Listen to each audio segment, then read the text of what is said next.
Hi, folks. If you're 45 or older, talk to your doctor. Schedule a colonoscopy.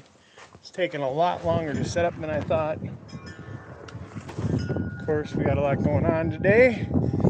Hope everybody can hear me. I had the microphone blocked. Just getting some cords set up for the laptop. I got to get a chair. We're going to be cutting up our pork butt here in a little bit. Looks like we got a horsefly invading the little barbecue here, but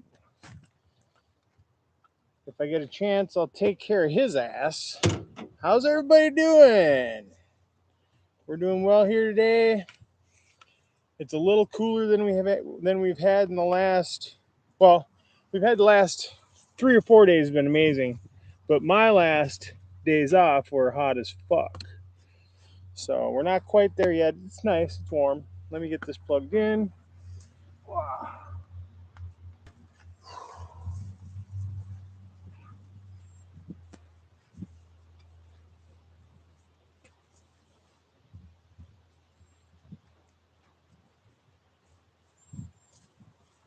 All right, we should have power now. And woo, yep, the smoker's warming up. It's at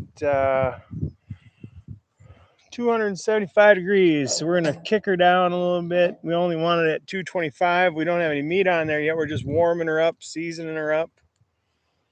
Gotta find somewhere to put you guys, but oh, there's my lid.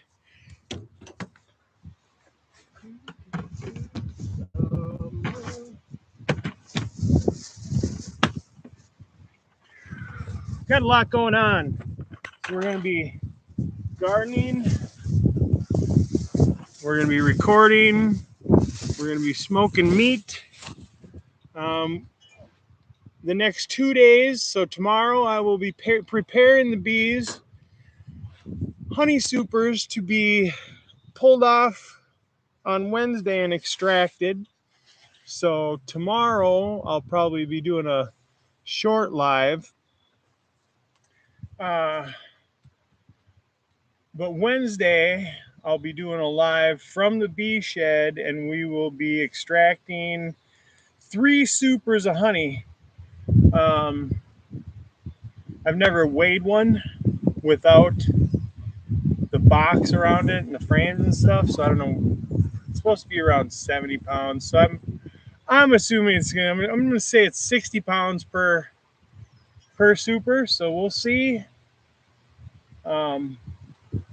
That should fill up a 5-gallon pail pretty good for me. So I should get about 5 gallons this run.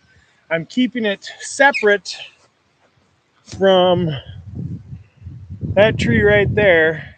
That tree is our linden tree, which is also known as basswood. So it's depending on what part of the world you're from. I think we should be calling it basswood, probably, but I call it linden. We spoke about that tree before. It blooms in the last part of June, so it'll start in the next week or so and last 3/4 of the way through July.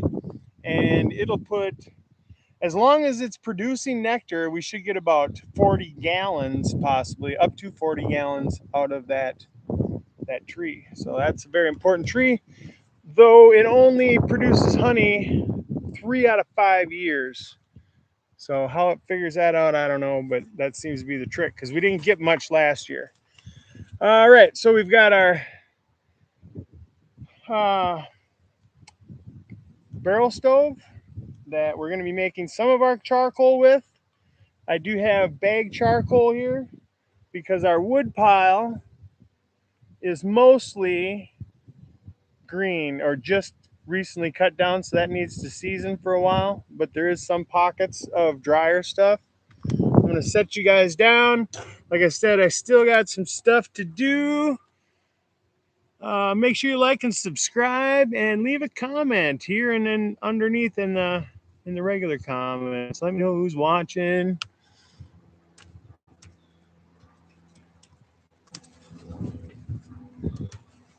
And cheers.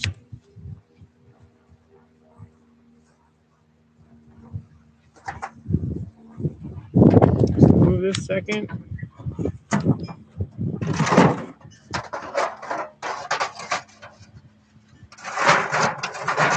You always want some pans, some drip trays in the bottom of your smoker, and I put some water in there. I know a lot of people pretty much do the same thing, and that'll keep the moisture, the humidity up inside of here. Help to not dry things out.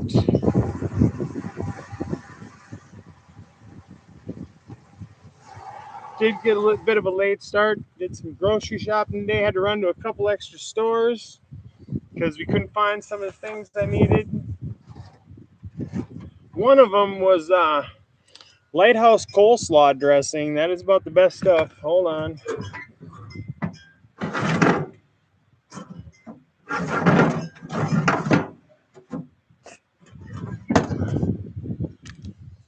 All right, now I'm gonna go get a stool and then figure out a table to put out here. I haven't figured out what I'm gonna do with that slide of going and getting a table. Boy, those are terrible.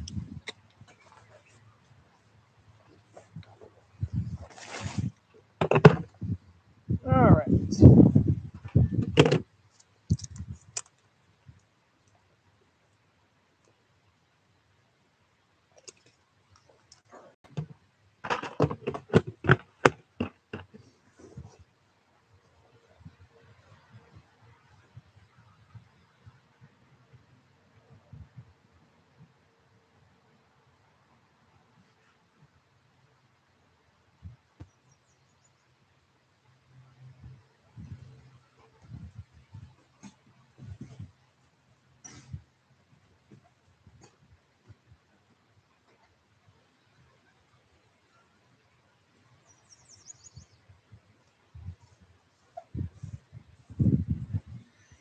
You know what? Really, I've been running for like the last 4 hours. Oh, I'm gonna sit down for a minute, and we should smoke one.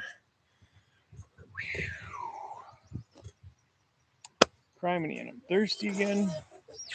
Here's our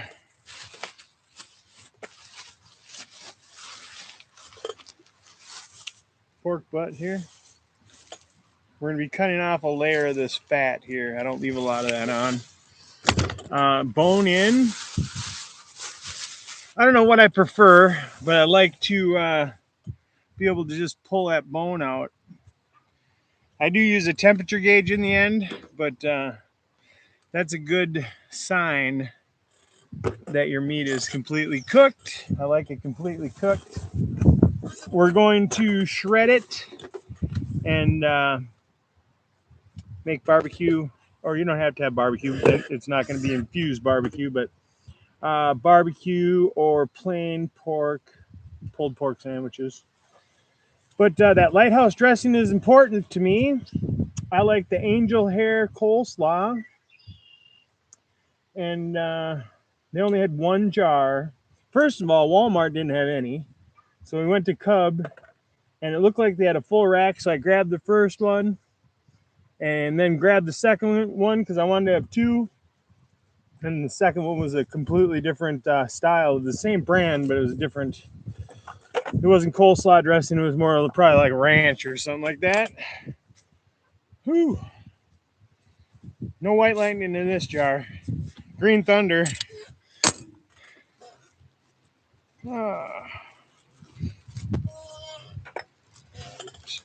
Show you guys a look at what we're growing this year. This will be the first time I've grown this one, if you're not familiar. But this plant has been around for 21 years. The seed was picked up in Amsterdam. It was, I believe, a 10-pack. We're going to get an interview with the guy, but for whatever it was 2 seeds that were female, and this was the one they selected.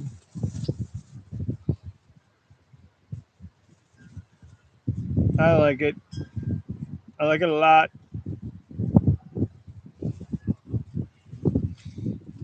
So I've got 3 mounds with that plant in it, trained out. Right now they're about a foot tall, but they're 4 feet wide. There is a video of a recent picture of them, but that was back when they were 3 feet wide. So picture of another foot wider than they are now, than they are in the last video I showed. All right, we got 250 on our temperature gauge. I've got 2 chimneys of charcoal in here, and we are choked down to nothing for now with the chimney halfway open, and I'm going to kick that down to a quarter of the way open. And then I'm just going to throw in a chunk. We're using oak, white oak, cherry, and a little bit of apple today. I dropped the ball on getting my wood chunks ready. I only decided to do this last night. So, all right, but we will be supplemental feeding our smoker with wood from our barrel stove. And at the same time, I didn't put this in the description. I'm going to probably do that before the end of the show here, though. But we're going to be making biochar in there at the same time. Actually, we'll be making activated charcoal in there, but the finished product when we're done will be biochar. You can see we got a beautiful day. Not really a cloud in the sky. We're going to be in the garden today. I'm going to move slowly. I don't know. It's been a while since I had to stream from this outside. Boom. We've got 2 rows of tomatoes, 2 rows of peppers, 3 rows of corn, which is kind of doing so-so. And then right here is the cucumbers, 6 hills of cucumbers. On the other side of that arbor there is a what is it, 4 or 6 acorn squash, 4 gourds, 2 hills of giant pumpkins, raspberries. On the other side of the raspberries is what is it, cantaloupe. Over there is more raspberries. Over here is a few more raspberries. And then for the last 5 weeks, now there's the cucumbers. Never done this. We're not going to get too far into it. I'll show you what it looks like now, but I've been light depthing this plant. Let's see, for a little while. And we're trying to flower it right now. To my estimate, to my calculations, because I kind of let it do it on its own originally this spring. I let it go into flower because the days were short. And then once they started to get a little longer, I started to cover it. And now, because the heat's up, I've been bringing it in at night in the air conditioning. So it's gotten so many different. I'm surprised it hasn't hermed out, but this thing seems pretty bulletproof as far as any of that stuff. I don't know if it's stunted somehow. I mean, I wouldn't be surprised at all. You know, I haven't been able to get it in to darkness at the same time. It's been within 20 minutes, for the most part. So, and then I don't know if it makes that much of a deal as using natural sunlight. It's hard to say. It's an experiment. It's right around week 4 or 5. And I believe it was 6 weeks ago that I started light depping it, or just started letting it, or that I brought it outside. So to me, it was like a slow transition into the light cycle. And then all of a sudden it got cut off again at a certain time. And now it's back and forth. So The flowers aren't developing like I would imagine, but it was also flowered um, when it wasn't very developed. So I think it had, as it was going through the stretch, I think it was developing some of the flowers or the bud sites, and now that it's flowering, they're just that small. It's just an experiment. I'm surprised it got as big as it did. So either way, I know now that it's a very hungry plant. This one here is starting to yellow. Before it's starting to, plump up, before the calyxes are starting to swell up. Uh, it's got a denseness to it. I will say, as for as small as they are. Um, hope you can hear me. If you guys want to put up a big thumbs up or something, yeah, you can hear. But whatever. Yeah, I don't know. We're gonna get this rolling here. I want to take a pull off of some of this. Anyways, this is a white widow. Anyways, I don't know if I told you guys that. 21-year-old white widow. Most everybody knows I've talked about it enough. I'm pretty happy with this flower, and I'm not the first one to say, hey, that's like one of my top 10 or top 5. A couple people are like, that's my number 1. I'm almost there. If I wouldn't have grown that Gubble Bum last year, this would definitely be my number 1. But that Gubble Bum, we called it Gubble Bum because we're not exactly sure what it was. It smelled like bubblegum.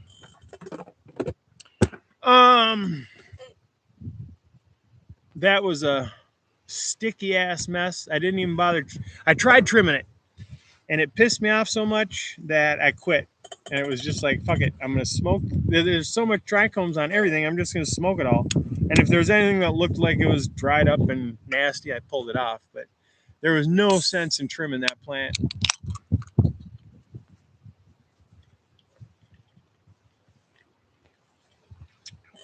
All right, we've got some smoke coming out of our chimney here.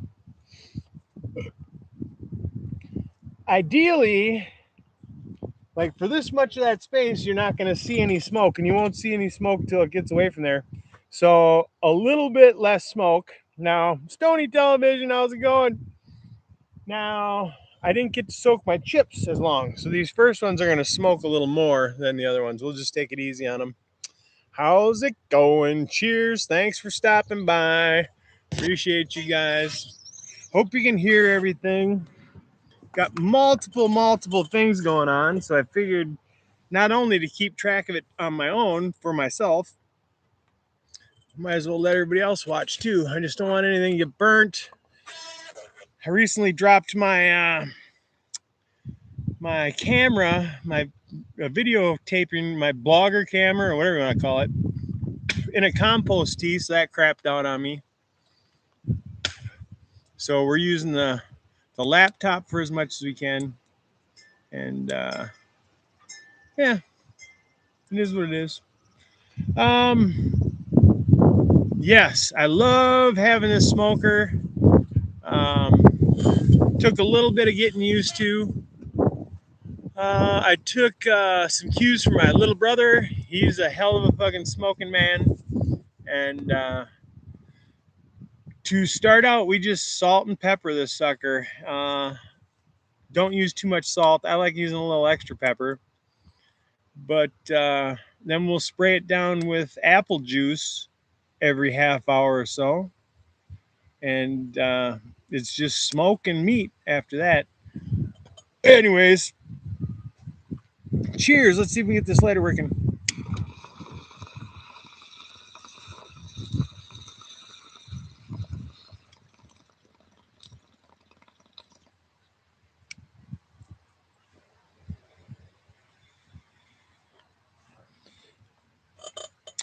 Yeah.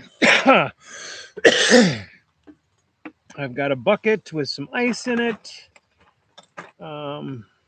We've got our infused honey.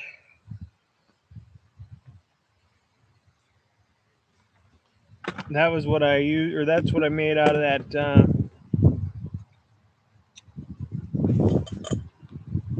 Whatever the heck it was. What was it, a peach plant or whatever? Oh, shoot. I don't know. Anyways, I'm going to go grab something to put the laptop on. I'll be right back. And then we'll get this meat cut up.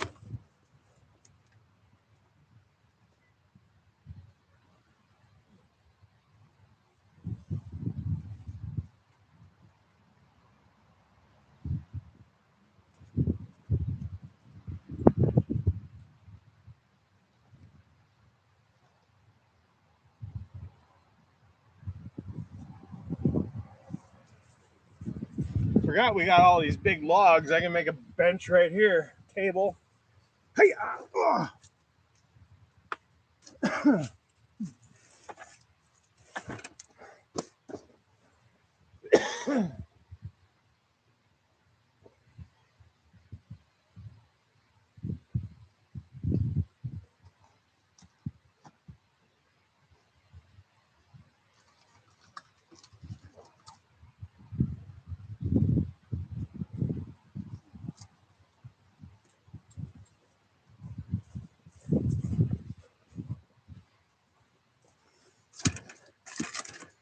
all right.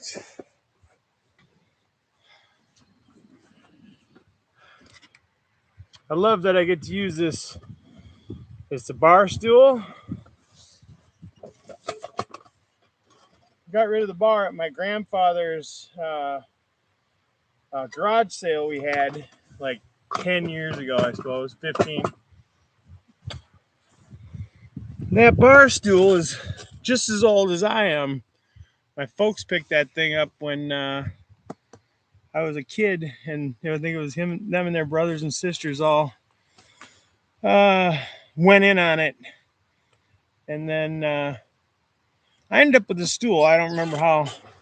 Maybe it was broken, I think, and then I put it back together. Aussie chick, how you doing? Good to see you. Thanks for stopping by. Thumbs up. Just hanging out a little bit today.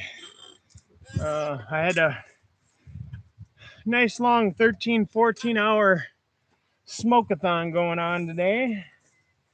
So I figured we'd do a, this is going to be shitty as fuck here. Should have leveled it off. We're going to do a live for most of it and explain some of the things we're going to be doing with our garden we just showed. And I'm going to be extracting honey for I'll be preparing everything to extract honey tomorrow. That's the reason why I'm doing this. We're preparing food for the next 2 days. I got subs for today, pork butt for the next 2 days. If people don't like that, they can order pizza, whatever.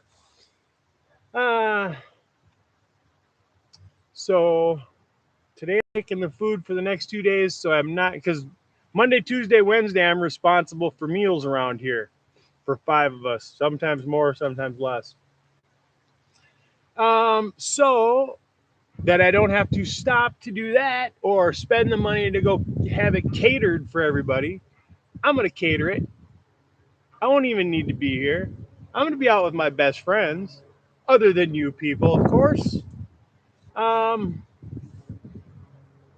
Yeah, we're gonna extract at least a 5-gallon pail of honey tomorrow.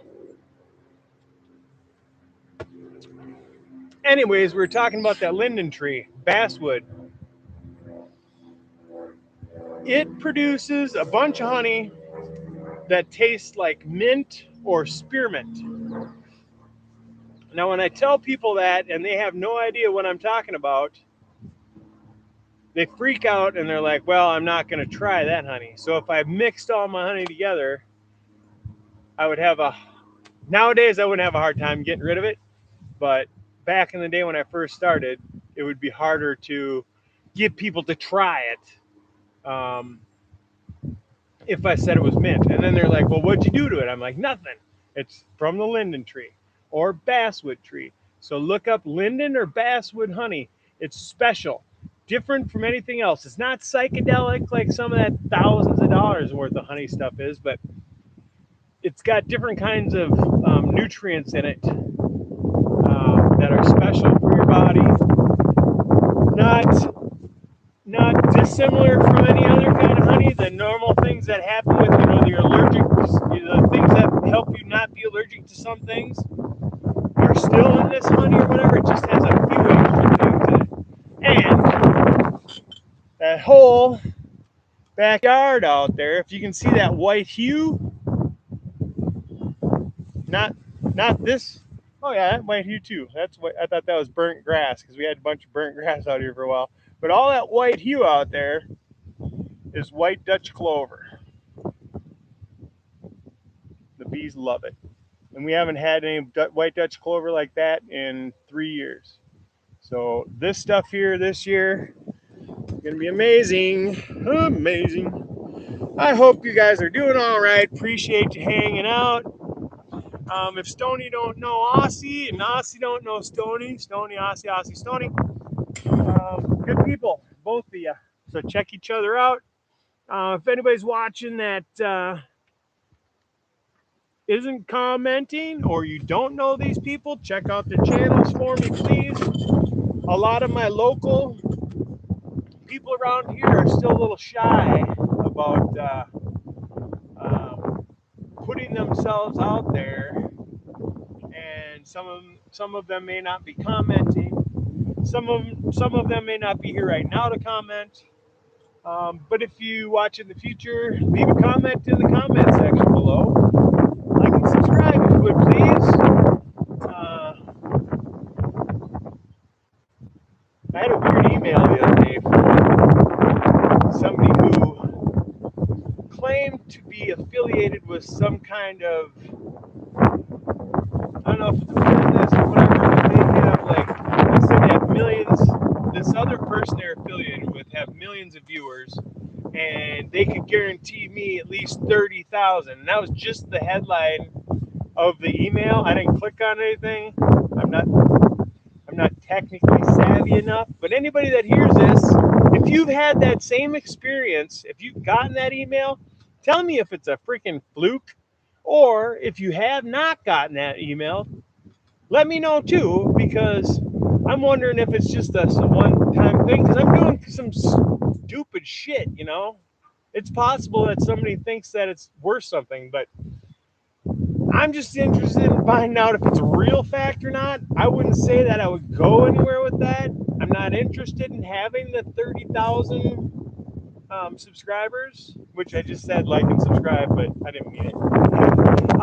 I'm looking for one person that I can partner up with that can get my trainers made, so we can get everybody training plants like this. Maybe not everybody won't want to do it, but I've had winds out here the last few days that blew the shit out of everybody's plants all around my place because they're growing these tall things and they have them strapped to freaking all kinds of shit, and they're blowing them to pieces. Mine's just hanging out on the ground, spread out. I did measure it. It came from the tips of my fingers to right here. So however long that is, that's how wide. Two of them. One of them's kind of going up and looking a little gnarly. I'm dealing with clones here, and I've only dealt with seed plants before when I've done this, so that's a major thing there, I'm finding out. The structures and the vigor of these plants are half of what a seed plant is. But I'm also running into the fact that these are hungry plants regardless. Now they're spread out. Their green parts are probably way more developed than their roots are. They're hungry, and I'm trying to do it organically with homemade stuff that I'm unfamiliar the NPK of it. So it's all a big experiment. Last year was the beginning of an experiment. This year I'm kind of lingering it on, though I've tweaked a couple of things.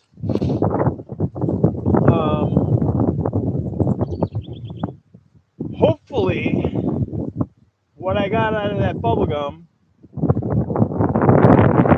transfers into this year's crop, and short of me fucking anything up,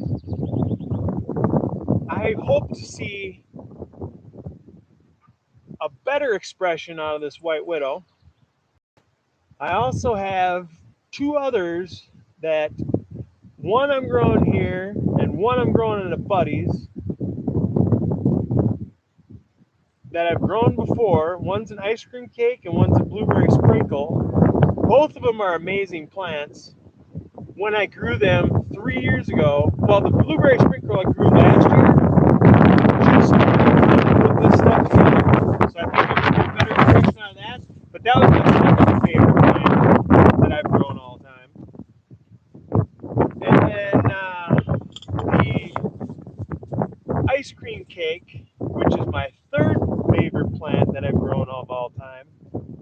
That was an amazing plant. That is actually my buddy's #1 favorite plant. And I hope to get a better expression out of that. The first time I fucking grew it, got us through the dry spell right before harvest because it's an early flowering plant. And that one dried on the fast, wet trimmed, and with no cure,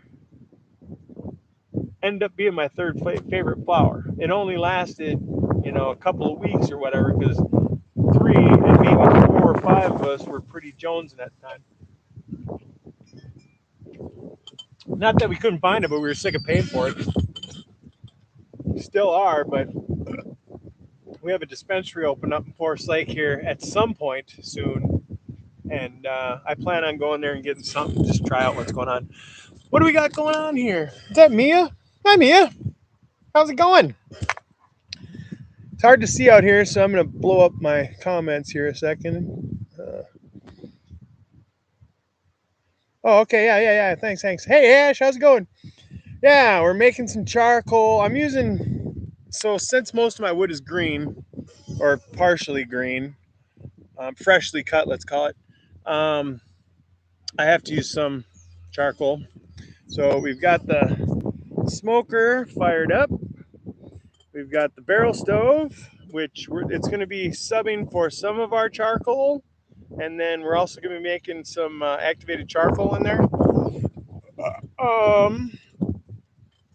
Yeah, I don't know. Just BSing while I sat down a minute and enjoyed this little buzz ski. What else we got going on? Yep, smoking a pork butt. Hi, Neil. How's it going? Yep, we're going to be not trying to. I've made it several times before. So we're going to be making some activated charcoal. And then at a later date, we'll be turning it all into biochar. All I use is a popcorn tin that just fits in the door there.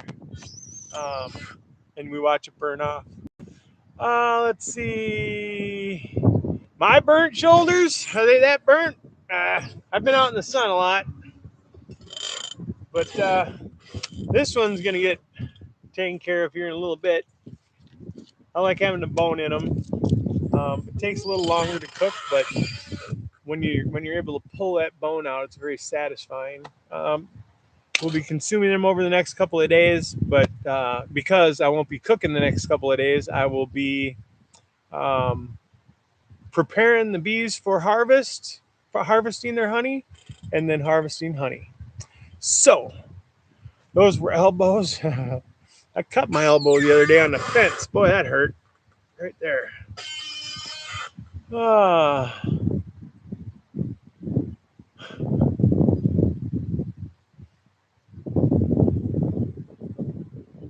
Yeah, I don't know. I get pretty tan.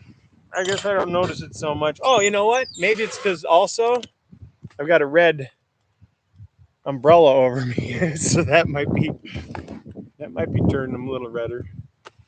Nope, not brining the pork. I'm gonna just slap it with salt and pepper. Yep. Yeah, I'm surprised I don't have a tan line on my shoulders yet, but I haven't been in my bibs lately. Today we're going to be doing multiple things. Other days I can just hang out in a pair of shorts. I might be on the ground today. We don't know. All right, so I'm going to go grab a pair of... Oh, hey. I don't think Hash was around when I showed this.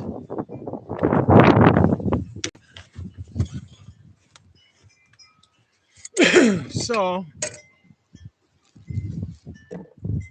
this is my White Widow specimen. I like it. Oops, I want a breaker.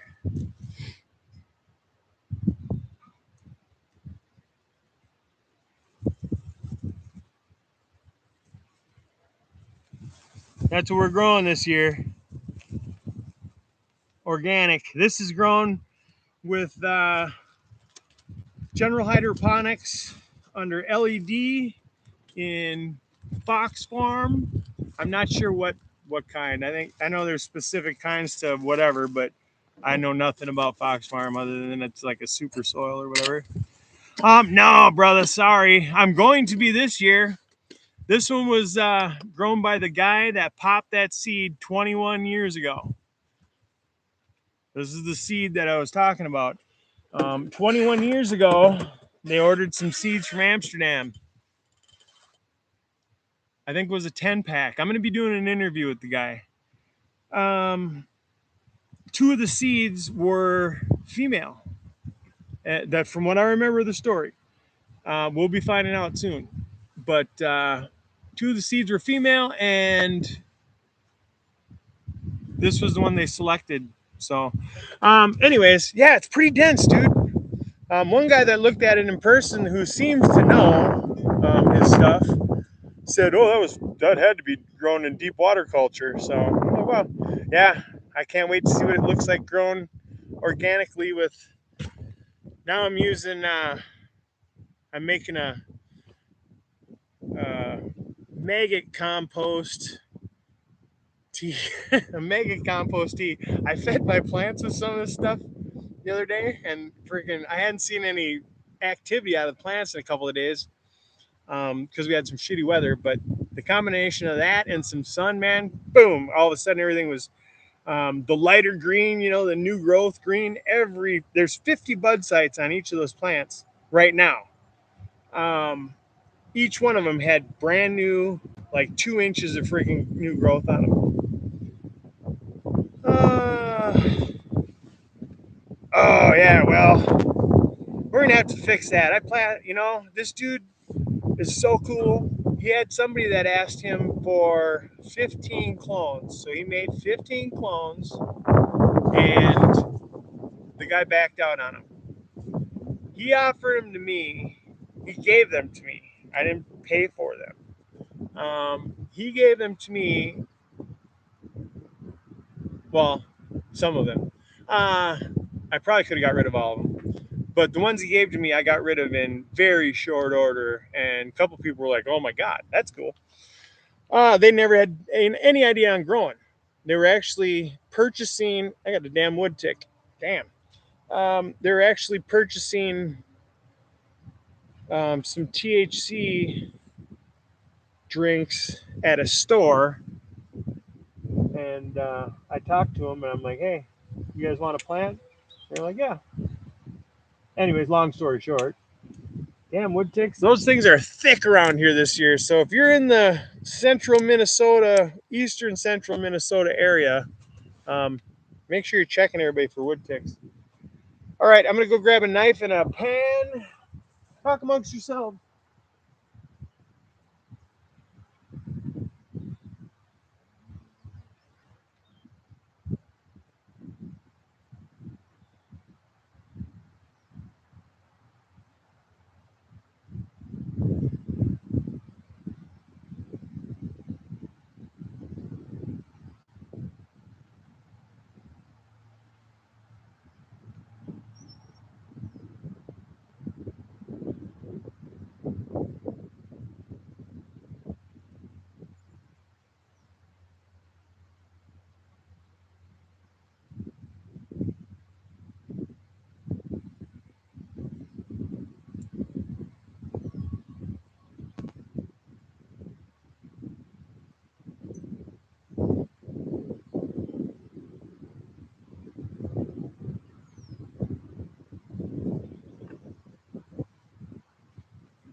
All right, I think the pans are out here. There they are. All right. It's only supposed to be in the mid 70s here, and that would be in the mid 20s Celsius. The humidity, if I had to guess, is probably in the 56, 58 range. Oh, probably about 75 degrees. So 25 degrees Celsius. Like I said, the humidity is low, but if I was to be really getting down, I'd be sweating my ass off. All right, we are at 225. I'm going to start another chimney because I don't think our wood in here is anywhere ready.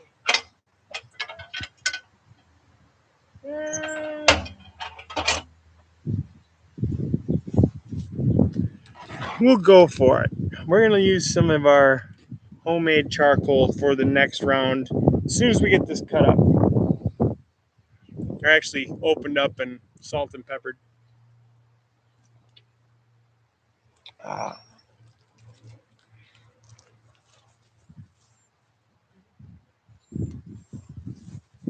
Like I said earlier, we're going to be salt and pepper and then spritzing with apple juice. And that's pretty much it. I was thinking about hitting it with some brown sugar, but we'll use that in our barbecue mix tomorrow.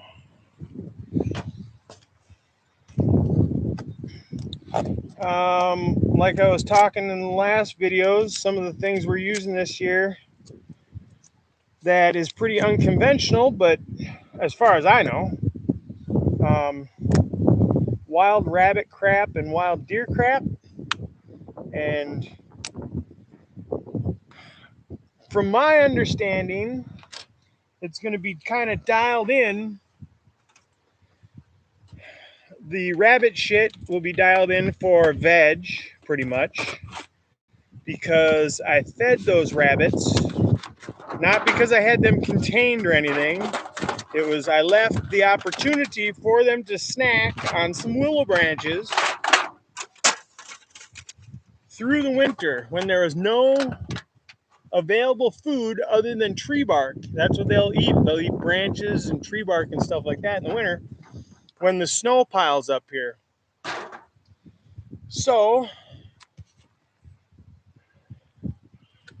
that weeping willow, no bueno. For whatever reason, I mean, they would have liked the tips off it or whatever, but this swamp willow here, that grows tall and skinny. So I've harvested that this last winter, left a couple going there, and made a little invention type thing that that I could collect their crap, which would then have the hormones from your willow tree in it. I'm assuming that's my theory. Let's call it uneducated as it is, or YouTube educated as it is, I should say. I've had a basic understanding of growing things my whole life. Did very well with Miracle Grow, just the plain stuff. No bloom fertilizer, though. They weren't planted in the ground either, so they may have had some potting soil that had some kind of nutrients that would have benefited them in flower, but not from anything I added to them. It was before I started doing worm castings. That's only been the last 4 or 5 years, the worm castings. Only because I was collecting the worms for my relatives when they went fishing. And then I was like, oh, you can use this stuff for fertilizer? Well, hell, I'll put it on my plants.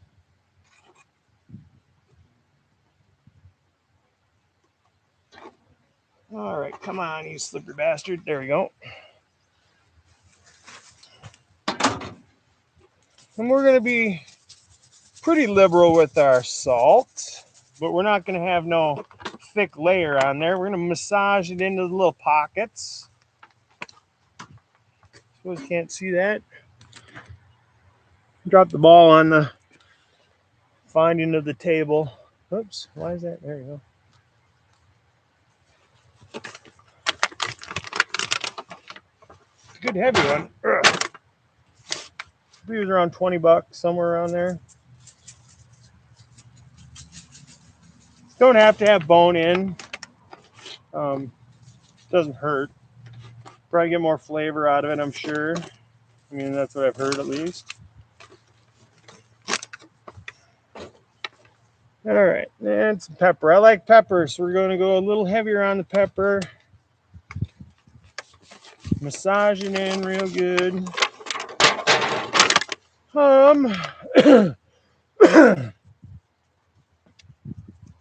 So I've got a bunch of branches. Oh shoot, I burned the pile.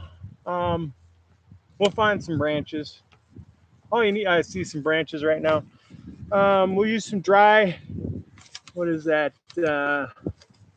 Box elder branches, and cut them into the size of that popcorn tin. And we're going to seal that popcorn tin. I'm going to wire the lid shut because that tin is going to be upside down in there. And because that's a non-oxygen environment inside there, that wood is going to gasify. So basically, everything but the carbon in that wood is going to turn into a gas. And as soon as it peeks through that lid and the oxygen gets to it, it's going to start a fire. Once that fire burns out, your activated charcoal is pretty much ready. Then you must charge it. But you'll be using, like, you can use anything to do that. You just don't want to stick it in your garden raw because it'll rob just about every nutrient out of there. All right. We are salted and peppered. Get rid of that blowing around, son of a bitch. Boom, we're at 225. We're gonna put it on near our fire source, our heat source. Open up our choke there a second and get some temperature back in there, because as soon as you open that up, you lost all your temperature, or at least 25 degrees of it probably. And you want, just like when you're curing your flour and actually when you're drying your flour, you want a nice freaking stable environment. So you want everything to be nice and stable. Not a bunch of this. So we're going to kick that open till it hits 225 again, and then back it off a little bit. And then, like I said, we're going to get this to smoke to where you can see smoke here, but like this much of it is kind of clear in there. Now with the wind blowing like this, it's going to be hard to see that. But anyways, yeah, see, now my only thing is I don't do ribs. I don't like, other than this, I don't like anything with bone in it while I'm eating it, I guess. I don't know. Not that I won't eat it, I will, but just, I don't know. I don't like a lot of fat either. My brother and my dad will freaking eat the bloodiest, fattiest, gooeyest conglomerate, but I'm kind of like, nah, I won't even eat a hot dog that squirts in your mouth. So it's funny.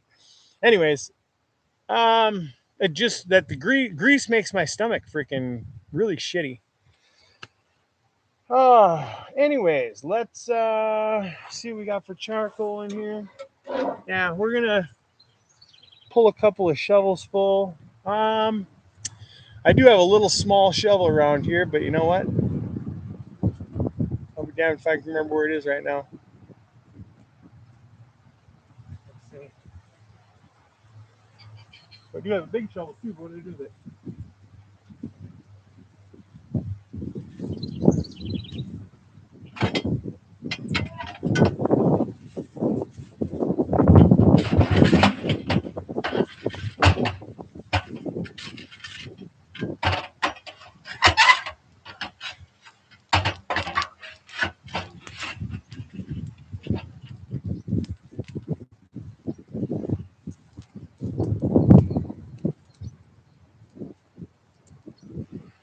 These will burn up fast, but we're also making them fast, so. And then when the ash is coming out, what I'm trying to do now is I'm going to use that, hopefully, to kill some grass along the outside of my fence line here, instead of having to weed whip it. We'll see. It's not a game changer to have to weed whip it, but other than that, I will save what's left and we'll sprinkle it on the garden at some point. Probably over the winter is when I usually do it, but we can also do a little light dusting on everything right now if we wanted to. Oops, let's see. Let's get another shovel full here.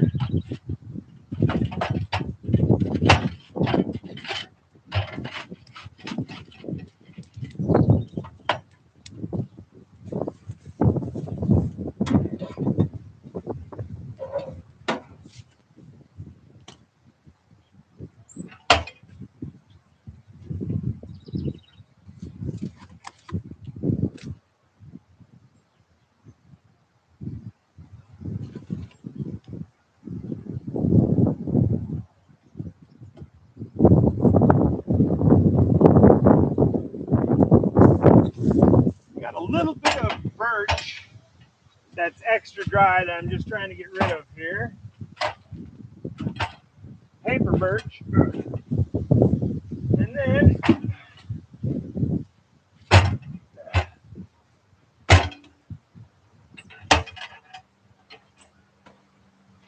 many of you, at least around here, are familiar with and have heard of emerald ash borer.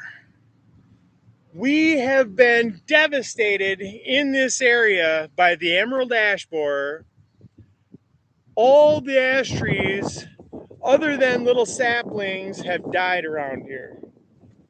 That is one of the trees we took down a few weeks ago, or a couple weeks ago, last week, whenever it was. That's why we had to take that tree down. Mia. The property here is my folks' property. We've been here since 1984. They've been here. I've recently returned in the last 12 years. Recently, whatever. It goes by fast. I love the property. I want to purchase it at some point. That's one of the reasons why I'm doing all this. But we have here 10.3 acres, but right behind me, I couldn't even tell you how much property there is back there. There's a lake. There's a watershed. It's called the Rice Creek Chain of Lakes watershed out here. It's somewhere between 700 and 1,000 acres. That is all kind of landlocked by other people's property.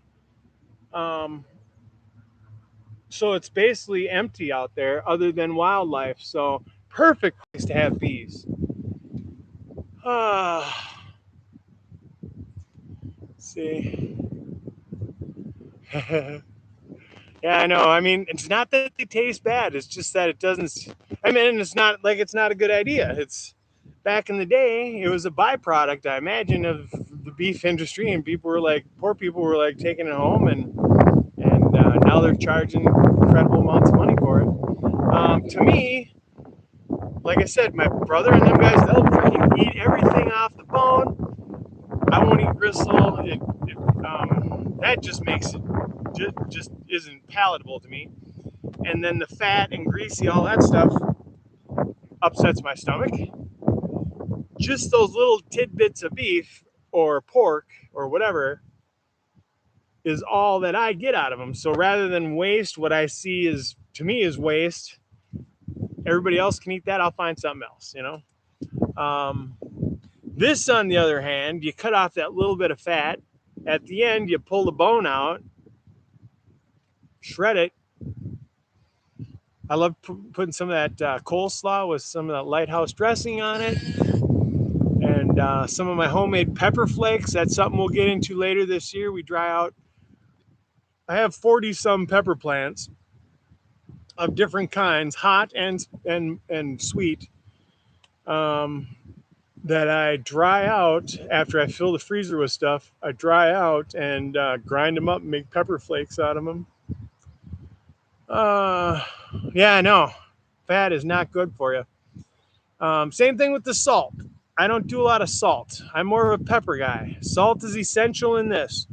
Salt is also essential when you're making a sauce out of like homegrown tomatoes. I find that was the key. My mother told me when I started making sauces out of tomatoes, I'm like, why doesn't this taste right? How much salt to put in it? Oh well, yeah, you got to put more salt in it. So it almost puts off a smell when it's got enough salt in it. But it definitely has a taste that I tend to use. Uh, yep, plate, yep, not good for you. And you know, my salt level is actually dangerously low. It is right at the very bottom of what is healthy for you. So it's been suggested to me that I figure out a way to raise it. But it also sounds like eating salt isn't going to raise it. So I don't know. Quite possibly, I need to hydrate more, is the thing. Because then I believe you got more water in you, you can hold more salt. But I don't know. Then is that diluting it? Who knows? What do we get? How do we ever get to this subject, anyways? All I know is last time I heard, as soon as you turn 45, you better get a colonoscopy. I've heard recently that they may have changed that to 40 years old. And you might want to talk to Ganix. He may have been the one that told me about that. Yep. So, because these guys' competition quit making my favorite electrolyte drink, I had to go with these guys now again. But yes, this is what other than the Sody Pop, I am definitely a Gator fan as far as the benefits, because I'm constantly sweating. Bees make you sweat, the garden makes you sweat. It's humid as fuck here in Minnesota. We are in the tropical area of humidity when the sun is out and the temperatures get up. And that is, most of July, August. This year it started in June.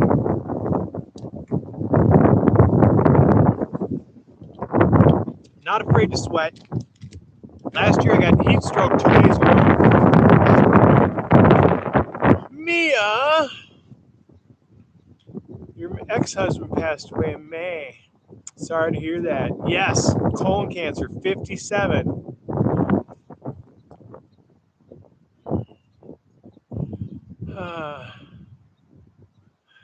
I'm here till my brain and eyes allows. Oh yeah, I know, right? My eyes are going like a madman. You know that heat stroke actually freaking fucked my eyes up. I had 2 days of heat exhaustion, heat stroke, whatever you want to say, to where I didn't fall down, but I was going to fucking fall down. Okay, the first day, boom. So I went and tried to gather my senses again, and then got interrupted or whatever. So boom, I had to get up and start carrying. I was just enough recovered to carry on. The next day, the same thing freaking happened to me. I did not go down, but I was really close to going down. So the next day I went to work. I felt like shit. So I took the following day off. So this is all 90%, 90 degrees, which is 70 degrees Celsius. It was in the 70 degrees Celsius or 90 degrees Fahrenheit, with the humidity in the 60s, 65 probably, maybe a little more than that. The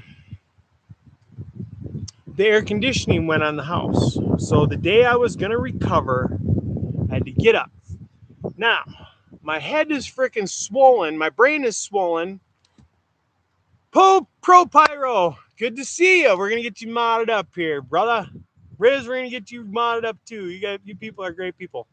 My brain swelled, so now my eyes can't focus on anything, let alone a small anything inside a freaking air conditioning unit, central air. I did see that the damn capacitor was a little swollen, so I was assuming it was that. So I pulled the capacitor out, head fucking 30 miles from here. Now I can barely goddamn see as it is. Get to the place, get the capacitor, come back here, replace it, go back to bed, get up the next morning, and go back to work. So that was almost 1 year ago. So it was 11 months ago, probably today. And my eyes are still fucked up. They've come back, but they just really don't want to work right anymore. Okay, let's see. Let's get you guys modded up. Thanks for stopping by. Appreciate you. Add as a moderator. I'm glad the meat's on here. Now we can chit chat. I got the fire going. We're gonna make some charcoal. That's the hardest part to get going, is getting the damn meat on. I gotta spray it down with some apple juice though, so we're gonna have to take a break here in a minute. I'm gonna have to do that. Pro Pyro. Let's see. Add as moderator. We've our neighbors 3 houses down have been practicing becoming pro pyros lately. One of them is, he's a friend of these guys, so he comes and goes. But when he's around, they must do, I don't know if it's a cannon or what, but it shakes the whole town, or the whole community. And then recently they started doing the mortars up in the air, with explosions that, I don't know, whatever. But I wish they'd give you some notice and then not do it at 3 o'clock in the morning. So,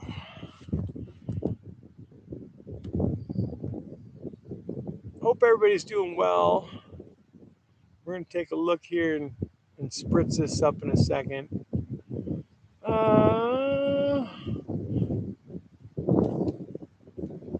Who are you talking about? You're not talking about Princess, right? Or did you give her some shit? Who doesn't like watching your lives? Or who doesn't want you watching their lives? Or is it Mia?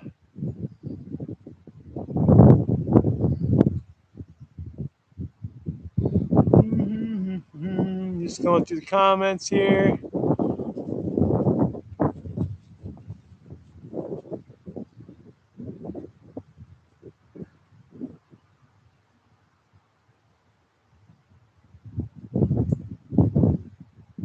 Okay. Yeah, I don't know that person, I guess.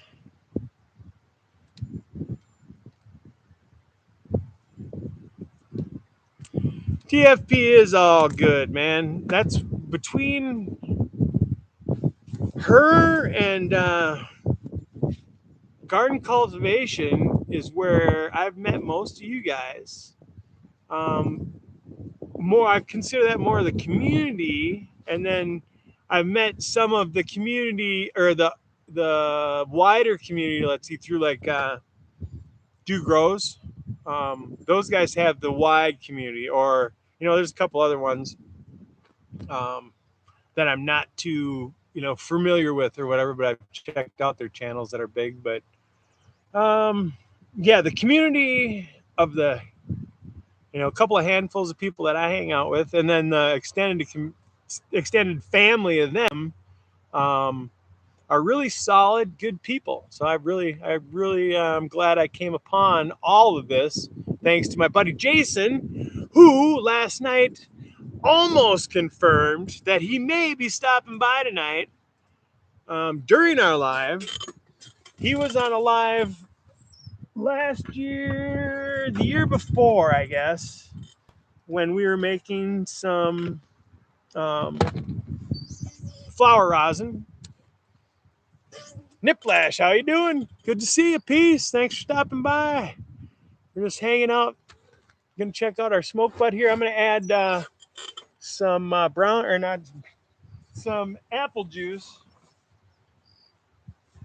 to my spray bottle here, and we're gonna be spritzing our pork here every half hour or so. I do have some ice to keep this on ice.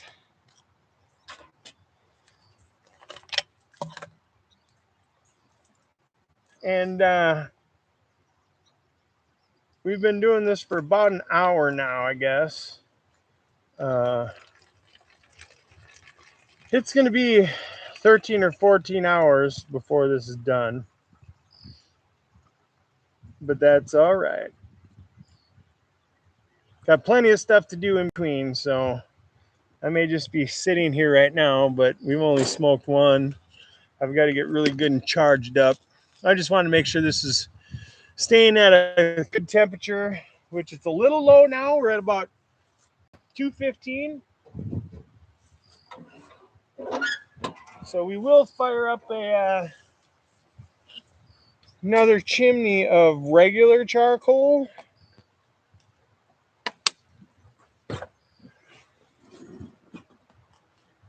Just got to clean up this stuff here a little bit so I'm not dropping stuff all over. We're going to throw another chunk of wood in, and let's see, we've got the option between apple, cherry, and oak. Anybody want to take a poke and tell us what we're going to use next? We used, I believe the first one was oak.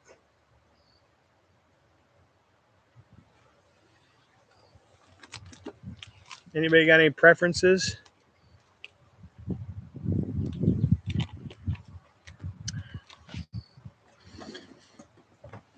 TFP's plants are. We're going to use apple.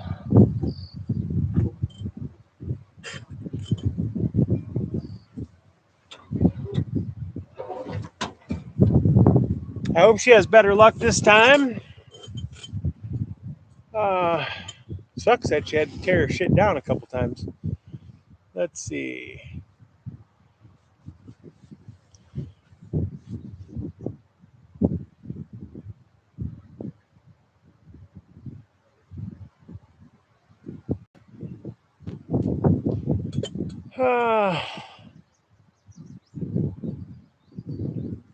Too much calcium. Now, how many people have said that I've heard say, oh, you can't really do too much calcium? I kind of was speculative about that. Not that you can't use a lot of it, I don't think, but exactly a lot of it. But I suppose it could throw off other shit too. So, how are we going to see the effects? Is it gonna be so it's too much? So is it gonna be a calcium toxicity? And then will that be like browning on the edges maybe or something? Calcium, or would it be would it lock something out? I'm not exactly sure. It can be antagonistic, I believe. A lot of that stuff can be if it's mixed in too rich.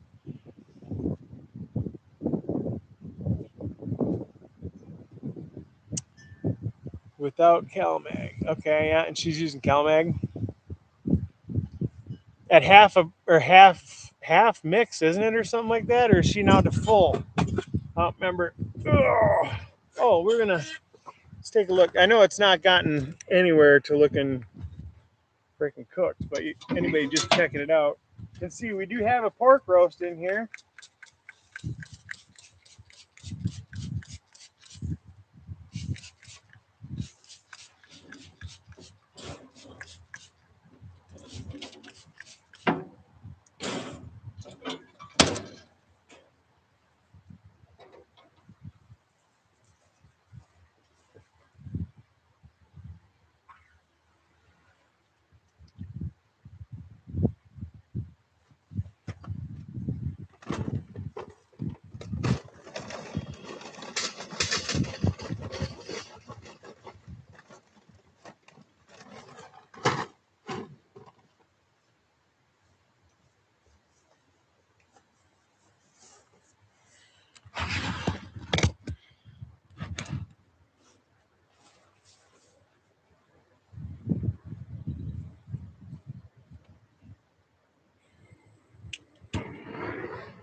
should get rolling in about 5 minutes. It'll be burning on its own in a couple, but okay.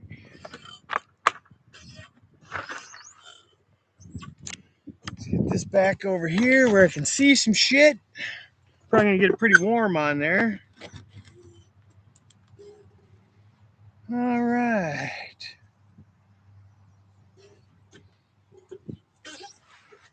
Got to clean my windshield here.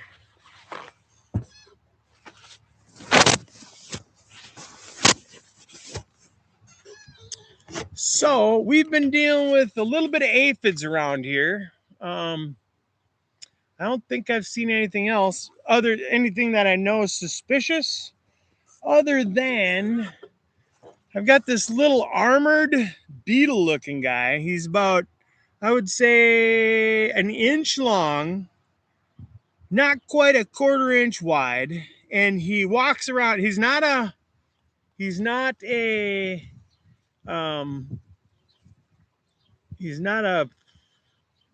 lacewing larva. I know what those are. I know what ladybug larvas are. I've got ladybug larvae out there. It's something else I haven't seen before. It's not a stick bug. I've seen those. It's not a praying mantis. I've seen those. We had a stick bug out here for a while, 2 years ago.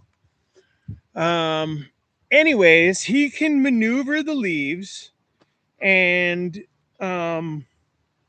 isn't really afraid of me because I was kind of picking up the leaf to kind of see what he was, and he'd kind of trying to avoid me and stuff. So I'm not exactly sure what he is, but he does not look like he's consuming plant matter. I think he's there consuming bugs. So we're going to leave him alone. That's typically what I'll do until you see an infestation or have to take care of it, and then you try and figure that out. But Japanese beetle? I don't think so. We've got plenty of those around here. You know what was really weird, though?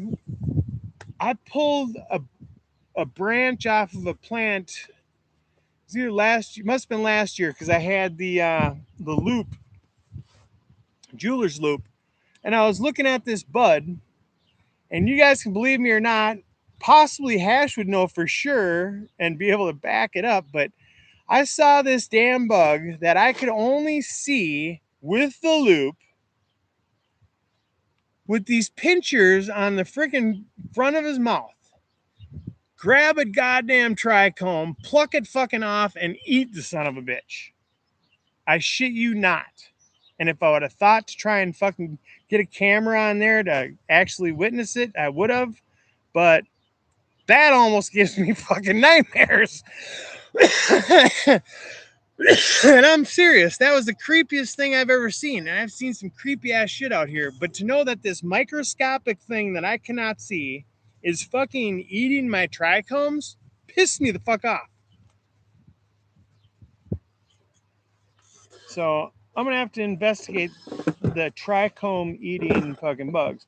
I know there's some bugs that survive off eating pollen and stuff like that, but that is not a trichome. Trichomes are supposed to be killing them motherfuckers. Now, maybe he did die, you know.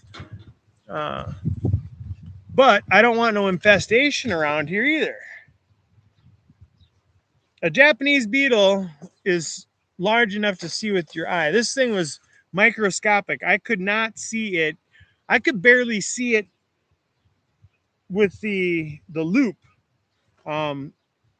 Just picture a trichome and it just fitting in this thing's mouth. So it's bigger than a trichome by several degrees, but able to consume a trichome is pretty friggin' small.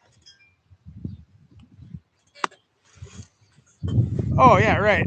Hash is right. No matter, I've seen so much evidence of that. Maybe not just what might not work for him, what might not work, or what. Bleh. When did I start stuttering? What works for me may not work for somebody on the other side of the United States, even though they're doing the same exact thing, just because of the freaking, atmosphere you're in, basically. Your conditions of your environment, let's say. Or, a grow that you have in the summer indoors. Now I've never had a full grow indoors or outdoors. I'll, sprout some plants inside, but just from being summer to winter, uh, can change a grow, even though everything else was exactly the same. As far as I know, that's what I've heard. Anyways, showed this before. There's our infused honey.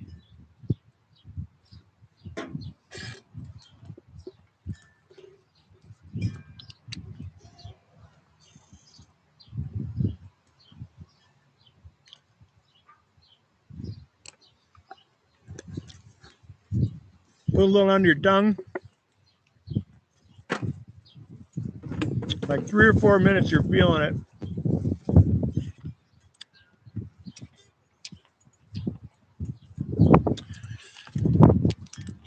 But it's got a little waxy feeling. Earwig.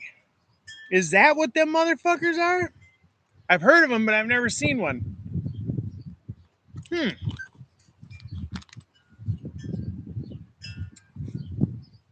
Interesting. I'm definitely going to have to look that up.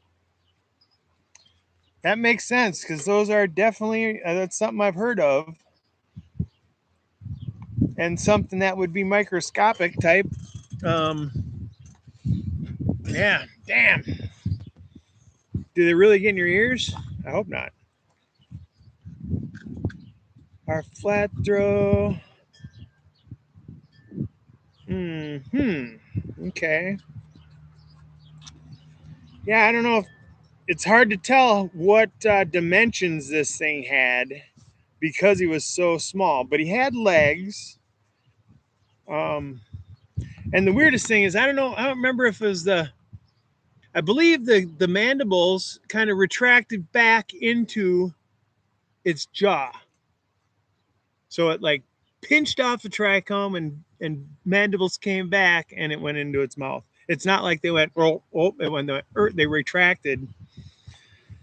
And I know I wasn't hallucinating when I saw it, but I've never heard of anything like that. Nobody's ever said, watch out for bugs that eat your trichomes.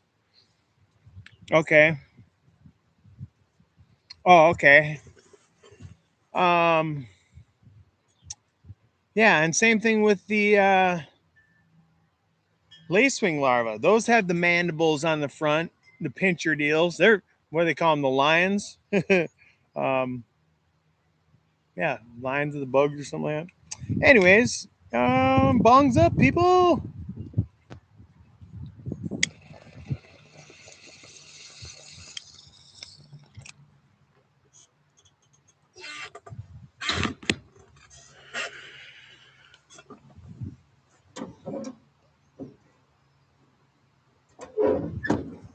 All right. Got a little bit of breeze that's messing with my wind airflow too, a little bit.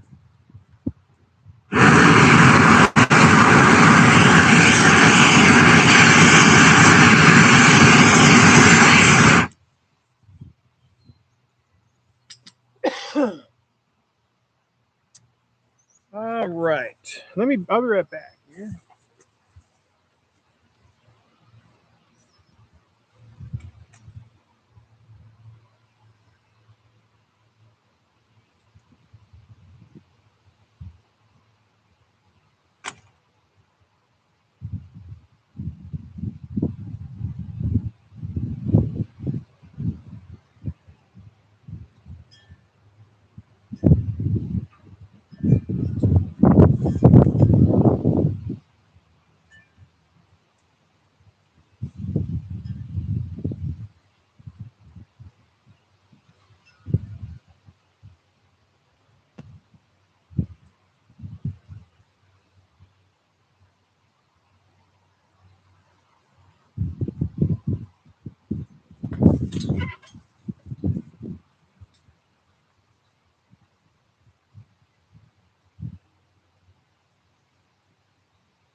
All right, looks like we get about 2 minutes before our.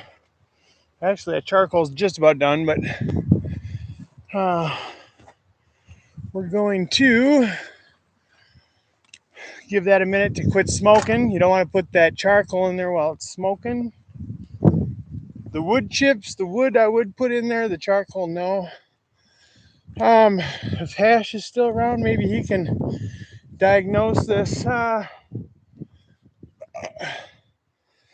This is the plant I started light dapping, but I started by letting it go into flower naturally this spring because the light cycle was still short. So it was an underdeveloped plant. It had a couple of branches. I trained it out. Right now, if you go by when the light cycle was still short here in Minnesota, goes back approximately 6 weeks. Since I've light depthed it outside, I'm trying to get it as close to 5 o'clock in the evening as possible. Sometimes it gets to be 4:30 because I have to come and go. Sometimes 4:30, sometimes it's 5:30. It's under natural sunlight during the day. I'm starting to see deficiencies, or it's pulling out of the lower branches or lower leaves. I'm seeing less development in the last few days of the flowers. They're small, but pretty much most of this stuff here all developed during stretch. Okay, so it did stretch, not as much as if I think it would have been just a regular standing plant. There's a little bit of, call it neurotic, it's getting a little necrotic or whatever you want to call it.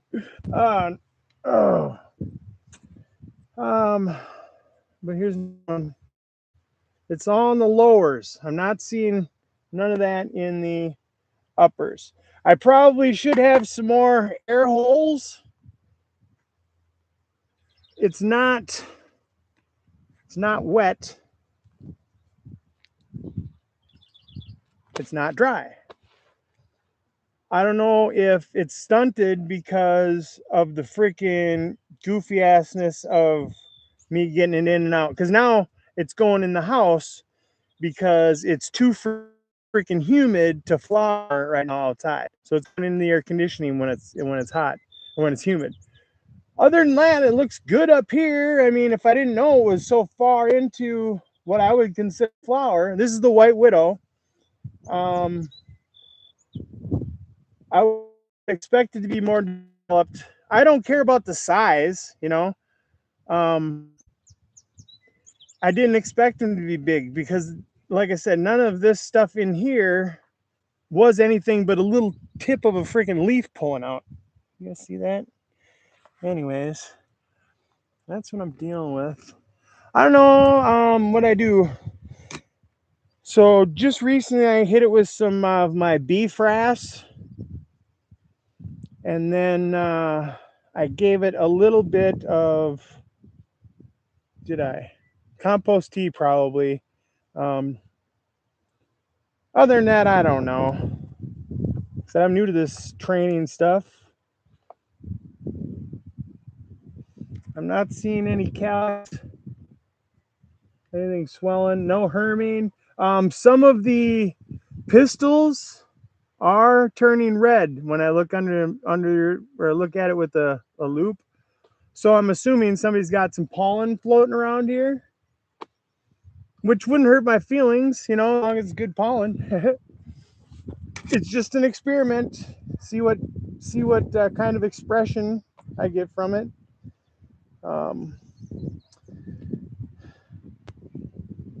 It does seem to be lightening up from the outsides of the leaves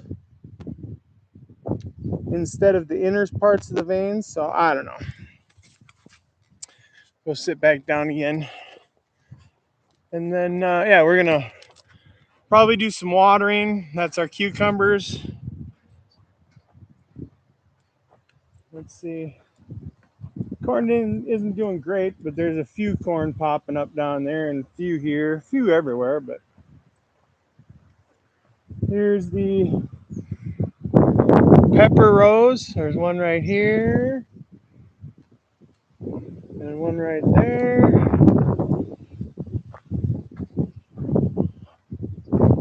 Actually, go all the way back here. And these are the tomatoes. We've got beef or big beef. We've got Bob's Big Boy, Bob's Better Boy.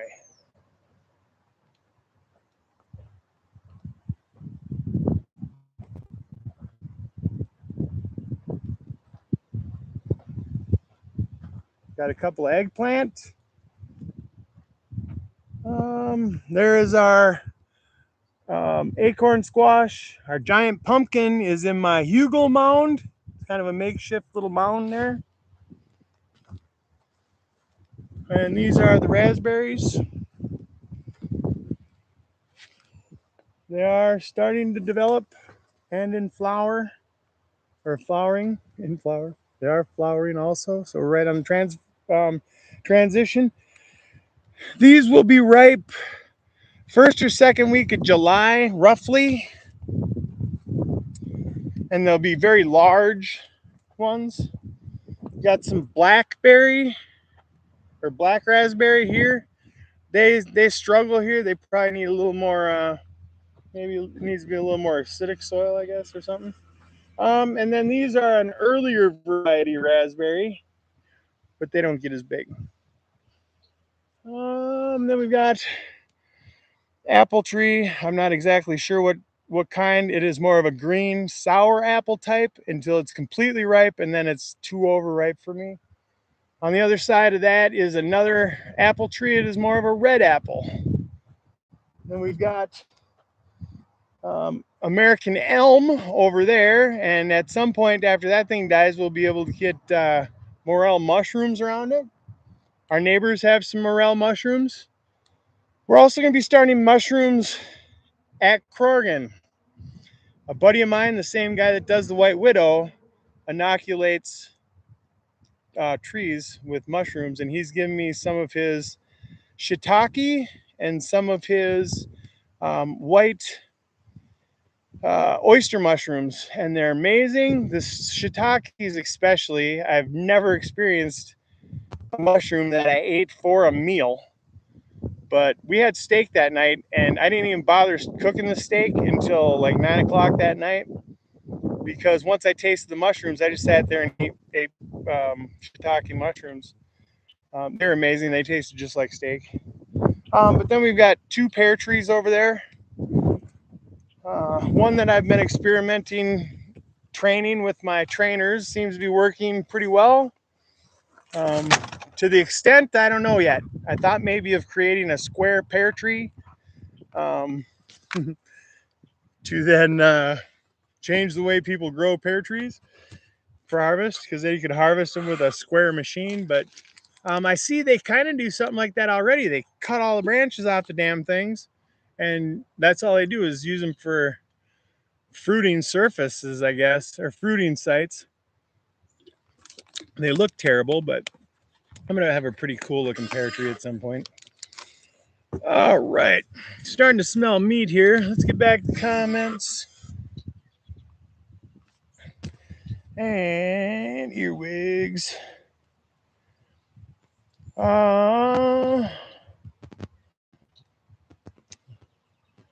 Right on, Mia. You're still driving.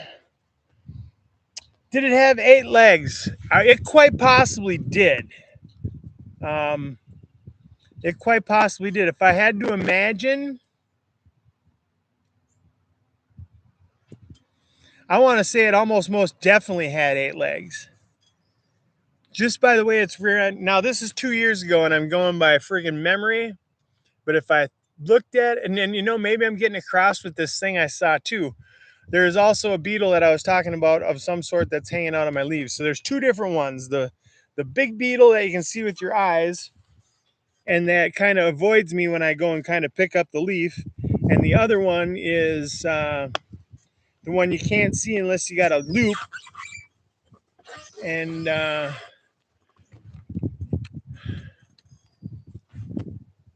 one's a trichometer. Anyways, we still got smoke coming out of our chimney. It has been, I should probably be keeping track of time. Well, I know we started around probably 12:30.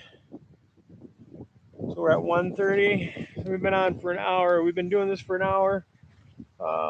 We did just spritz it, so that's good.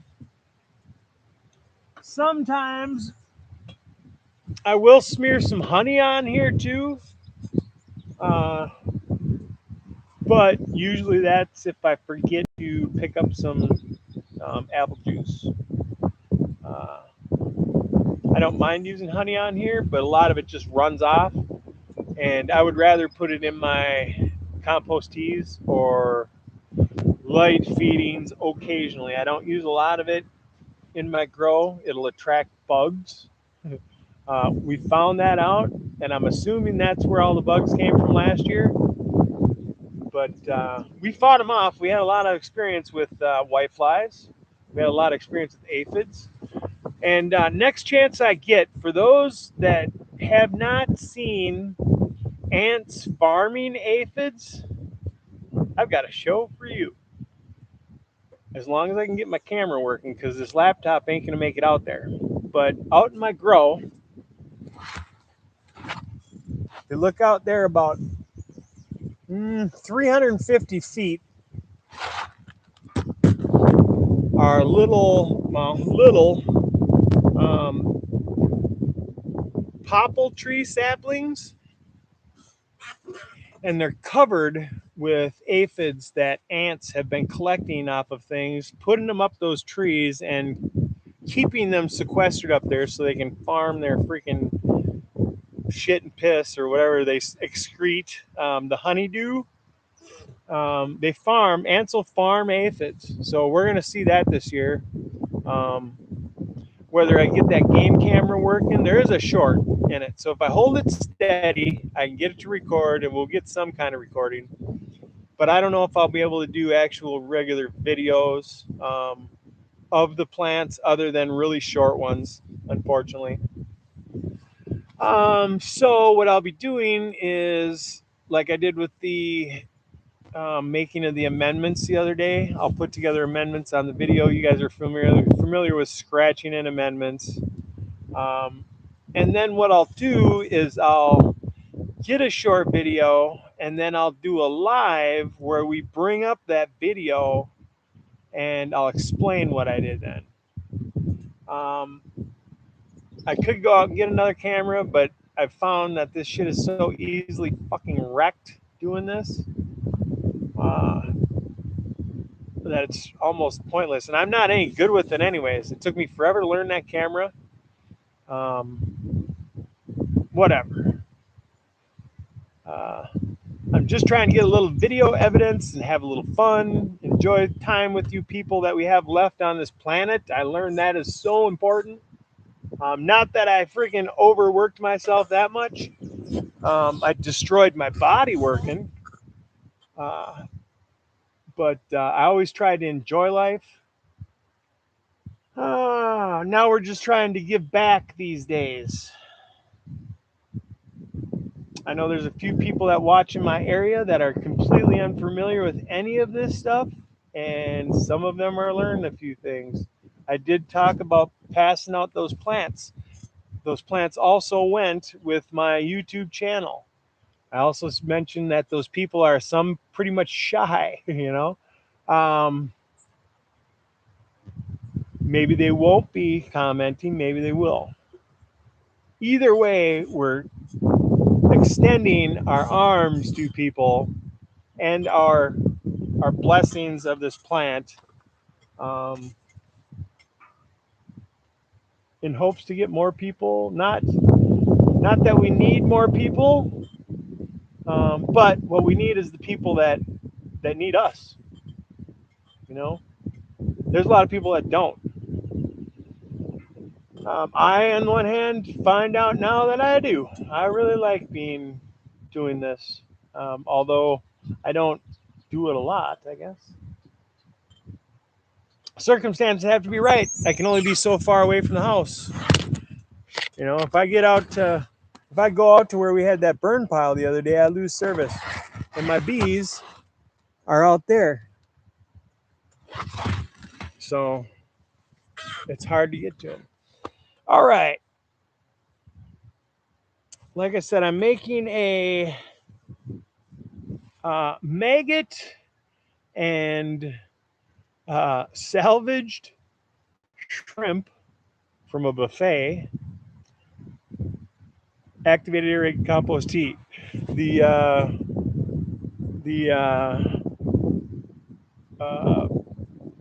shrimp I let sit out until the friggin' flies really got to it. Just because I don't know, it's gonna have microbes in it, and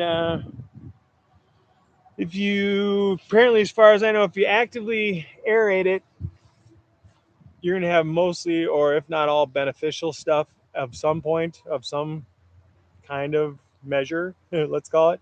And our garden has been so depleted by using um, Miracle Grow for 30 some years. I'm just trying to get any kind of structure, life.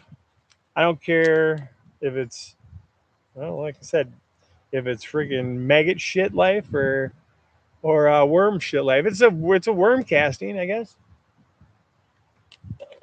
I don't know. I'm not letting it go anaerobic and spraying it on our plants and shit. So I'm not too worried about it.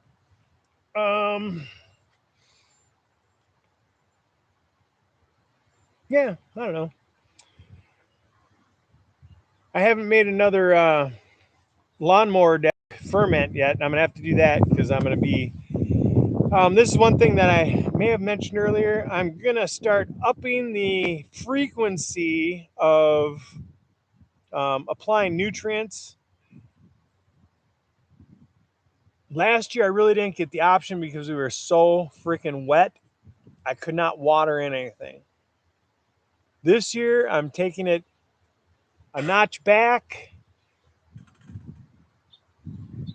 I'm not going to water it as wet, probably even as half as wet as it was last year, because now I'm using more compost or top dress or whatever, mulch, let's call it. So I'm gonna have to be careful there, but I'm not familiar with using fermented plant juice, and it seems to me that that stuff goes fast, especially in this depleted soil that has no structure. So little shots, and that's kind of the way I do my cannabis too. It's for as much as I can, a couple of shots a day with water, but it's pond water that is also top dressed. Okay, so basically every time I'm top watering these little shots, it's getting little shots of nutrients. Um, but I have more structure back there in the ground than I do here in the ground. Anyways, that's just kind of babble. But, oh, we got to put our charcoal on. Oh, that is what happens when I babble. Now we're going to stick another piece of, we'll go with cherry this time. That little apple piece was an older piece and it dried up pretty fast. All right, we've got apple. Now,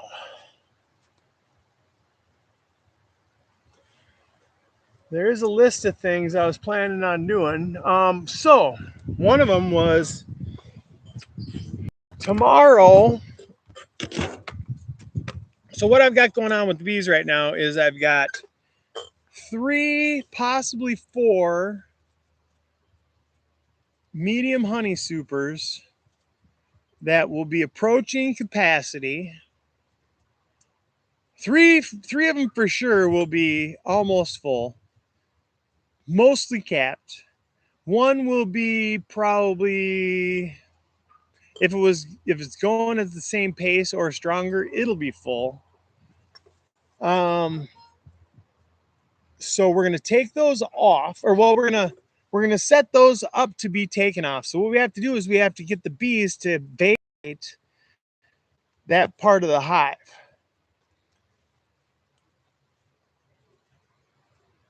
The method we're going to be using is using bee escapes. Through the beehive, you have the bottom part, which is the basic living area of the bees. Everything above there will be honey supers for the storage of just honey. The bottom chamber is for brood, living space, anything they have to do, food, up until winter, and then they start storing honey away in those chambers because they're not using them for brood anymore. We're going to be taking those off the day after tomorrow to extract the honey. But we don't want to, when we do that, restrict the bees down to a area that is too small or is smaller. You know, they're expanding still. We want the area for their living space to be expanding. We don't want them to feel like they're crowded. They can count. They know how many empty spaces they have to fill and how much time they have to fill it, or how much time it will take to fill it. And if they feel like they're going to run out of space, that triggers them to swarm, and they'll have the queen lay an egg or lay several eggs that will then become, one of them will become the new queen. And the queen that exists in the hive now will take half the bees, half of the honey, and go find a new place to live. They take half the honey because it takes 6 pounds of honey to make 1 pound of beeswax. And when they move, they have to create new beeswax to live in. So that the weight of that honey goes to their new living space. They convert that into wax and energy. They use it for energy to create wax. They build their frames, and then they go out, collect more nectar for the making of honey. So we want to prevent that by, when we remove those spots for living, we replace them with empty ones. So we've got a bee escape. There's 2 entrances to get in to that beehive, from the bottom and from the top. The top one will close off so they can't get in and out of there. Inside the hive, there's something called an inner cover. We're going to take that inner cover and put it underneath the honey supers that we'll be extracting. Inside that inner cover is a hole in the center for them to get in and out of and for air to go through. We're going to put a plug in that hole that has a one-way door, 2 one-way doors in it. They can get out through that door, but they cannot get back in. So the bees will leave the upper part of that box to go collect new nectar, come back, and there'll be nowhere to store it. That's why we'll place under those empty supers so they have a place to deposit it. The following day, then, if everything goes right, all the bees will be out of there. They may take some of that honey. Some of the times they get smart, and they'll take some of that honey and pass it through to other bees on the other side of that door, and they'll start depositing down, whatever. So maybe not all of them will be out, but most of them will be out.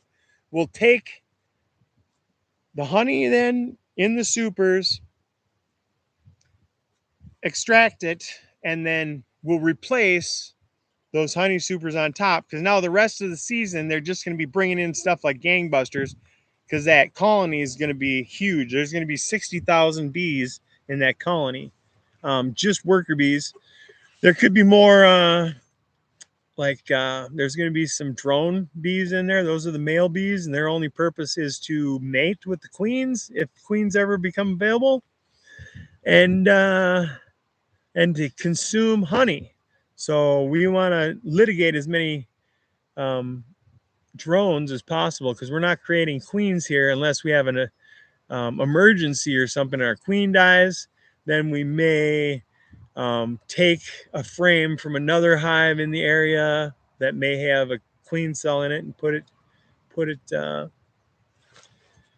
in our hive, and she can hatch, and we'll have a new queen. Not that that'll successfully make it through the winter, because that's a whole other story. But okay, let's see. Hash was wondering what Mia was working on. Hash says 3 people, and I'm updating inventory. Okay. Yeah, inventory is always a pain. Let's see. Just a chore, right? Yep. Most of the work feels like chores. Yeah. Is it only Monday? Man, tough to. Yeah, I guess. So compost for the most part, I try to. What I do is I'll put everything into worm castings. See if I can get this shrink up again. Okay. Or I'll chuck it out into the garden here into a pit. We used what was in our pit this year for our raised beds that my dad is building right now. And then I compost leaves. So I have a leaf pile compost that when I have extra grass clippings, I'll add the grass clippings to it. But that's, more of a humic, I guess, kind of a pile. I did grow some potatoes in it last year. It worked pretty good. Um, Other than that, no. I will mulch with grass clippings and now wood sawdust while I have it available. I didn't want to use wood chips just because they're chunky. Take a while to break down. I don't know. I don't have wood chips. I guess we could get a load of them pretty easily. We're back up to 225 over here. We're gonna inspect some stuff. It's been probably about a half hour or so since we spritzed. Close that choke a little bit. Damper. This is the damper. That's choke. All right, we got some color coming in here. We're gonna flip her over.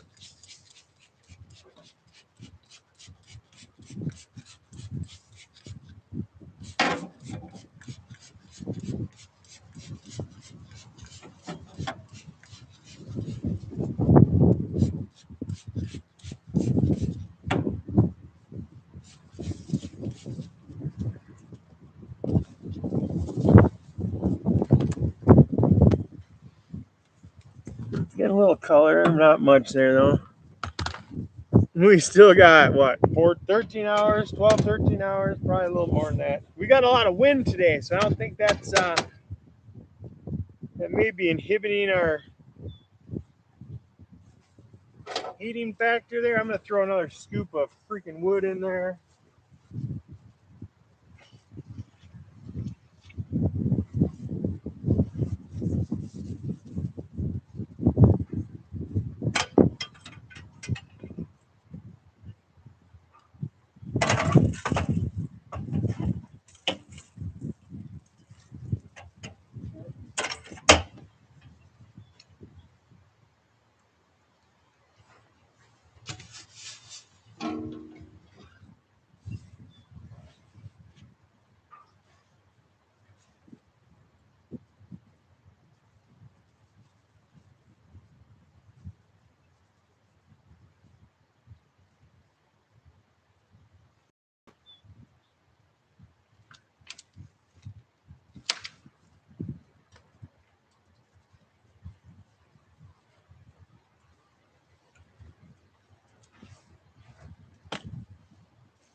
Making sure we got some airflow there.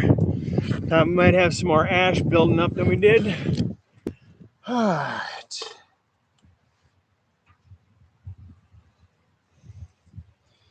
Yeah, I definitely, if we had more stuff to compost around here, I would. Now, coffee grounds, yeah. There's plenty of coffee grounds around here, so that's getting composted all the time. Most of it does go into my worm castings, but right now I'm doing what I hope to be a flowering type worm casting, more steered toward flowering. So there's very little nitrogen in there, just a little bit of flood meal, which I mean a real little bit, and more bone meal than anything else.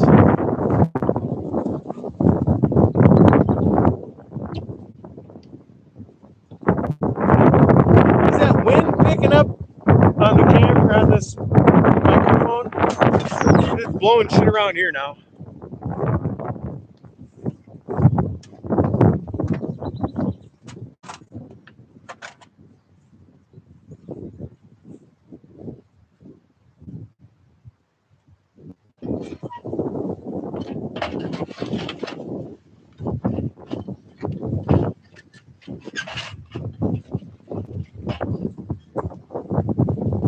Woo! That's really blowing. Good figure, damn it.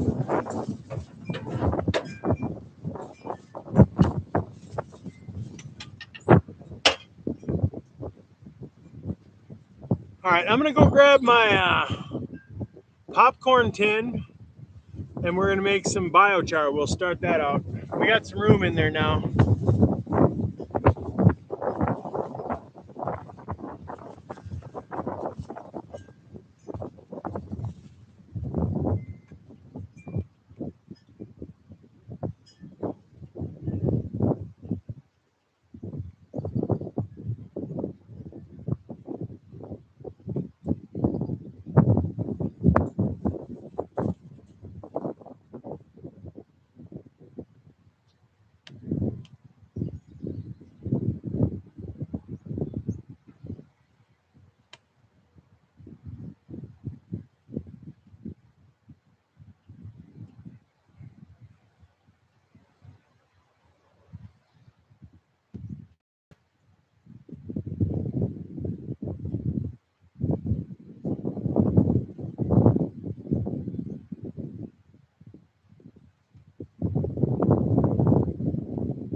All right.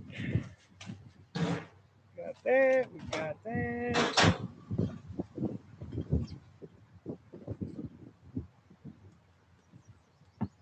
I'll go get us some sticks.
take a couple minute break time. I wanted to just dawn on me again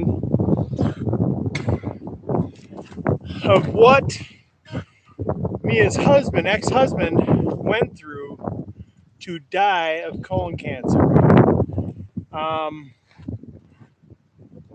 He knew for a while that he had an issue. I can tell you that, and I did too. And I was ignoring it as much as I could.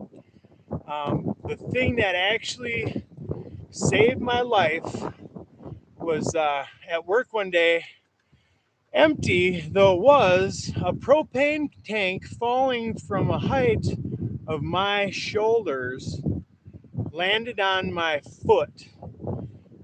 The protective ring around the valve cut through my shoe, my sock, and most of two of my toes, my big toe and the one next to it.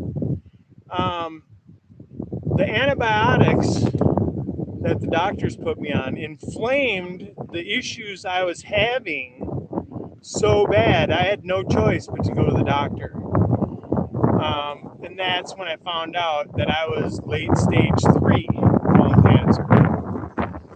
So they, within a month, got me in and had complete surgery. So when I came out of the hospital, I had quit smoking cigarettes.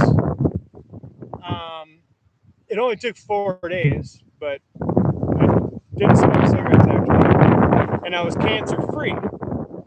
But there was a 60% chance of reoccurrence. So I was recommended that I go through preventative chemotherapy, which was 2 kinds of chemotherapy. One was a pill form that I took, I think it was 14 pills a day or 14 pills twice a day or something like that, for a couple of weeks. And then I would get a intravenous infusion that would last, or I would feel the effects for about a week after. That lasted for 7 rounds that completely kicked my ass. I worked through it and everything. I mean, going to work is vacation for me. I do what I do. I'm sitting around a lot right now, but if I wasn't sitting here doing this right now, I'd be doing this and mowing, or doing this and weeding the garden, watering the garden. We're still going to be doing that stuff. We just got to get things rolling. Like right now, we're going to be putting together some biochar. So, I'm downwind of a rusty vessel, and I just smacked it and ate half of it. We're going to take our nearly airtight vessel. Now we're losing some let's see, continuity, because it is a little rusty now. This isn't its first rodeo. We're going to cut hunks of organic material. We could use anything. Only thing is, a lot of it, like if we put grass in here, it'd pretty much turn to ash. It would be carbon ash, but it'd be just, or carbon dust, I guess. Anyways, we're going to cut up some of these sticks here. We're going to put them in this container. I'm going to wire it shut. We're going to flip it upside down. Gases are going to build up in here. They're going to escape through the cracks of the lid. They're going to combust. Not that we need that combustion to finish the process, but that we're going to see evidence of this happening, because there will be flames coming through here from the gases that are made inside here. People run car engines on the gas that comes out of this stuff. It's called gasification, and they can turn the ones that I know, son of a bitch, win.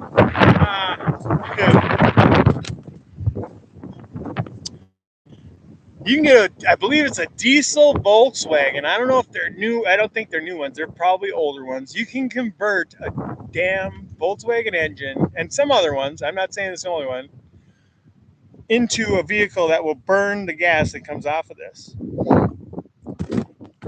All right, wind died down a little bit again. That's going there. I've got our sticks here. I've got a little wood pedestal.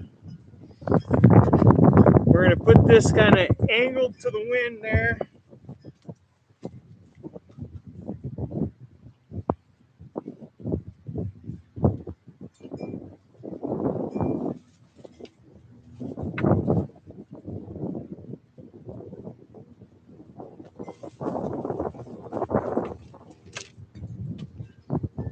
any carbon source would work.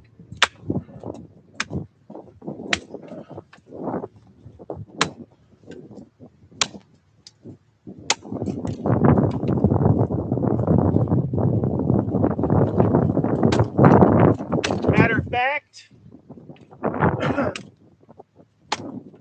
I've got a biochar mouse skull. I've got a biochar rabbit, or let's see, it's either rabbit or squirrel. Rabbit, I think. Rabbit skull.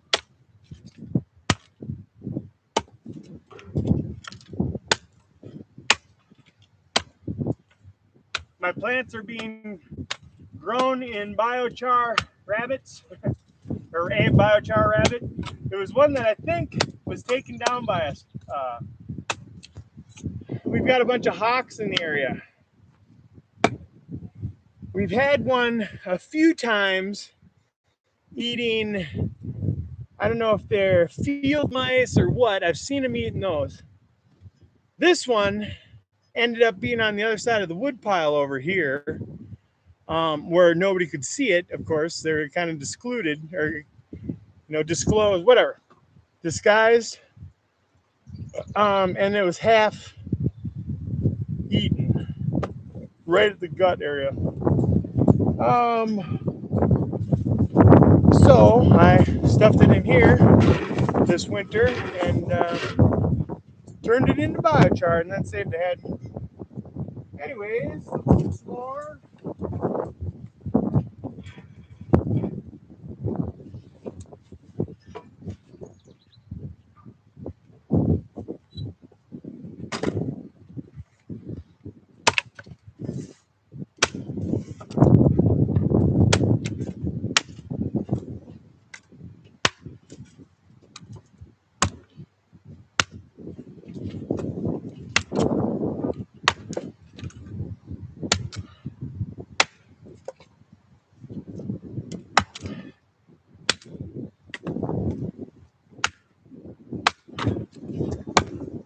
That should fill it.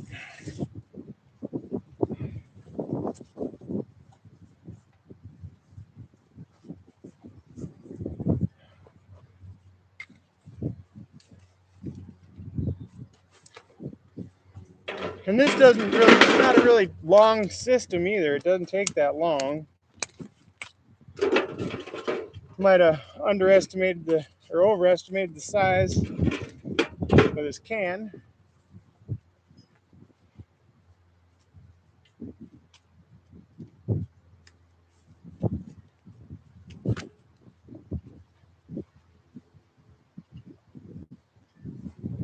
And it's super good stuff, so I really want to make sure I get as much in here as I can. And take advantage of every opportunity I can to make it. So we may make more than one batch of this today. Got a feeling.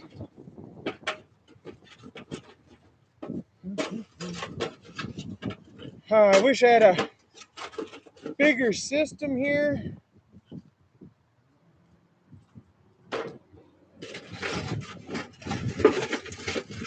Let's see. There.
All right.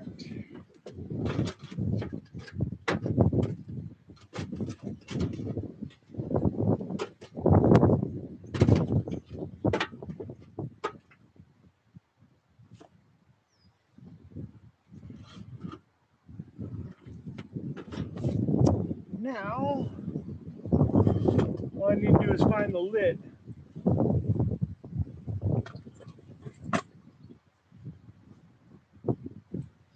No, I had it right.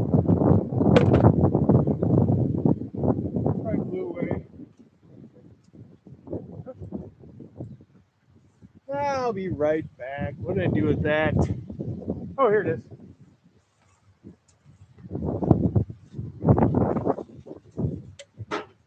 All right. We're going to cap it off. And then we're going to wire it shut. Because like I said, it's going to be upside down in there. We don't want the lid to come off and have it all pouring out. Full disclosure, that happened on my first time. I thought, oh man, I got to tip that upside down. I didn't think about it. As soon as I tip it down, everything would spill out. I thought the lid would stay on there better.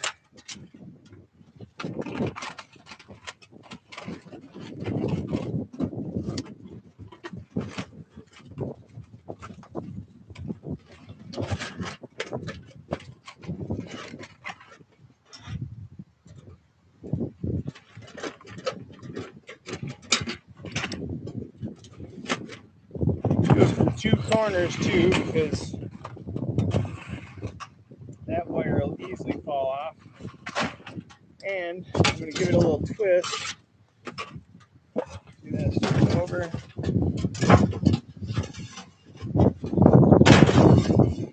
Twist it on there so they both stay together.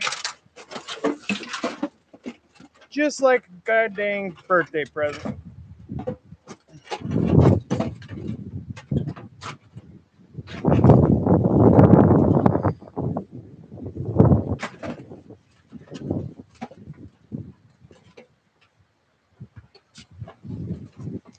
So when this is done smoldering and burning, because it'll burn and then it'll smolder a little bit after,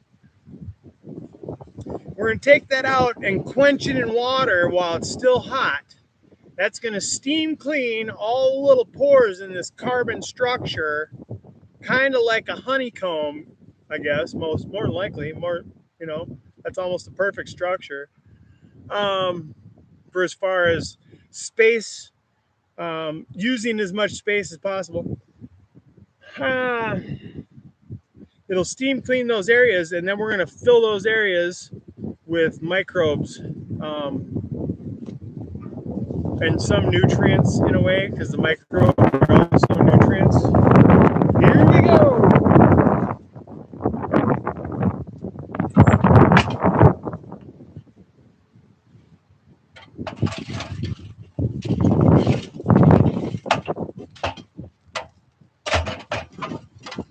Chuck in some more wood.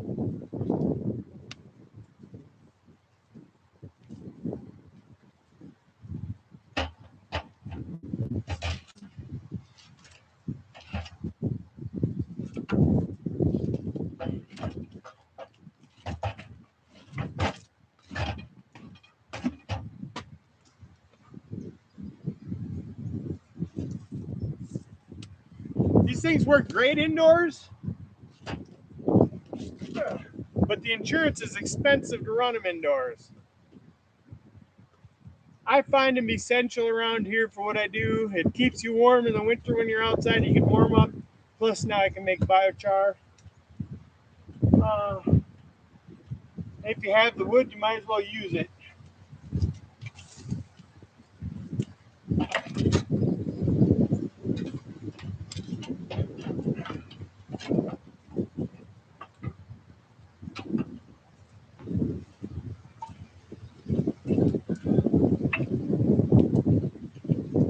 Okay, so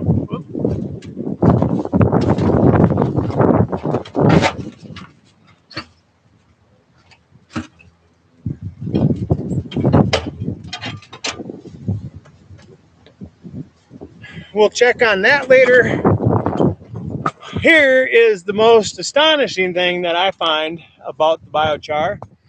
If being a microbe home wasn't enough, we're sequestering carbon into the ground for 1,000 years. So that carbon will be there. It'll break down a little bit. It'll break into smaller pieces, whatever. But that's going to sequester carbon from the atmosphere, which that is a huge issue right now.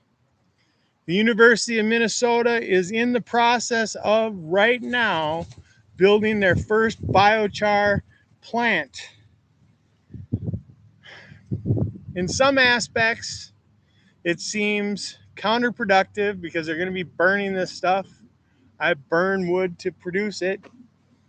But the net value, I think, of everything in the production of it is better. Now, I'm hoping they make, and it seems to make sense to me, to make these plants mobile. If they're planning on using the wood from around here, from wood from storms, damage the ash, emerald ash borer, the ash trees that are coming down right now, could be easily turned into biochar if you had a plant big enough to do it. The problem is getting that contaminated wood to the plants to make the biochar. To me, it makes more sense to take the plant to the wood material or the carbon source that you're going to be using, organic source that you're going to be using, to then make the biochar. But I don't know. This is the very first one. Hopefully it does well for them. I'm surprised they're just getting things rolling now, but it's the cannabis industry, I think, is what's driving some of this stuff. So now that some of this becomes more online mainstream stuff, maybe more people will be investigating it. Now, that brings up the Mendo Dope Boys in there. Did they get a doctorate or something like that for their training methods of growing the big trees? Kudos to them, man. I don't remember which university was doing it. We do have a university in Minnesota that's doing a cannabis class. I found out a year ago, I think. St. Cloud University in Minnesota has a cannabis course. I don't know exactly what it's all about, but I figured maybe one day when I figure out my trainers a little more, I'll get a hold of them and maybe get them involved in what we're doing here and see if now I am finding out, and like I think I might have mentioned this before, the plants I'm growing now don't seem to be as vigorous as a seed plant, which I knew that was the case. We'll see if that pans out because, like I said, also I'm using homemade nutrients, so I'm getting peaks and flows, or peaks and lows, or whatever, highs and lows.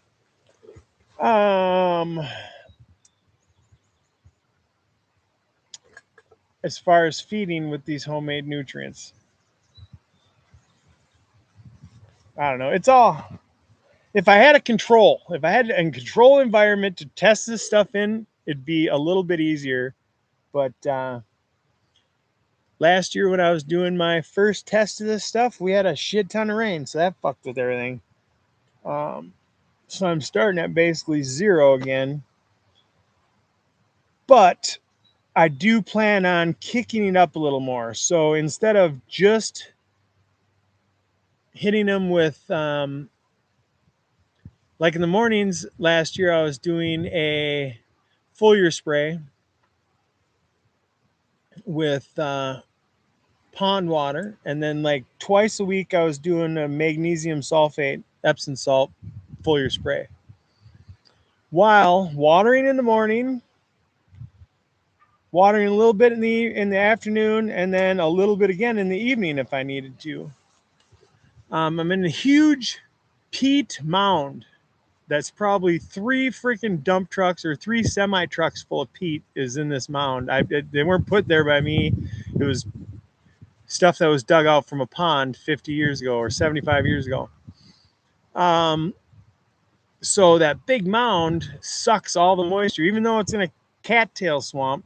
It seems to suck all the moisture out of my medium out there.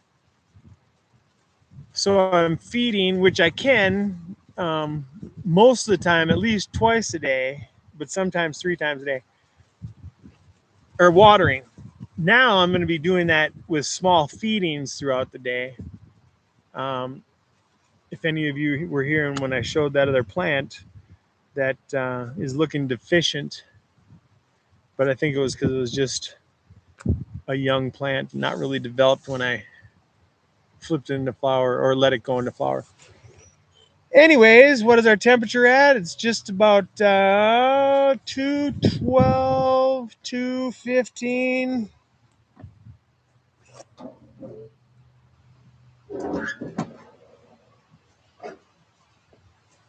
Coals are getting down there a little bit. I'm going to get another chimney started. I kind of dropped the ball on that last one. I let it sit in that chimney for too long, so it was like half gone, especially in this wind today.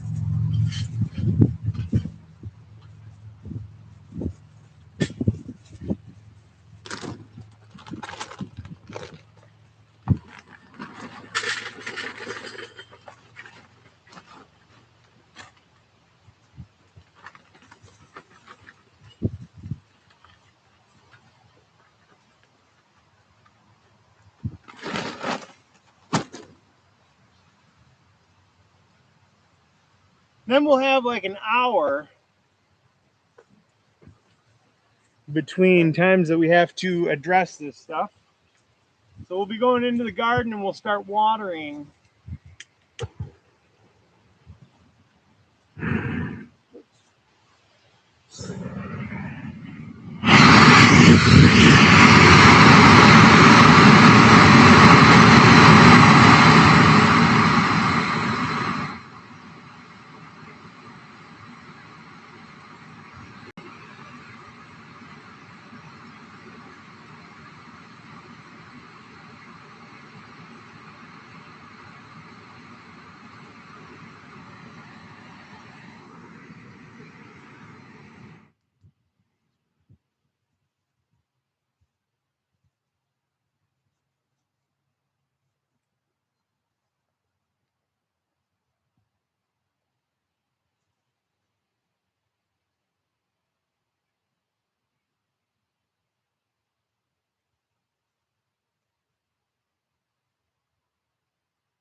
So we've got this pair of deer, white-tailed deer, in the area. There's several deer in the area, not a great big herd of them or nothing, but there's several. 2 of them are hanging out together. The other day, I swear I saw the beginning of horns on both of them. Today, I saw the deer again hanging out together. It was right away this morning as soon as day broke. I was able to identify horns on one of them. I'm watching them from the garage. They're in our backyard over here. Okay, right there is our burn, oh, right there on the other side of that bush, right there is our burn pile. Okay, that's where we got our fire.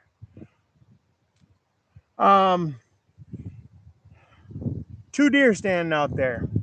I see horns on one of them.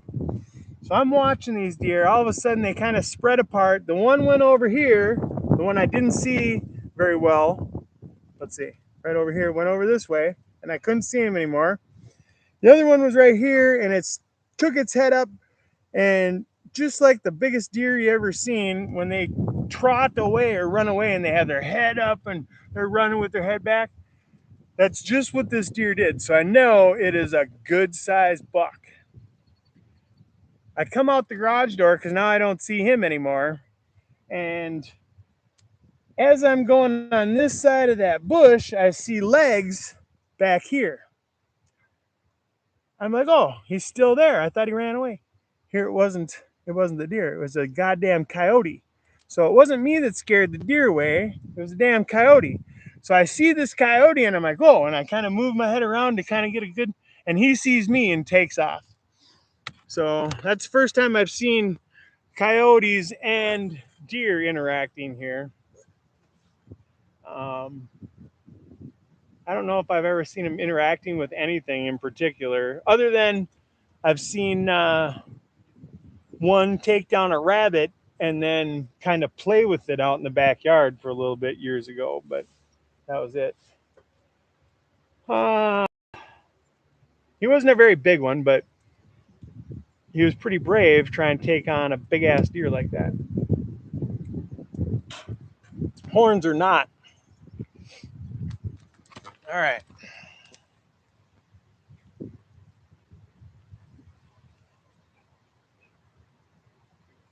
Yeah, it was a clear shot. You betcha. I have a buddy that hunts out here. He is itching. We had the biggest deer I've ever seen in my life get killed by a car. It was like 2 or 3 days after the hunting season this year. It was pretty sad. We watched that deer. I watched that deer for a couple years. Let's see. Yep, we can hunt them. I don't though. I used to hunt and fish. It's not like it used to be. I have a little more compassion for the animals these days. Not really, but kind of. I benefit more from them, you know. Like I said, that deer shit that I collect in the winter, right?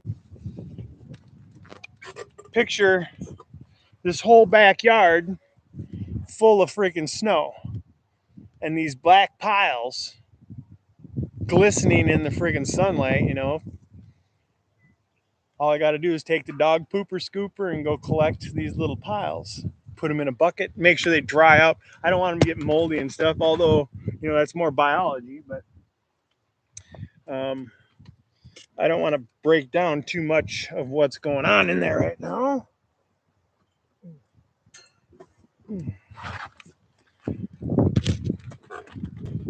Because those deer in the winter, much like the rabbits, are kind of their food source is very narrow.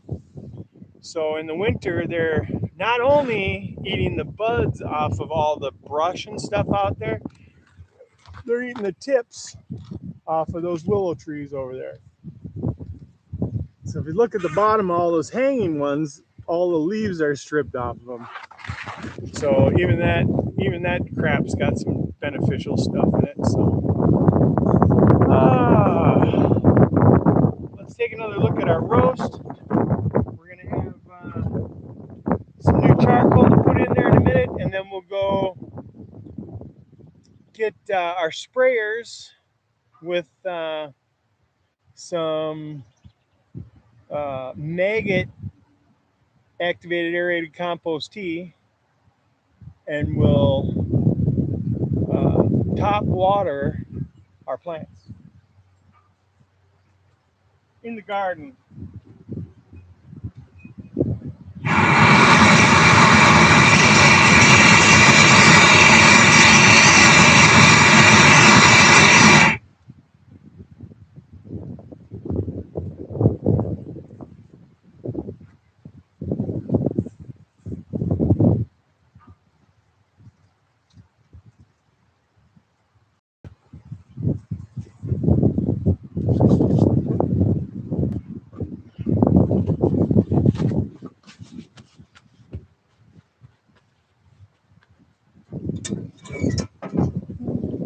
every half hour we're spritzing. And then since I have it open, I'm just going to flip it over and give it a quarter of a turn. Some of it's starting to, some of the outer parts of here, they're starting to strip away. We're just going to put that off to the side. That'll be a little snack in a couple hours.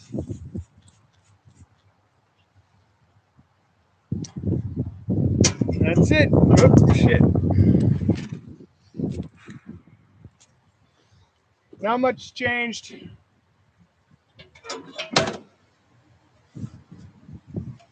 Get the temp turned back up here. I'm going to stir up these coals a little bit. Because a lot of that natural wood charcoal had a lot of ash in there. So it could be inhibiting our fire, which it was.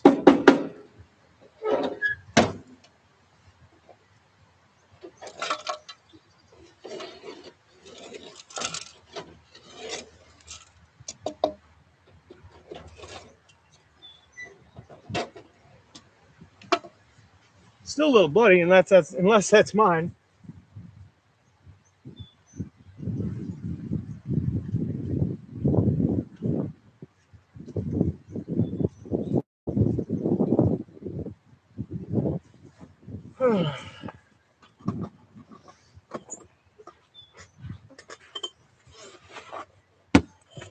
Hope everybody's doing well.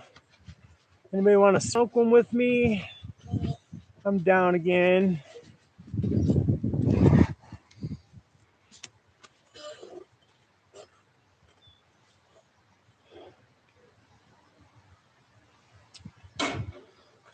know, I've done these a couple of times before, and it doesn't get any easier to keep chomping at the bit the whole time.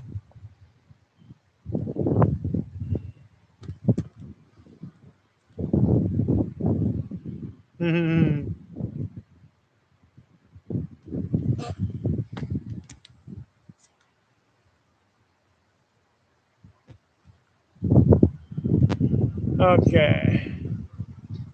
Big Germ, how you doing? I had to expand my chat here. It's hard to see in the sun on this laptop. What else is going on there? Another thing. Oh shoot! What I was gonna do too is one of the other purposes of doing this live is to push more buttons on YouTube and see what else is possible. I don't know. Barely a handful of things that I can do on this thing. So, unalive. Yes, you want to unalive the deer. Yes.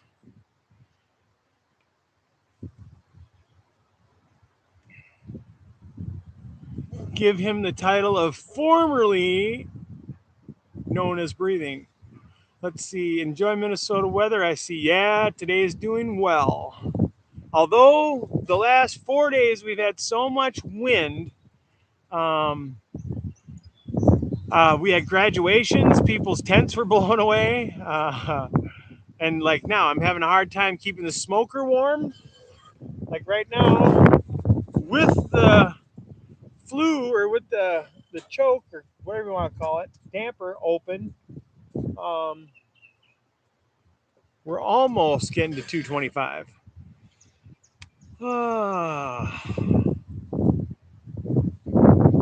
Should be golfing or fishing. Yeah, I can golf back here.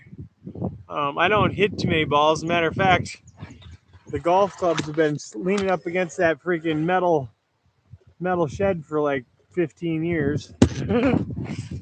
Occasionally somebody will break them out and we'll knock some balls into the woods, and I'll find them then a couple of years later. Boom. Let's see. Why won't this move over? There we go.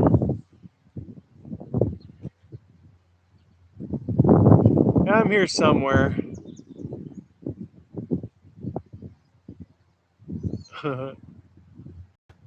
Jordan, Minnesota. All right, I know where that is. not too far from here. I'm at the 35E 35W split in Columbus, near Forest Lake. A place that's going to be the hub of some shipping, the transportation and shipping industry sometime in the future, um, at least of the northern hemisphere, I guess, or the northern part of the United States, let's call it, with electric vehicles and all kinds of shit. I think the harbor in Duluth and Superior will be utilized more in the future. And same thing with electric autonomous vehicles in the future. And someday, if I don't end up with this property, which it's like a 1% chance that I will, it will be involved in industry. This property is zoned industrial. We do have industrial people um, taking part in industry right now, building things. Fuel tankers for airports. So the freaking little machines that you see people running around in that are filling airplanes are made 500 feet from where I'm sitting right now. We've got a racetrack, horse harness racetrack, and they call it casino, but it's not really a slot machine or type casino. It's more of a card playing place that has horse racing through the summer. That's a mile this way of me. In between is a recreational camper and RV center. This side of that is a storage, so used store type thing. It's called Freeway Mini Storage. And then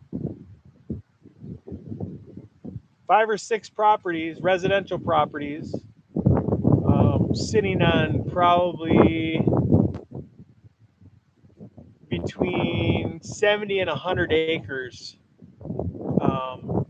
that are ready to be developed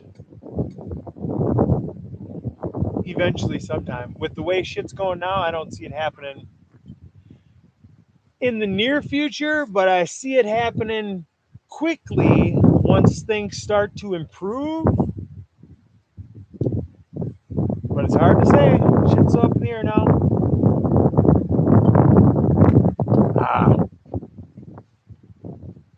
But we've also got to do some mowing. The backyard takes about 2.5 hours. And then we're going to let those grass clippings sit because of all the... Well, first of all, we want to let it dry out a bit. But I like all that clover in there. And one, I want to let the bees get as much out of it as they can the next day or so. 2, I want to use them for nutrients. There's all kinds of special, minerals and stuff in those flowers. I want to get them in the garden as a mulch. And what I'm doing with that is I've got a couple of metal garbage cans full of chainsaw dust. And I am layering that with grass clippings. And then I will be amending those grass clippings with some blood meal, bone meal, worm castings from my night crawlers. Pretty much almost the same stuff I'm using in the cannabis. Probably not the frass because I want all my frass. And I don't think I'm going to add any biochar to that because I want the biochar in my mounds. It does, when I sometimes in the spring when I mix up my worm castings from the year before, I will also mix whatever biochar I have left in with that stuff. So chances are, if I'm using any old worm castings, they've got some biochar in there anyways. And I'm using the old worm castings from last year that was left in this garden. So it does have some biochar in it. But I want to have that around for special occasions if I have it, if I need it, if I want to give it to somebody. I did send some out to people. I don't know if they're using it or not. I know my one buddy is. Cheers.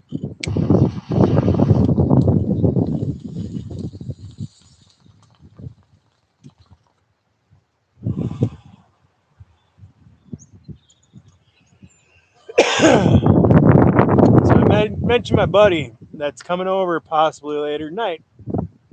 He called last night on his way to make a run, and he told me. I asked him, "Okay, cool." I said,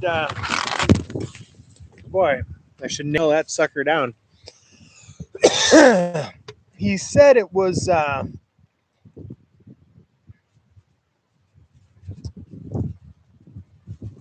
don't remember if he said it was bubblegum and runts or bubblegum and skittles. I think it was bubblegum and runts. That he's going to bring me over a sample of later tonight. So the reason why I called is to said, hey, give me a heads up. He's the one that has the cancer right now, unfortunately. Um, he's got a little different situation. If things go well, he's perfect. If things don't go well, he's going to be in a little tougher boat than I am. I have minor issues and inconveniences, stuff like that, but he would have a life altering circumstance.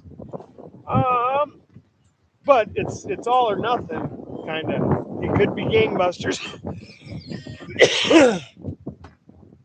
but I don't know, and that's not a pun.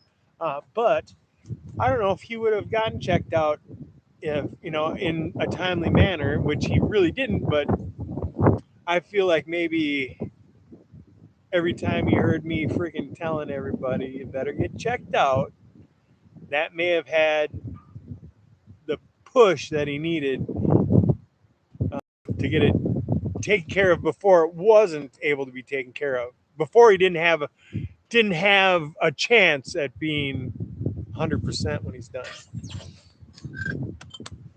All right, should we go look at our maggot tea? I did not add any sweetener to this. What it is it's an old activated aerated compost tea bag that I spread out and I just let nature take its course. And then one day I covered it up because there was a bunch of flies getting in it. I uncovered it a couple days later and there was a bunch of maggots in there. And the reason why I uncovered it was because it was in a metal or an aluminum shovel, and there was this juice starting to come out of it. And that's kind of something I expected. I wanted a leachate of some sort. I wanted to ferment. You ferment that stuff as long as it ain't anaerobic as hell. You'll get some beneficial microbial freaking stuff. So I started like draining it off into my compost tea bucket or brewer. And it's been a little while since I looked in here. Okay. So right now you can see it cooking away, but I forgot I added like 5 gallons of water to this freaking hour ago. So we're not going to be getting anything out of this right now, probably till tomorrow at the earliest. But inside there is the leftovers of that compost tea, the juices from the working maggots, and then I ended their existence and used the juice from that along with there. So I dumped the juice in the bucket there, and then I took the remnants, put it in that tea bag again. So then I went to the freezer where a while back, it was around the holidays, um, local establishment had some, and I know the cook there, they had some shrimp that they didn't eat. So I stuck in the freezer and I thought, what a better chance to use that shrimp. So inside that tea bag is also probably about a pound of shrimp that stewed for a little while. So that's where I'm getting some of the fish from. I usually use fish fertilizer, but we're going to get some fish, shrimp, whatever. All this is doing is building a microbe army to solubilize the stuff in our mounds. And also, from what I've found,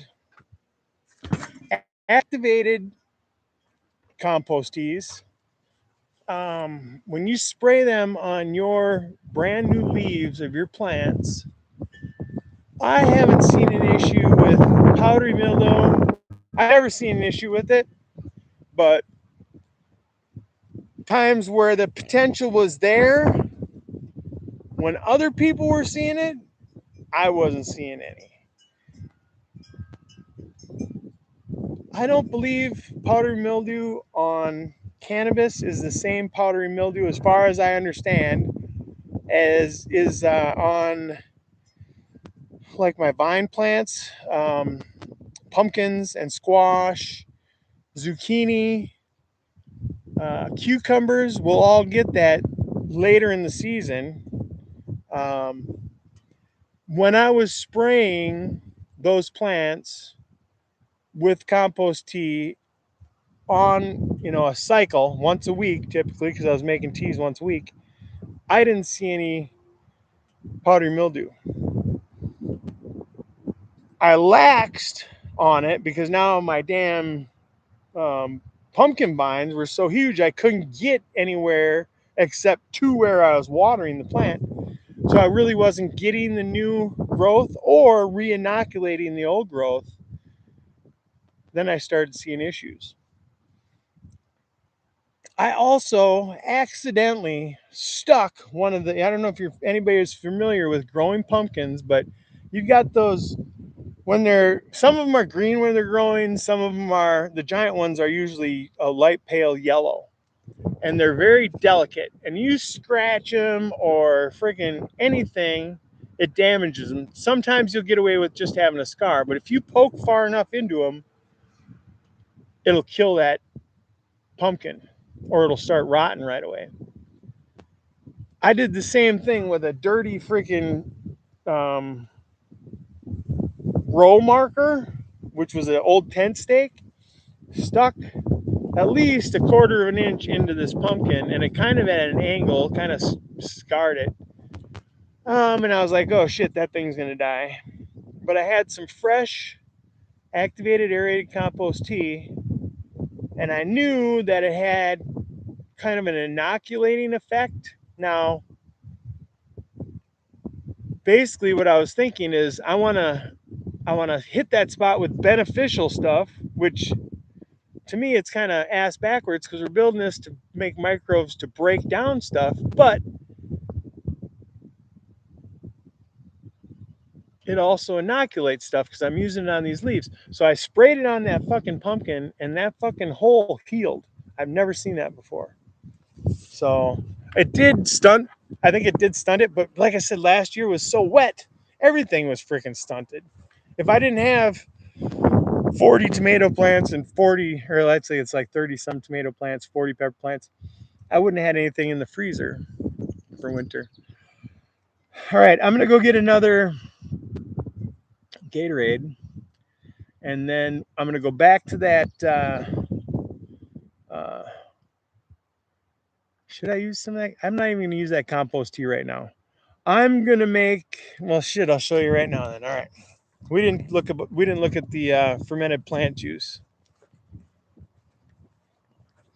Now, this is the only other thing that I think could have possibly upset that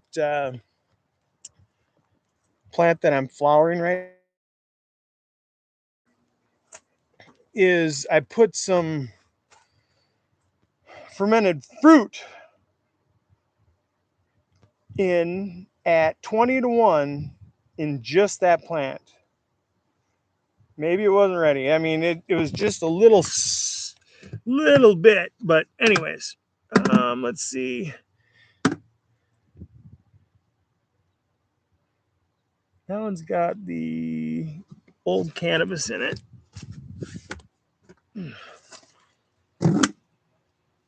That one is the flower one. Okay, yeah. So this one here is the one that I used in the White Widow. It's possible that something was up with that, but I don't see anything in the new growth. It's just that little bit of yellowing in the old growth and just no real sign of any bud plumpening or anything. I'm going to give it another week. It's not something I'm worried about. It's a small plant. It's an experiment. I expect anything could happen. But this is the one we're going to use today. Right there. That one is a little bit of honey, water to the top, and you guys go to the bottom of your mower deck. And pull out that stuff when it's fresh.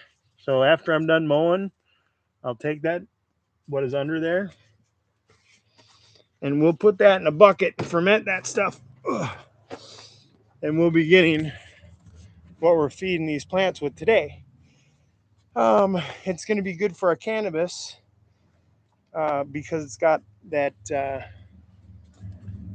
clover in it, and that's got all different kinds of good stuff in it. I wish we could have the roots from it, but either way. Now, this is going to be 20 to 1. I'm going to sift it with our tea bag. Let's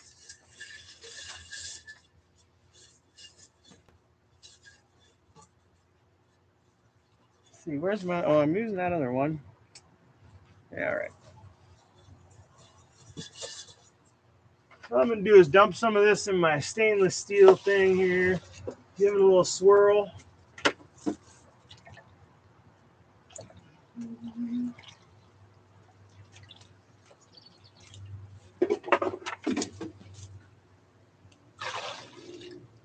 Only takes a little. Actually, we're gonna be using a couple of jugs worth, so I'll get a couple of batches worth here. I'm gonna take what's left over and put it right back in.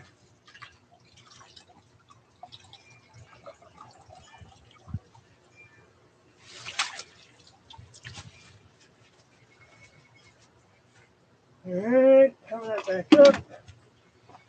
I'll be right back.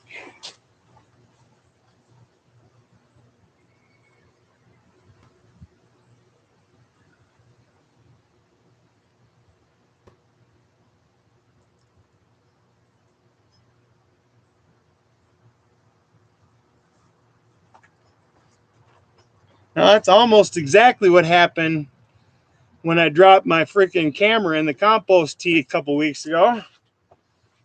I was set up doing a little video, starting a video, and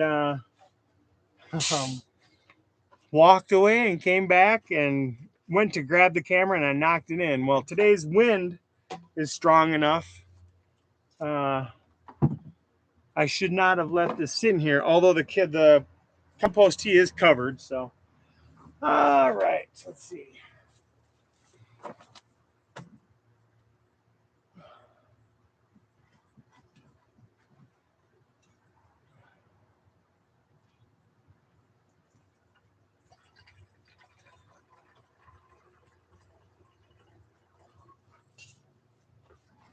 That looks good there. And providing you don't lose it, what I do is I will take the tip off of the sprayer here, and now I can just water, and it goes much faster. You don't get as much plugs. You know, there's still crap in this, literally. So I don't want it to get all plugged up. It's not that hard to get unplugged, but all right, I'm gonna run these over and I'll come back for you.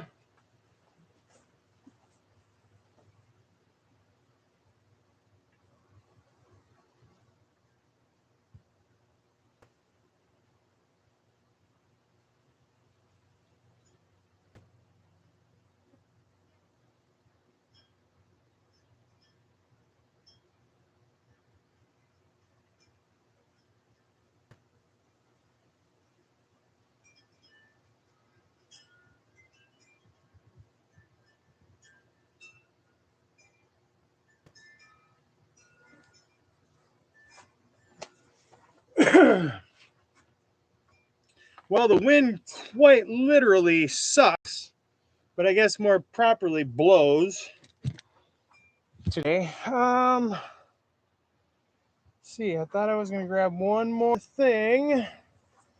Don't want to lose the sprayer tip. All right, well, I guess I said I was going to get a drink too.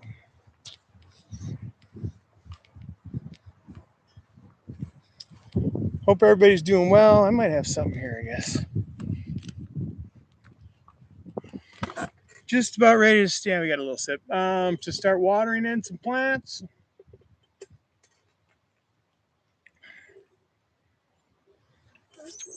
Oh yeah. We'll get this in there first. What I'm going to do is fill those sprayers up with regular tap water out of our hose. And I've got a wooden step ladder, or not a wooden step ladder, aluminum step ladder thing over here. That's what I should have used to put the camera on before.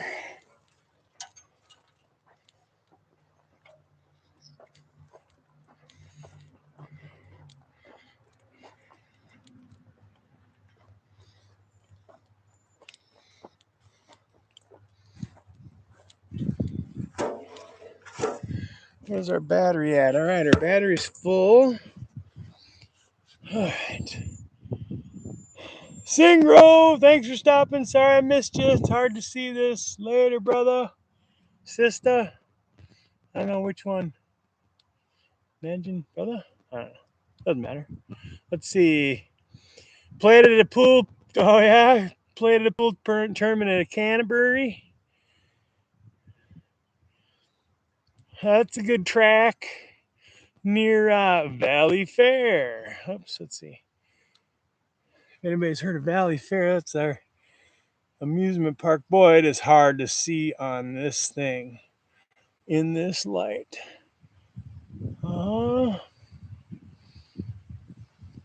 Yeah, Hash, thanks for stopping by. Appreciate you. Or was that me that's leaving? Whoever. I can't tell.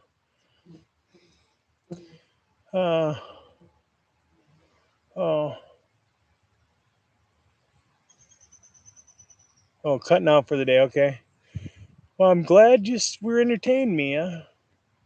I'm glad you stopped by. Hopefully, it is entertaining. I don't know.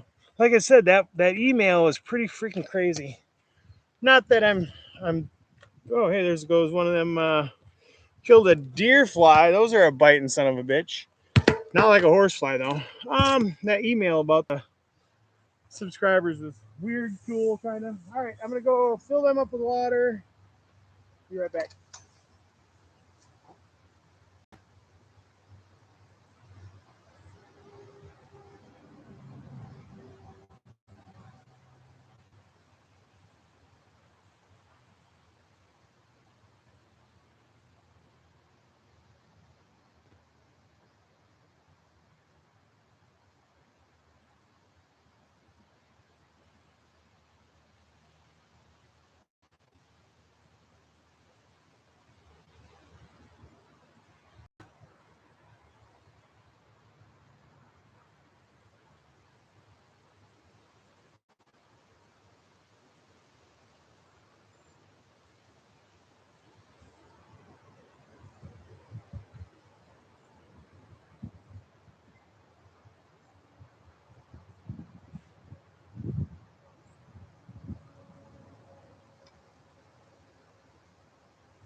Oh shit! Well, I just busted that one.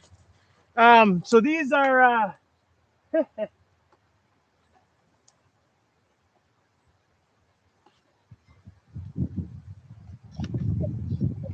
Oh well, that one was old. So these are anaerobic teas. I'm not going to be spraying them on any plant material we're going to be consuming. Um, I don't exactly know what's all in these things. As far as, bacteria or whatever. So it's solely going to be in the ground. And that's where the uh, mulch layer comes in handy. It'll hold on to this stuff, but it'll also, while holding on to it, keep from splashing up on any plant material we will be consuming. That doesn't mean you just come right out here and start munching on stuff. I did last year mistakenly. I didn't get sick from it, but the potential was there. So, as far as I know, boom. This is all we're gonna do. If I was smart, I'd put a little extension on this thing so I didn't have to bend over. About 5 seconds. Now, I can move this away and it's dry under there, but the closer you get to the stem, looks like it's moisture. And I know 3 inches down, there is moisture there. And we're not seeing any wilting. And as you can see, the top of the surface is dry.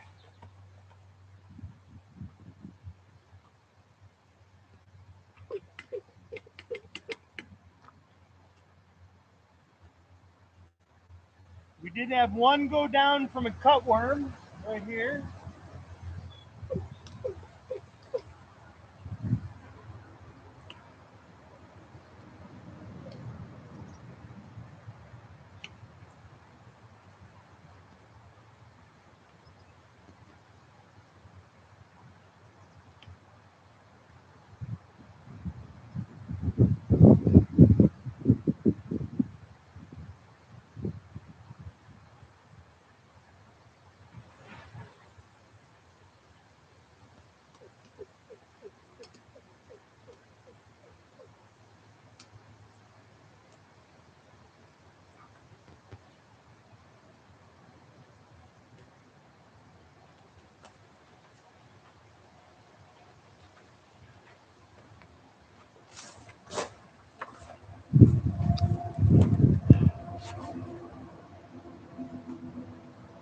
So I just walked all this way and I forgot what I was going to say. But yeah, what Mia was saying, she was entertained. That's what that chat is for these days. I mean, it keeps people around hanging out. That's one of the reasons why I'm doing the lives, is for a place for anybody that wants to chit chat with whoever wants to hang out. Um, that's why I'm giving out my YouTube channel to everybody I know around this area. I want them to get online um, and become involved in the community. I remember now. I am watering for the size of the plant, okay? Not to saturate the ground around the area. Um, I just want to get a little bit of nutrients to the area of the root system. Not too much because we don't need it. We've got the subsurface, moist subsurface soil. Um, we don't want it to leach away. So we're just giving like 3, 4, 5 seconds at a time, depending on how much pressure is coming out of here at one time. Right around the area of the roots. I try not to get it on any plant material. I've seen molds or funguses show up on plant material after I've sprayed these heavy, because I was experimenting last year more than I am this year.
Now, since I busted that other pump, all I got to do is take the top off of this one, swap it out.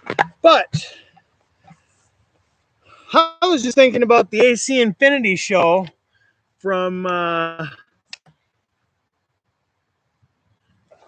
what the hell was it? MJ BizCon. Shout out to oh shit! I just got some on me. Norma G. I don't believe Norma G. I know Norma G had a recent online presence as far as a show, and always has been kind of the TV guide of the community. We all got to meet Norma G at, I think it was MJ BizCon. I'm not, if it was MJ, if it wasn't MJ, it was the other one in Spain, or Spanibus or whatever. I think it was MJ. We got to meet Norma G. Good to meet you, Norma G. You're an amazing supporter of this community, and welcome at Corrigan anytime. Appreciate what you do. Appreciate what everybody does. Hash, appreciate what you do with all your information. And, little bits of everybody's concerns and compassions and love. If you guys don't know Stony Homestead, check him out. Their creative style and their technological abilities is really cool. I have none of that. You're going to see basic videos from me. I did get a time-lapse one to work one time.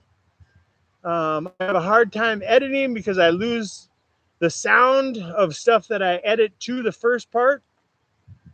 Anyways, that's neither here nor there. We're going to go for our peppers now. Same thing. We're watering for the pepper plant. We're going to keep real close to these roots. Most of these, shit, was it last week that I got this in or 2 weeks ago? 2 weeks ago for these, they were just in little 1.5, 2 inch little square pots there. So they're not that developed. We are going to be popping off. I'm seeing flowers and buds start on these. I'm going to be popping all those off. We want more vegetative growth right now. And then I'll show you the pepper plant, the big pepper plant.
All right, be right back.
got to start setting timers.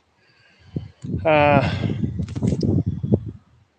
chimney that I started before we came in here to look at plants just burnt completely down. So I got to start another one. We're still maintaining our temperature, so we're good. The peppers, tomatoes are watered. I forgot, we got 2 zucchinis at the end of those aisles.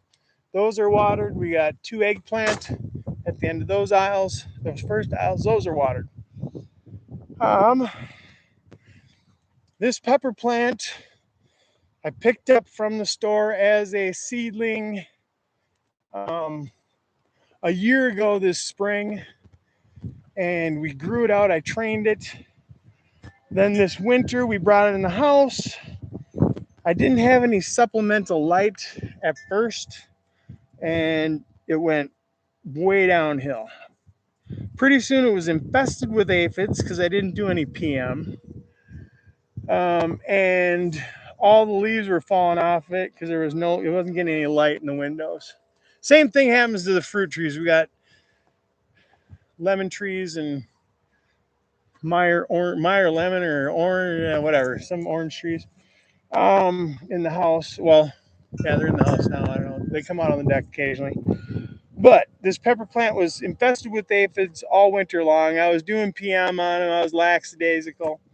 We finally got a 100-watt HLG board or panel light. I don't even know what they call them. I don't do indoor, so board lights or whatever. Ended up with 3 leaves on it at some point. I don't remember exactly when it was. Somewhere around Christmas, I suppose. Maybe a little bit after that. It started to come back. Still having aphids, so I was spraying it with all different kinds of stuff to keep them at bay. Spring came, got it outside. Now, for March, April, and May, it was still in the house, and it was coming back. This is what it looks like now.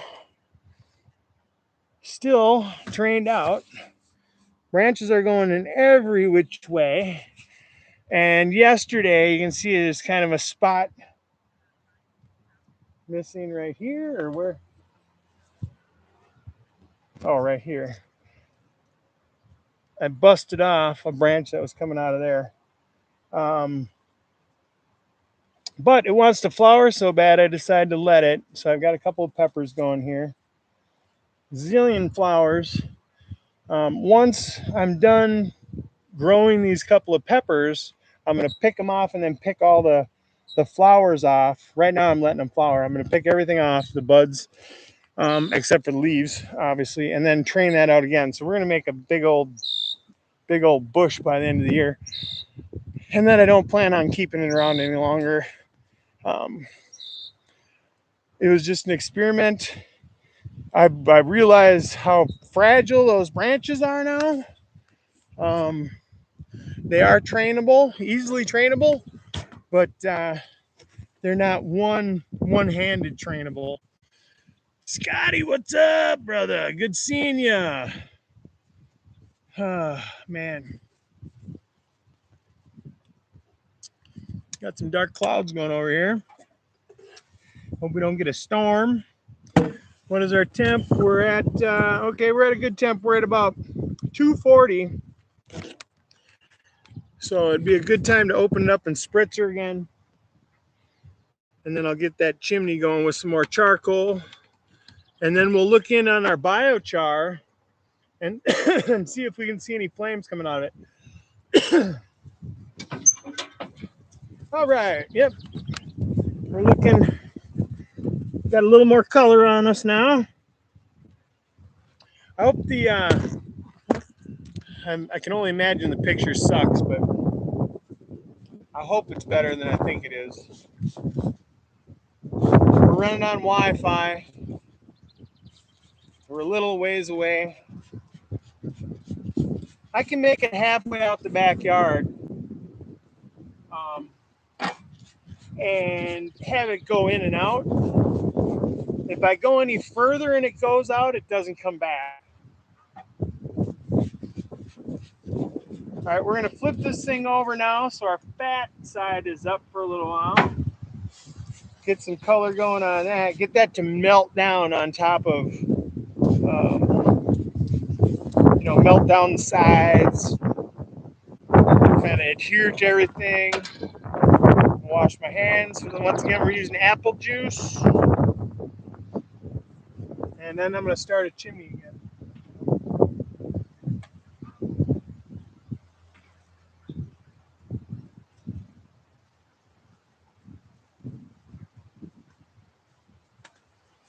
All right, let's see, chimney. Get to play with fire.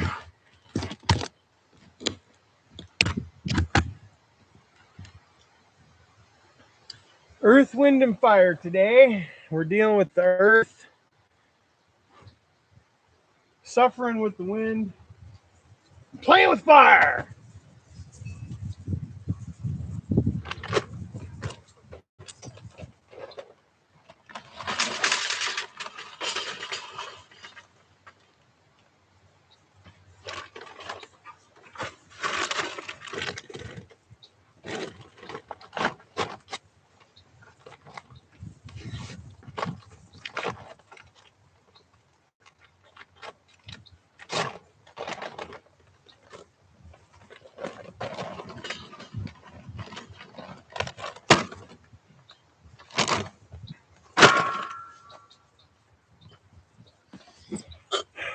Oops. Kind of been messing around with this in my head for a little while. Grambo's got his Gramborg, and the jug dealer's got the Juggernauts. A Crow's. Now this is not this is the name YouTube gave me. I just put my initials in with my last name. Everybody started calling me Crow. And a Crow's crew is called a murder. So I want you guys to all become a part of the murder and like and subscribe. And all of you that have a blue hue to your name are a part of the murder, whether you like it or not. Thank you all.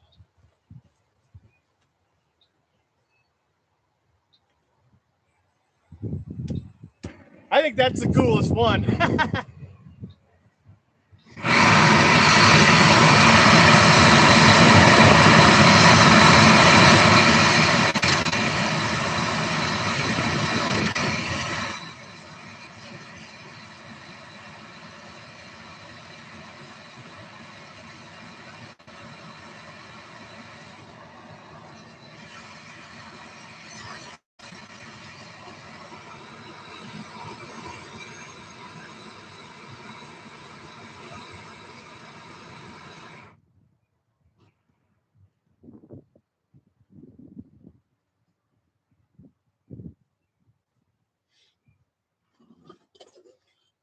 All right. Scotty, I hope you're doing well, brother. I see you got some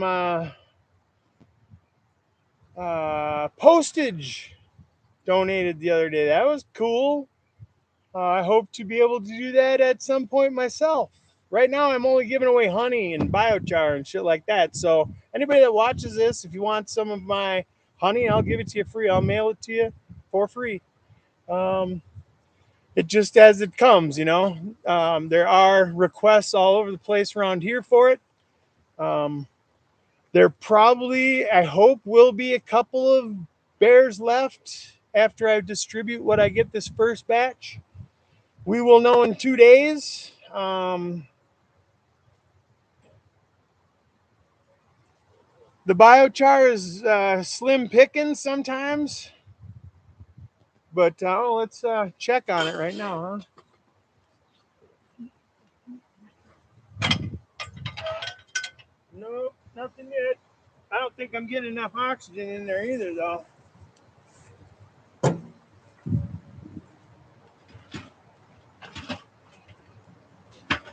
Or it's already done. Gravity might be already done.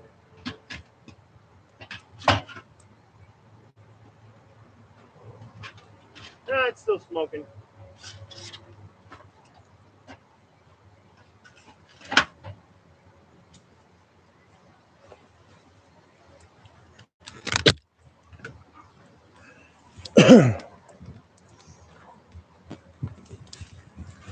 So if you look down in where that, oops, I just shut everything off. Okay. Let's see. I believe if you look down in there, you can see smoke coming from that seam there. There's a lot of smoke coming from everywhere, but eventually that'll start on fire. It could be burning on the other side. I should have more flames over here. But eventually that'll start on fire or eventually stop smoking, and that'll be my cue that we need to quench it.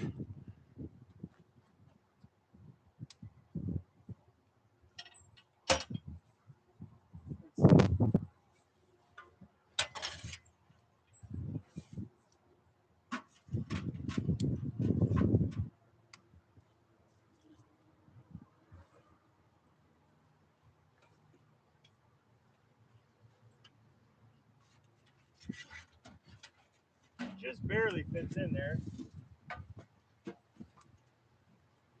It's gonna sound like glass too when it's done.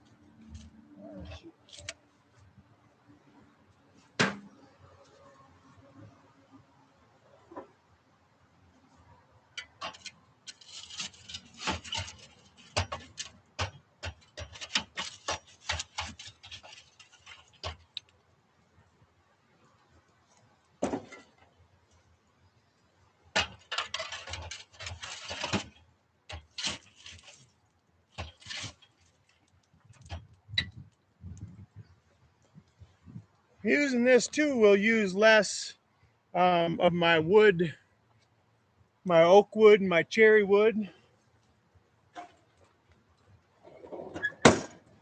Not that we want to use all this.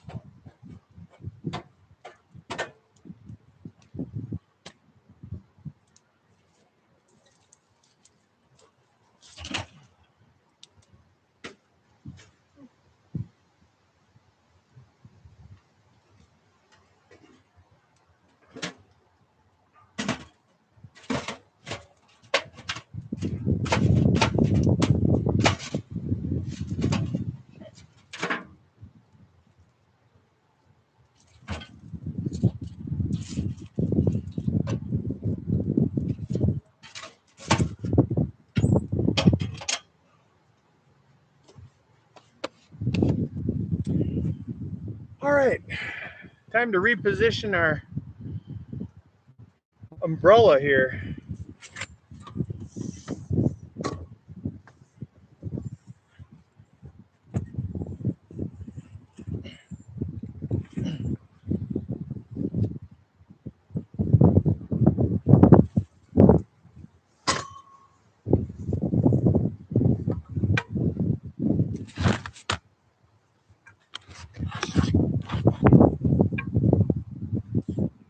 I suppose I could have just moved the grill, but I'm not really down with moving that too much. Let's see.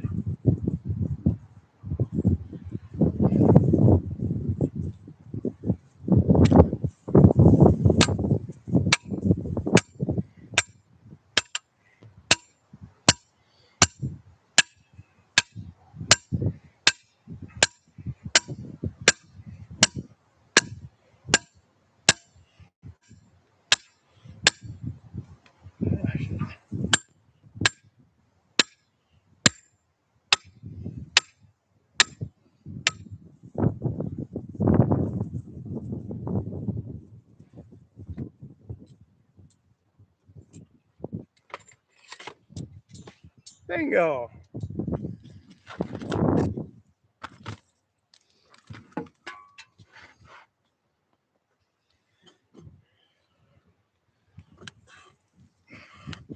How many people can pound in a fence post like that with one hand?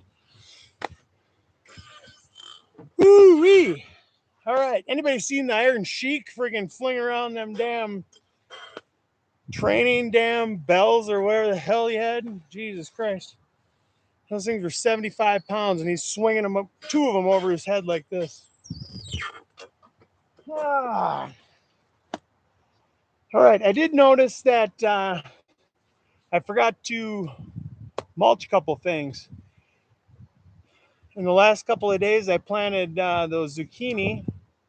They didn't get any mulch, and then neither did the gourds or the cantaloupe. So we're going to have to, the way I did it on the other stuff is I put down sawdust first and grass clippings on top of it. So I'm going to do the same thing with these. The intention of that is to try and stimulate some fungal growth. I don't know particularly what kind, but I do know fungal growth is beneficial, and it's you see it up against the damn wood pile there. That wood pile there has been added onto for several years, and the stuff underneath it is, basically become ground, earth, and our raised beds that my dad's building right now, and some of them that we've moved from inside, they were all half full of wood. When I moved the ones from inside to the front yard, the wood had decomposed almost to completely nothing. And it was all nice and moist in there, even though it's up out of the ground. If you just had a regular pot with potting soil or a big bed with potting soil in there, that shit would dry out just like my mound that I'm growing out back in. Now that is now, after it's been worked a couple years, the mounds themselves are really supple. I can stick my finger down into them. Anywhere else on the whole structure that's back there is so burdened by roots and compacted over 75 years. It's really good material to grow in. I just don't know how well it would grow anything just put a seed in the ground out there. Being worked, I did not till it this year. I stuck our friggin' potato fork in it and kind of give it a little raise up. So it kind of fluffed it up. And the two new ones are my homemade potting soil. So they're a little more supple because it's fresh.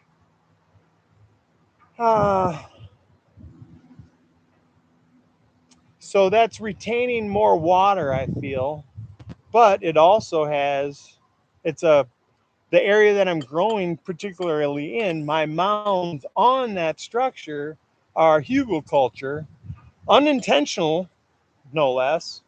It was more of a retaining wall over the years than it was a hugelkultur, but it's broken down over the years. It's got mushrooms growing out of it. Last year or the year before, now I know it's not uncommon, but I had a 3-inch froth of fungus. If it's mycelium or mycorrhiza, whatever. Let's see, mycelium, I guess. It was probably mycelium. It was growing underneath one of my plants. It was so shaded underneath there, and the atmosphere was right. It was really thick. So I know all that has to do with, a functioning ecosystem, healthy ecosystem. If I was seeing stuff die next to it, I would question what I'm doing, but there goes my chimney. Thistle. The thistle that is growing out there, I'm going to cut that. Well, I've kind of stomped down a lot of it because it's going to be starting to impede the friggin' mountains, but I'm going to pop all those heads off of there and throw it in my fermented plant fruit juice. All right.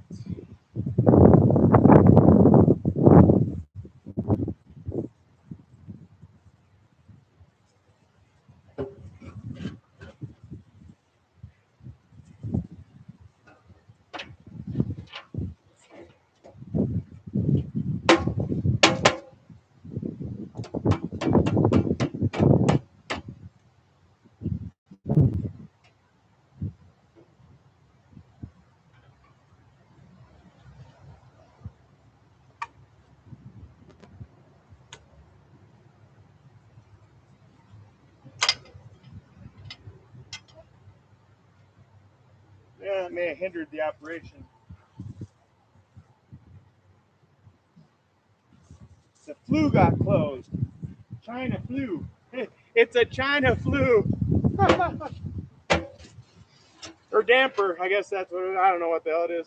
The damper or flu, I can tell you. I know it's from China.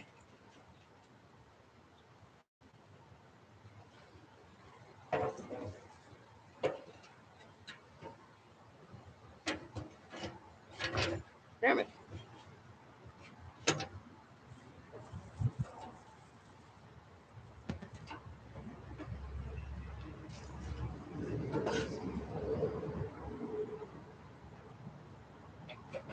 Shoot. It's got a little bend in it. Hold on.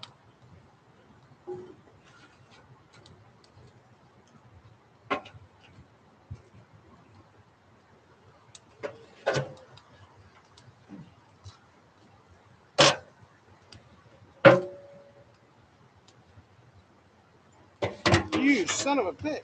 Oh.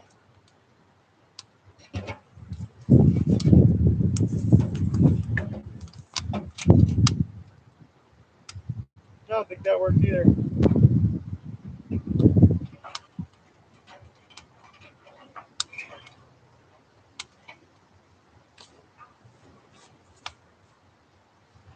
That looks better.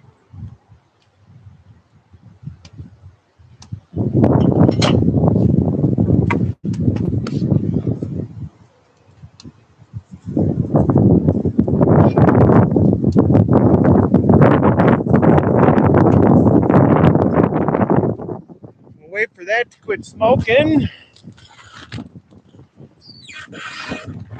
All right, and then we're gonna put smoke in for our smoking.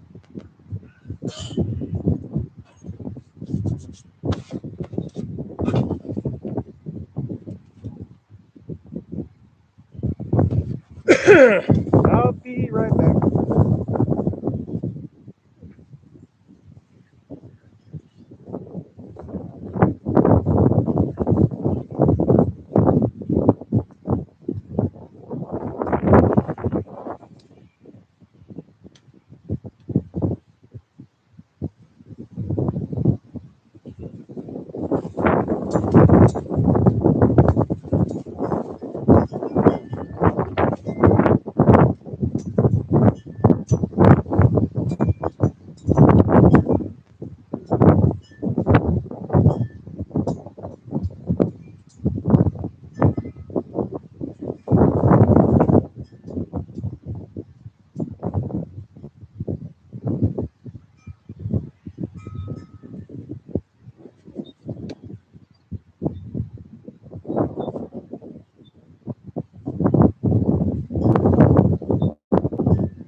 Got water, frozen. We're gonna let that thaw out. Got another Gatorade, it's frozen. Let it thaw a little bit. Singro, you back?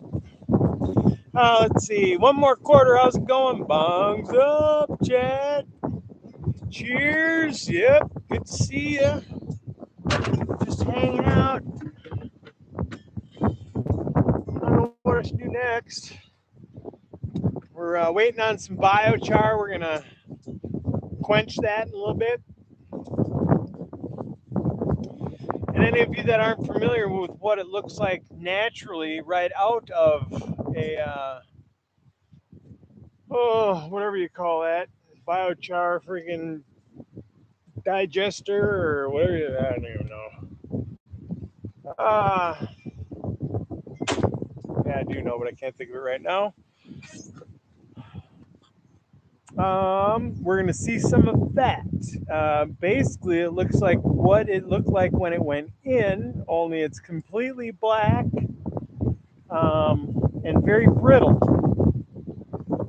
And then we're gonna quench it real fast. So that's gonna steam clean the inside of it, and it'll be readily available to be charged up with whatever thing we want to inoculate it with or charge it with.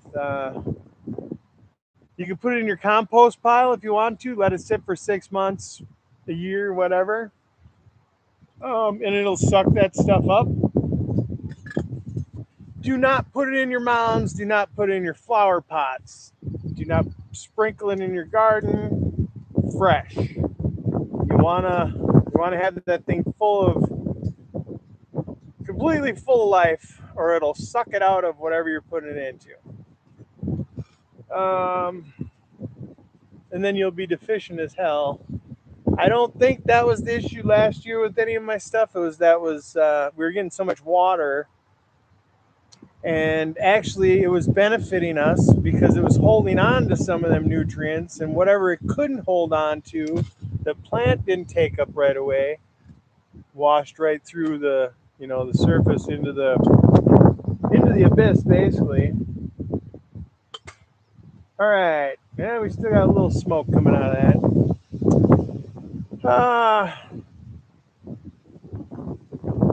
In the next week or so, I'm going to be top dressing the mounds again. And then I'm going to do it one more time in probably 3 or 4 weeks.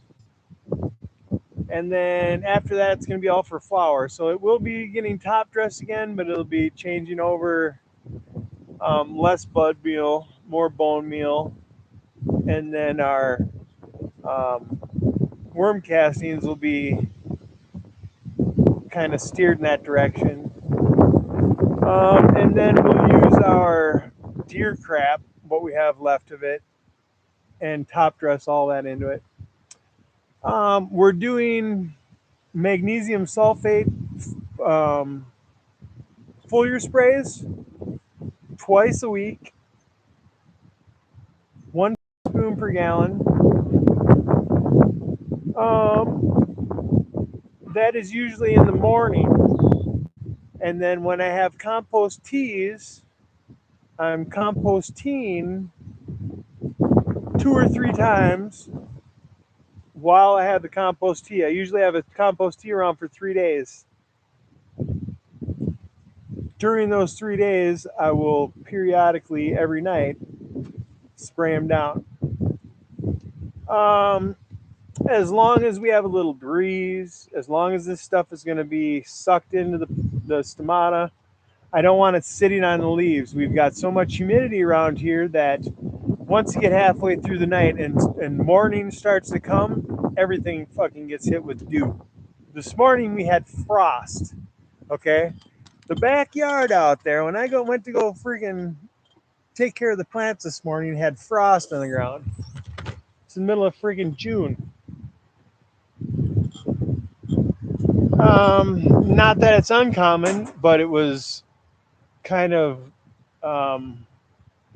not what we've been seeing this year. It was a lot of hot weather recently. It's like it all of a sudden hit the switch and it was going to be summer now. And I get up this morning, I can see my fucking breath. All right, we got charcoal right here. It's going in. I'm going to kick this down a little bit. Come on. Oh.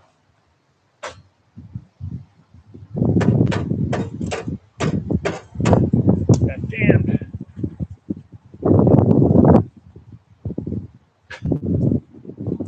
because we don't want to get up to 250. Right now we're at 270 or 240.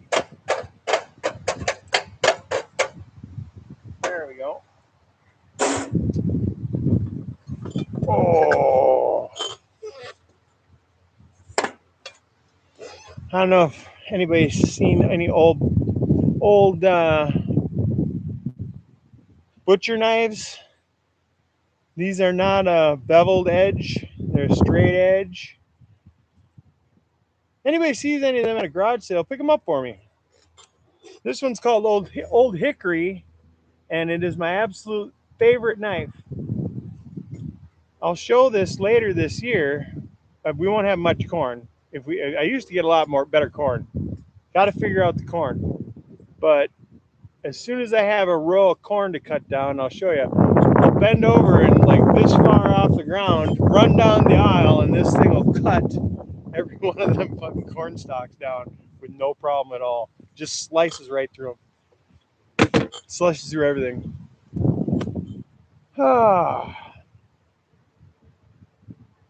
So next, yeah, we'll do some. We're gonna throw down some sawdust around the ones that don't have any yet. I still got a little bit of grass clippings left, so we'll use some grass clippings. The pop is on ice. We should probably smoke one.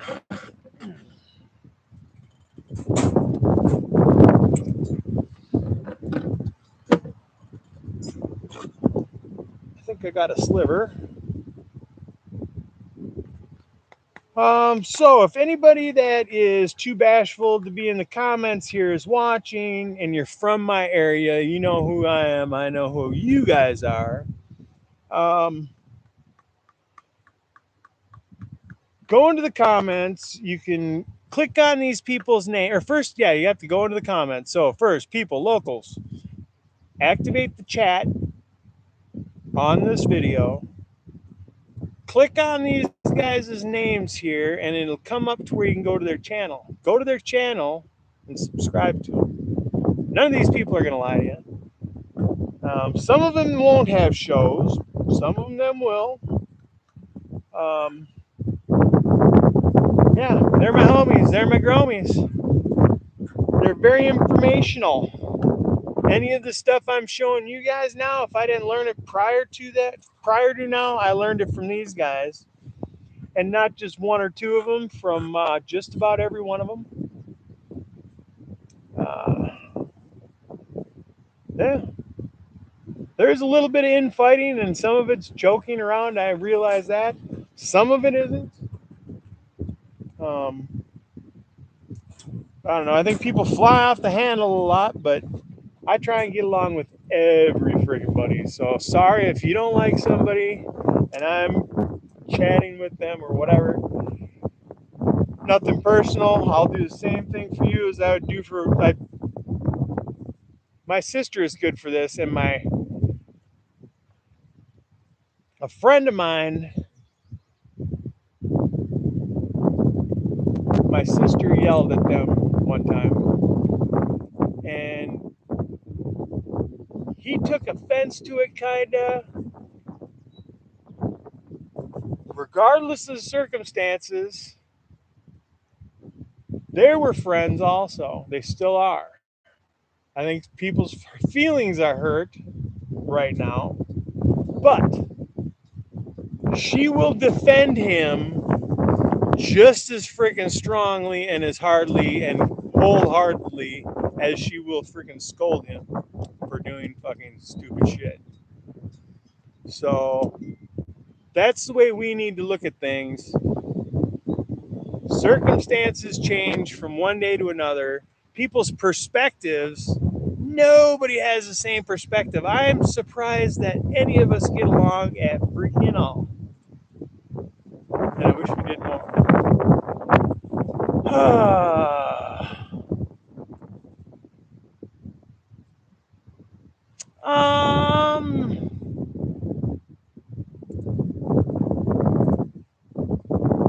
Okay. No, I don't know. by Green Jeans. I don't know if I've heard of them.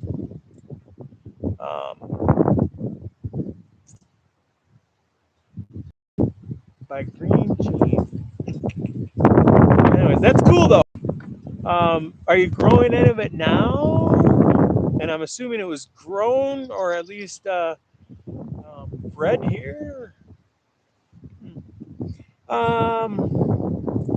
I did try some local stuff, two different kinds of local stuff last year actually.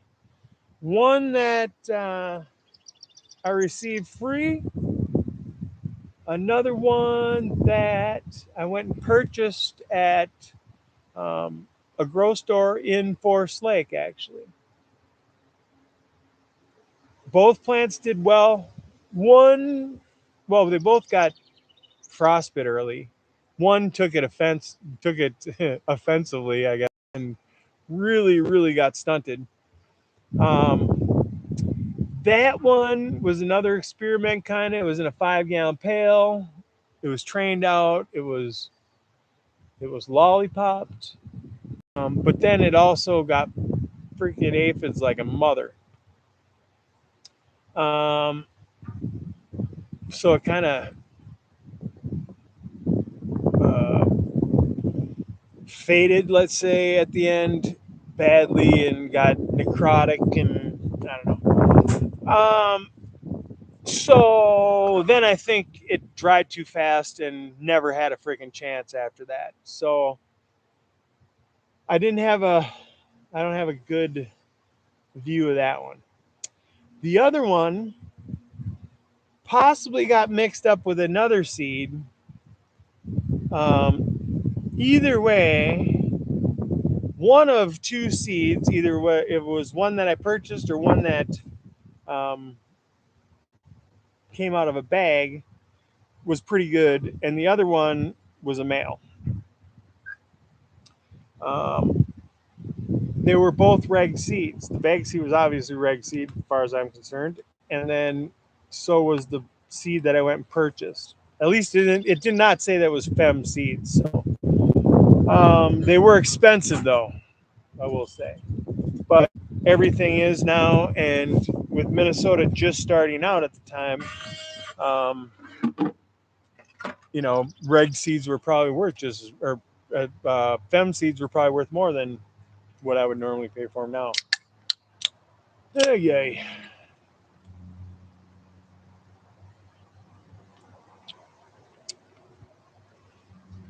All right, it's been another half hour, so we can spritz that roast.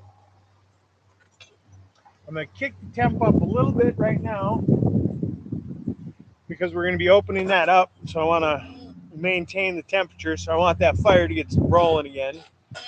We've got our rig set up. Cheers.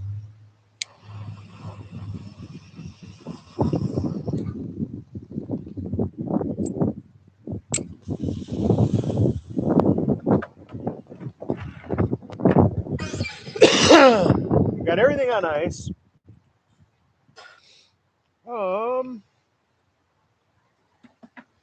For anybody that hasn't seen this, that is my cannabis extract honey. Pretty dark. Pretty good too. I extracted it with Everclear extract grade 151 grain alcohol, and then I evaporated it off.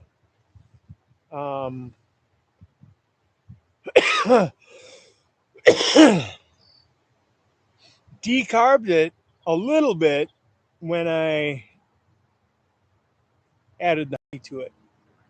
So that's the only real decarbing it got.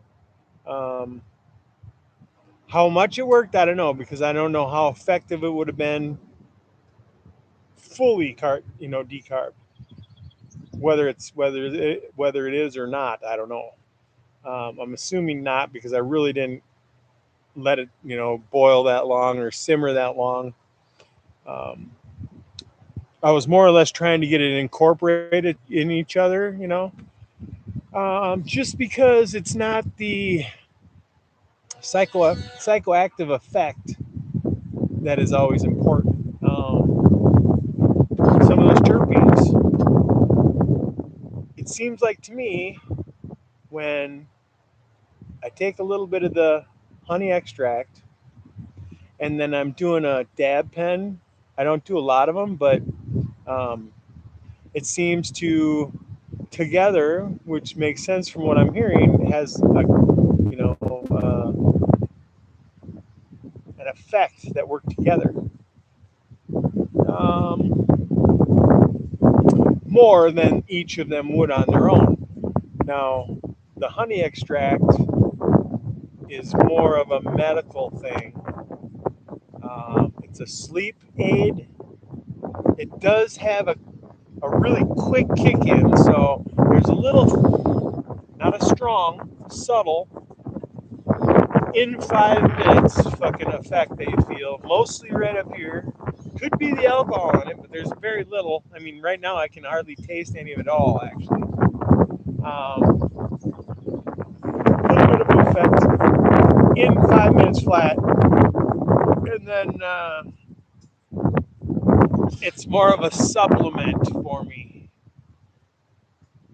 It'll hold me over to where I can just keep rolling on whatever I'm doing because I like to sit and rip bongs. Before that, I would do one hit after one hit after one hit after one hit, smoke a joint.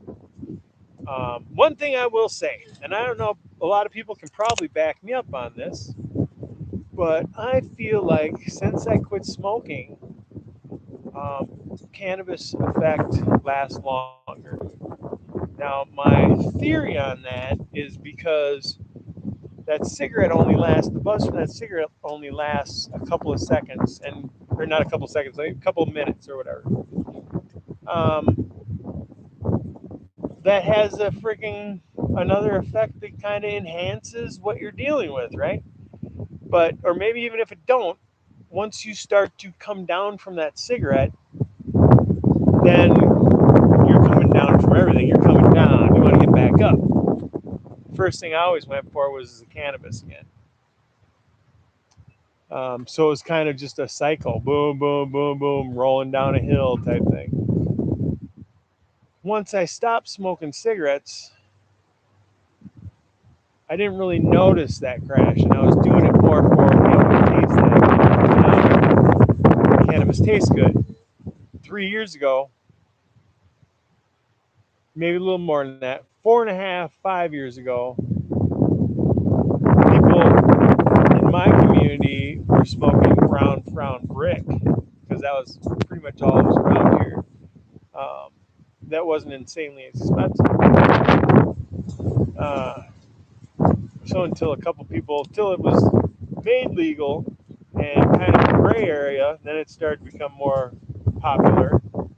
And now it's not everywhere all the time, but in harvest season, it's everywhere.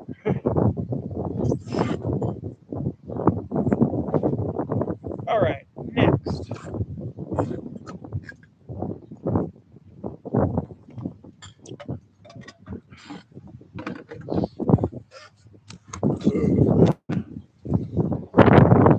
Oh, shit. First, we got to do this.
All right. So, as I was saying before, that extract, I did take the mouthful at the beginning of this video, if I remember right. You guys may have saw it. I don't think it was the last one I did, so it must have been Dave. So that's kind of keeping me from friggin' sitting here on the crapper smoking. Anyways, let's see. Sindro said hi to Scotty. Open everybody's well. One more quarter. We try to get along the best we can. I know we do. And it's, I mean, shit. Me and my sister are constantly freaking bickering. We work together. All right? We worked together for 13 freaking years. Off and on, we've lived together. Wait, 35 of the 40 or the 50 freaking 3 or whatever years I've been on this earth. Granted, 1 year I was here alone. It was like 14 months, 15 months. The bees. That's one of the reasons why I'm making this pork roast. With the linden tree over here getting ready to flower. Now, I've been trying to say this a few times, but I get so off track. Brain kind of goes everywhere. That's one of the reasons why I use cannabis.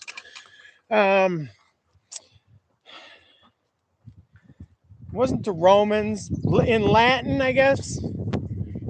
The name of this tree translated is the tree of life. It's because during the flowering part of this tree, this is a basswood or linden tree. You can see those are all going to open up. And when it does, just about every flying bug or crawling bug that eats anything sweet will be in this tree. And I can be, we're walking over here now. On a calm day, I can be here and hear the bees and the life in that tree. The honeybees alone can get 40 pounds or 40 gallons of nectar out of this tree. So the one thing is, the honey from it is flavored spearmint or mint, similar to, okay? I want to keep that separate from what I have now, which is apple, clover, dandelion, pear, other wild stuff around here. Right now, we've got white Dutch clover,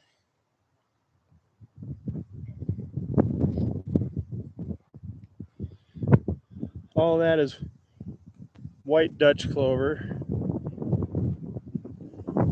And then these bushes here in probably a week. Right now, some of them are blooming, but the bees will be in there. Out at the swamp there, out at the cattails, that's a marsh or whatever.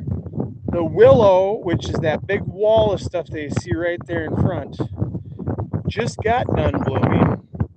And that gives it a really freaking silky taste.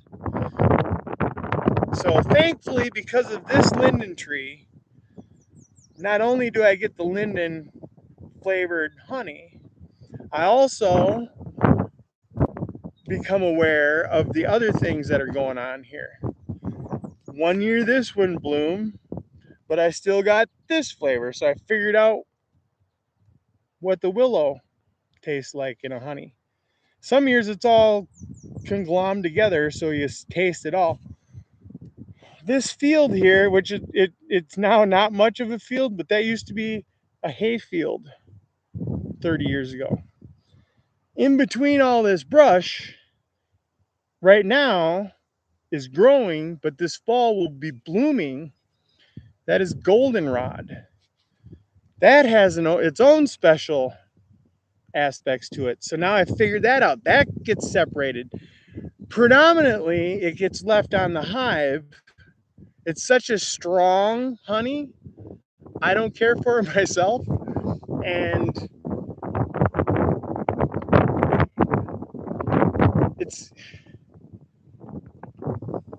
depending on when I extract during the season, limits them as to what they can keep for the winter. I could, after the linden bloomed, start feeding them sugar water, which is industry standard, or let them bring in the natural stuff and put it away from themselves. I do have 2 people in particular that do like that dark stuff. So I'm going to save and extract a portion of what they put away for those people, but they don't have any problem putting stuff away for themselves for the season. It's keeping them alive. Even though they have plenty of stores for the winter, it's keeping them alive through the winter due to colony collapse disorder, which to me, I liken it to, me and my brother are good good reference. Me and him and I don't know if it was 7 or 8 of our buddies decided we were going to have a rumble one day just for fun or whatever. It was me and my brother because we were wrestlers. Took on the rest of them, who I think one of them wrestled with us, maybe 2, but they were really not a factor. Me and my brother had all of them. I don't remember, it was 6, 7, 9, I don't think it was 9. It was 6 or 7 people pinned to the ground all at the same time within like 5 minutes. We just kicked their ass. But on the reverse side, most of the time it would go the other way for these people. You have a person heading off against 3, 4, 5 people standing off against them. They don't have much of a chance. 1 or 2, you got a pretty good chance. I mean, you have at least, a fighting chance, let's call it. Bees right now are dealing with freaking punches coming in from everywhere. The climate change, whatever's causing that, I'm pretty sure we know what it is, but some people just freaking deny every motherfucking thing. Then we have invasive species coming in from overseas. Now, honeybees are an invasive species anyways, so we can't bitch about it. And then I think that the whole world needs to come together anyways, bugs and everything. The survival of the fittest will survive. And it ain't gonna be no trigger, no, all of a sudden friggin' we got 100,000 bodies to bury, although that can possibly happen, whatever. Or 100 million. It'll be slowly over time. People are starting to breed bees that are less susceptible to certain parts that are attacking them, in hopes that they'll be able to have a man-made breed of bees then steered that can survive in today's world. I've tried other bees. Some of them are easier to take care of. I don't like putting in, when my uncle first started me with this stuff, we were using some shit that was printed with just Chinese writing. I don't know how the hell he got it.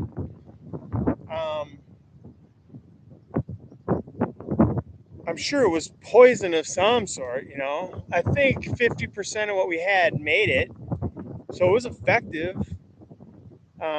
What it did to the, natural habitat around you, I don't know if it killed off other bees, whatever.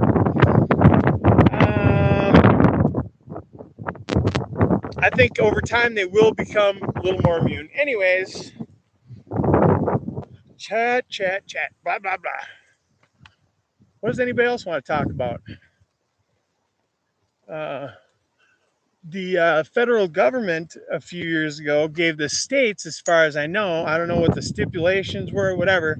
All I know is now along the freeway, the interstate here, 35, Highway 35 going through the center of eastern central Minnesota from Texas to Canada, or Duluth, or wherever the hell, just about as long as Mississippi, maybe longer.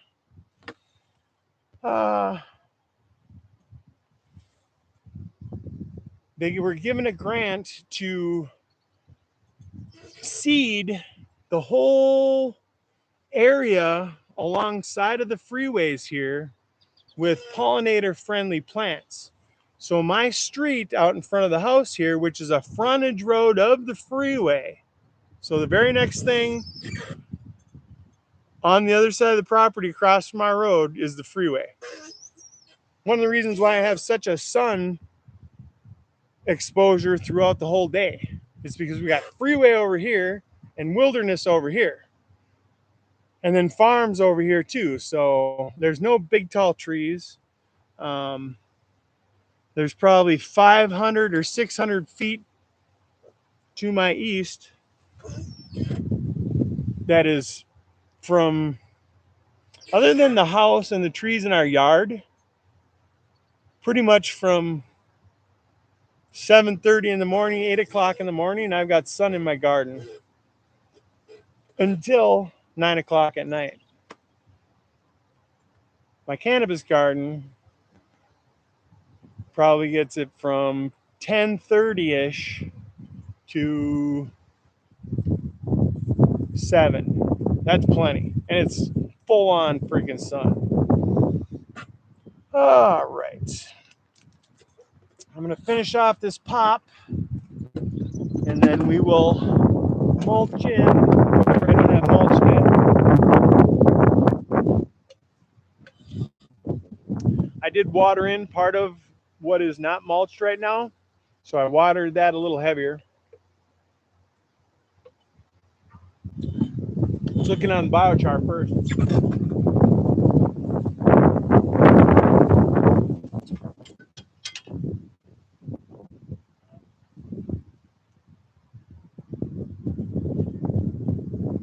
I still think that freaking flu's closed.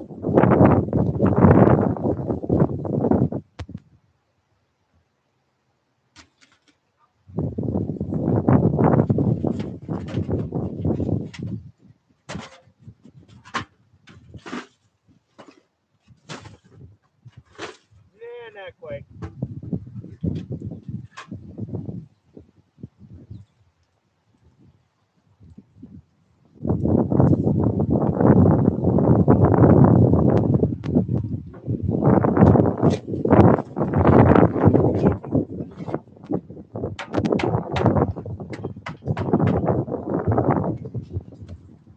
All right.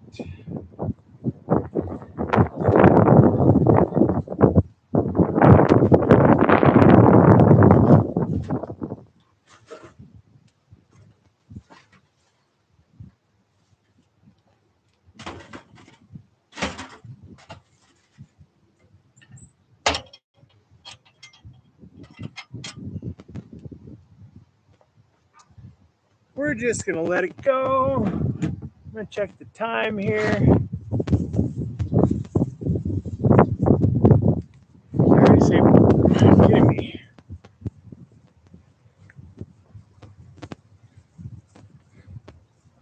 Yikes.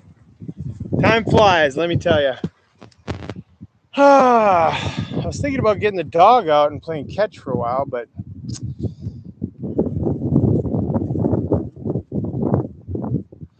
yeah, you know, you can. Only I have never found, well, I might have seen one or two. So yeah, the goldenrod will swell up and there'll be a bulb-like section on there. And if you open up, there's usually a little grub in there of some sort. For sure there won't be. If you see an escape hole, it's already gone. But yeah, back in the day, somebody used to use them for fishing.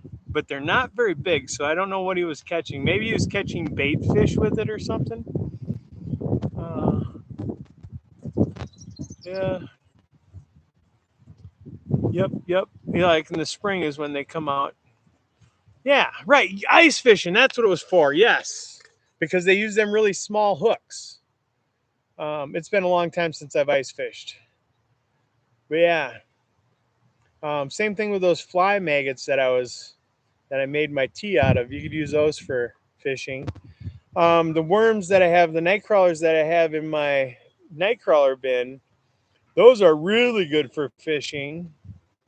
They troll with those, catch walleyes, catch a lot of northern pike, and then you can cut them up and catch panfish, bass. Uh, I catch those right in the yard every year, and then I make worm castings out of them. Half of them I take and put in my mounds, and then the rest of them, bluegills and crappies, yep. The rest of them I will send up north when my family goes on vacation. I'm not a vacation type of guy. Um, I don't know what I would do on vacation. I wouldn't have anything to physically do. I could do YouTube now and do YouTube my vacation time, but then who would be here to water my plants 3 times a day? uh, so I usually send night crawlers up with them. I don't think I did last year because I was just starting out really heavy with making castings.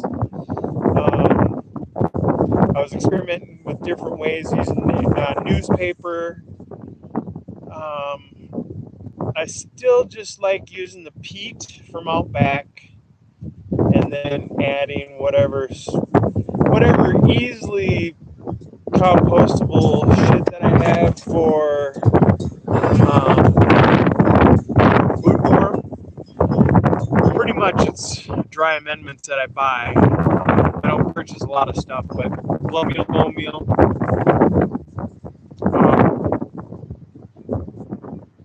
Epsom salt. That you can have a bag full forever, but I also like to spread it in my front yard where these trees have been growing for years and the soil is pretty depleted up there. I do mulch a lot of the leaves from the trees, but you can only mulch so much in really sparse grass. So I haul the rest of them off and mulch them in a big pile. All right, cover up this thing.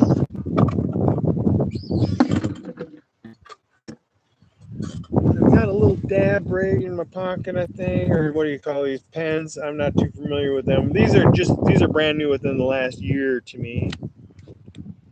I'm not plugged in. I got most of a charge. Get you guys set up first.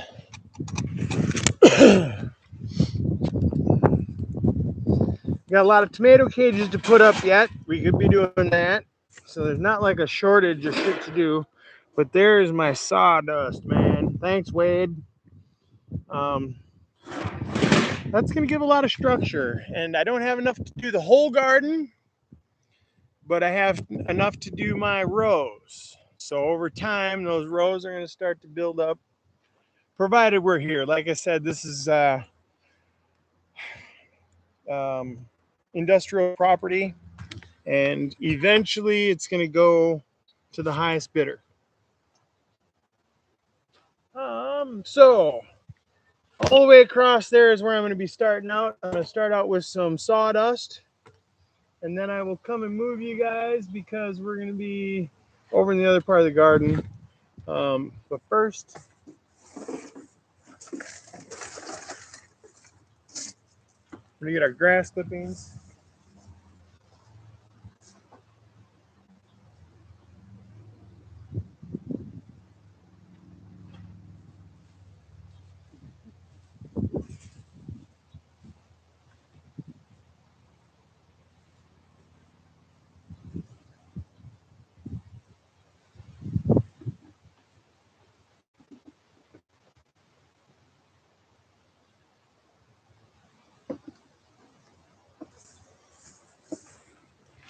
something else I'm doing, once I get this spread out, then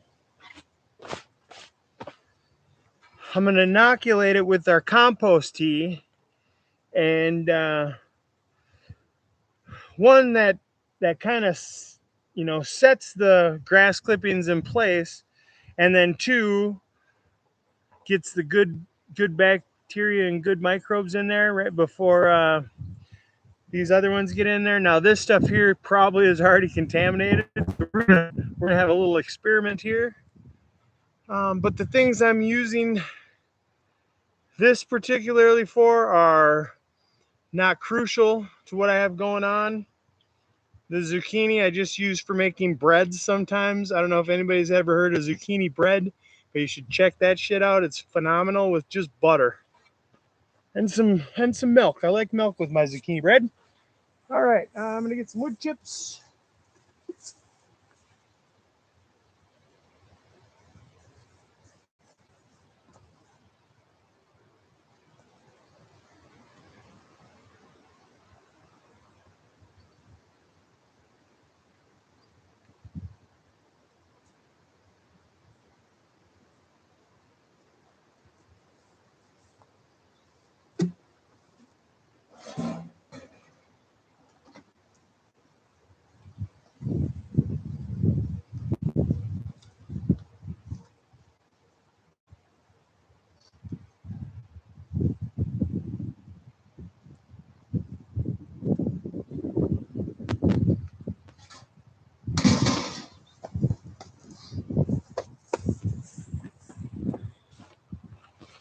This is how much our hunter likes hunting out back here. Not only did he haul over all that, other than the ash tree that I cut down, the rest of that is oak. He cut down those trees, hauled them over here. I helped him stack it, but he did all the rest of the work and collected the sawdust for me so I could have this for doing this. All because we let him put his damn deer stand out in our backyard. Hence, how impressed I am with this damn deer that's coming into the yard. We may be seeing that one. Now, I don't know. I'm assuming they have hunting channels on here. Um, so I imagine they can show deceased, dispatched, expired animals. But if not, we'll figure out some way of getting some kind of picture. But the one that got hit by a car next door last year was the biggest thing I've ever seen. And this is its offspring.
Now I got sawdust in my eyes.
Be right back. Gotta wash my hands off.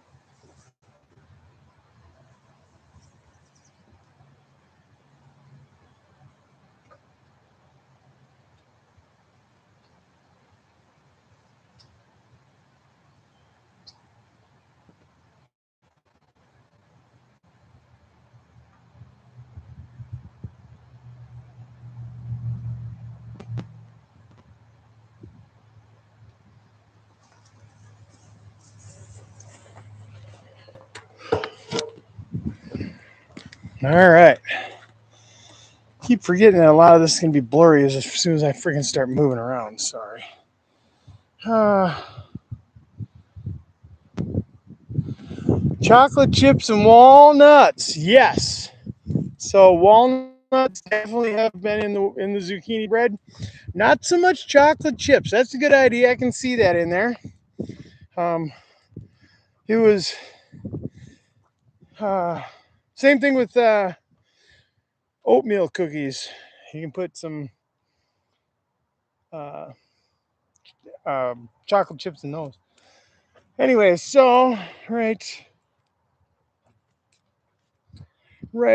there is zucchini number one, zucchini number two, zucchini number three. Oops, I missed that pepper plant. So that's what it looks like when I put the chips down. If you can see that. And then afterwards, and then after they get set,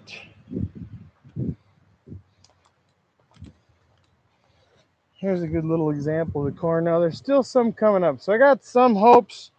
And really, technically, it should be coming up now. 10 days is usually around when it comes up. And right now it's been about 10 days. So there's a chance for some of the other stuff. Now I see some more is coming up in this aisle. So actually, that one's not. No, that one is. Those are. A couple of those are. We're also on a slant here. So it's possible when we got some heavy rains that some of this stuff got washed over. Who knows? Washed away.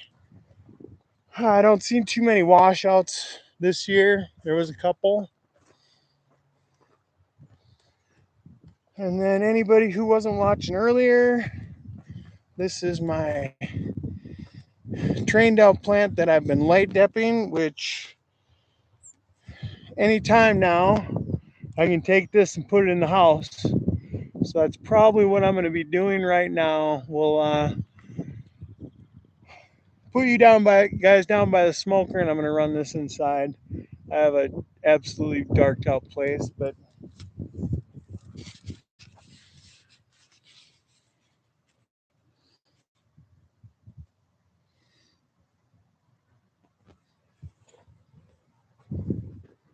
that's the 21-year-old white widow.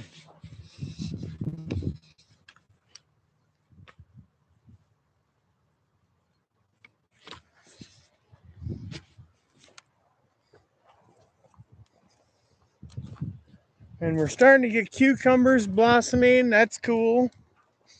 Glad to see that. Sun's getting hot again. We're going to have to move this umbrella.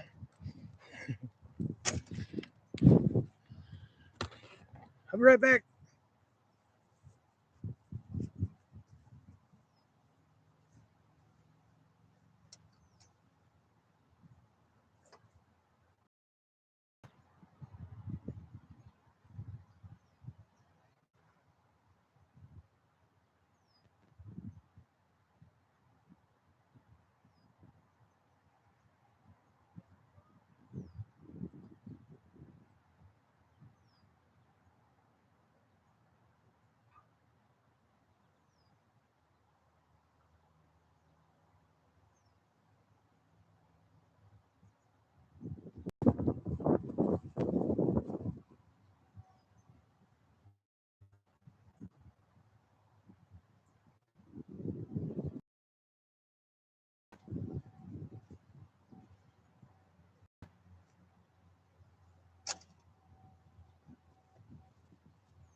right, I'm doing.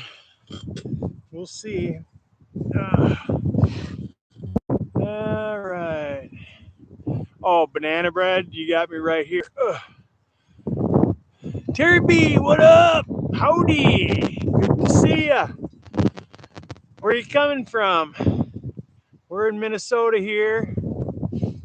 Singro's in Minnesota. There's a few Minnesotans that are either now or formerly known of as Minnesotans. Stop on back a few times and get familiar with you. Or if you can tell me who you are, if you're a local, let me know.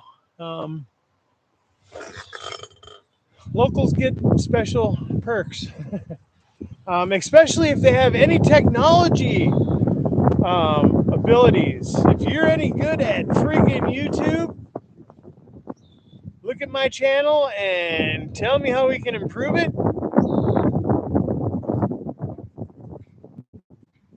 If you have the time, people have no time these days. I don't either. Just to do this, I had to have a list of other things to freaking do. Which brings up tomorrow, I may do a short video. Excuse me.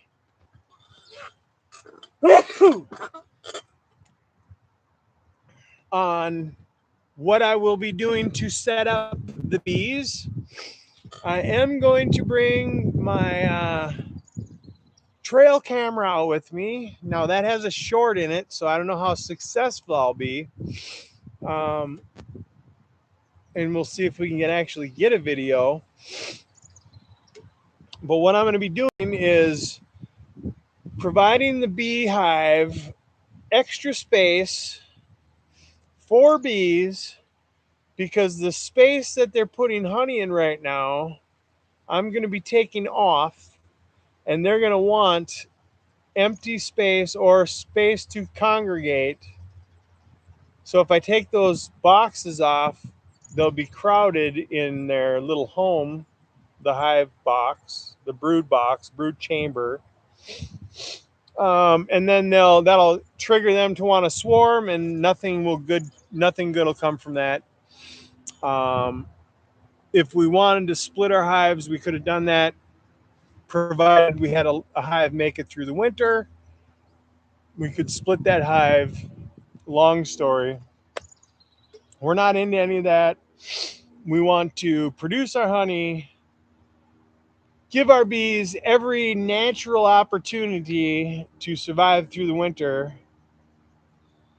I've gone as far as to pulling the hives into the garage last year, but we had such a cold stretch of weather that it fucked everything up. They need to get out every couple of weeks, 3 weeks probably at the most, to go to the bathroom, or it just fucking sends them just wanting to escape and get the hell out of there, and then they just land outside the hive and die. Once you're able to let them out. I don't know. Eventually, people will get it figured out. Scientists will get it figured out, I'm sure of. And things will be all right. Not that they'll let it slip to us. Maybe they want us to freaking have to buy bees all the time. You know? Who knows? Look at cancer. They want you to buy their pills and stuff, or anything in the medical industry. I got a feeling they knew cannabis was so beneficial to us. Not that we absolutely have to have it, but that it definitely aids us in things we want to do. Creativity, especially. Strain related, I will say, it seems. Unless I'm doing copious amounts of it, doesn't make me want to create. But then certain other ones do. And it's like immediately, as soon as I'm friggin' done smoking, whatever that would be, I want to freaking play guitar. I want to freaking think. My mind's going, but as long as it's not interrupted and I'm trying to speak to somebody or interrupted by something, it can kind of focus on things and work through things. Um, but then you have the other side to where, which helps, I think, doing YouTube because I'm always trying to keep a train of thought all the time. Um,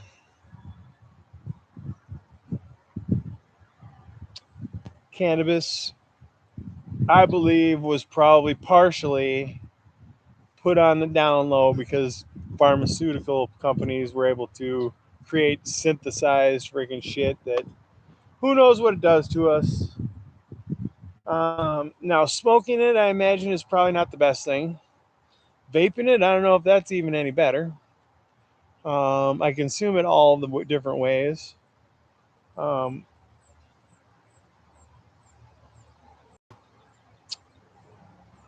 yeah. Uh,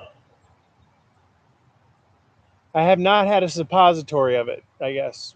Other than that, I've taken it topically, consumed it orally, through the lungs and through the freaking stomach and whatever. You know what I'm saying. You know what I'm saying. I'm just talking in circles.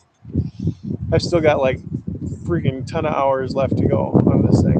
We've only scratched the surface of fucking getting this thing done. Ah, low and slow with S&P and apple juice. I'm glad I have these random umbrellas here. We get a hell of a wind around here, so umbrella poles, umbrella freaking frames and shit like that get blown to pieces. Singro, take it easy, Singro 420. Thanks for stopping in, hanging out. All the info. Thanks for the inspiration about the chocolate chips and the zucchini bread. Yeah, yeah. Uh,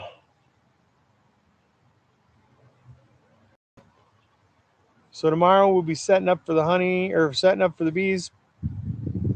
We have to get the bees to evacuate. And I was talking about this earlier. We touched on it. Evacuate those honey supers so we can extract the honey from them. We do have to decap the honey first, so it's not just gonna. You can't just put it in the extractor and extract it. It's got to be decapped first. We're going to be doing that on a cool lunch tray type thing that they had back in the day that they would put sample cups on or serving cups on.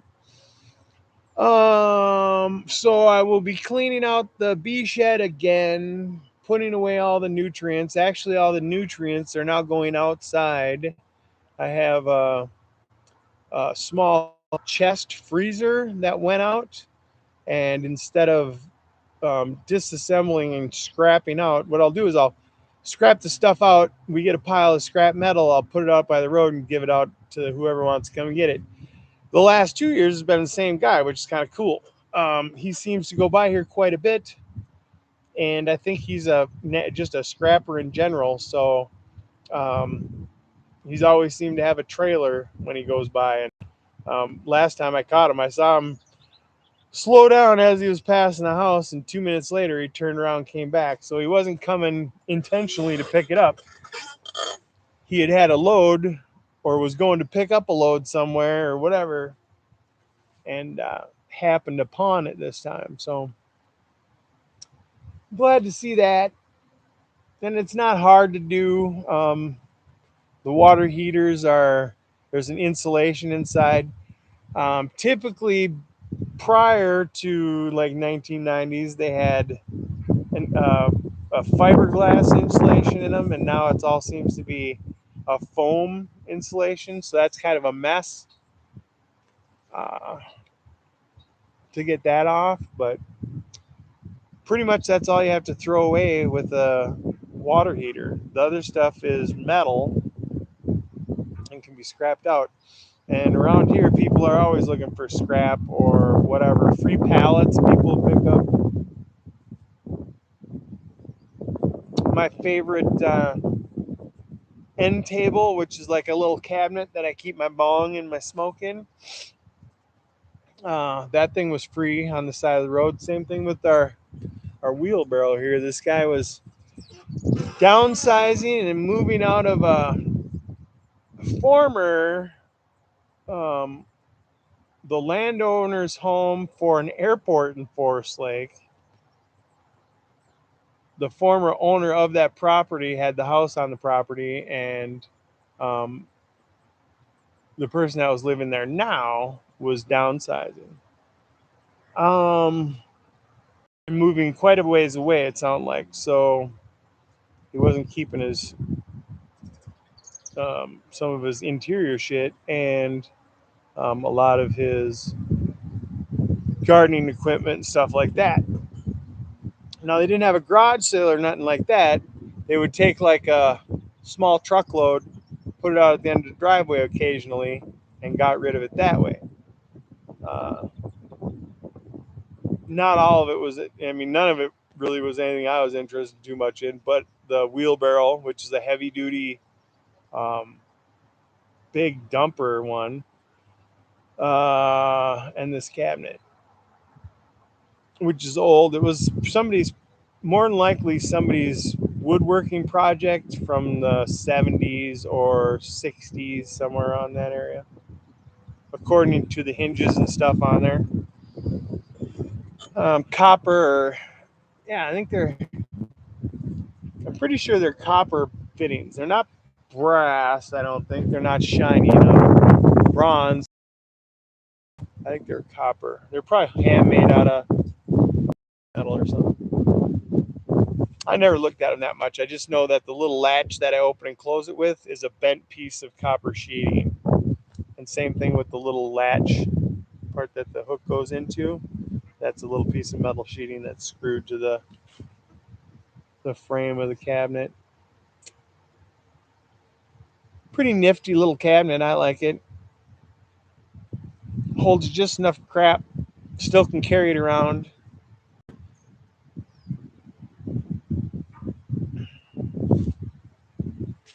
Right on, hash, hash, hash. Ole, ole, ole, ole, ole. What's our temp at? 230-ish, 235. That's good.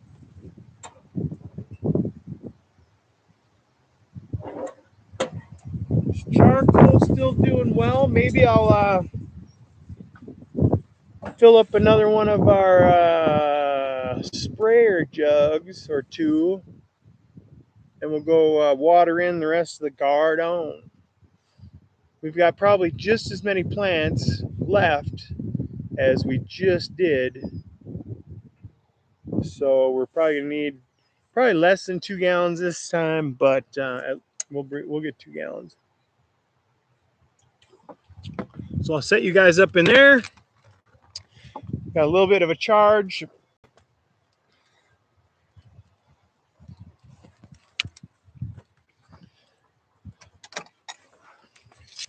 And let's see.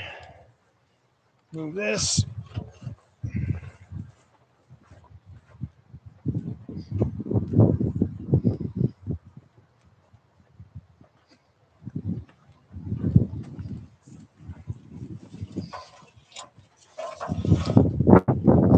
Got a bunch of damn itchweed around here. Pretty much everything, I guess. Mullein. We have mullein. What was the other one that I've recently learned the name of? Mugwort. Wait, no, was it mugwort? Shoot, now I can't think of it. I don't know. Anyways, can we see what we're doing there? Okay, for now we can. Maybe turn like this for now. I'm gonna go get our jugs. Don't go nowhere.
All right, once again, this is our fermented plant juice made with under the lawnmower deck grass clippings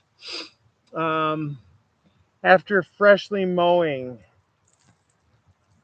And this here is, I'll be damned if I can think of what it is. Had zucchini and something else going. Oh, that is cantaloupe. We should have a couple of them around here. Here's another one.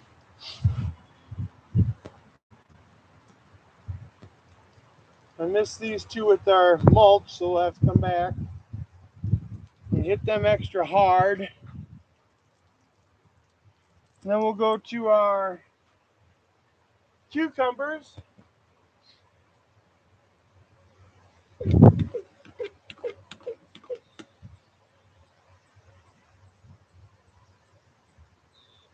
We're going to water to the size of the plant. These are bigger plants. They got a lot of leaves. They're going to be uptaking a lot of water, and it's going to be evaporating off.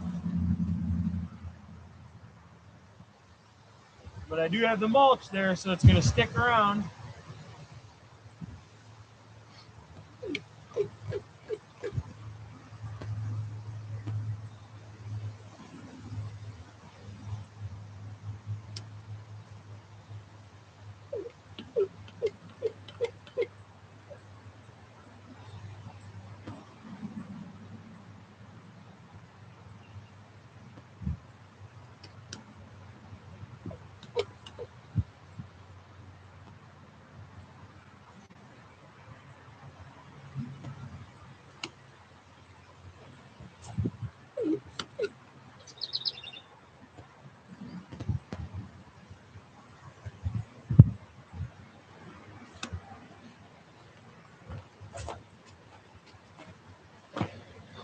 We do have a few cucumbers starting, so that's nice. Couple weeks we'll see some vining on our pumpkins,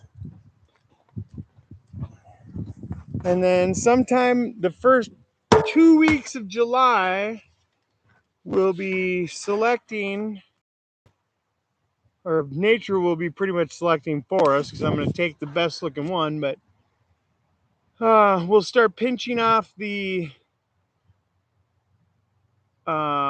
newer pumpkins when we select which pumpkins we're going to grow this year to grow big ones.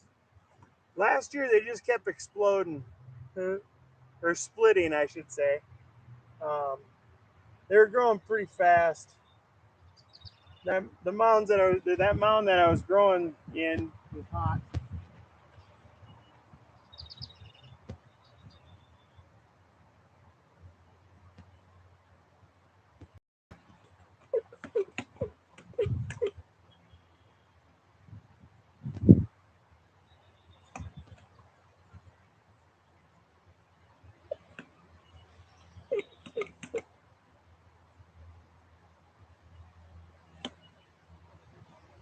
Now these plants are much bigger. They're going to take what's left here.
I'll probably just use the rest of this whole gallon on this mound here.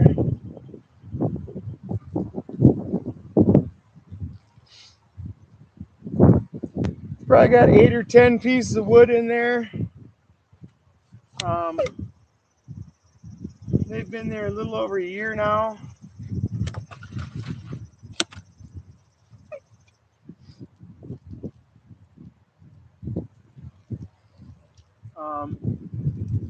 The mound was amended this winter and then stirred up this spring with the rabbit compost and some of the deer compost, along with the other amendments, the bone meal, the blood meal, the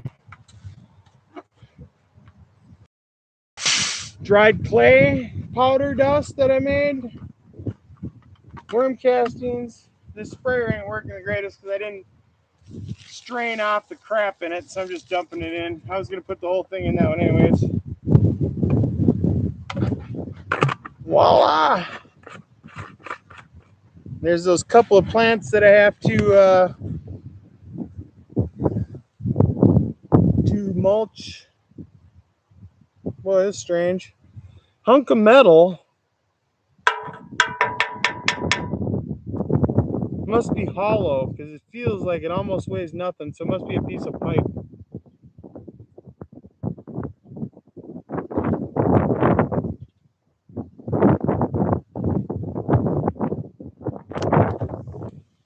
Maybe it's an old gun barrel.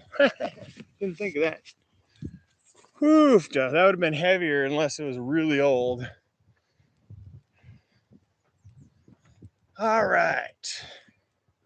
We're going to hit this roast up again, and then I imagine the dog needs to go out. He's sure he's been out a couple times, but he was probably kept in the front yard. He likes to bark so much.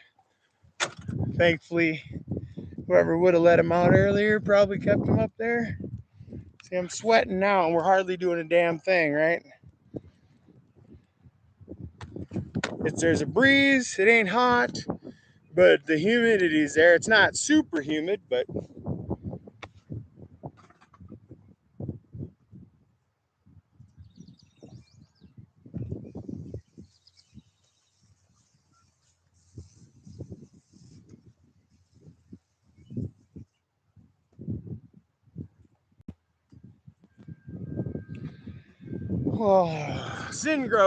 Singro can back me up next time you see him.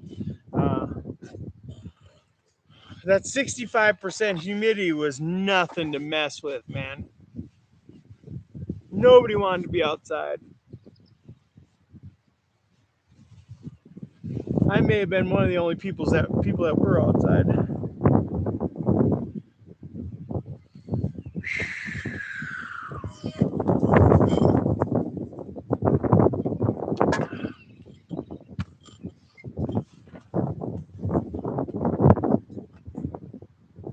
What time is it? Right on the half hour, just about.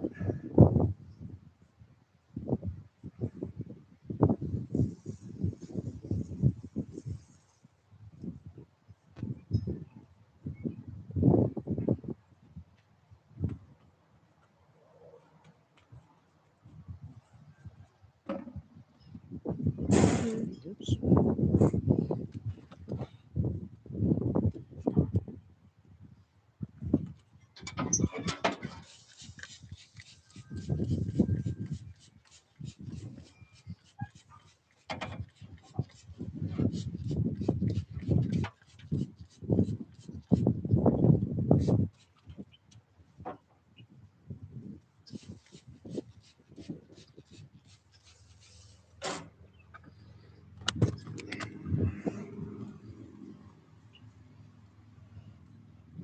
Come on, you sucker. I can't see a damn thing. Oh, there we go. Woohoo. Getting close to halfway.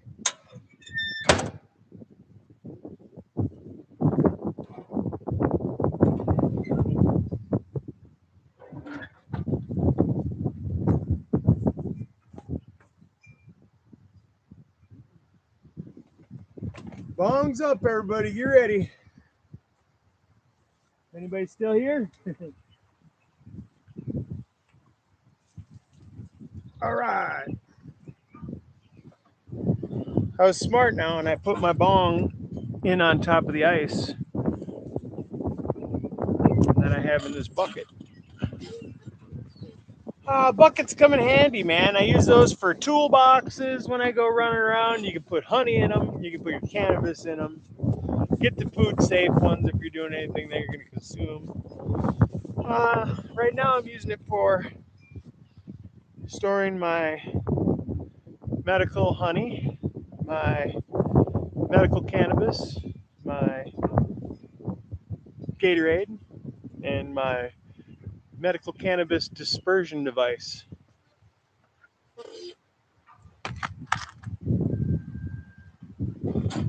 Dispersing, something like that. Application apparatus. That better? Okay. Use them. Wow. Our local dollar store has little containers like this. I don't know how healthy they are, but they come in handy. Now, trying to do this in the wind. I guess I can take the bowl out.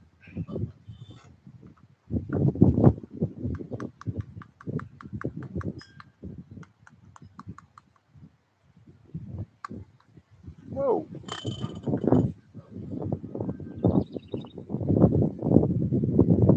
Whoa, whoa, whoa, whoa, whoa, whoa. Whoa, whoa.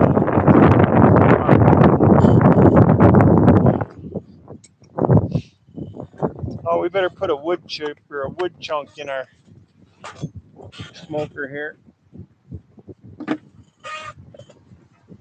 I'm going with oak this time.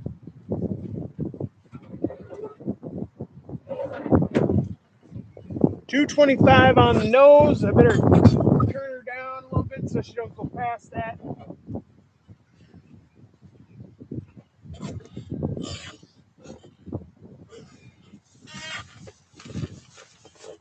Always keep a trash bag of some sort handy. There's always a lot of trash when you're doing this. Damn. Paper towels constantly. Oh, shoot. Gotta get that in our ice bucket. I don't know if it was quite a year ago, but it's probably pretty close to that. Our ice maker in our refrigerator crapped out. And I saw at our local department store had ice makers, freestanding ones that you just got to keep dumping water in. You got to keep clean, but that's besides the point. They're not that hard to clean, but with our hard water, they do get rust colored, so they don't look great, but it's not slimy, it's clean. That makes 20 pounds of ice a day. It's cycling these bullet ice cubes every 6 minutes, as long as you're emptying it when it gets full and freaking filling it when it's empty, filling the water the water reservoir when it's empty.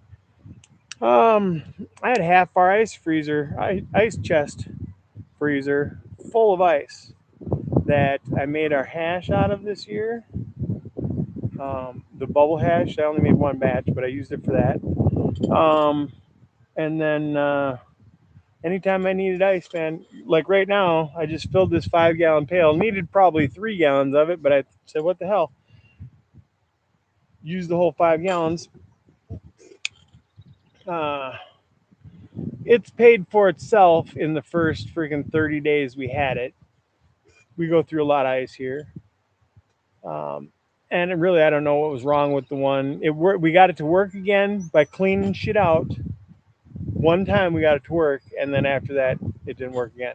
but it only worked for like 2 days after that. So it wasn't that, something we did unclogged anything or whatever. It just, we coaxed it along a little bit enough to freaking work for a day, and it's been toast ever since.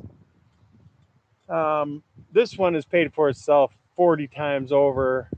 It's making ice right now. Yeah, I just decided to pass that on. Anybody needs an ice maker. We go through a lot of ice at work. I think more people should purchase them. Now, I know nothing about the metals that these things are made of, so everything's killing us. We try to litigate whatever, but our refrigerator's still running. We didn't have to get a guy out here to fix it for probably 3 times as much as it would have cost for making this ice maker or buying this ice maker. And I think if the guy would have come here to work on it or whatever, or if we would have known, if we would have messed with it, it probably would have crapped out right after that from something we did unintentionally. A lot of the times you put a new part in something that's too freaking powerful for the rest of the crap, and it just shits on everything else. You might as well buy new. All right, well, sheboygan, everybody.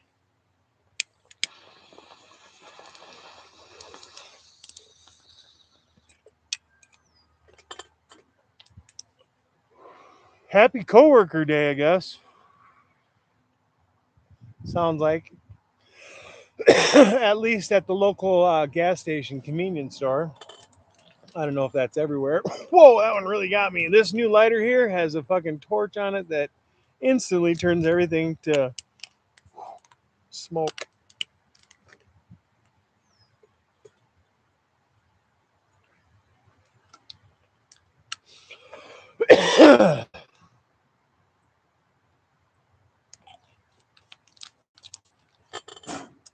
I have yet to since or therefore prior ever had a weed that smoked like that bubblegum. So I hope that the plant that came up in its place this year, it has to be the offspring of that plant. There was not many seeds, a handful, if that, that I was able to get out of the seeds, out of the buds itself. And I didn't plan on popping any. It's just that this one popped up. But it is competing eye to eye with the landrace seed that I got from Dr. Danknugs. He gave me a few seeds.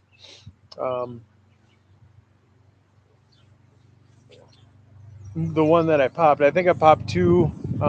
This one did really well. The other one kind of stunted.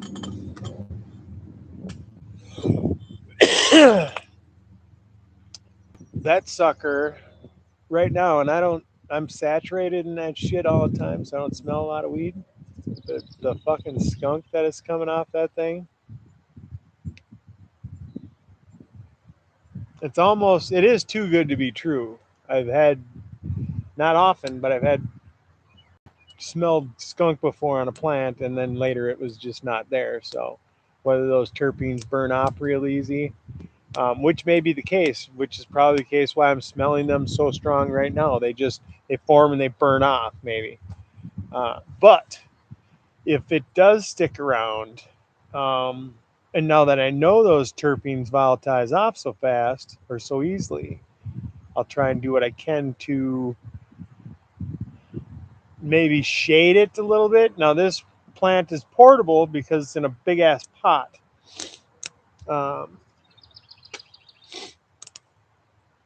So it's possible that I could get it out of the sun on them super hot days if I needed to. If I saw that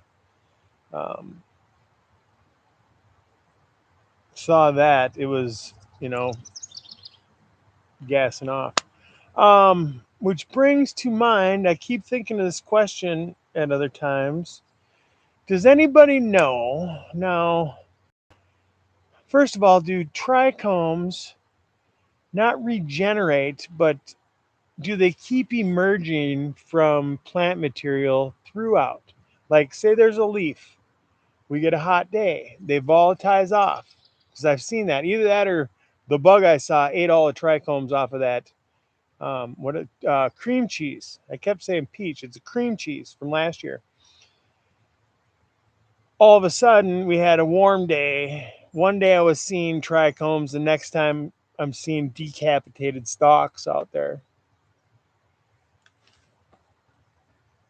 And then we had cold weather right away. So I harvested.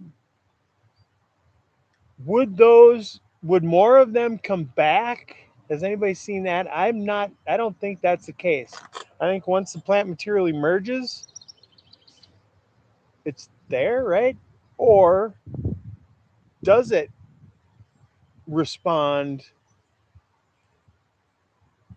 in older leaf material, like it would an emerging leaf material when you're feeding it or trying to shock it with chitin or creatine or whatever they want to call it, you know, chitin, exoskeletons of bugs and mushrooms. A lot of people don't know that. I just recently found that out. I don't think it's bullshit.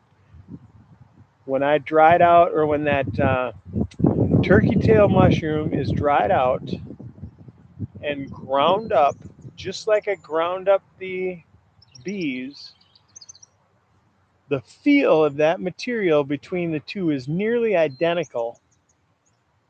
The only thing you're missing, or the only thing that's different, is the smell you get from the two.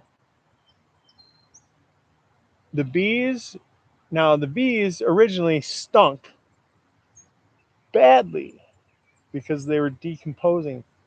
When I dried them, I also smoked them. So there's a little bit of smoke, which is more like a preservative. So I don't know how much that changed it. That's a good tip, or that's a good point to make. If this stuff is noticeably successful, we might want to try and do it without smoking them to see if it changes anything. But if it don't work, then we may want to make sure we try it without, or if we see no noticeable difference, it'll have to be after multiple tries. Maybe we try it without smoking them. Smoking them, though, in this over here is what I did. I took a pan, one of these cake pans, poured the bees in there, spread them out, and stuck them inside with smoldering wood, and that dried them out and smoked them. And then I ground them in a little coffee grinder. Now we're getting plenty of smoke out of our smoker here. You guys seeing that? Let's see, what time is it? Yeah, we're getting close. We're gonna have to start another chimney here. I'm gonna look inside our barrel stove here and see what we have for charcoal. Am I missing anything on here? Smoke break, yeah. Spray. Yep. Thank you. Syngrows is taking off later. Syngro. Yeah, Syngro is a local Minnesotan. Skull to everybody. If you guys aren't unfamiliar with that, that's a Scandinavian term, I guess. They use it for the Minnesota Vikings, the skull chant nowadays. I don't know. Something new that's been the last, I don't know how many years. Back in my day, it was just the wave. And purple people eaters. I was in the far end of the purple people eaters era. All right. We'll give that a few minutes. We're going to start another chimney after we check our char.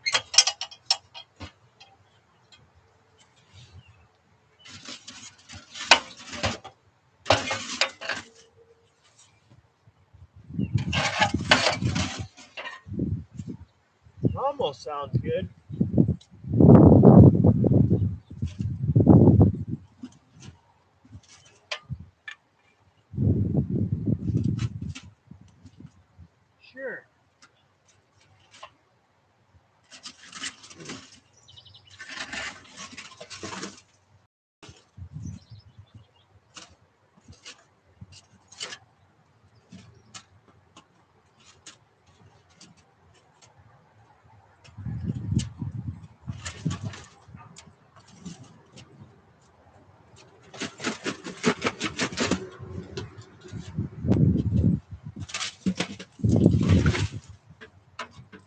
getting there.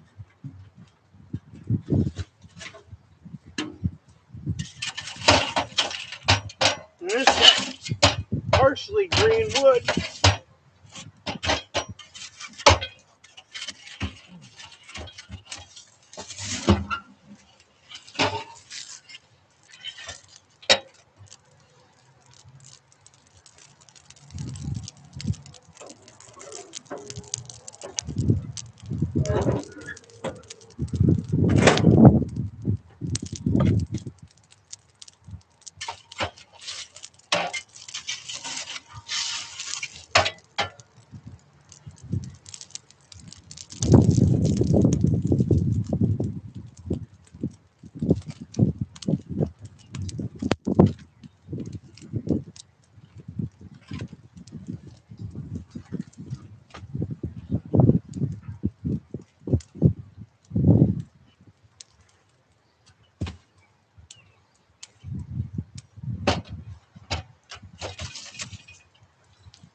Local fam that are watching now and in the future, pop onto the chats. The chats are usually always on if I remember to turn them on. So live chats will be coming up as this video is playing. Look at the blue names on the chat there. Those are verified by me as to being straight up, let's call them. And free drama.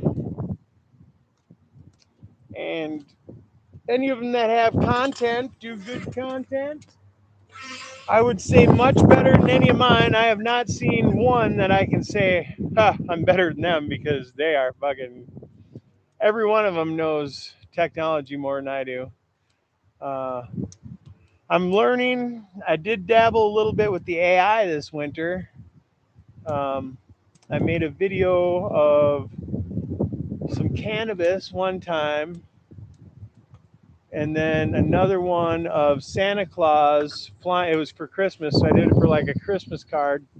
And it was Santa Claus in his sleigh flying across the sky. And as they're flying across the sky, fireworks are going off.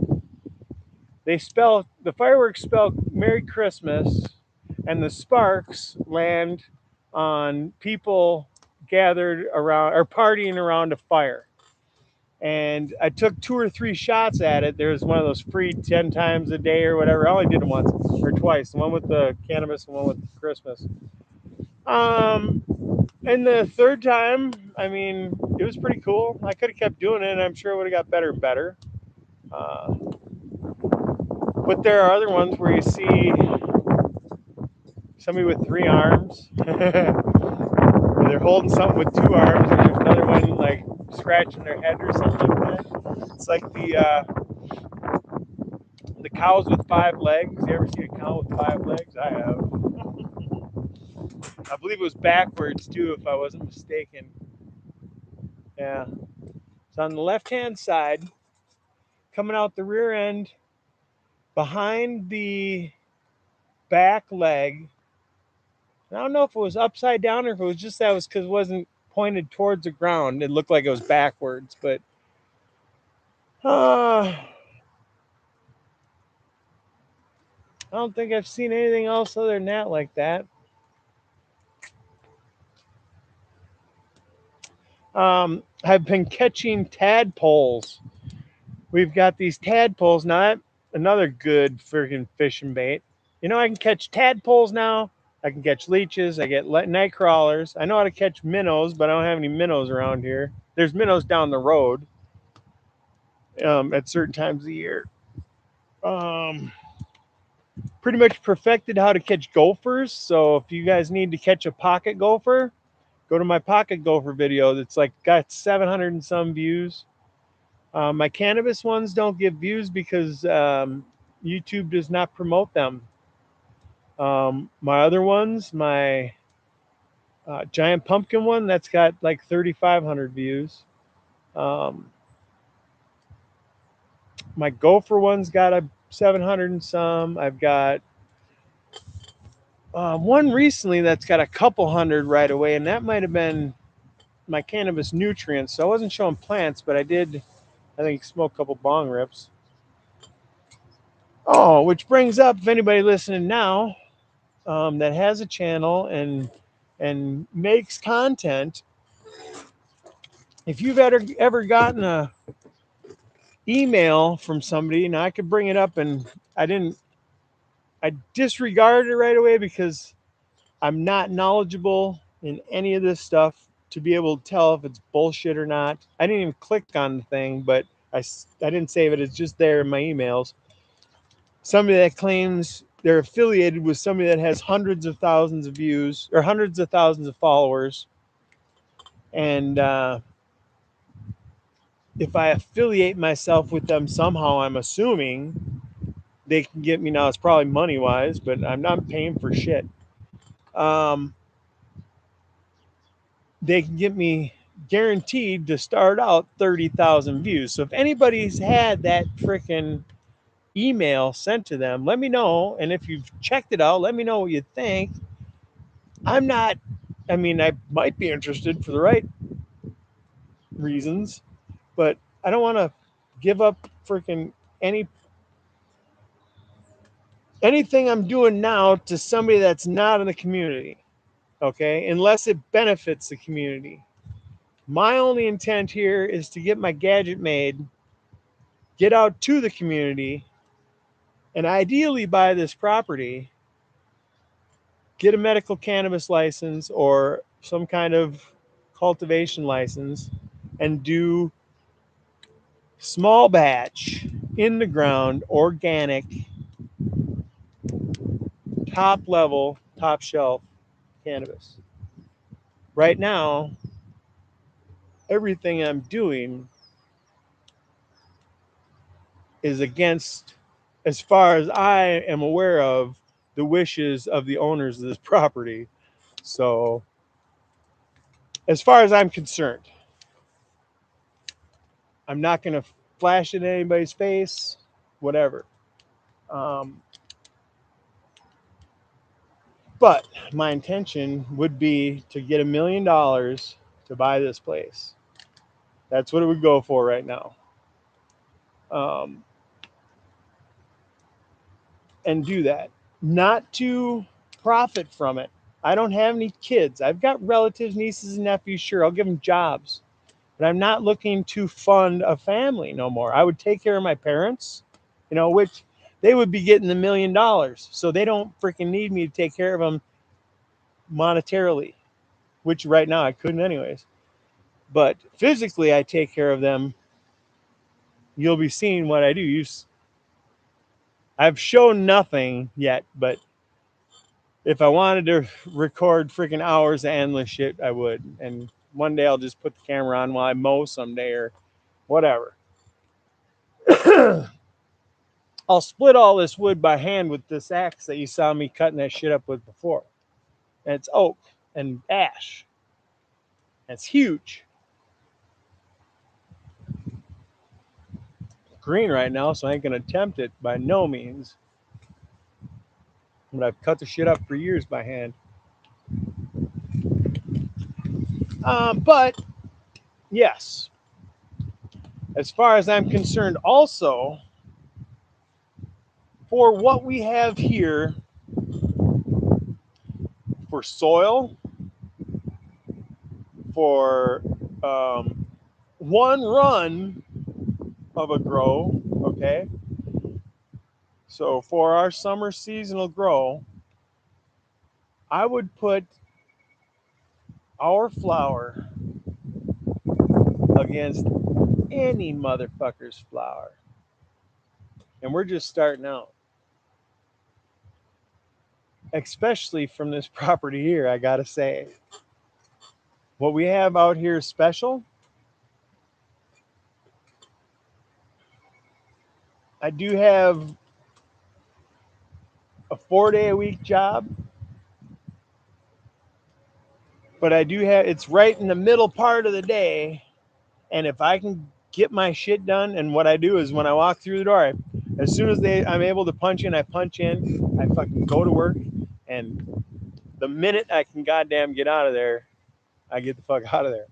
Because I'm not there for the money. I'm there for the freaking sociability, much for the same reasons I'm on YouTube. To socialize, to network. I've gotten, not a lot of them know about my channel.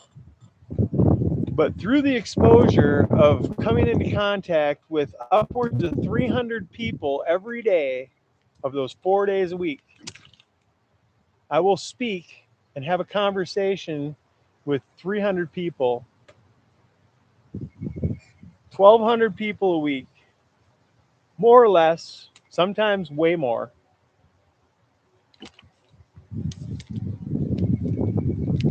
Any of them that I've spoken to more than 5 times probably has the impression of me that I'm a pretty good person, and I think any one of them, if I ever had a situation where I need help, they would help me. They wouldn't, if they saw me, they wouldn't be one that would drive by, okay? They would be one that would stop, and there would probably be 3 of them in a row if I was near my workplace at the time. So the ones that are on this channel, I want them to become part of the community. So if any of them hop in and you find out that they're from my people, you guys are my people too, but my people prior to the last 2 years, be kind to them. Here, this is brand new to, I would say there's 4 people, maybe 5. Yeah, 5 people out of those 300 that ever freaking grew a cannabis plant ever. Now I know there's at least this year around 15 of them that are growing. So that's cool. I know for a fact they are, unless they killed the plants I gave them. I had some freaking clones that I made, gave them away. I got several clones from another friend of mine, gave all of them away except for the 3 I'm growing now. And then the one that I'm trying to flower right now. And then not to mention the seeds. I gave several people seeds that I've gotten through you guys. So the seeds that I'm getting from you guys, I'm popping myself. Unfortunately, some of them autos, I'm very new to autos. And the first batch I had a few years ago, they may not have been like top shelf genetics, but that may have been the reason why I was able to grow them through flower. It was because they weren't really looking for anything specific. They weren't good, and I don't know. They grew all the way, and they felt sticky. They were nothing. There was no substance to the buds, and they didn't taste good.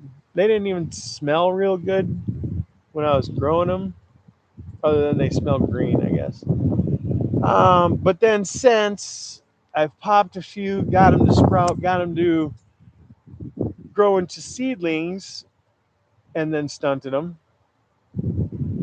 had some sprout out in the spot, and then one night unexpectedly the freaking temperature dropped and that freaking stunned them. Uh, Stunned some others somehow. I don't remember exactly how. I think it was I put them out too early. So I started them. I did a video where I started some seeds from Scotty out in the spot. And we'd had like 3 days in the 90s. I'm like, all right, spring is here. We're not going to go back down into the 30s. I'll cover them if we do. Didn't work. They sprouted just enough to break the surface and then freaking stopped.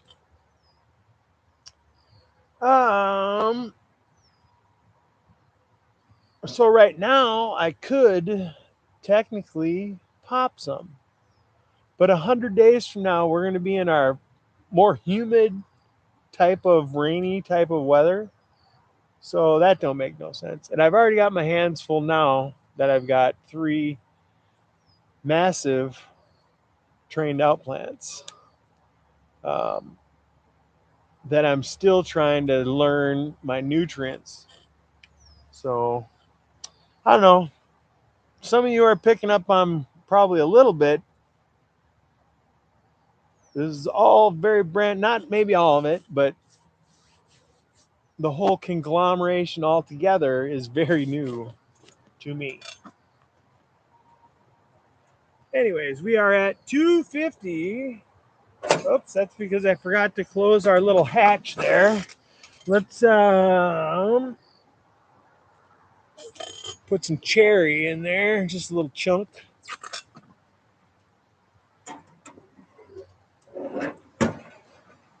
If I want to overpower it with anything, I want to overpower it with the oak. I think the oak does better for me with my palate with pork. Now, a lot of people would think the sweet apple, fruity cherry stuff, whatever.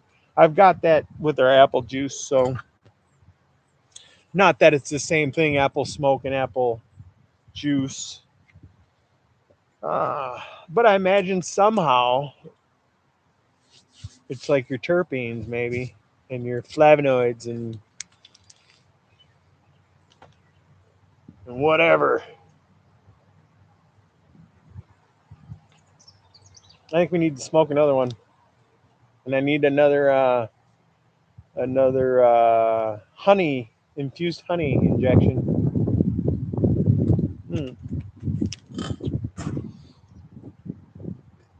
And then I got a freaking little pen dealy that has a little bit left in it. I got a couple others, but this one was just handy at the time, so maybe we'll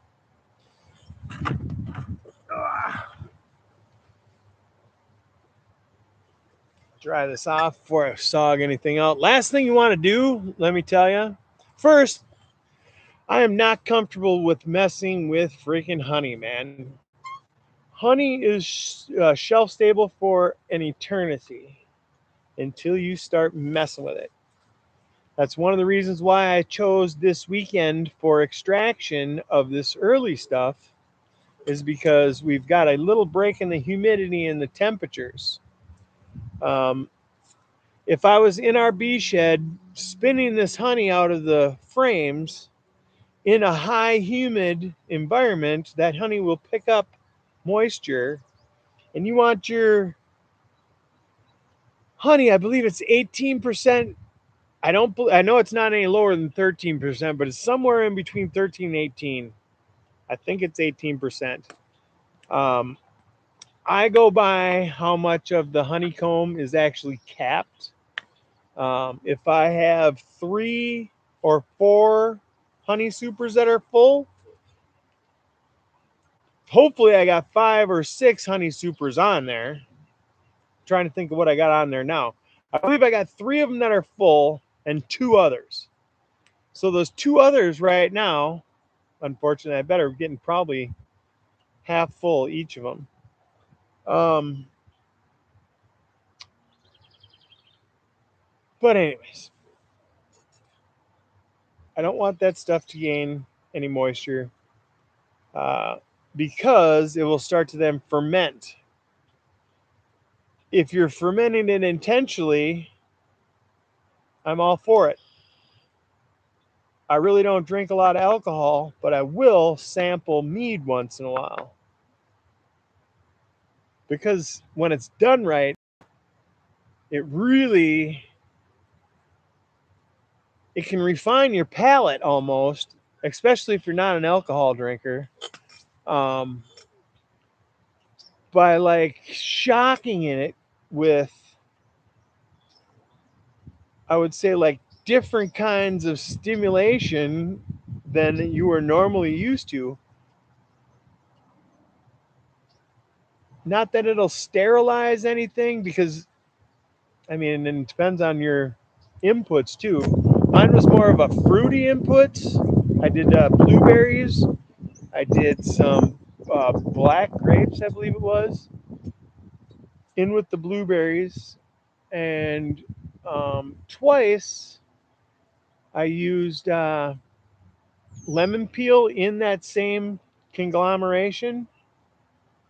One, I think I went overboard with, only because that recipe went south and it had like an oily consistency to it.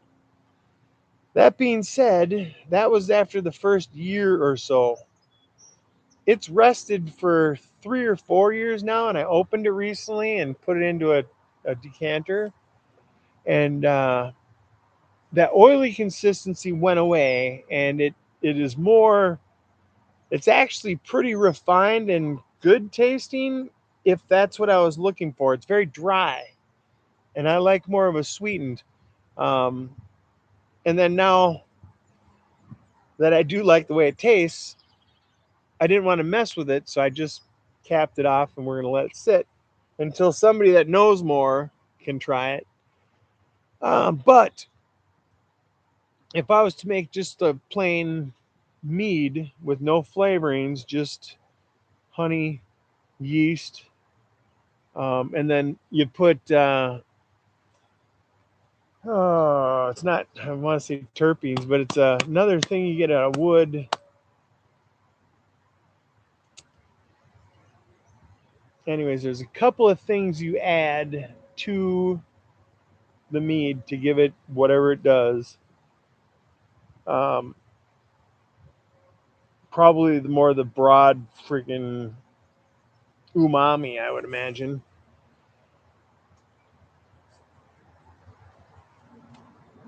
That becomes so dry because the yeast keeps working on that sugar until it completely eats it up, until you kill off that yeast, or you just let it completely go dry. And then what I was doing was I was post sweeten it as you would consume it. So somebody that liked dry wine would just have it plain. Somebody that liked it a little sweet would have a little honey put in there, and we'd stir it around, and you can watch it dissolve as you're stirring this, or swirling it. And then to a certain palate, that they love that. I liked it almost on the verge of freaking syrup.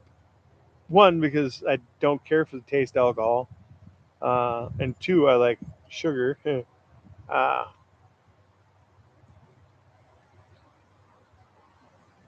but the post sweetening of it, I guess where I was going is I really like that.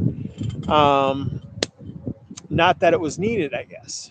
Uh, Anyways, don't mess with your honey unless you're going to ferment it, or you're going to do something like this with it. If you're going to do something like this with it, put a shelf life on it. Oh, I better stir this up a little bit. It is still kind of, still wants to separate. I think it's so dark I can't really see it, but when it settles to the bottom, you can kind of see through it. And at times it looks lighter in places, so I just spin it around a little bit, stir it up, and then Sometimes if it's sitting like this and I'll open it up, it seems like it has a film on top or more of a layer on top. So, oh, damn. Also works as a glue.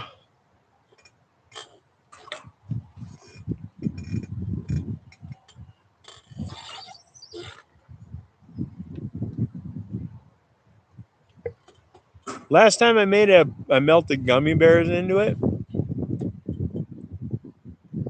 Put it under your tongue. I mean, it tastes a lot worse when it had more of an alcohol taste. So right now, it really don't taste bad. Of course, I've had quite a bit of it. The last batch I made, I went on Crumblewigg's show, and then I went on Garden Cultivation, I believe it was. And then it was during Thanksgiving, and I had pumpkin pie with whipped cream on top of it. And I friggin' took like 2 spoonfuls and friggin' just drizzle it over the top. I was just about as high as when I made those. Oh man, what were those called? Them pancakes,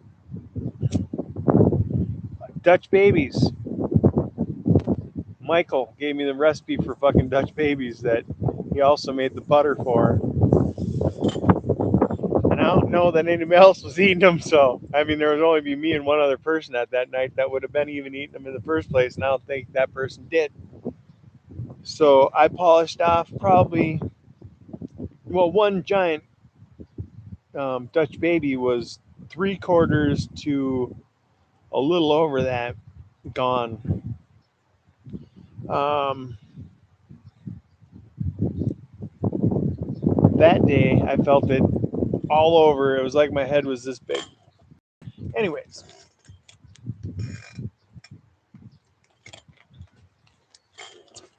does have a touch of a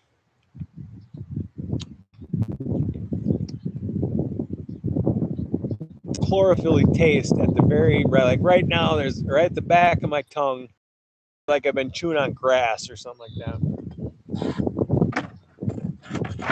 But how long ago was that?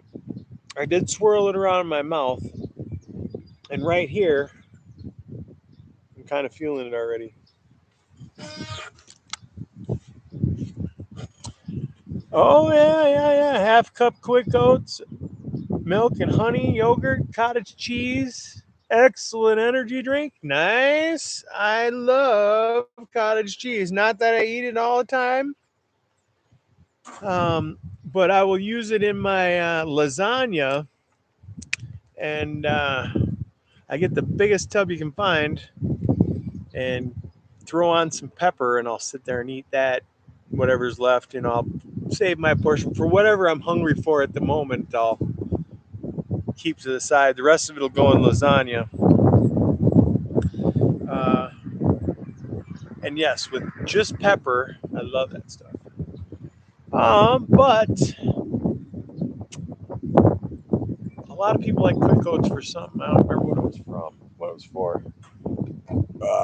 But then again, I wouldn't believe the amount of those. First of all, the protein drinks that we sell these days. I'm stocking those constantly, and then protein bars. I guess I have not had any experience with protein, anything other than a protein shake in probably 1994 or something like that. So I know they've probably come a long way. But you know, I'm more of a carnivore than anything, so I'm getting a lot of protein from a lot of other stuff.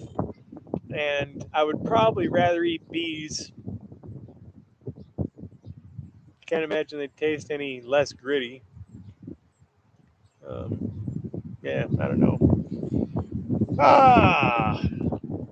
I did a survey the other day of how many people have ever used maggot compost in a compost tea or in their grow or anywhere. I was surprised to find out how many people actually did. None, which I guess that ain't much of a surprise. I never used it until now.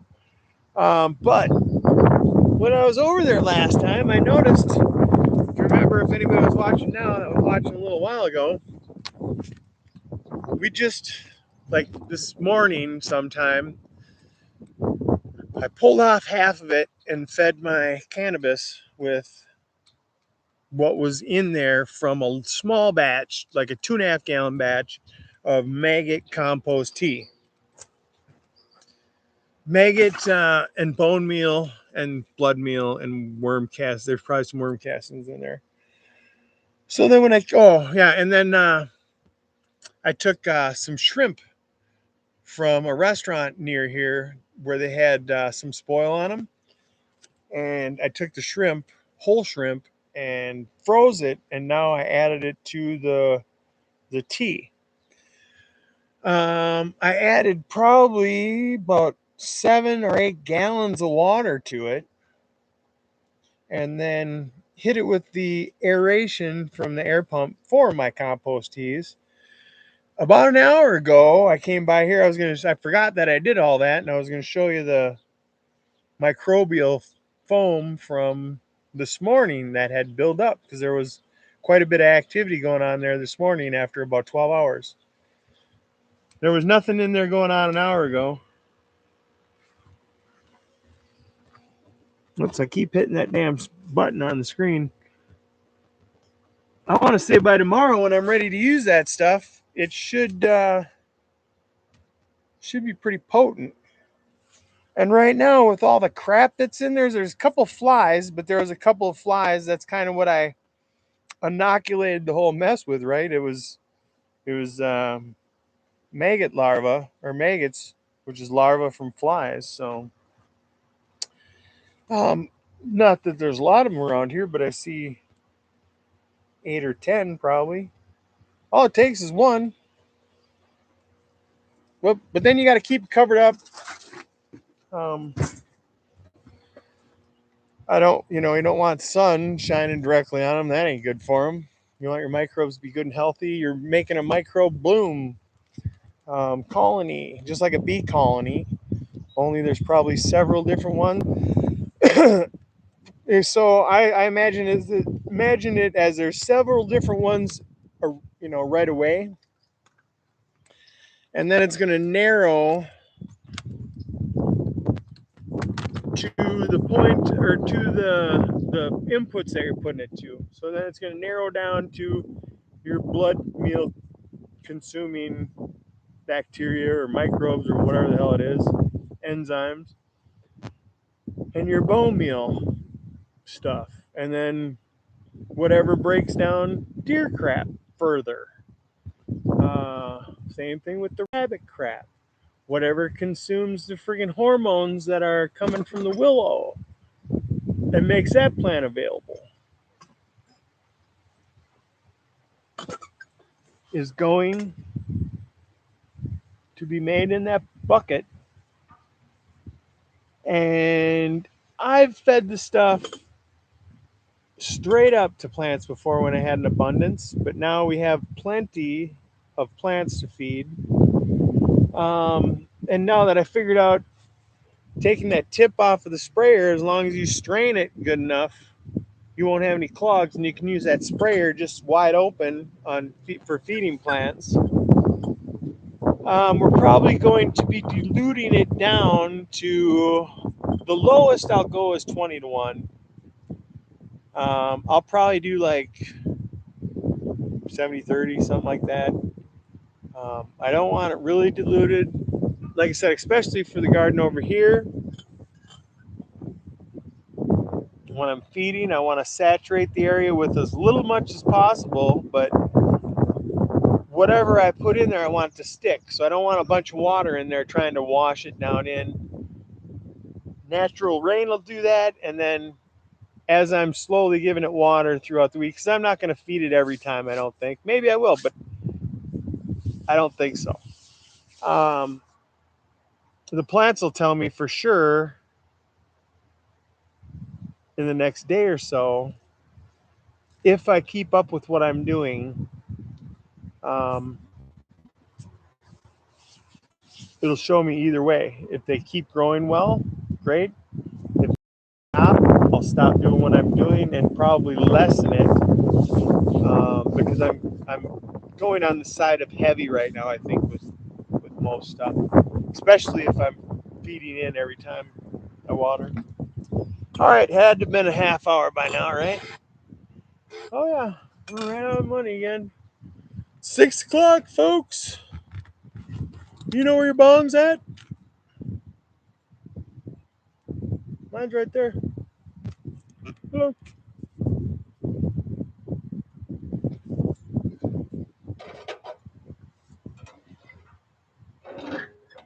We're gonna start another chimney here in a minute. But right now, I opened the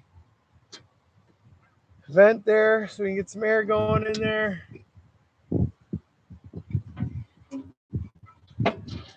Now we're starting to ooze a little bit. I don't want to make it go past the little bit. All right, I want it to stay there. We're gonna spray it again, but a little bit is good. But that's all juices that are gonna come out of it. Myself, I prefer it a little drier. I can make it drier. I can't really make it any wetter. There are other ways around it. I like to do it this way. I come out with an amazing product at the end. Um, and then what I'll do is I'll let it cool overnight. And then tomorrow morning I'll cut it up and we'll warm it up as needed. It's going to be it's going to be used to feed us for the next couple of days. Here comes the dog and he ain't barking. Come here, Doug. Come here. Can you see me? Sun's right in his eyes, I suppose, and I'm talking. He doesn't know who the fuck I'm talking to. That's Dougie.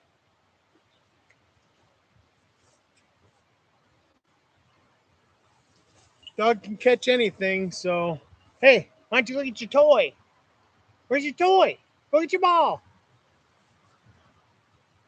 He smells that compost tea. He was pretty interested in it. Where's your ball? Go get your ball.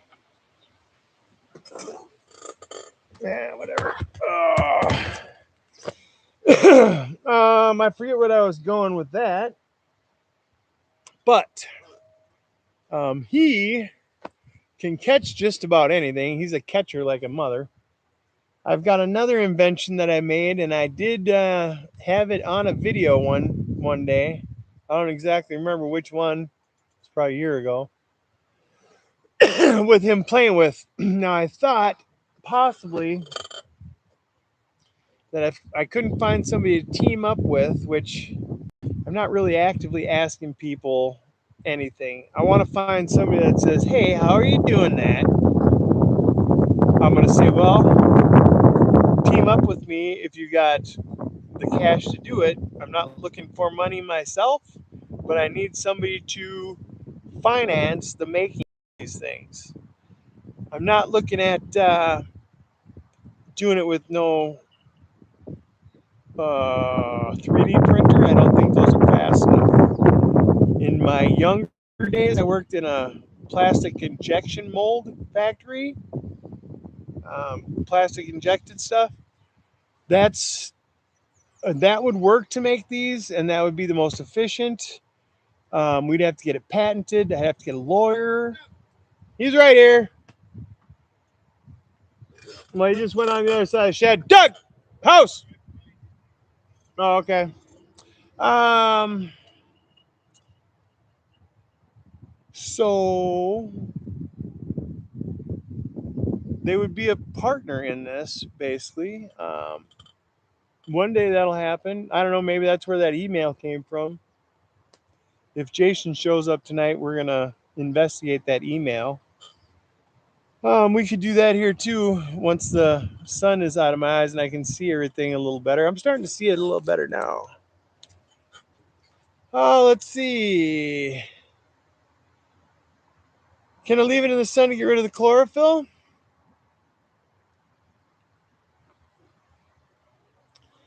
I'm not sure. I know chlorophyll definitely breaks down the sun, because that's what happens to our grass clippings. It would be interesting to find out. Maybe I'll take a sample off and we'll put it in the sun and find out. As far as I know, there must be some kind of enzyme that is in the grass clippings, though, for the sun to then break down. Or maybe it's just the radiation that's breaking it down. I don't know. The chlorophyll in your buds, though, have to be broken down to make them palatable by enzymes. Whether sun radiation would break that down, I don't know what the chlorophyll breaks down to. Does it break down into magnesium? Because that's probably what I'm tasting when I'm tasting chlorophyll. The other components are what? Carbon and oxygen. I don't know what else is in chlorophyll. Something like that. Not exactly sure. We will definitely try it.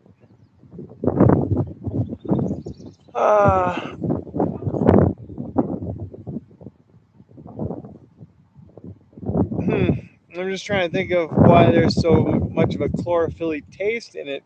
Anyways, I dried that stuff and there wasn't a chlorophyll taste to it.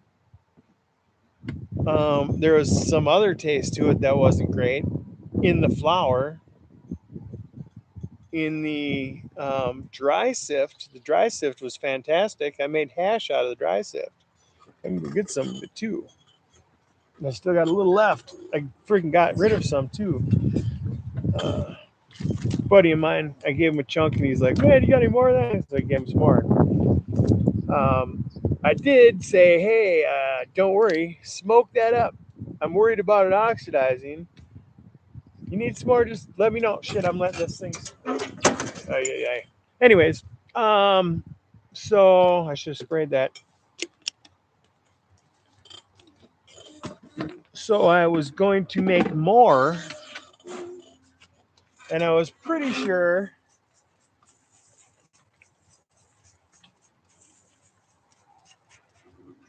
it wasn't going to work too well, because like I said, we had an early spring here for a while, and then it went downhill. It was just way too warm, and the trichomes did not sieve or screen like they did in the winter, which totally makes sense, and I knew it, but I thought maybe if I used a bigger mesh, it would just, be better, I guess. Let's see. I had this camp coffee maker, the percolator kind, and I thought about decarbing some in that with some like hot chocolate, making infused hot chocolate. But when I was using my honey or my coffee pot one time to measure out some honey water, and had left it out, and the bottom of that sucker completely just deteriorated. So I don't have a little coffee maker anymore, coffee pot. I have it, and I got all the guts for it, but it ain't worth the shit because it's got a bunch of holes in the bottom. But it's a good idea. And if I come across any of them percolators, or whatever they call them, camp stove coffee pots, I believe that if you just take some of your cannabis and put it in that top thing, and as it freaking percolates there, it's going to melt those trichomes. Those trichomes are going to melt through into your cocoa. Now, I wouldn't put the cocoa in there right away. We don't want it to get all gummed up with everything, so I would, cook away at that flour for a while, and then At the very end, then you pull out that stuff and put your uh, cocoa in there, which will give the cannabis something to bind to when you consume it. Because you're going to want, if I'm not mistaken, some kind of sugar of sorts for the THC to bond to for your liver then process. When you're inhaling it, it goes right in your bloodstream into your brain. And then I imagine your kidneys filter it out. I know it stays in your fat for a while. Oh, I don't know. I'm getting whooped now, man. Jeepers. Could be all the sun. Could be all the talking. Yeah, I don't know.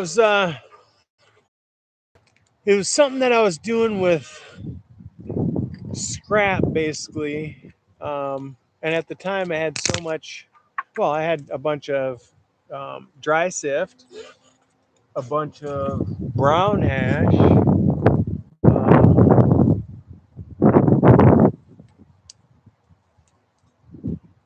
and I couldn't make any more of that because the temperature was warm. So I decided to throw it in some alcohol. Another part of that is too. I think some of the alcohol is also left in there. Um, that also has a little bit of a bitter bite, so that could be part of it too. And maybe it's all. I don't think it's all, but a lot of it could be that, just because now it was evaporated off. Whatever wasn't the 151% that evaporated off is left in there, and that could be a component to the bitterness. It's more of a bitterness now than it is a chlorophyll taste. We might have some clouds moving in, rainy type clouds, but I don't think it's gonna storm. Maybe. Got warm in the last little while, couple hours. Our umbrella ain't doing a damn bit of good for us now. It's actually, the shade is way back there, so we're gonna have to move that again. If we just sat here in peace and quiet, I could put the camera ported toward the backyard.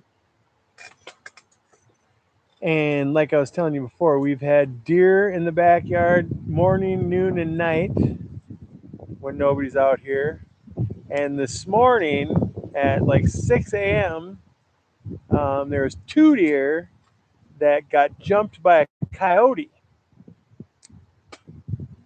I didn't see the coyote. I watched this massive buck with just barely horns starting to pop out the top of his head, with starting to flare at the top.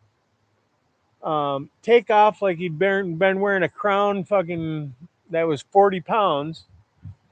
Saw him take off in his majestic fashion. I didn't see where the one went to the left, but I knew it was out of the picture.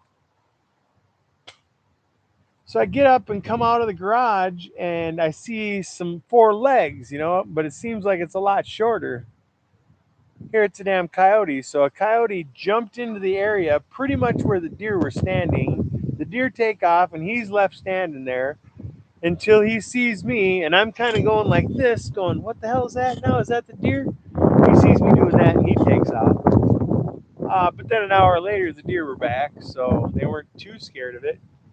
They love this clover in the backyard. They love where I just did the burn the other day, because all that new stuff is coming back, fresh ass green grass. Yeah, brand new shit. All right, let's start a chimney, but first, get your bongs prepared, people. Oh, I got my sprayer nozzle. We need to put that back on the working sprayer.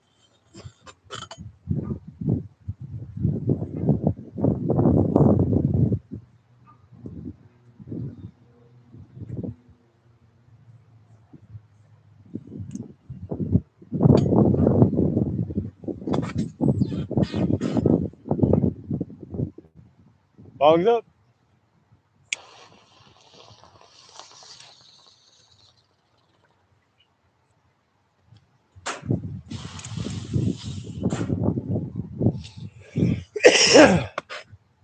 And this lighter works exactly the opposite. The gas works exactly opposite from the one I was using for the last 4 months.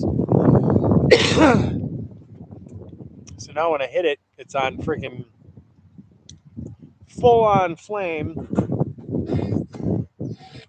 And until I remember to turn it down instead of up when I hit it, it's going to continue to kill me. Not that I'm mad at it or nothing. All right. Hoofda. Hope everybody's enjoyed the day, enjoying what Minnesota has to offer.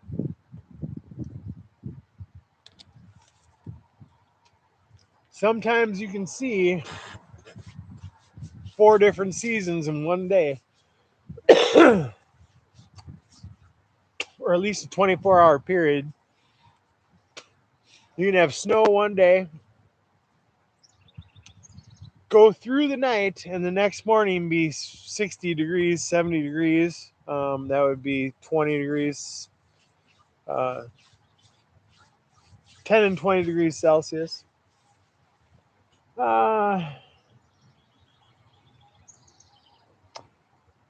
The blessing we have around here.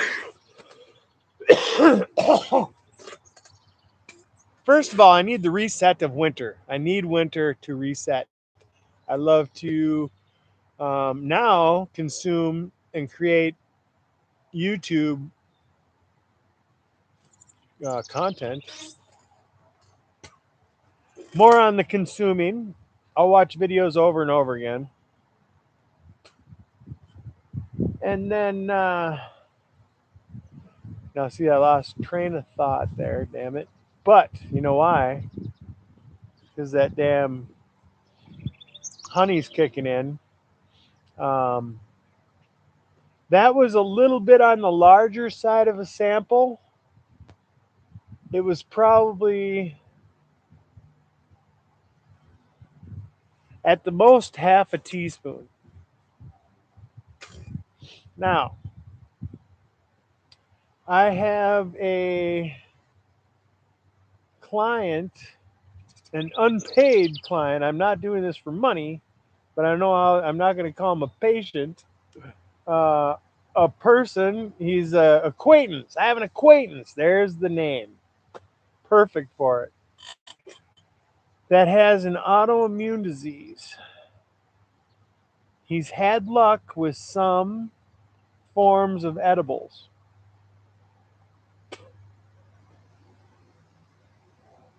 Since finding that out, or since he discovered edibles, he's no longer been able to acquire the ones that he was getting prior to now.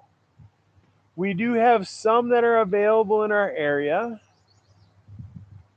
The ones he's tried have not worked. I had prior made one of these extracts and used damn near all of it. I had just a touch left, more like the swill on the bottom. So I wasn't going to have him try that. Plus, if I did have him try that, I had no idea if I'd be able to recreate it. And this sample is nothing like the other one per se, you know. Other than it was extracted by the same means.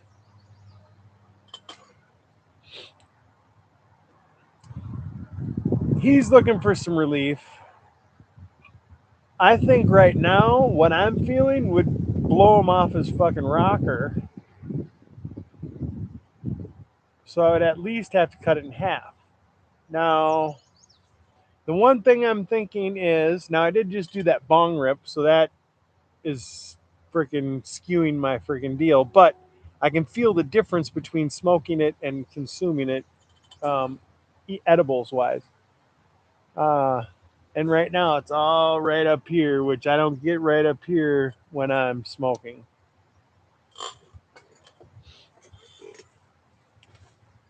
That was orally, partly through the receptors in your tongue in your mouth. I don't know if I call them maybe more like pores in your mouth. And the rest of it as it was going down to my stomach.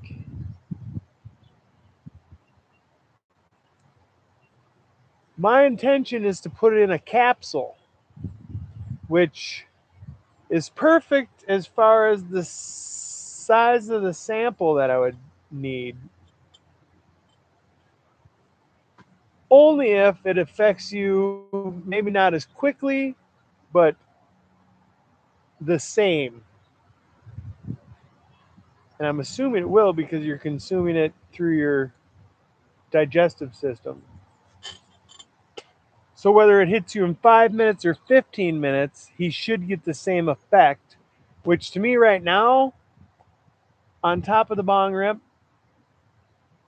and to me it's a 6-hour sample. Okay, I judge that because that's the amount of sleep I can not on a regular basis get, but almost.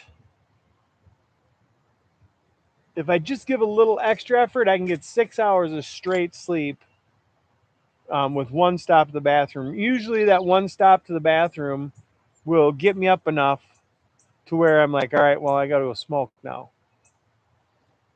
Or I would really want to smoke now. Not that I have to. I could go lay down again and then go to sleep. But it's what else do I got to do? I've already slept 4, 5, 6 hours. I can go smoke some and then pass out in the chair for an hour, or fucking go to the garden or whatever. So right now I'm on the verge of he was when I was explaining to him, I wanted to give him the full on this is what possibly could happen, okay? And I'm not a fucking doctor. All I'm doing is I'm consuming this and finding help with it.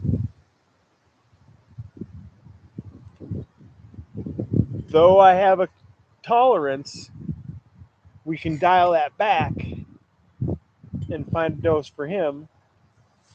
I don't know. I'm hopeful.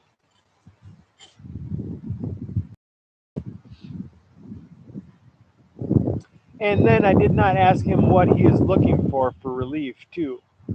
Um, I don't know. Is he looking for a buzz? And that's because he has a autoimmune disease. Well, it's still got a little alcohol in it. And I warned him. He's like, I'm okay with a little alcohol.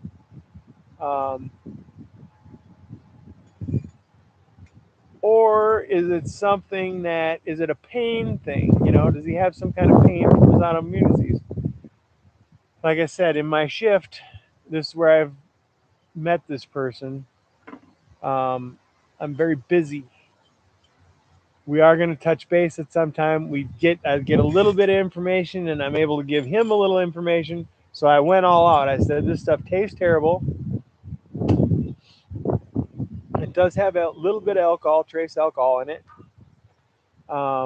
There's no guarantee that it's going to do anything for you because I only partially decarbed it to my standards. If it decarbed at all, I'm assuming it did because I'm feeling it. I keep getting the point and then I keep getting off.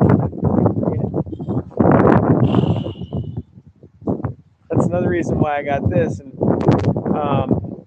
what I'll do is turn on the TV and watch it at the same time, and I can back it up and say, oh, that's where I was. That's where I lost train. So I'm giving him little bits of information. The thing that made me think, okay, he's probably not going to want to consume it like I just did, was when I told him, hey, this is what you possibly might experience, and I don't see it now, but when I first made it, it turned my tongue green, and it probably did right away for a little bit. I said it'll turn your mouth green. I didn't say that it'll go away or whatever. But I'll call you when it's ready or when I got a sample for you or I didn't have any questions. He's like, okay, but I might not answer. So I'm like, okay, well. So I'm not really putting it in the fast track. I will possibly refine it a little more, get some of them gel caps, if that's what they're called, make a little bit, try it myself, give it away to a couple people that are not compromised, and then see what happens. But yeah, it's definitely fucking kicking in for sure. I can feel it in my head, pretty much right here in my forehead and my eyes. They feel like they're numb, kind of. Um, and then, yes, just kind of, it's like somebody's in there doing this on my brain a little bit just to stimulate it, kind of. I don't know. Yeah. But the more thing is, my mouth is dry as fuck. Got a bunch of ice here, but I don't think any of my stuff is real cold. I should probably go get a pop. And I said I was going to start a chimney a while ago. Did I? Nope.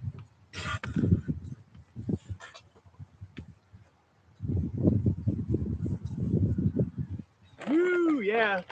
Whoa. Now that wasn't the honey's fault.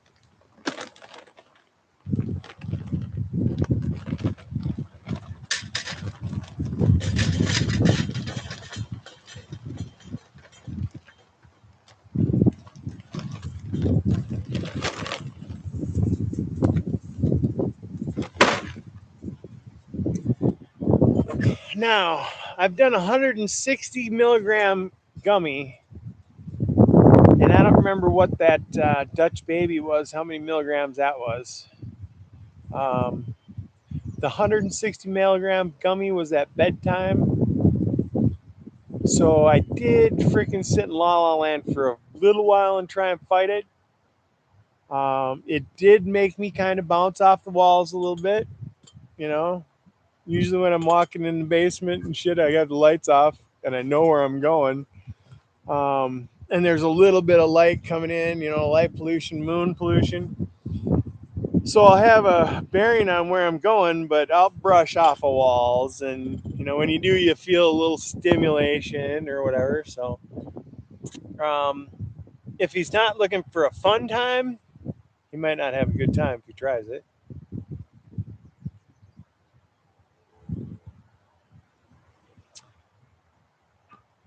I can say that it might have a little bit of an alcohol effect. Might be part of the stimulation of the freaking front of my head. Because it does have a little bit of that freaking whimsical, whimsy kind of la la la feeling. But I think if I ever ate a gummy that hit me that fast, I would probably feel the same thing. So we're going to chalk it up to the gummy because they're really, I don't know if there's any alcohol in there. Unless when it's concentrated down like that, it makes it some kind of super effective, but I don't think that's the case.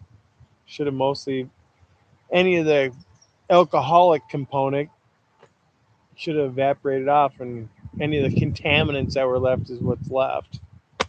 I think. I don't know. What time is it? Look at there. 1 minute. Then we can open her up.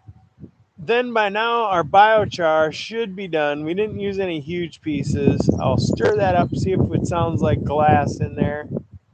First we'll see if we see any flames. I'm gonna have to take a leak.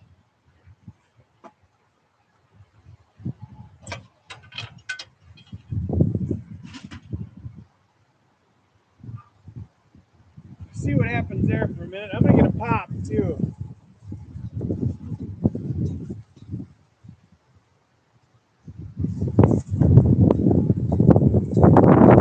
Can I get anybody anything? Be right back.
Forgot I got one of these things. This is a local uh, convenience store favorite of mine. I prefer this is not a paid endorsement, blue raspberry. But in a pinch, the watermelon, it doesn't qualify to me as watermelon. I'm not a huge watermelon flavor fan. I like watermelon, um, but this doesn't really taste like a. It tastes like more like a sour, fruity flavor. This here blueberry tastes like a sour blue fruity flavor. But I had it in the freezer, so it takes a little while to thaw out. Usually, when you first make them, they have a blender there, and it blends them up from a solid brick. Now it's a solid brick again. There we go. I'm just gonna.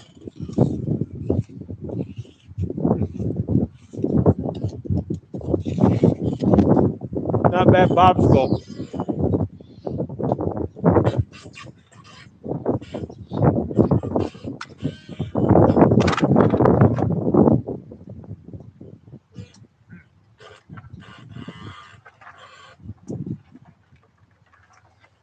Well,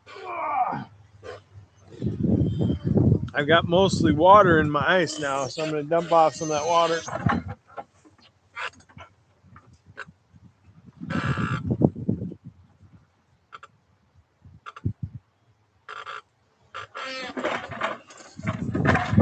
You know what? I still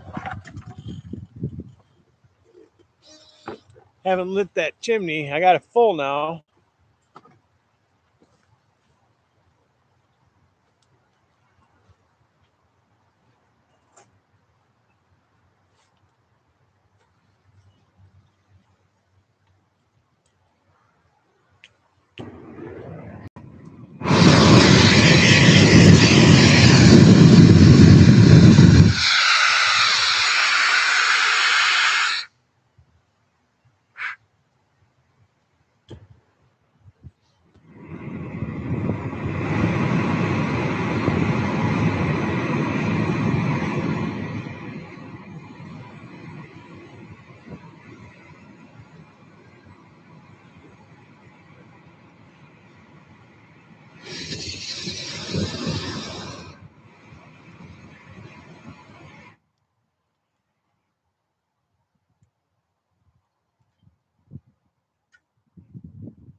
So we do that. One of these days, I'm just gonna get a little thing or make a little thing that you set that chimney down on that has a little flame going. You just turn it up, turn it down a little bit. I believe I've seen something like that somewhere. Probably check on this thing again. Give her a spritz. I think that's what I was referring to last time I asked what time it was there.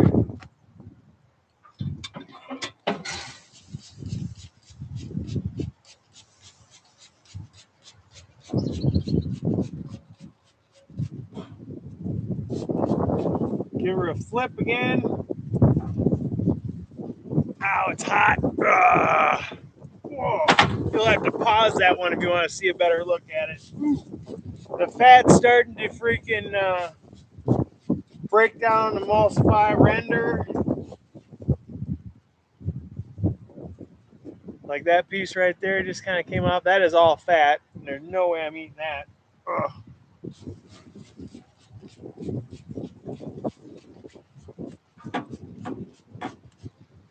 She is definitely getting a caramelized good color on her, but we're still getting some blood out of it.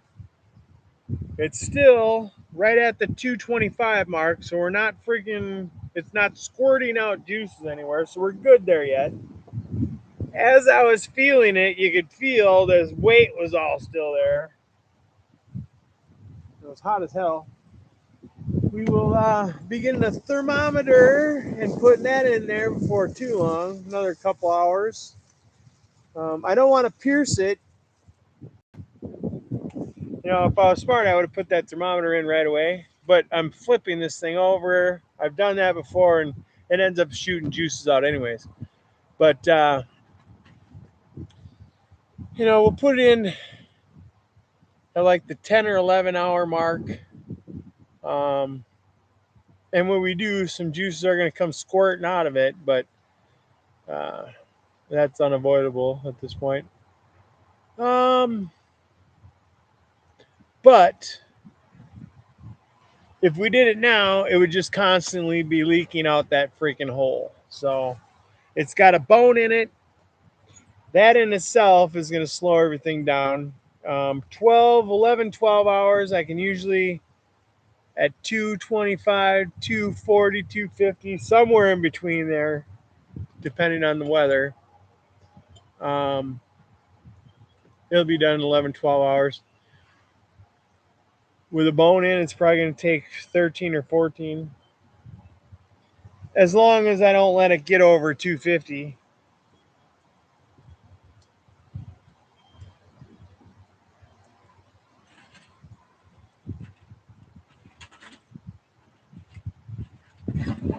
Dang, that's hot.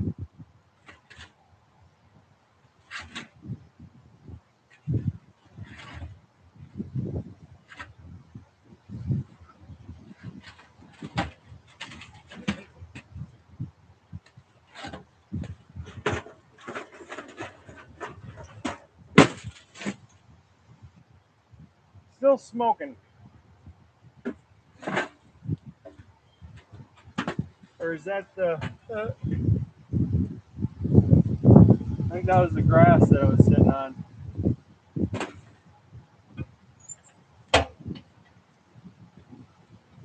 I'll be right back. Oh, let's see. We're just going to use this bucket here. I'm going to go get some more water. Oh, we got water right here.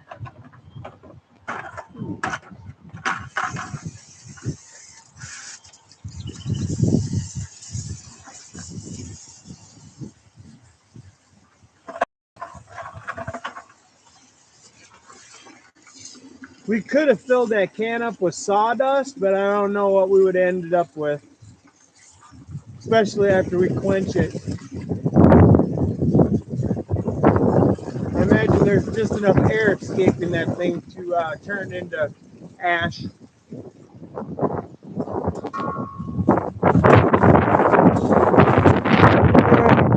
This damn bone again with this shit above a water freaking receptacle. So if I lose you, I won't be back because this is the last connection to you guys I got.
All right, so what that did was steam cleaned all the pores in there. As long as everything's put out now, still may hear a little bit of sizzling going on.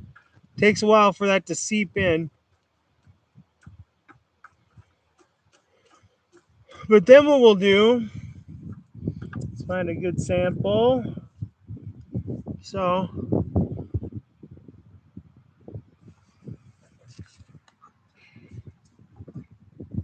that's what it looks like afterwards. Breaks apart. All that's left is a carbon structure there. I'd say it's freaking 99% clean just because I don't know that it completely all turned into carbon I mean, it seems like it. This is a pretty thick piece and it's crumbling in my freaking hands. You dry that out, you can eat it right now if you want to. I wouldn't eat a lot because what it's going to do is going to suck all the freaking nutrients out of anything you got in your stomach. What it also can do, and this is not medical freaking advice, but if anybody ever is poisoned by something they ate,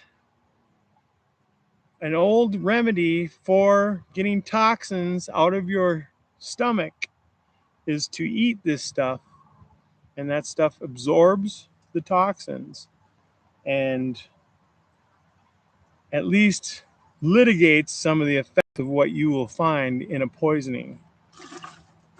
Not a bad idea to have some of this in emergency. If you're out in the wilderness nowhere and in the middle of nowhere, I got a feeling that people have this stored away because most of those people that live in the middle of nowhere have the knowledge to survive. And these pieces are breaking nothing, so that's what I'm looking for. All right, so this stuff is going to get crushed down to pea size and smaller, because I'm using it for a nutrient or for a microbe home, and a little bit goes a long way.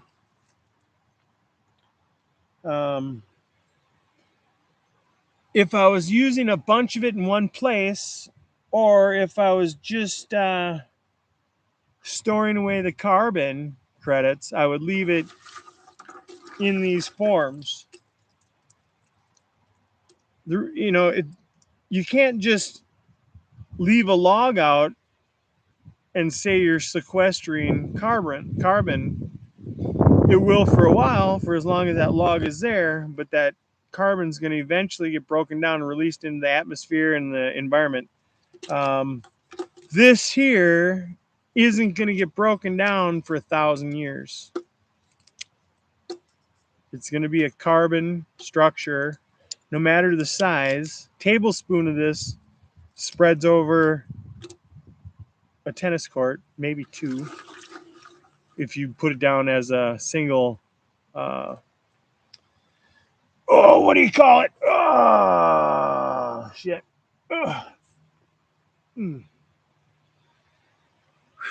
Single atom. If you break that down into atoms, you can spread them side by side and it'll cover a tennis court or two. So every one of those is a space for your microbe to hang on to. The bigger chunks are good for carbon sequestering.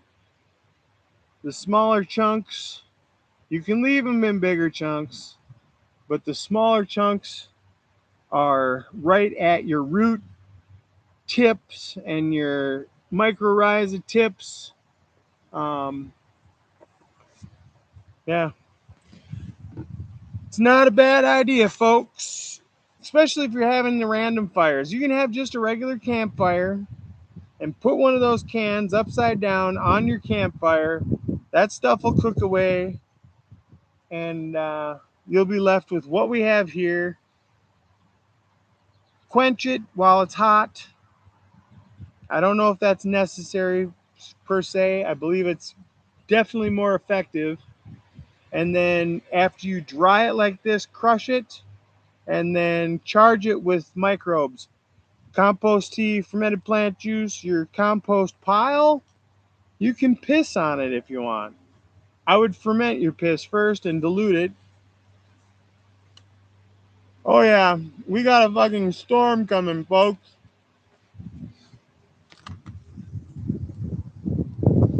So anybody watching, who isn't familiar, I'm sure this happens all over the place, but you can see how we've just had the most amazing 6 hours and 46 minutes, give or take 2 minutes. Now, folks, I said a while ago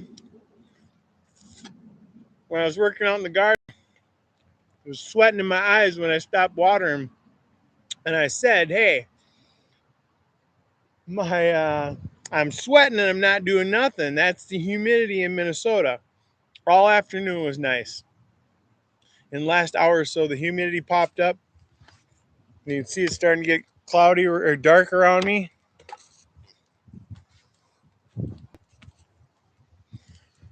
I don't know how well that shows up, but providing the wind is going in the right direction right now, and those things, they came from nowhere basically, if you can see them. Right now I'm seeing a dark horizon. Okay, now right there I can see it on here on my screen.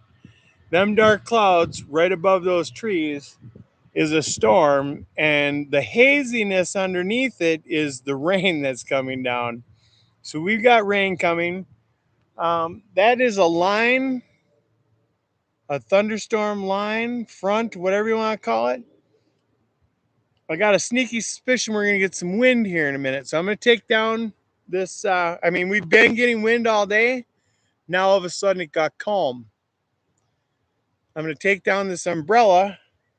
I'm going to make sure everything that can get wet is just battened down. Anything that can't get wet, I want to get out of here. So give me a few minutes, folks.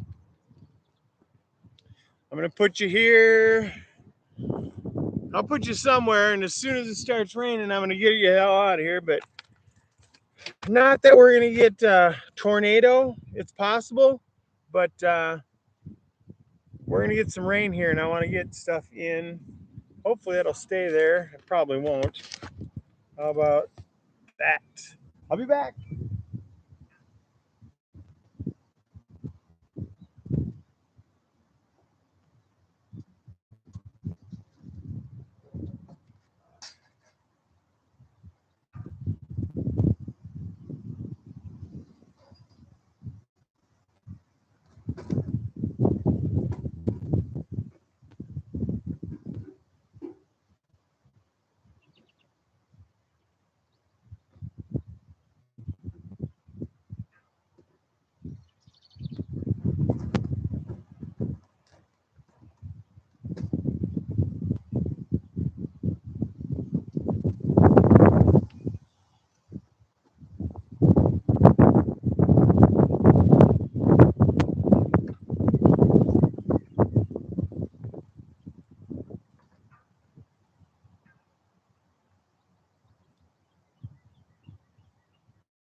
suppose we'll be all right. I just have to have the umbrella like this or something like that. I'll be back.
All right, it's getting a little closer. It's getting more defined on there too. Good quality cannabis. What is up? Good to see ya. We're making a pork butt pretty soon. We've been making a pork butt for the last 7 hours in beautiful weather. Been doing some tanning. Last 15 minutes, things have changed. The last hour, I started to notice the humidity went up. So right now we're half and half and making charcoal for the smoker. I'm also using some other conventional charcoal. We're smoking a pork butt with oak, apple, and cherry, predominantly oak.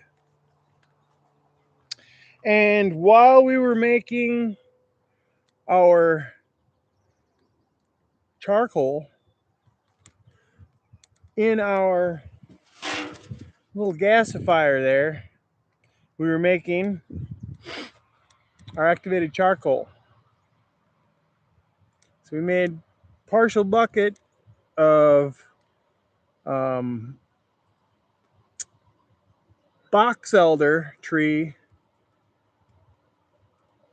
activated charcoal that in the next few days, couple weeks, whatever, we want to build up a stockpile of stuff.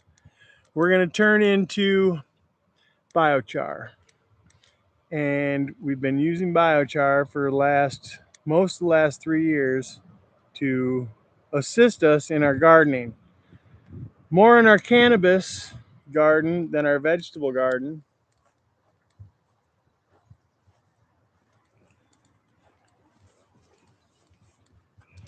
Which is right here. I keep forgetting I better move slow. I have a good picture on the screen here, but that makes sense. I'm not traveling through Wi-Fi to freaking do this. We've got 2 rows of tomato plants. So I didn't count them. Officially, I didn't count them. One died. I got an extra one, blah, blah, blah. We're somewhere around 40 tomato plants. We've got Bob's Big Boy, Bob's Better Boy, predominantly Bob's Better Boy, and then 6 Big Beef. We've got our pepper plants. We've got Lady Bell, excuse me a second, Lady Bell, Cubanelle,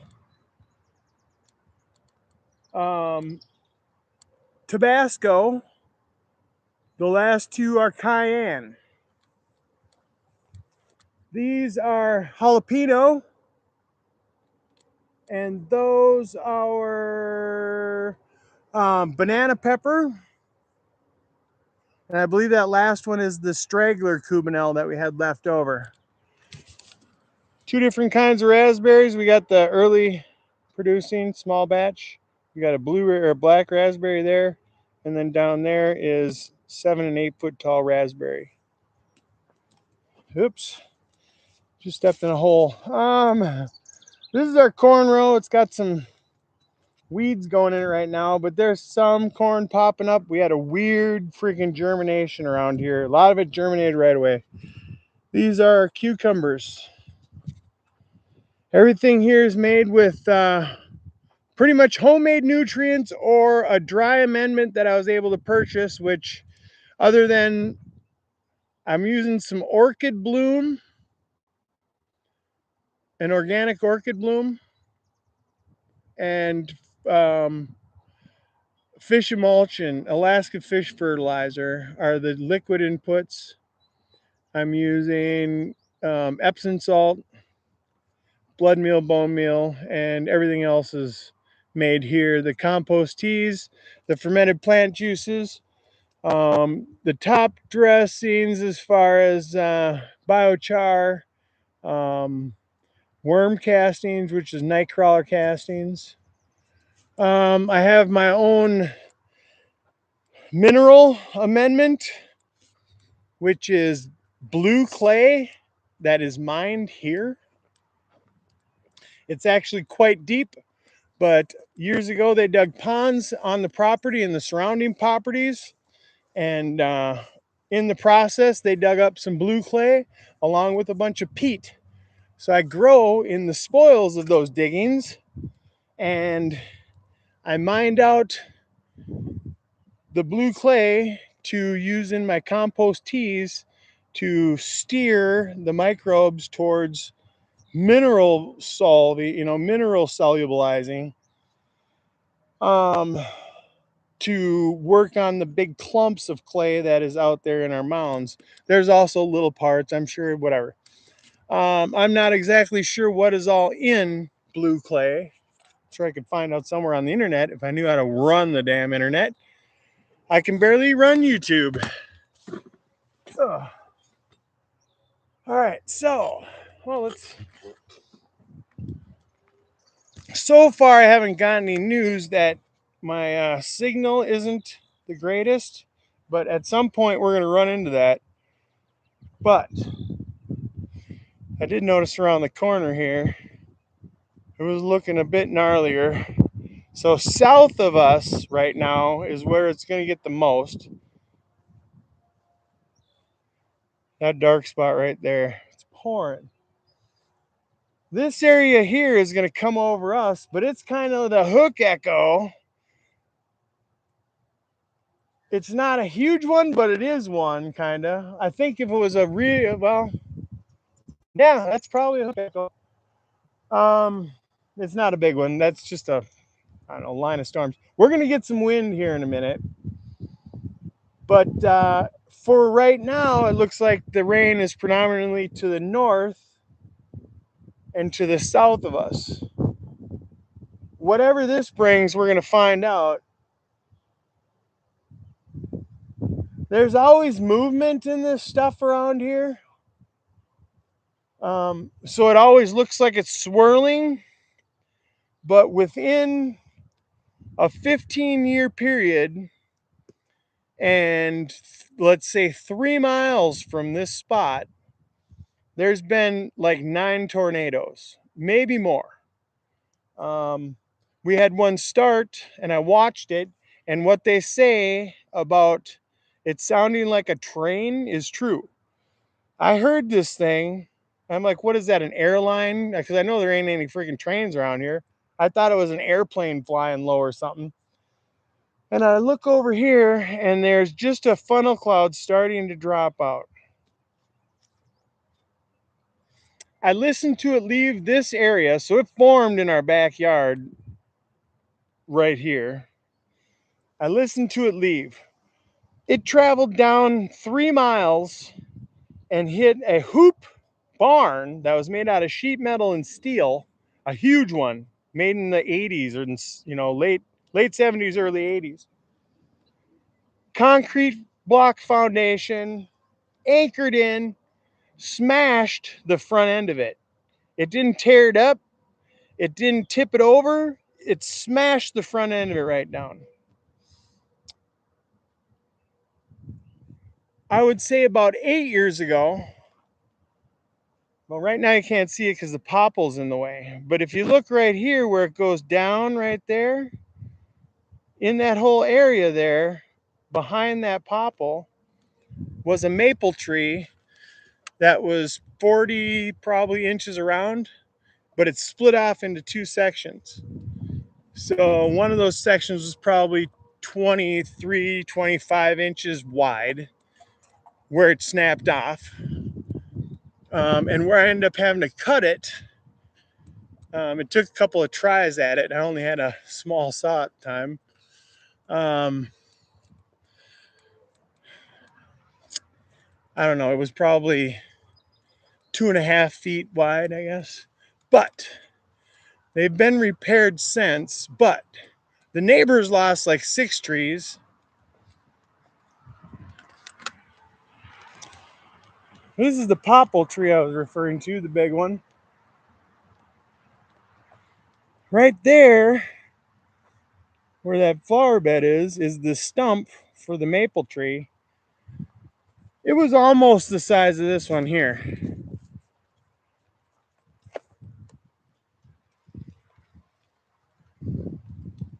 It's a big damn tree.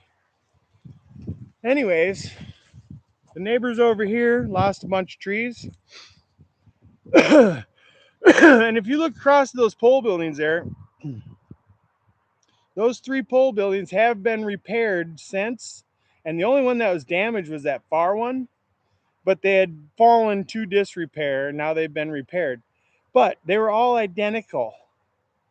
If you look at that one there, there's a cement pad in front of there. That cement pad used to be indoors. It tore the front of that pole building off, which was an office, and blew straight through to where it blew all the doors out in every one of those pole buildings. But it went through right here in the middle of the night. And the only thing, well, it was middle of the morning. It was like just as dawn was breaking, about this light in the morning. The only thing that woke me up was my fucking fan shut off. And I was like, boy, it's muggy in here because the air conditioning shut off at the same time. So I was like, what the fuck? So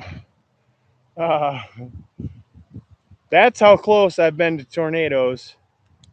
I've witnessed 5 of them, at least. I've witnessed 3 or 4 of them become formed. We followed one down the freeway one time in North Dakota. The pork is doing well, Mia. Thanks for stopping back. We are, let's see, 7 hours and something into a probably 14 or 15 hour smoke. We've got a storm coming. So I had to put shit away, and then as we're waiting for this to come up, it came up right away, but now it's taken a little while to get here. But that's why we were talking storms there a minute ago. MKP 007, how's it going? Thanks for stopping. We'll get you modded up in here in a second. You guys are now a part of the murder. And the only reason I say that is because, as far as I remember, and we're going to go like, let's see, as far as I can remember, the group of crows is called a murder. So Grambo's got his Gramborg. The jug dealers have the juggernauts. Crow and his crew are a part of the murder. So like and subscribe and become a part of the murder. Let's see. I just came up. I was pondering with it, playing around with it for a while, but I think it's a good idea. I think it's a crow's crew. Add as mod. Boom. We got such good people. Such good people. Good quality. We're going to get you modded up. Boom. Boom. Thanks for stopping, you guys. I appreciate you. I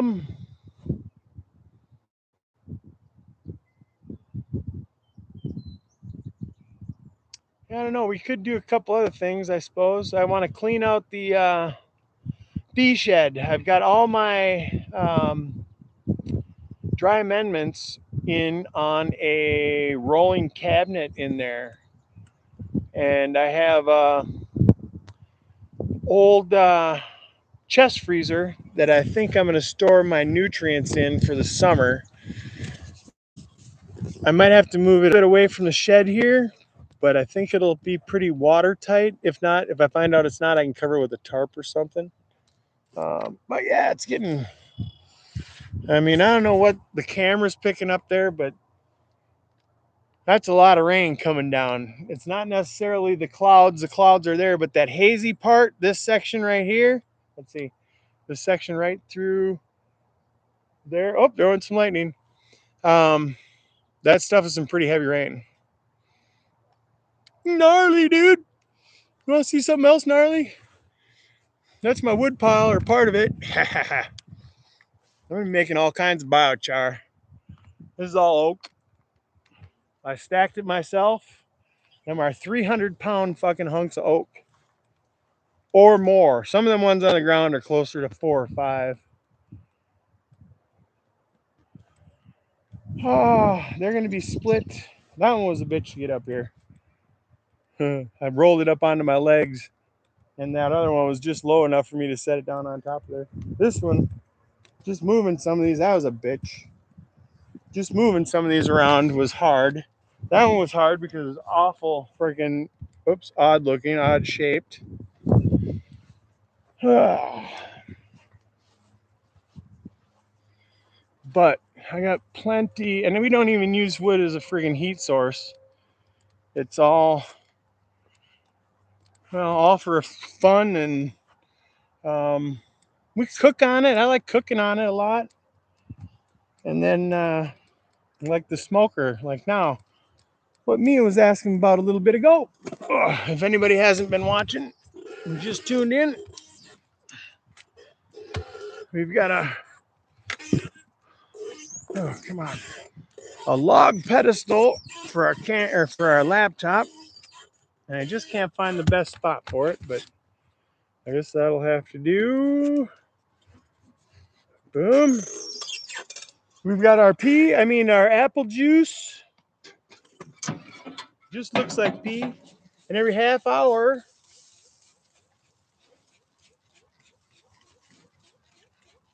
we're rotating it and spraying it. And then every hour, we're flipping it over. Oh boy, look what just came off. Who wants it? Who wants it?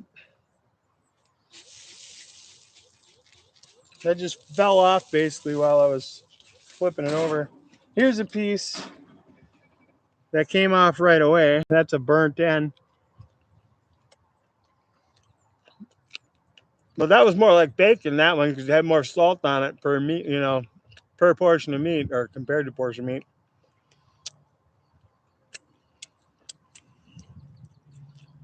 A little salty, but we're not going to be adding any more salt once we start to break this up. So the stuff that is on the outside is going to season what's on the inside.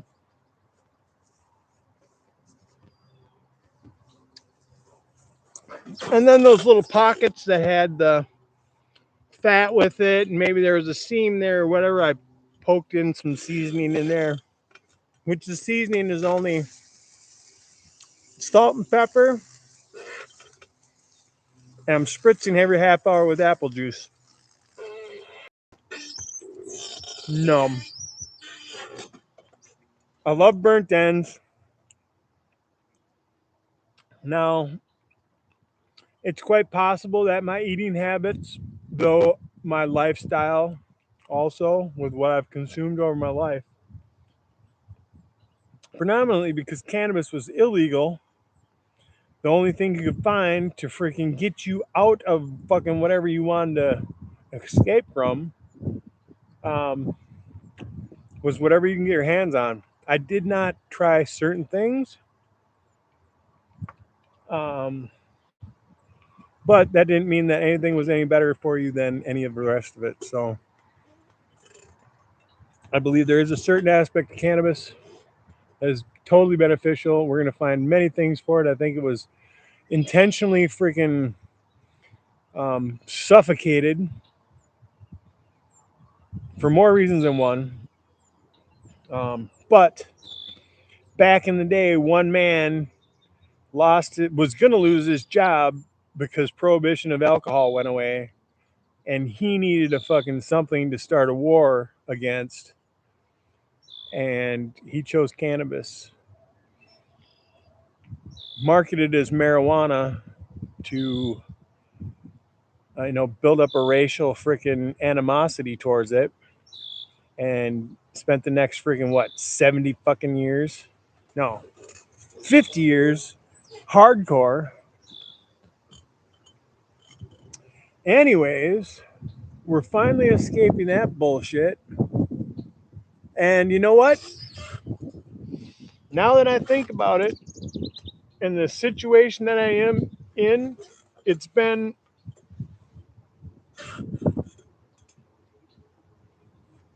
It's been a fight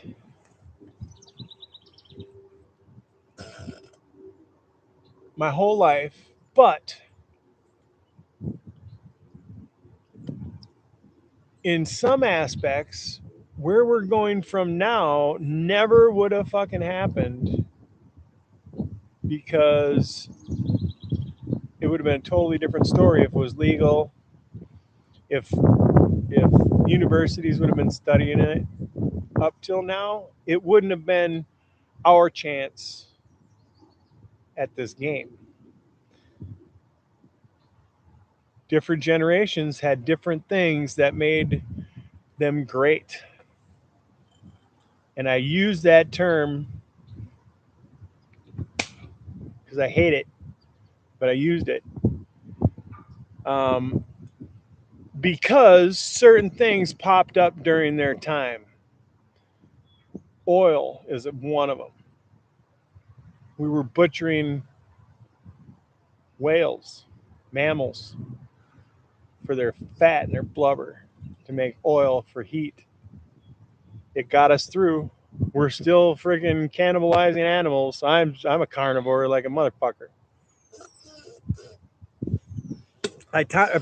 Predominantly only eat vegetables that I grow, other than a couple of certain ones. I really like broccoli, so I will buy broccoli. I have a hard time growing it here because we have these damn worms that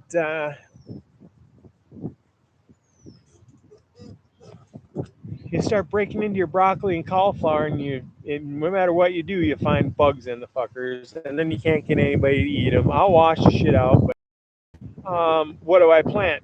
I can't plant. I don't want to just plant two cauliflower and then eat them myself.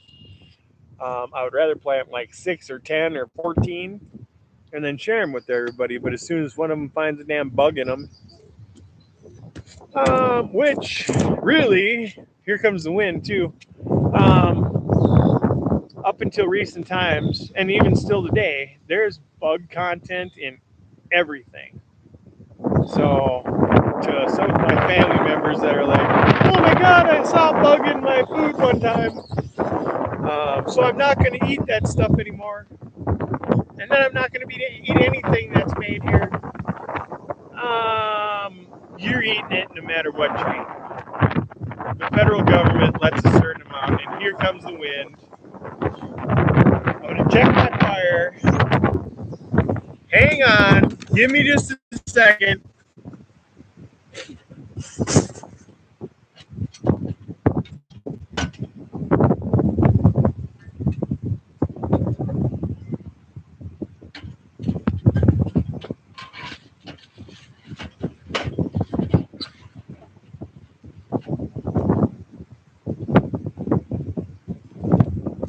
Looks like that's blowing it all.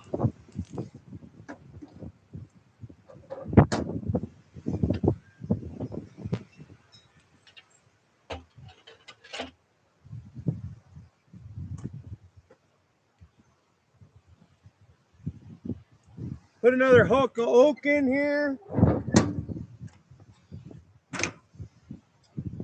Ah, shoot. Kind of coming and going. Ebbing and flowing. There it comes again. Oh, shit, I gotta get this stool in there. That sucker's older than I am. I've had this stool my whole life.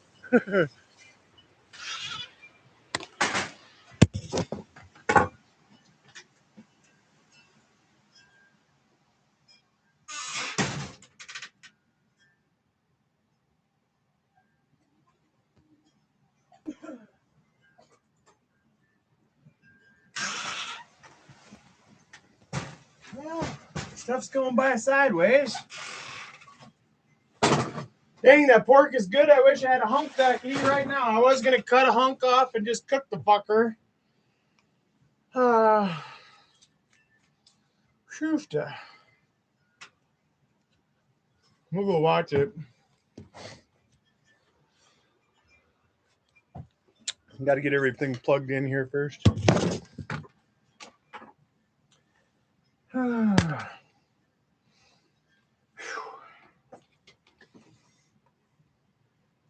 This is what summer's like around here. Thankfully, I will say, you know what? Let's smoke one. I will say that first. Now, when I say that, what did I do?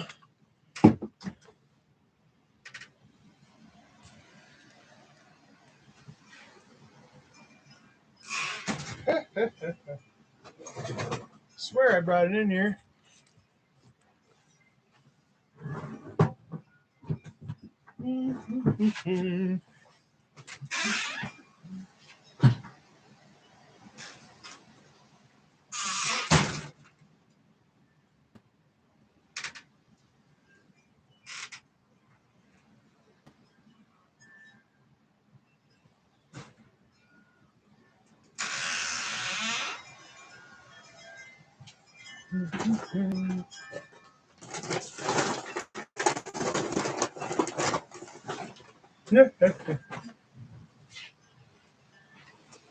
Well, oh, is that it? There it is. I got so many damn buckets around here. You goddamn lose your stash once in a while. Funny. I knew it had to be here somewhere, but I still fucking panicked. Christ. It's the only good weed I got left right now. All right, bong rips, baby. Actually, good thing I found it because there ain't enough in there. So, anybody that's still watching right now, this is what we're growing this year. Some of you may have already seen it.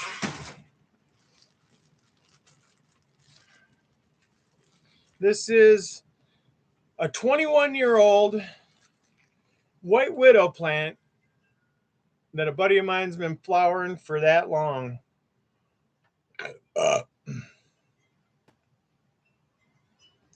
I'm growing it now. I've got 3 hills, 3 mounds with it in there.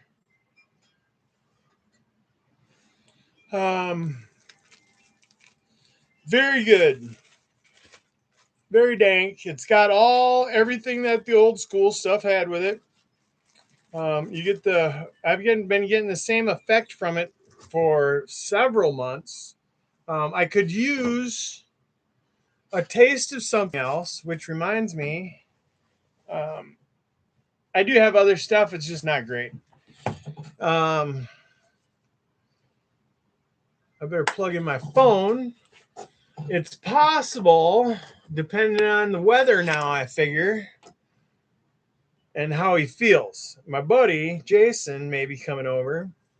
Now, he's the one that's going through the chemo right now, and chemo and radiation. Then he gets like a 2-week break. After another week, I think he'll get a 2-week break, and then he goes to like 7 weeks of an infusion once a week, something like along those lines. So he may not be feeling great. He went and to his buddy's place, and his buddy gifted him some bubblegum runts, and dude said it was like a step up in quality from what he normally got. Now, what he normally had, I've smoked plenty of, and it's very, very good upper middle class or upper mids. Indoor, I prefer outdoor. Has more legs.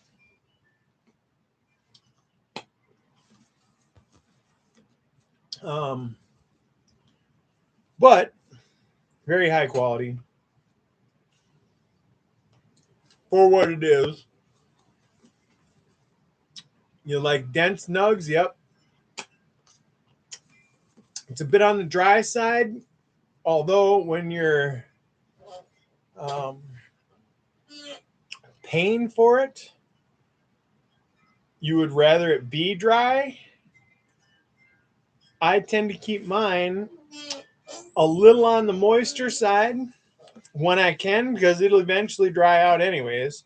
But I do keep it in large jars because I consume quite a bit. And if this stuff wouldn't have been as dry as it is, it wouldn't be in the bags in the jar. Shit, stuff's going sideways out here now.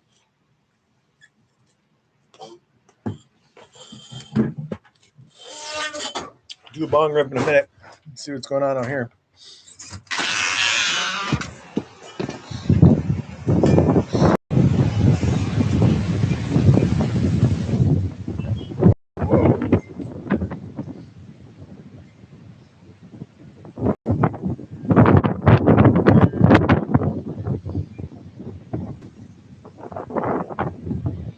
It's actually getting less and less concerning looking. Only I think we will get some rain, and it is starting to rain right at the moment. So that is one of the pluses. You can find something to do indoors, of course. It is going to cool it off here a little bit. I'm actually going to prop that door open.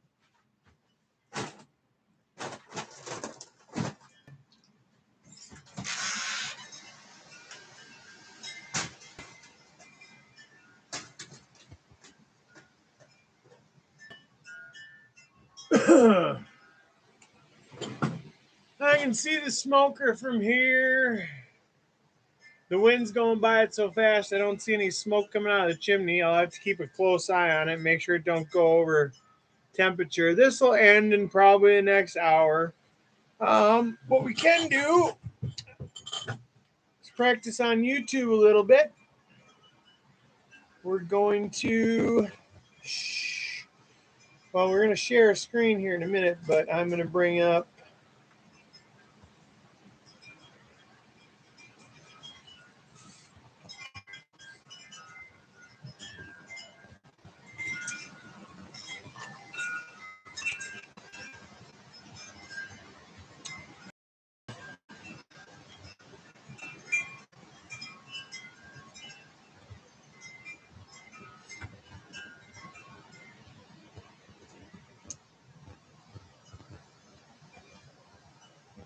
okay.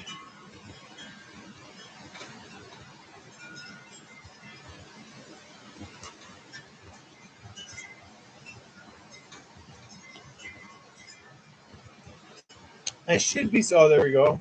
Like I should be seeing a button here. All right. Give me a second. So I want to bring up another page here. Now, what I find is now the picture is really going to be shitty. So if all of a sudden now it's shitty, and we'll cut out. Maybe it's been shitty the whole time. I don't know if this is going to tell me, but we're going to bring up the channel.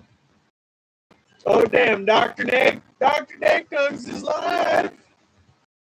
So we'll check the weather.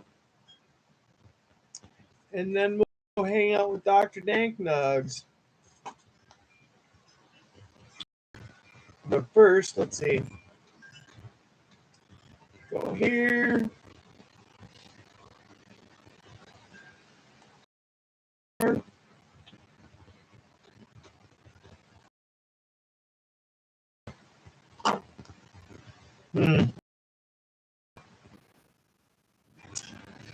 Okay. So, it appears to be working.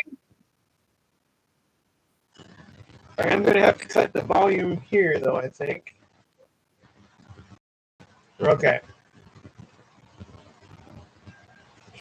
So, right here is where I am. I'm assuming you can see the cursor on there. Let's see. Can you?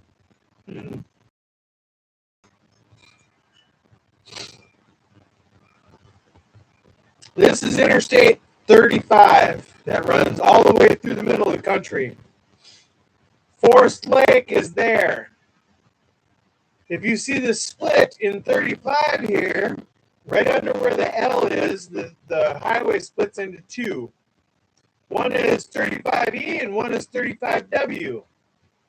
35W goes to Minneapolis, 35E goes to St. Paul. They both go through each city and then come together again in Burnsville, which is down here. Now, I believe because I'm showing, oh man, am I showing the wrong? All right, so here's St. Paul. Here's where I'm at. This is 35 here. This is south. And this is the rain here. So it's going to rain. It's going to start. It's going to stop. It's going to start. It's going to stop. So there'll be opportunity to check on our roast. We're going to hit this into motion now. Looks like about an hour and a half's worth of friggin' storm.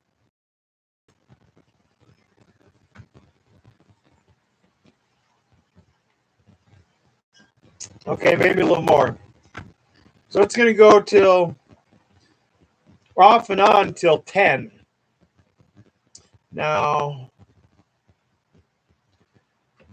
it's going to be more than on, looks like, so I'm not too concerned with that. We'll be all right. There's just going to be not going to be sunny, which I was really getting tired of that sun beating down on me for fucking 7 hours. So, all right, now let's go. We're going to get rid of the weather. Go to we're on the live stream. All right, let's see.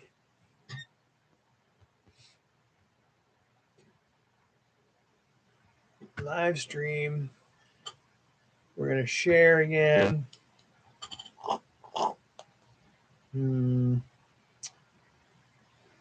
Let's see. That's the pork butt. Oh, that's what I was watching. All right, now we're going to go to Dr. Dank Nugs.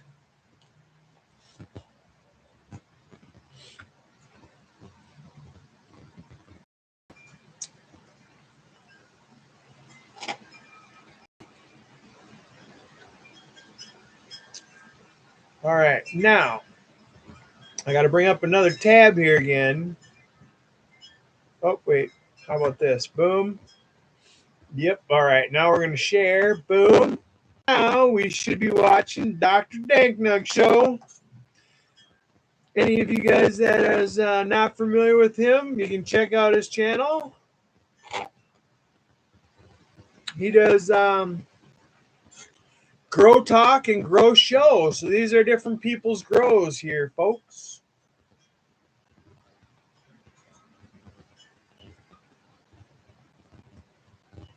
And that line is going right through there. I believe that it says shade cloth.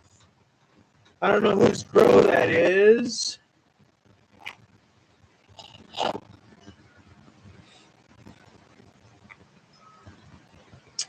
Let's see. We're going to bring up another tab. And then we're going to go to show. Maybe I already can do that here. Let's see.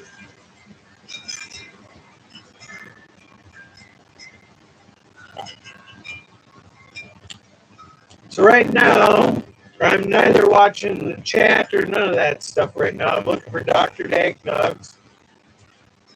It may not let me watch it twice. Try this again.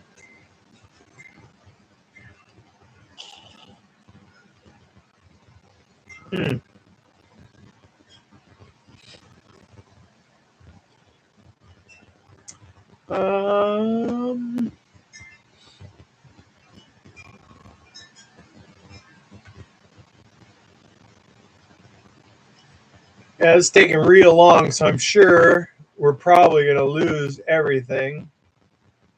All right, cut this off.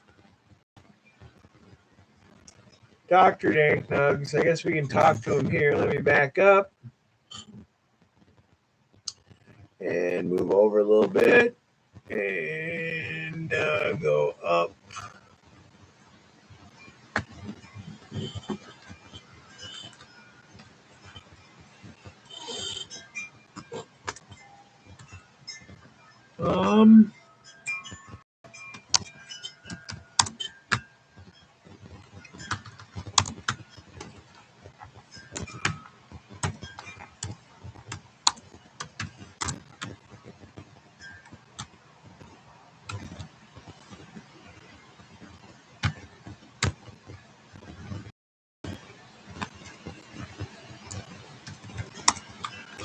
Just telling the doctor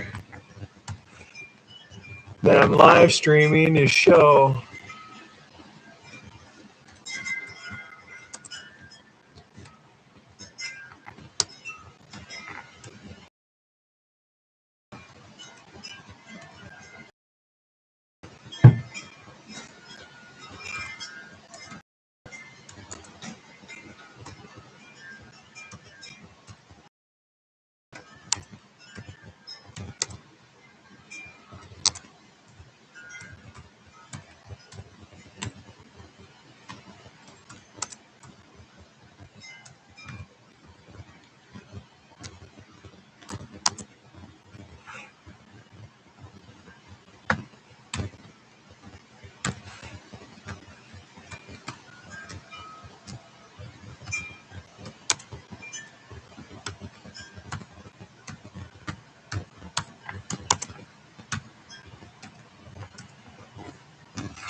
Having a hard time seeing in here. K on pork, and we're gonna wave to him. Smile. Peace. All right, boom. All right, now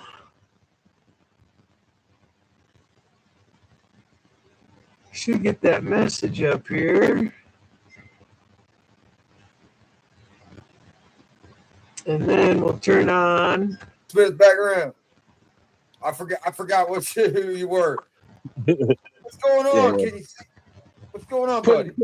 Good. How y'all doing?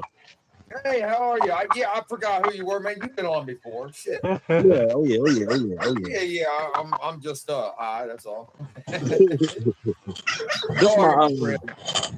This my Zookies right here.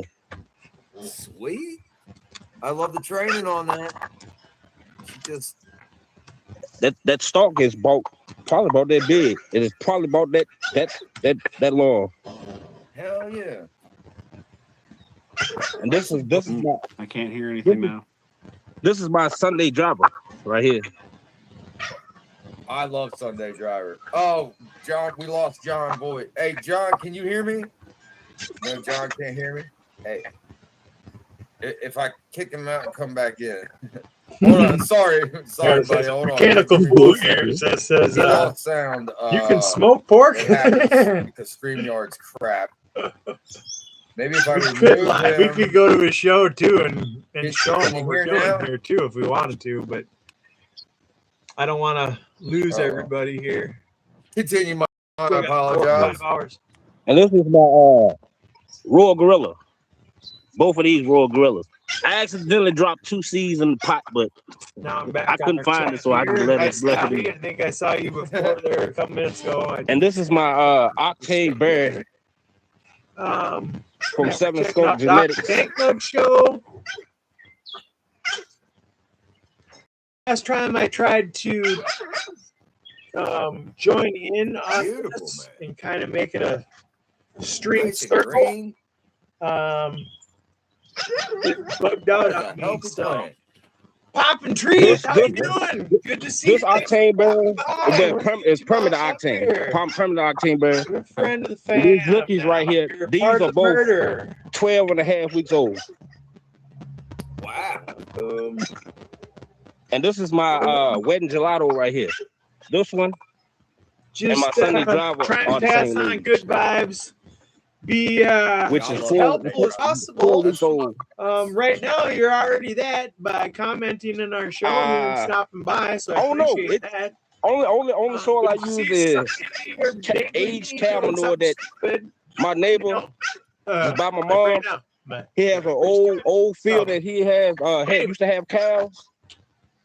And he ain't had cows for about 7-8 years, so I just scraped all the dirt and the cow manure, mixed it in, bought perlite, my plant watered it in. Actually, then once these got to about 6 inches, I stuck them on in the ground. Right now because after that, it was booming. And I'm just not seeing the massive amount of growth. I should just freaking start hitting it with freaking. I'm just surprised how big this thing got. Damn. Nice jump start on the season, that's for sure. Yeah, what they came up, they popped out the dirt synthetics. April the 2nd.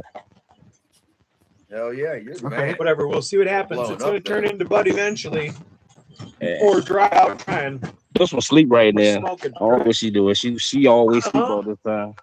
Oh yeah, yes. Anybody doesn't know, But this one stays up all night. All night. You can see all these guys All on night. the chat here. I come up here at 3 o'clock in the morning just to check on Everybody I everything. see there is This pretty was still amazing. up. The Holy Right. Toledo's awesome. Mechanical Fool. Oh, yeah. Galaxy Solutions. Well, that's all. I ain't gonna hold up too much time. That's all I had to show. I appreciate it, Best man. I store, love seeing hands outdoor down, plants, in the man. world. We see a lot of indoor plants, but But we've he's going been to tell blessed you with the a worst lot store of in the world. outdoor plants tonight, and that's just That is a making me little bit of an one happy embellishment. But he Oh, quotes yeah, himself yeah. as Thank you. being Thank you. man. the I world's appreciate y'all for worst having me girl. on too. Thank you. And Can't from wait what to I've see it when they seen, start he is flowering. far Bring them more back up talented when they than do. what he gives himself credit. Oh yeah, oh yeah, oh yeah. I will. All right, thanks, man. Thank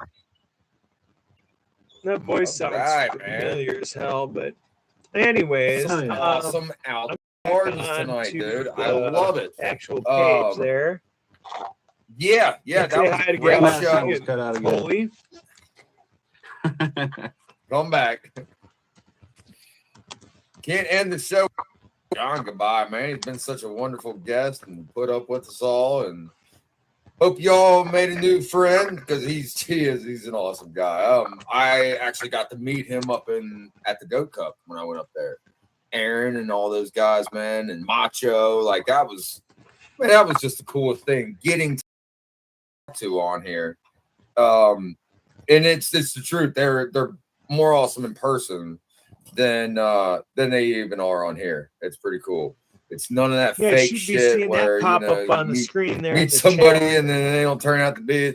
No, these people, they're John just like Lindsay, us gotta talking say right hi to now, him. man. Big We're Nug. all who we All say these we people are. I conversate with all the we don't time. change whether it's on here or in person. It's just a lot more A fun lot to be of able them to have smoke a good joint tips. with A you lot guys. of them are really good people that if you get to know them, they send There you he their, is. they There send he you their is. crafts. Much like I It would happens with when my somebody honey. pops in or out of StreamYard. The guest will lose fucking. Man, at least you were smart enough to keep coming back in, man. You just got to pop out and come back in, man. So Good enough, that's what man. happens to you again. You know what's wrong. But yeah, I wanted you to come back so I could tell you thank you for being such a great Yeah, I guest. was Anytime, man. just calling it a Yeah, night you or do what? have a channel. What time is it? correct? Almost 8. So he's been going for a little Sort while. of. So I saw it today. I subscribed. So Yeah, sort so of. are you going to start doing some reviews and stuff on These there? were I think just know, good. you might as why well slap not? them on. I might just start So basically, slapping them on there just I'm getting just a drink to do and, it. Might as Nick's well. just Right. growing You know, containers. Definitely. give someone So- another place to check it out at that way. Mostly probably for Great. peppers. And you guys, y'all hopefully subbed up to Two Dope Dudes when we put the link up. Yeah, And definitely you'll go catch to- him over there Wednesday for his next review. What are you reviewing? I'm going to review Mountain High Melts. It's by Redemption Botanicals. It's their Okay. Too Much Limes. It's their premium and their standard rosin line. Kind of put them Great. both up against each other. And you gave us a hint already, but yeah. I You have to did. wait for the whole review on Wednesday, 1:15 p.m. I want on everybody YouTube. from Two Dope I had a Dudes. lot of fun doing that Home- review. That was a fun That's review. cool. Community, my Minnesota I can't wait. family community. Even when I'm to, at work, man, I still turn it know the on. Like I'll people stop that what I'm doing. I and turn on know, Two Dope Dudes. I people might that I'm not be fucking comfortable with, talking, the people but that I'm listening to comfortable with, every they're gonna damn be the ones with episode. the I blue love it. names. So. Awesome, dude. All right, Appreciate seeing thanks, you man. there. Thanks again for coming on, and we'll be talking soon. Yeah, Awesome, it's, man. See you soon. Have a good one, man. it's what I can do to Great get, show. Thanks payback everybody from for people showing here. up. Crow, what's going on, buddy? Good to see you. What's up, Doc? Good All to you see guys. I love the chats every week. You guys are Um, always blowing up. Yeah, John does have a The YouTube. payback community, John, I need more if you're exposure. still listening, yeah, you're still listening. You Go know, into at some the, point, possibly I could put one person into in the connection show with another one and that just never type would have met anything, before, and that way I change can the give you a world. wrench and people can go I'm straight trying to to your get this channel so bong we can rip find out. those reviews. Sorry, And people, I just then been talking, but I'm still if feeling you go back how up the through the chat, the I don't friggin' know if it's tingling in still the there or head not, but Two is Dope gone. Dudes is on there too. I see the chat. Hold on. I don't Yeah, I see you feel the back there. urge that I need to smoke. As far as Hold on, I got medical this. I got reasons, this. anxiety, I can do whatever, two things at pain. once, I swear. I'm not at that point right now, but we're in the pleasure point of the day. We've been doing what we're doing right now for almost 8 complete hours, exactly what we're doing. And I have been preparing for this live. Wrong John Voight. And that's what my phone kept correcting me too. Things ready. Yeah, John, if you can just put anything in the chat, like not this chat, not including type, the go 6 over and hours I hit the spent bed, comments, but and getting just the type freaking anything in smoker there out and and people will be ready and able to see. prepared, getting the things ready for the smoker, going and shopping for things to put in the smoker today, this morning, setting up the live, Yep. Go ahead and then setting up everything. There you go. You can get on up there. So yeah, we got that taken care of. 10, 15 so everybody behind. tune in. Let's get rolling at I believe noon. 420 things is next week. When I'm probably freaking have my calendar right here. In a loop now with you guys, aren't I? And then, like I said, we have Mr. Sparkles from Bag River Farm going to be on the 29th. So, yes, we have 420 things coming on next. There we go. All right. Yeah. So, just basically check out what everybody else has got going on there. And then typically those people will be doing the same things. They're only going to have good people as their moderators. Somebody recently was threatened by somebody that said, hey, you're getting, I don't know if it was too controversial, just harassing, whatever, playing around, just being a dink. I don't know what it was, but somebody was like, hey, I'm not unmod you, and whatever. Don't let it get out of hand. I haven't had an issue in my channel.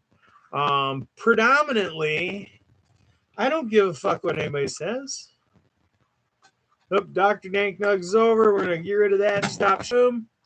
Now we are back, Jack. And we've got no crack. Of course, we don't do crack. Done it a few times. But we don't want to go there. We're never going there again.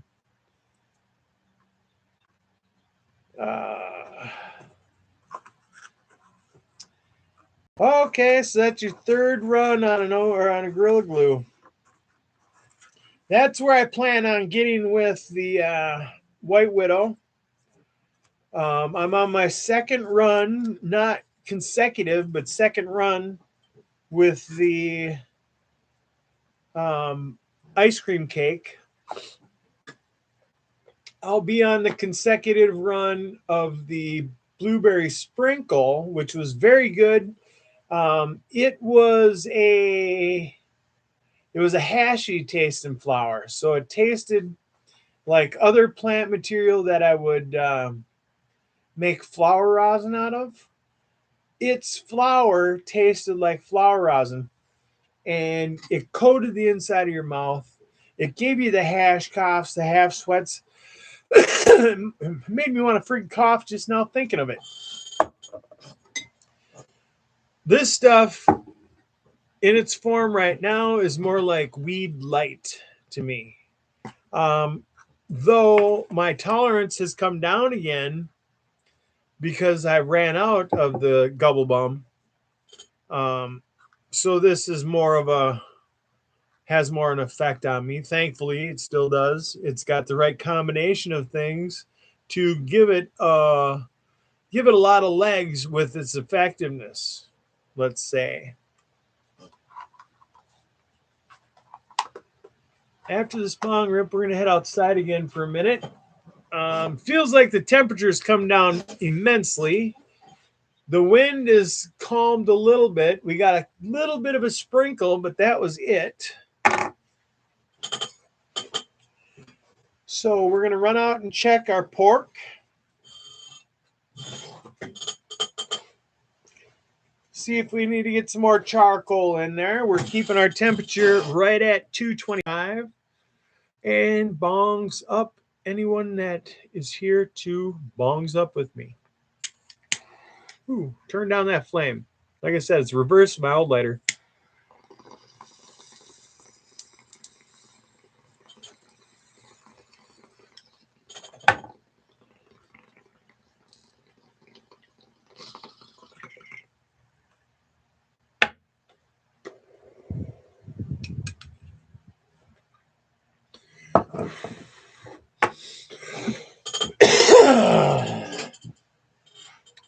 That was also grown with under canopy light. So that nug here would have been bigger if he had not used the under canopy light. We've noticed that there is a difference in the size. Maybe not so much the density of the top buds, but definitely the size of the top colas, because they were bigger than this. They were the size. If any of you ever had Kind Bud, was the only bud I ever saw like this, but it was so freaking massive and green. Not that this is green, but the size of the bud was massive to where it reminded me of the Kind Bud.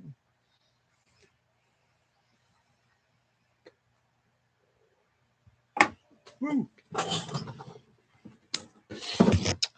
Little flavor. Not that that's any good for you.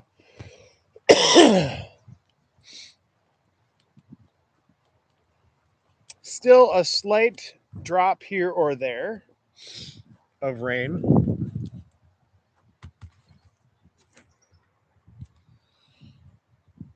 Ooh, we're running out of charcoal. We better kick the tires and light the fires here. And then I'm going to get a thermometer.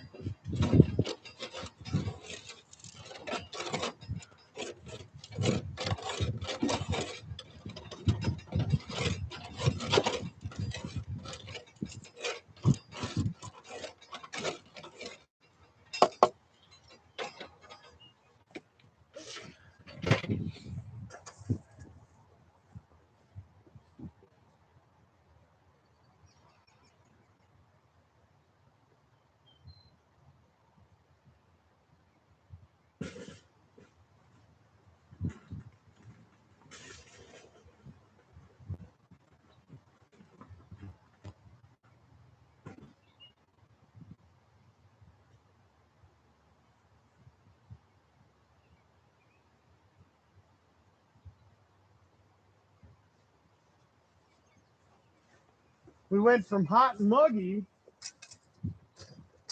to very cool, and that has definitely dropped the temperature of the smoker here by 50, 75 degrees, and the quality of the emergency stash of charcoal homemade wasn't as high quality as I would have liked.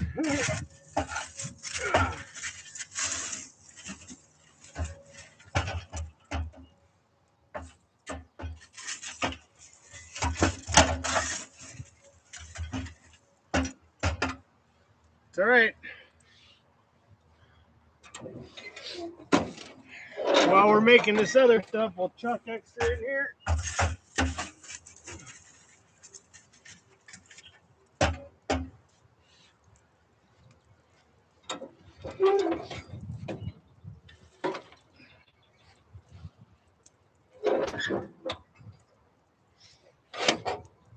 Open that door wide open.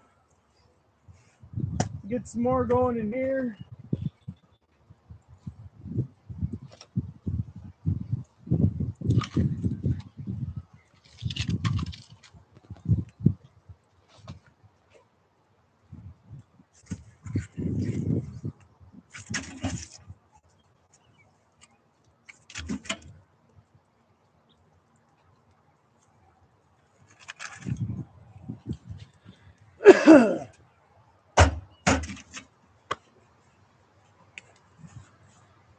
We got lucky with that storm. It hit south, north and south of us. That's how crazy it is. We'll get that with snowstorms too. Snowstorms will come up and head right for us, but their paths usually run, and the Twin Cities interferes a little bit. So it'll split off at the Twin Cities and miss us north of Twin Cities.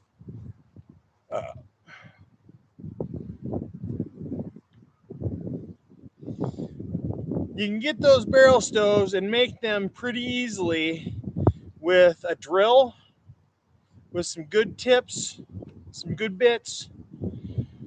A barrel, you can buy that pipe. We're getting rain again. You can buy the stove pipe, and the rest of it is a kit you can buy.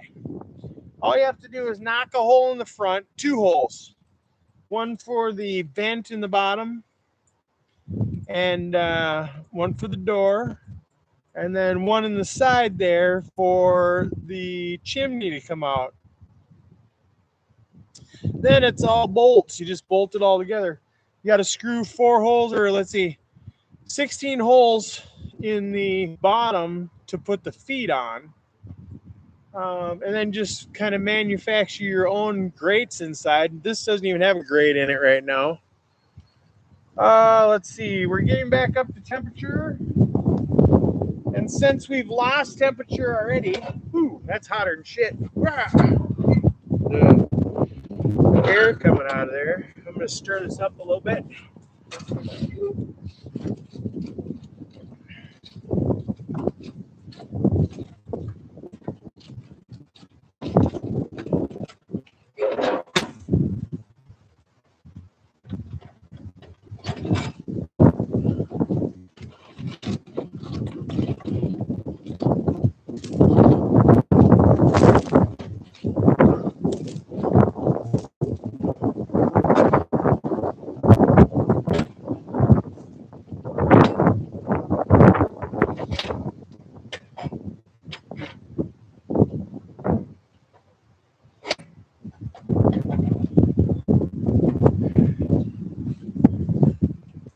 Oofda. All right. Still getting a couple of raindrops.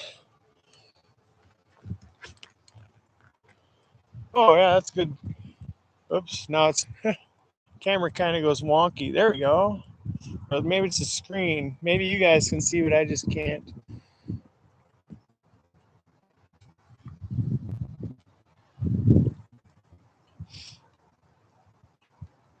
I don't see anything dropping out of the sky, and I do see some clear sky there.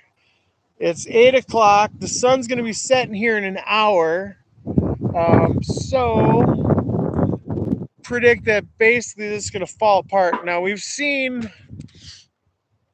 the radar, and it's going to come and go a little bit. So it is showing that it's going to fall apart.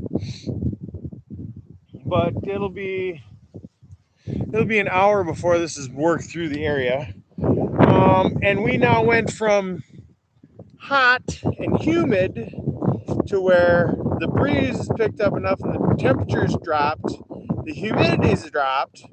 So now any of this moisture that's hitting me is freaking evaporating and making me damn cold now. So we've got air going in there. Our temperature is about 20 degrees shy of where we want to be. It will get there because now we've added some fire component. It's starting to rain a little more, so I'm going to get this fired up here in a second. Now, let's see. We're going to save the charcoal because that's just going to get freaking wet now because it's raining harder now than it did ever before today, or before now. How's it going? We're experiencing on and off showers. We had a thunderstorm line move through here. We're trying to smoke some meat. I'm going to go close that friggin' choke or whatever you want to call it on there. Give me just a second.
Damn.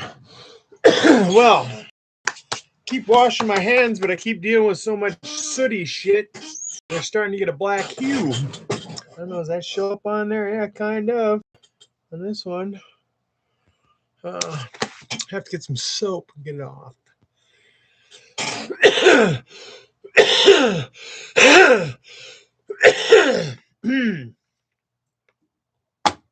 Them dabs, even a little bit, plug my lungs up, kind of.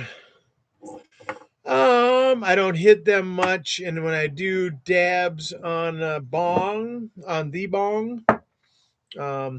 with a glass banger or whatever, I try not to do many. If I do, then I pay for it for several days. And that ain't worth it. Fuck. The smoke flower, I can smoke flower all day long as I'm not smoking cigarettes anymore. It doesn't seem to affect me like the damn rosin does. So, cheers, one more quarter. Did everybody see that?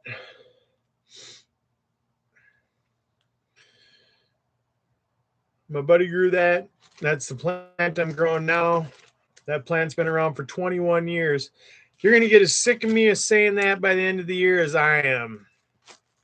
But I want everybody to know, because I want everybody that freaking wants a cut of this plant to be able to have it for free. They just have to come and get it. I'm not promoting anything legal or illegal, but I'm definitely... this is not a money-making operation. This is an informational operation. I want to get my invention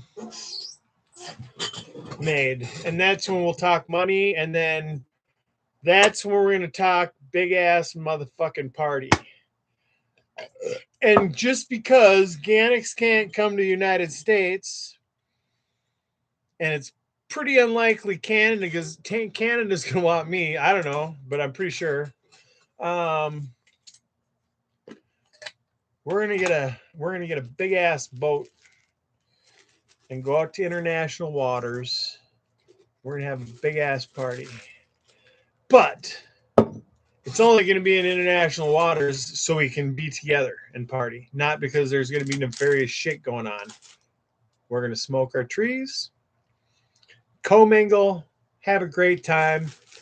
It may be days, it may be weeks, depends on how big this thing gets, but I can trade pepper plants for anybody that wants to have a pepper plant grown indoors. I'm thinking future with this part here. Cannabis, it works many different ways, man. It improves so many things of my grow. Just one simple fucking fact or one simple idea or whatever. It's so many things. I wanted to make a list one time, but I start a list and then I'll come up with some other things and then I'll start another list. And one of these days I'm going to get all those lists together. But trading out a plant increases your surface area to the sun as far as your even surface area. And that even surface area creates even buds. When you grow them completely trained out like I'm going to this year, at least I'm going to give it a hell of an attempt.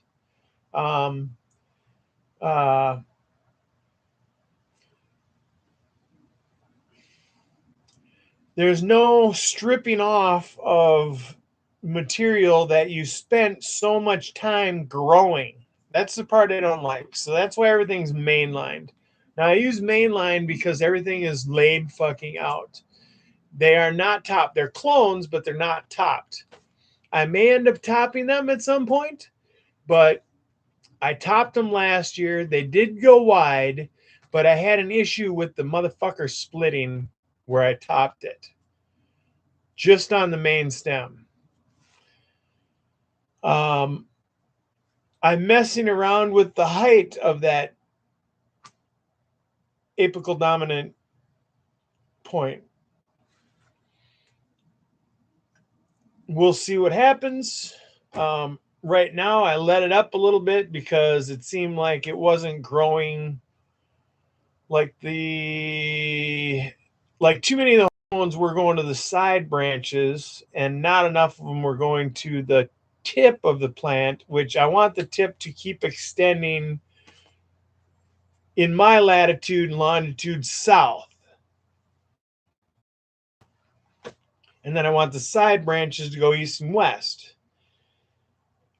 The branches near the stem, the first branches, I'm training out to the north as much as I can. But predominantly, I want it to stretch to the south. So I want that apical dominant cola to keep going. Now, at some point before flower, I haven't estimated so far. I did that pre-run, the light depth of the white rhino or white widow, and then I'm still in the process of flowering. I did that to test it to see how hungry it gets, how much it stretches. Being trained out, they stretch a lot less, but it's definitely has stretched. Yes, we're gonna have to have a big ass party on Hemp Island. So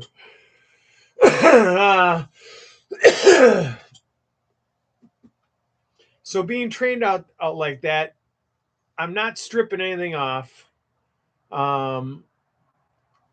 Everything is within top grade bud, top not connoisseur, whatever. That'll come with your genetics and your growing style and your surroundings. But I want to know how hungry it was, how much stretched, what it looked like in different stages. I didn't get a really good idea of anything yet. It may be stunted. I'm not sure. We're going to give it a couple of days. I think just because it was such undeveloped plant material that I was starting with, because it just came to my mind and the time had to be then because of the light cycle of the day a month and a half ago. The plant wasn't ready. It should have edged a little while longer so those nodes, those sites could develop. But some of it was just a little bit of a green whisper coming out of node sites or bud sites, nodes. So it's not a surprise that it's not really super freaking developed and the buds aren't huge. Only time will tell. I'm going to keep doing the same thing I've been doing. It has shown no sign of herming, so that's amazing, or that's good.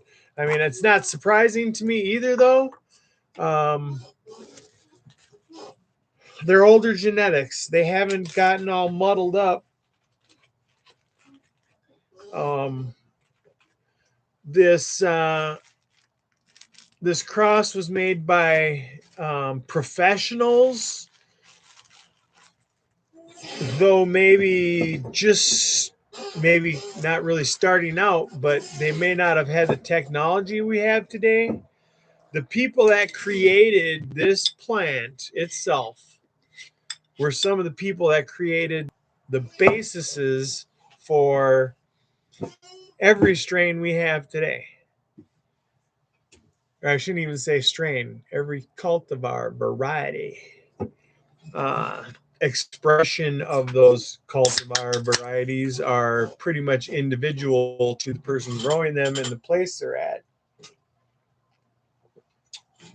But the things that give them the urge to herm when they're stressed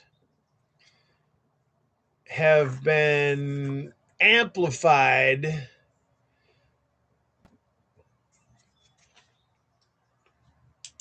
by people selecting breeds that possibly back in the day done by professionals, they would have noticed maybe they did notice those things and then they selected away from those varieties,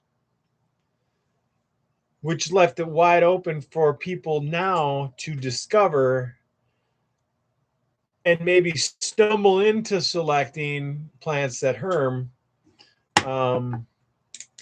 None of that is coming by any science that I've seen or read, but it's in here. And at the time, it just came out. So whatever. I should have went in and got a colder pop. Prepare your bongs, ladies and gentlemen, or any of your smoking, vaping, or consumption devices. Strap in, because even when this lighter's on low, it really torches this shit. I should actually get a regular lighter, see if that has any different effect, because it will. And along with those wood chips, if you take those sawdust chips and then you have a beekeeper friend that has some extra beeswax, you can melt the beeswax, mix it in with that wood chip, and make fire starters for camping. So if you want to start your camping fire and you're using wood, but you need something to actually work as a kindling, beeswax or any really type of wax, but beeswax is probably the best, and sawdust will get you something that'll burn. The wood chips will start to burn, but the wax as it melts will keep the fire going. I use it when I don't have that big ass blowtorch with me, and I'm trying to start a fire in the barrel stove. I will take some charcoal that's in there and put some of the beeswax on top of there, and then I will light it with this little butane torch or whatever, Bernzomatic torch, and those chunks of charcoal with that wax on there will stay burning long enough to get a little bird's nest of twigs going or something. All right. Cheers. Now we're going to go start another chimney because it looks like it stopped raining again.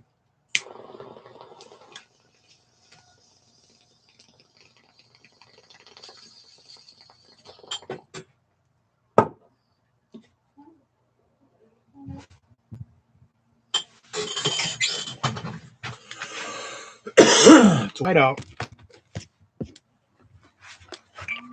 Whoop. Just got a phone call. Hopefully that's Jason. Son. Oh, that was me. My phone telling me that I was charged. He did have a bunch of shit going on too.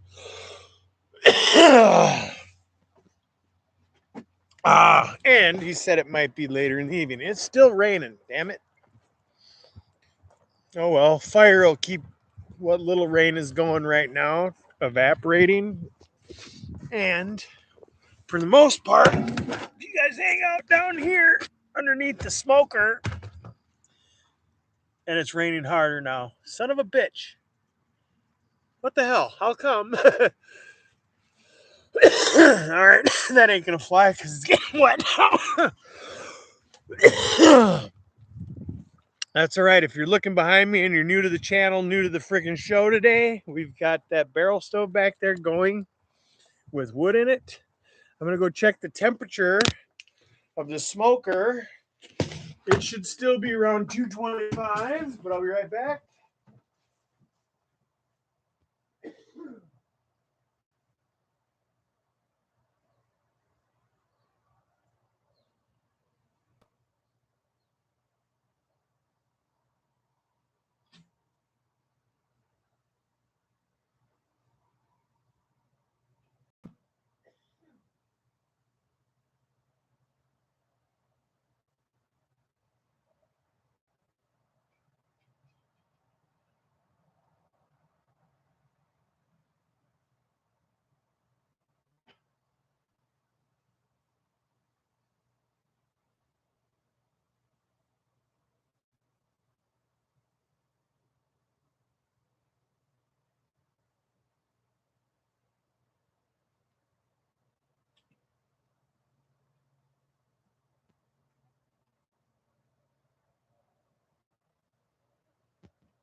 Man, it is so hit or miss out there what it wants to do. I got halfway back to the shed and I changed my mind 3 times whether I was going to start that charcoal or not. Good thing I checked on the smoker. It was approaching 250, and I think it was going to increase from there. Those fresh coals we put in there were hot right off the bat, and I had the damper open on it, wide open. So it really got hot. I'm going to plug this in. Still got a few hours to go, but right now I'm going to run in and grab the meat thermometer. And it's rating harder than it was before.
All right, I'm chimney up, but right out here where I can watch it.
All right, we'll see if that. If not, we'll know in a couple minutes because that white ash will go away as soon as it gets wet. So hopefully the heat coming up through there, and I'll give it another shot of flame here in a minute, but hopefully that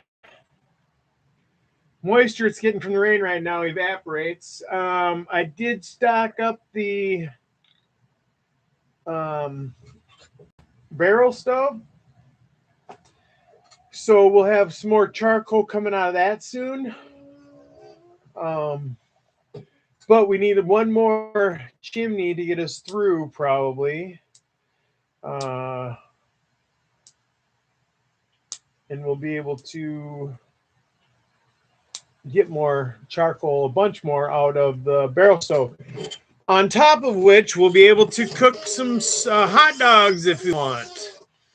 Or if we want some s'mores, I think we have the makings for some s'mores. So if you want to have a s'more, let me know. If you are new, just checking out the channel. First of all, the people with the blue names in the chat, everybody should be watching the chats. A lot of good information. A lot of time is chit chat, but a lot of the answers, some of the things I'm coming up with, come from the chat. And those blue names are people that I trust. And if I don't someday trust them, they won't have a blue name because we'll just take that away. But I have not seen an issue with anybody. There has been a couple of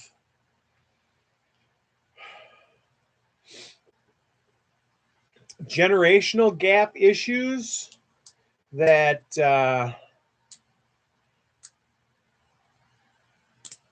were handled right away, we will say, and it was a majority rule.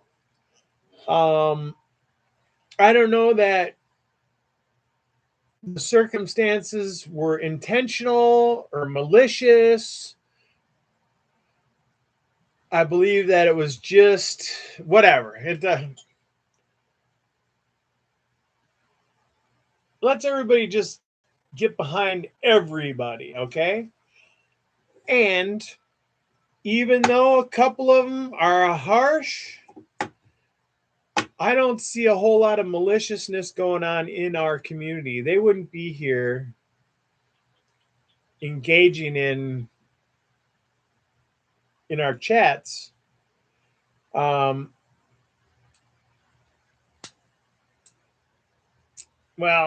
there's some of them that are just going to be son of a bitches, but the ones that are actively taking part in our channels are all good people in heart. Every one of them has their idiosyncrasies, and I don't expect everybody to be the same. Everybody can find shit to freaking goddamn, argue about. One more quarter, you're right. That's right. Bongs, joints.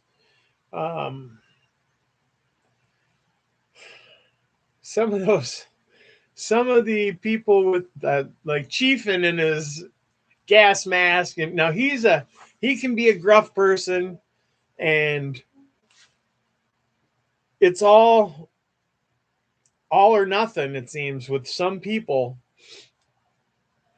So I don't know, because then it goes nasty right away. It's all or nothing, and then when that line is crossed, it's fucking nasty. Go for the throat. Not me, man. There was a girl that I 100% completely, and maybe she's watching at this moment because I gave her the channel.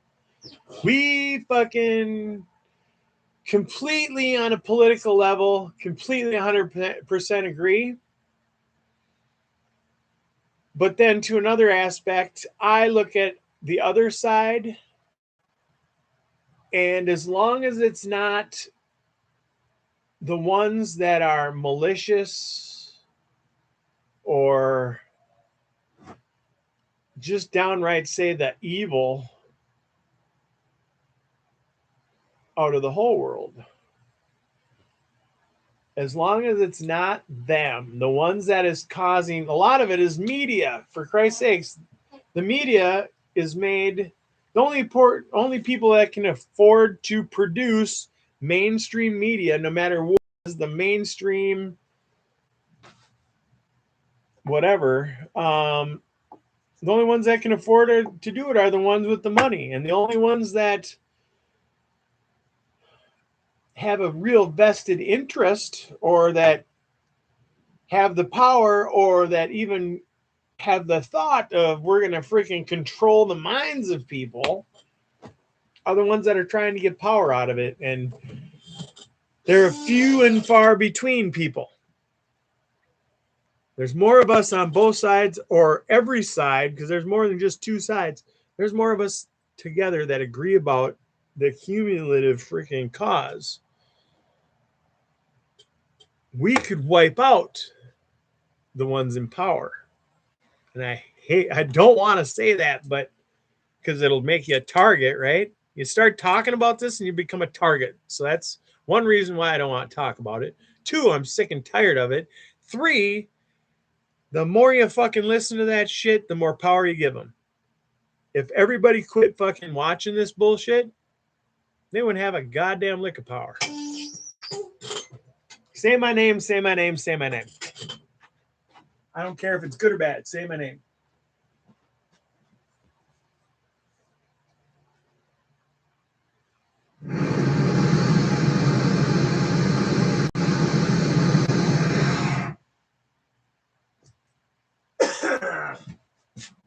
And I really don't get into a whole lot of politics on here because I don't like it. And doesn't do any good. It should all be secret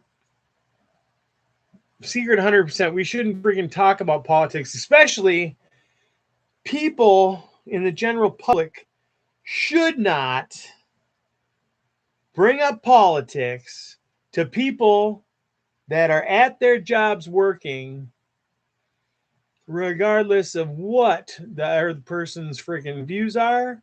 And especially if you don't know what those person's views are. You may speculate, but you may not know.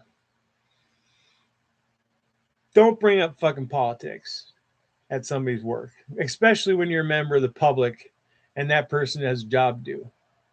They can't fucking usually speak their mind. Oh, not that does any damn good, right? I'm just fucking with you. Oh, the only reason why I started talking about that because I've been talking all damn day, and I'm a little delirious. Not, but yeah, I don't know. Just is what it is.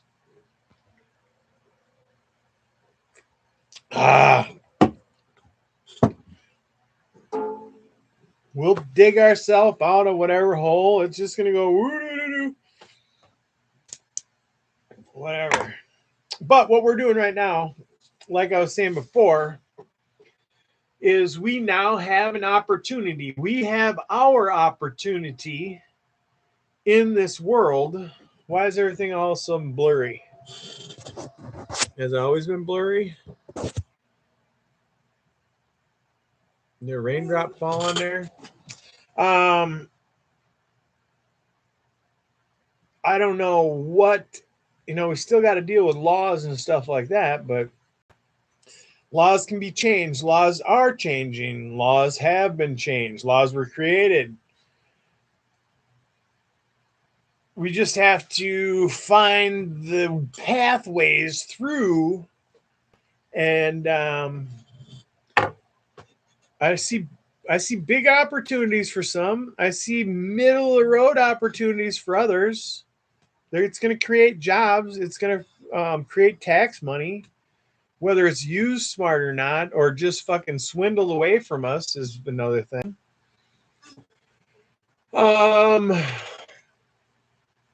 We need to put resources in infrastructure. But that's politics. I don't know. But then so is what we're going through. So maybe it was inevitable that we started talking politics. Cannabis has only become a non-issue for me in whole in the last days, minutes, years, in different ways. For sure in the last 2 years since it's become legal in Minnesota. In another way, I've been able to get real genetics. The genetics I've used in the past was all bag seed. The knowledge I had in the past was you plant the seed in the fucking pot, you give it freaking Miracle-Gro, it grows. At the end of the year, and you keep sampling it at the end of the year if you're smart enough to grow the right flower. And then when it seems to do the trick, cut down. And then you just hang it and dry it, no matter where that was, in a hot attic, in a wet barn, in a freaking dry barn, in boxes and paper bags. One guy, my neighbor, used a milk truck. He had a milk truck parked in his back freaking yard. It sat there for 50 years. Some bitch was full of weed the whole time.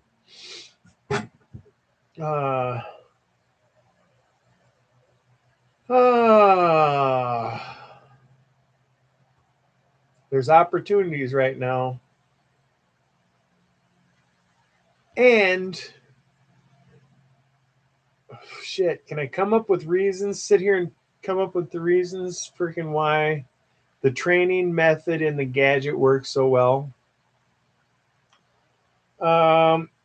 You got the plant training, so you got an even canopy using my trainers. Better light penetration. You're not stripping off plant material. Your canopy can be as deep or as shallow as you want it. I don't think to the point of a full-on scrog like I saw the northern scrogger today.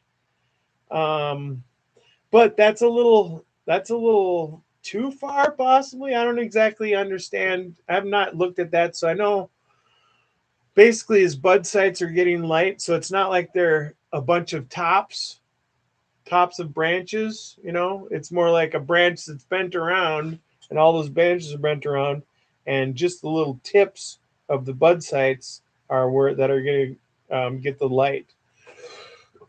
So I don't see those plants being veg long.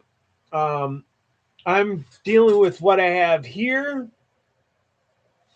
in one full season that lasts just long enough to vegeplant for 2.5 months. With the outside, the stretch goes for several weeks. You'll see stretch, and then you've got several weeks of flower after that. But as long as it's a 10-11 week strain at the most of the time you're going to be able to get that plant to flower. As long as it ain't a really long flowering plant. Boy, that just looks blurry as fuck now.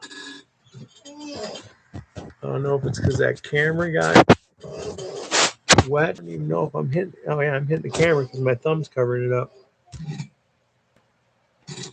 Anyways,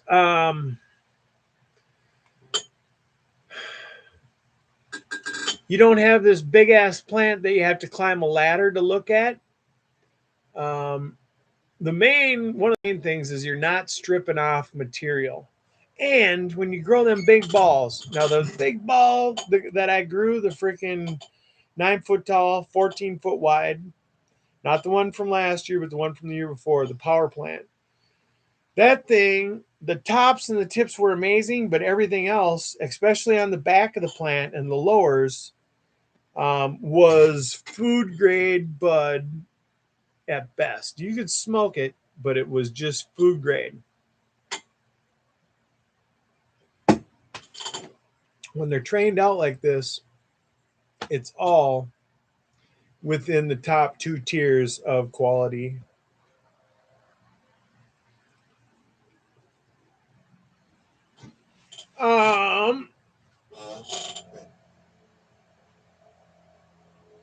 So that you're not growing these big huge plants. They have to climb a ladder to freaking look at. Your plant can concentrate solely on the number ones or the A's and B buds. There's not going to be nothing that doesn't just naturally fall off. Okay, if your canopy does get deeper than like 1.5 feet, then anything below that is going to fall off eventually. It's not going to get sun. Now, I don't strip leaves off of much.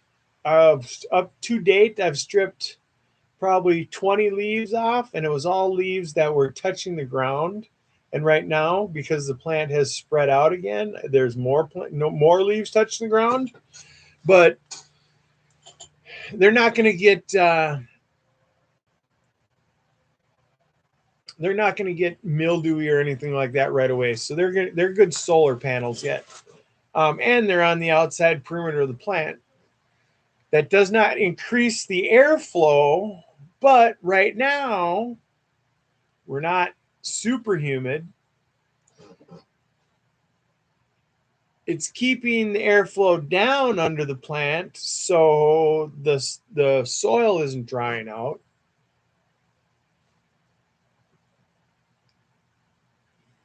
There's a fucking 100 different reasons why this works amazing. One of the issues, now it's raining harder. One of the issues I found, I'm going to go put that charcoal on the smoker.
All right, so tomorrow, actually right now, I should be getting a sweatshirt again. I'm freaking cold.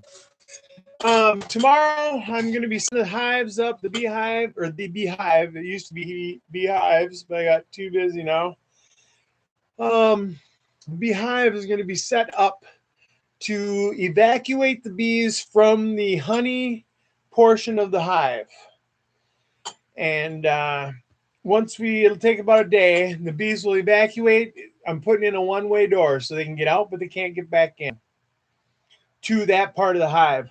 I'm going to leave them other spaces for the hive. They're actually right down, not this thing here, but right here, there's some boxes covered with the black plastic insulation. Those are going on there. That's going to give them new space to concentrate on. First of all, they'll go in there and start cleaning it out. And then they'll immediately start putting honey in there. That will give us a chance to extract what is in that portion of the hive now, which should be 3 medium honey supers with 75% or more of it being capped. Now, that being said, that 70% is going to be in certain frames that don't have any covered at all. So I will leave those frames away because now those frames still are not considered honey yet. They're still considered nectar. I guess I would still consider them nectar because the bees won't cap it off with the wax until it gets down to that percentage of moisture that they're targeting. A percentage of moisture that makes it stable enough to where it will last forever until moisture is added to it. Now, that comb, that wax is permeable kind of, so it will absorb a little bit of moisture, and the bees are kind of constantly fanning it to evaporate that water. So that's one reason why you don't want to mess around a lot with honey and expect it to last. If you mess with it, you want to consume it right away. So like I said, my infused stuff.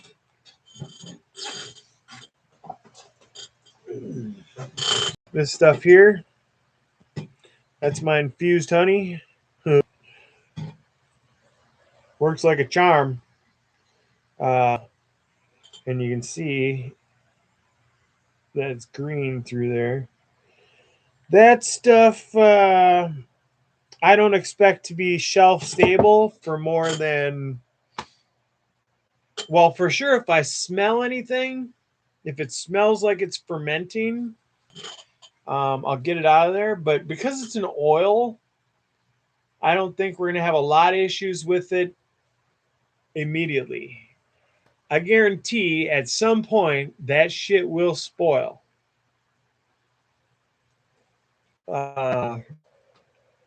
Just because it's not natural honey anymore. Natural honey, when kept at the right conditions, will last forever, but that's it.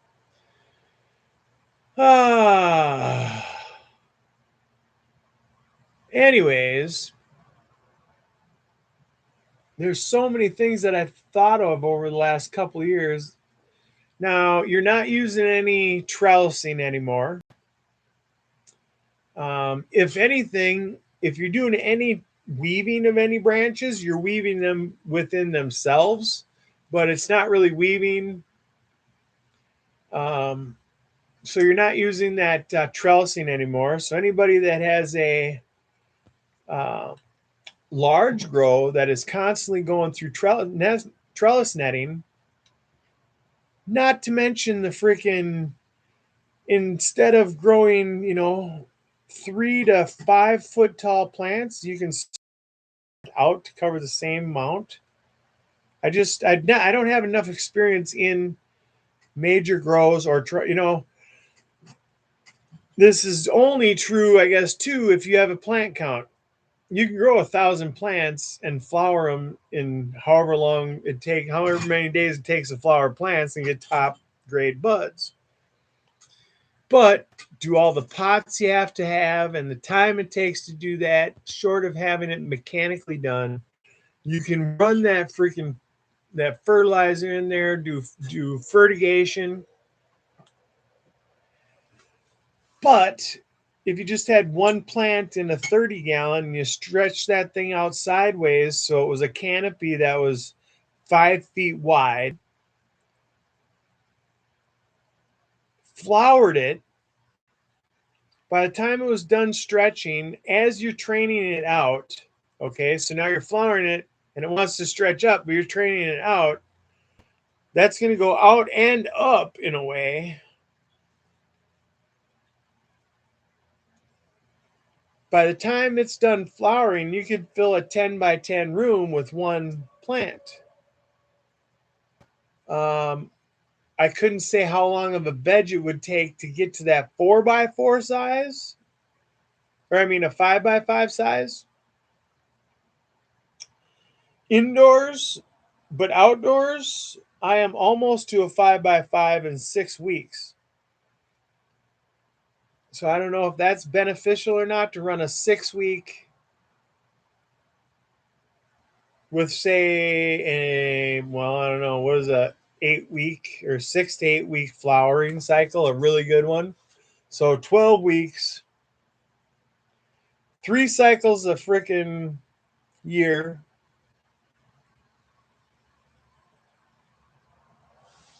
Or no, that's 4. 4 cycles a year. I don't know. The math seems work for me if you just multiply that times however many square foot you want. I don't know. But then you only got one pot. You're only running one line if you're fertigating. You're only hand watering one plant. It's all at eye level.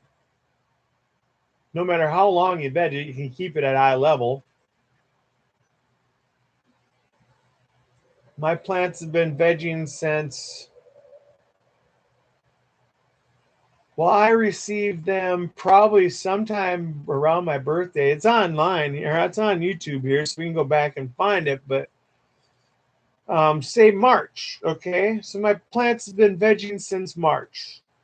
They spent several weeks indoors.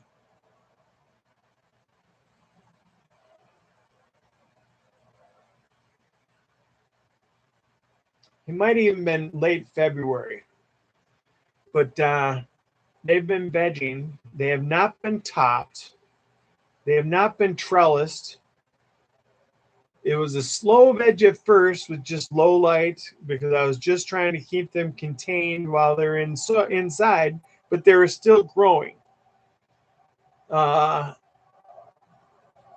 went outside in May.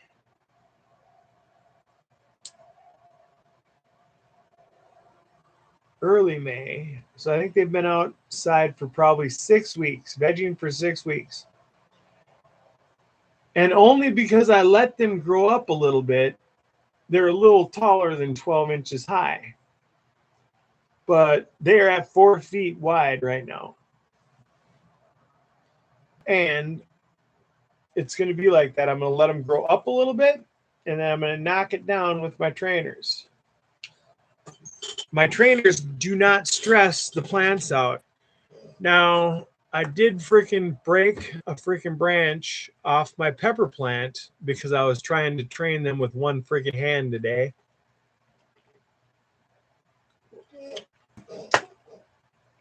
And that was no bueno.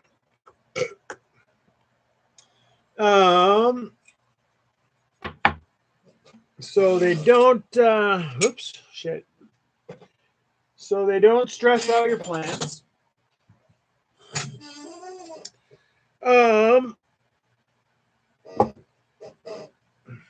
Boy, so that means you got, I mean, some stress is beneficial, and low stress training and high stress training do work. I believe, and I'm trying to prove, well, one, mosquitoes still can bite.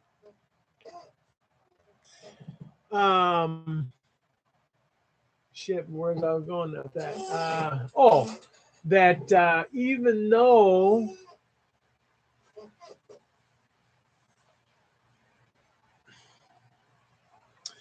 though you're stressing out and seeing a benefit, that doesn't mean that you can't achieve that benefit by not actually setting the plant back.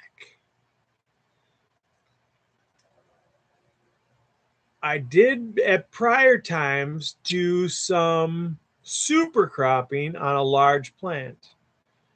Outside, it didn't work well because we have the winds like we saw today. And when you super crop, you don't want that freaking super crop to be doing this the whole time. It's never going to heal. And 90% of what I super cropped did not heal. A couple pieces did. So, one, my trainers can achieve the same result as far as structure of the plant without stressing it, without fracturing branches. A lot of people like to fracture branches. You don't have to fracture branches, or at least I don't have to fracture branches. I'm stretching plants freaking straight wide out, almost the point, and probably to the point to where I'm going to have to let them come up a little bit because they're going to need a little airflow. But once I pass the outer edge of the mounds, it's going to be completely there's going to be complete airflow underneath the plant. So by the time I'm done, although I'm finding that I knew this was the case, but clones are not as vigorous growers as seeds. So that's why I'm messing with that apical meristem. That's why I didn't cut it off. That's one of the reasons why I didn't cut off. The other reasons why is because splits, when you get it start to extend it, 14 feet wide. So that's intact, so it doesn't split. And now I can let it come up a little bit. I'm trying this now to try and slow and speed up the growth of that apical meristem, because I want to spread the hormones between the apical meristem growing in the southern direction and the hormones going to the side branches, from what I understand, are controlled by topping of the plant. Topping of the plant basically cuts off the plant from telling that end of the top part of the plant to grow. But you can also do that by lowering, from what I understand, lowering that branch, that apical meristem, below the top part. Now, I've heard both too. One other person said, now I wasn't talking about it, but they had mentioned that if you do not top the plant, those hormones won't revert to the side branching.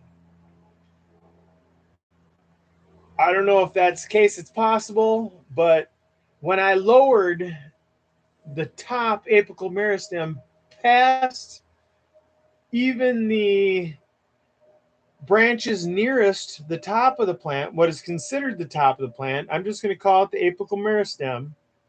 I'm talking the top of the plant, which is now below, the tip of the plant is now below all the rest of the bud sites on the plant, including the ones that would normally be directly below it. I'm going to spill the bong here. I just dumped out some weed. Oh no, it's still in there. I lowered the tip of that apical meristem, and it slowed things, or things at that time slowed. Now, I didn't alter. The only differences in the way that plant was growing was controlled by nature, and it was because of the temperatures and the sun exposure and a little bit of rain or whatever. So that could also slow the plant down. But I let it come up a little bit again. And the next day I noticed green growth on everything. I'm still not saying that it was because the apical meristem was below. I'm thinking it was more climate controlled. But it's possible that there's some kind of switch they can control, I'm guessing. And there may be a 20% chance that I'm right, but if I want to go head to the south, I'll just let that tip come up because I can train those branches any direction I want. I'm only going up and down now, but I could train branches around a corner with my trainers if I want to. And they're not trainers like you see that people are selling. I'm not trellising. And if I ever decide, because there is video, I did decide to train and tie down some branches on that massive wide one from last year. That had different circumstances. I wasn't doing the same amount of training this year. I was giving it breaks, and that kept bringing it up and bringing it up. Well, I could never bring it back down once that plant material was hardened. I could bring the tips of the plant back down, but those plants that hardened up could not be stretched out again because it was set like that. New material you could train, but that didn't bring the center of gravity down then after that. So I'm keeping the center of gravity way down this year. But I'm messing with that apical meristem. Things are still going well. We're seeing weekly increases in size, and that's only going to increase. I will be, and I mentioned this earlier, hitting it with more fertilizer. I don't think this stuff is, I think my humics are going to start to accumulate, and this will help keep the nutrients in the soil area, in the root zone area of the soil. But, we're just getting into spring now. The root zone isn't completely, and it'll never completely finish growing, I don't think, until it starts to senesce. But we're giving them every opportunity. The only plant I'm seeing any deficiency in is the one that we're flowering right now in that 5-gallon pot that I've been light depping kind of haphazardly, different ways. We've had humid days, sunny days, but the gist of it is it's getting full day sunlight, and then around 5 o'clock, within a half hour or so, give or take, I will get that put into a cooler climate that is completely blacked out. So it's been kind of a curve to get it to where we're at now. It's been a little bit of a bumpy road. It's going to continue to be a bumpy road. The genetics seem to be stable. It's not really, the flowers aren't developed completely yet, so I don't know if they would herm by now. But so far we're not seeing any evidence of herming. But these are old enough genetics and been around long enough. I have not heard of any of that. The person this plant came from did have a powdery mildew issue one time and said he's never going to take in another plant from anybody again. So I'm assuming it was because he took a plant in from somebody. It's raining again out there. I'm going to have to check our temperature. But before we do, if you're 45 or older, doctor, schedule a colonoscopy or get one of them boxes and send in their sample in the mail. Cheers.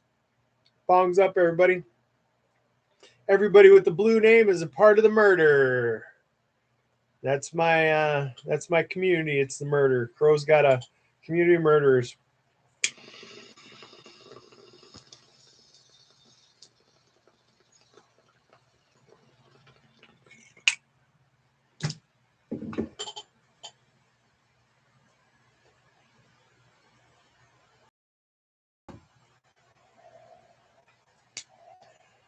Hoot, hoot.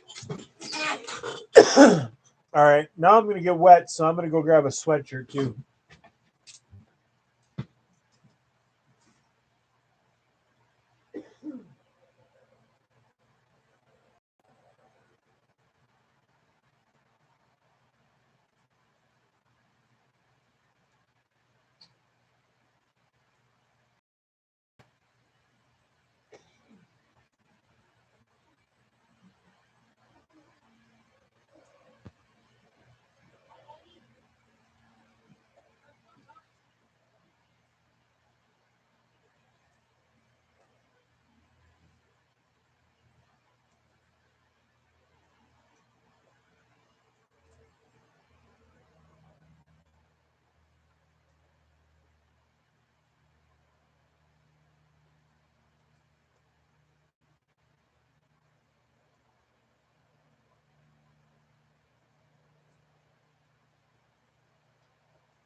All right.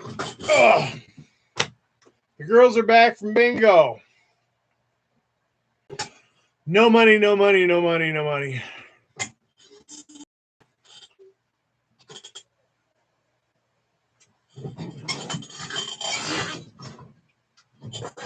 Well,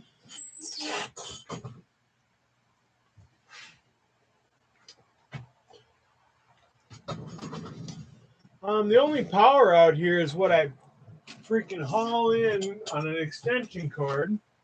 Thought I had a hat out here. Oh, it is.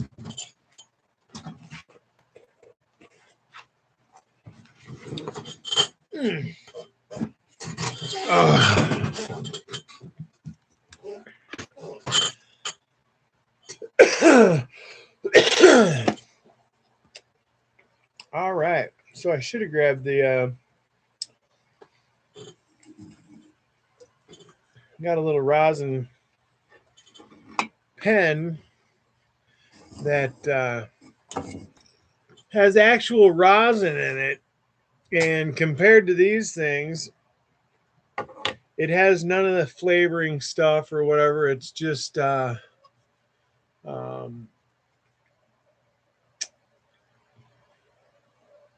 don't know if that was one of those live diamonds. Either way, it's a live rosin.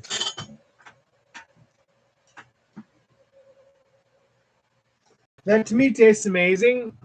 One of these days, I have a decapping knife that is used for beekeeping, and it's in a beekeeping form, to where you only use 9 frames in a 10-frame hive, and you space them out to where the honeycomb is deeper. The bees will naturally, instinctively just make the comb deeper, because all they need is a little large enough for them to get through. And then the beekeeper, instead of scraping off the capping with a decapping tool, they can use this electric knife, which is heated. It's not scissor type knife, a sawing type knife. It's a heated knife that melts the wax capping off of the frames, and then you can extract the the honey, and then I don't know if it's easier to collect the wax. It's probably easier to clean the honey because when you're scraping in the method I'm going to be using, there's a lot of loose grains of wax. Because now you're scraping with these little needles, you're scraping this wax off the cover, or the cover of wax off the cells that hold the honey. Then it's going in the extractor, and the centrifuge is going to spin the honey out, and it's going to go to the bottom of the honey through the drain in the bottom, and into a sieve or a strainer. It's not filtered in any means, but it's going to have a micron filter. I believe it's 600 micron.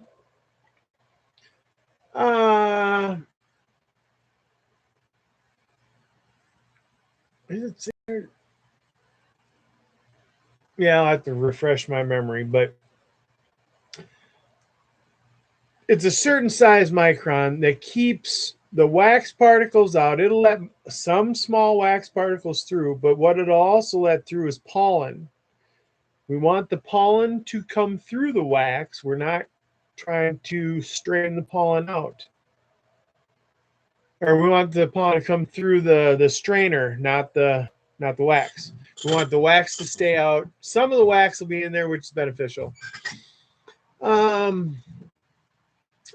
But it'll also take out any bee particles that may get through, because bees are now going to be trying to come in the bee shed here with me. And I'll be going in and out, and they'll be hanging out right in the doorway and in the windows. It's like Birds the movie when I'm extracting here, especially in the fall when there's no resources out there. They may not try and get in too much. Probably more likely that yellow jackets will probably trying to get in here. But this fall we're extracting, there will definitely be bees lined up at the door and bees in here. Now, they're not going to be aggressive. I think I only may have been stung once with bees flying around in here. They're more interested in getting that honey and getting home to the hive. So that's all they're looking for. Ooh, I'm going to get a cramp in the back of my leg if I'm not careful. Anywho, let me see if it's raining.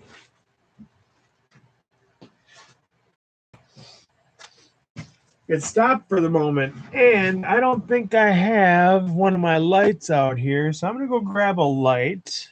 Right back.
You guys ain't gonna be able to see it, but the deer is back.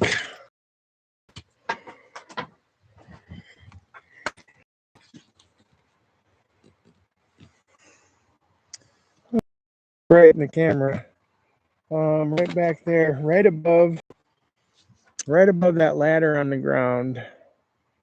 Way out back. We'll just start walking.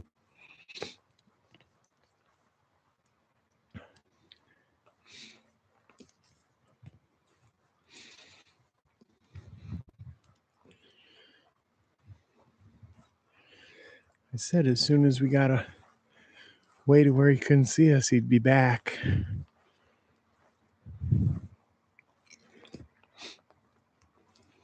Staring right at me.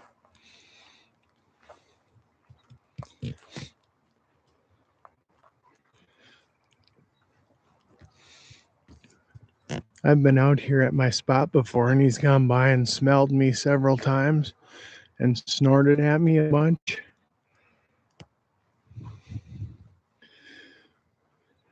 Typically, the first one that comes out is the buck.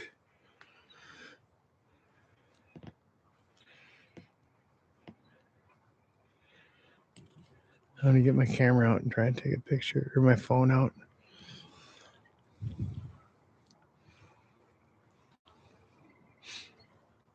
Oh shit, I don't have it. Yep.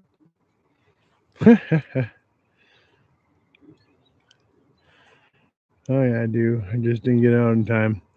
Well, I don't know if you caught that or not, or if the camera caught it, if anybody's watching, or if we were even getting service. Looks like we're getting pretty good service today.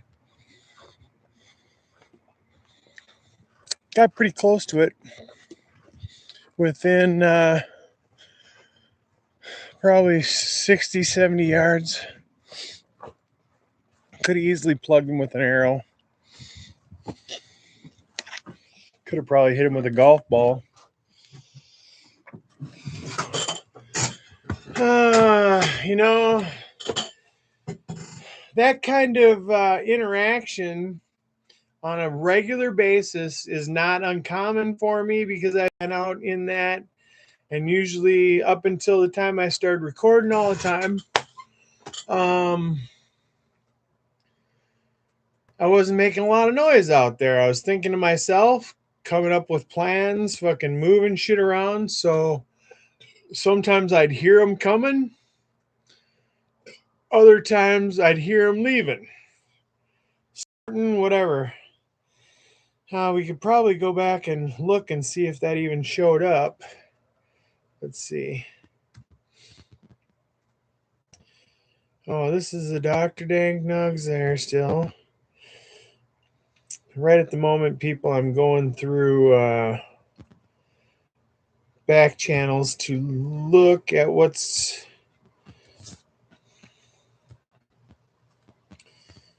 or look at my channel here. Okay, boom. Damn mosquitoes.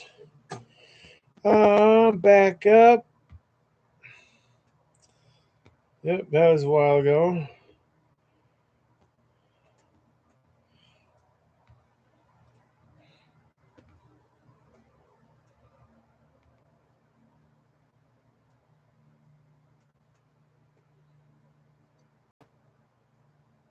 There we go. Oh. Okay. So right now I'm looking at what we just saw. Oh.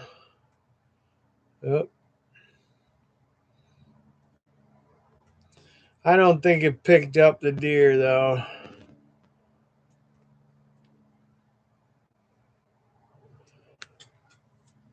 Right now I'm rewatching what we just recorded there. It's kind of blurry, which sucks. I'm running off of Wi-Fi. Ouch, damn, there's more than one mosquito in here, sons of bitches. And while I'm looking now, every time I move the cursor, a thing pops up right where I'm trying to see. So I'm going to go expand the screen here quick. All right, I got it zoomed in. And if I'm looking right at the spot, now because I'm walking, it's blurring, but yeah, at that moment, if you're looking into the back corner, you see a bush in kind of like the middle of the screen. The deer is probably 10 feet to the left. So at times I can see it kind of coming into focus and then going out again. Boy, this place getting covered with mosquitoes.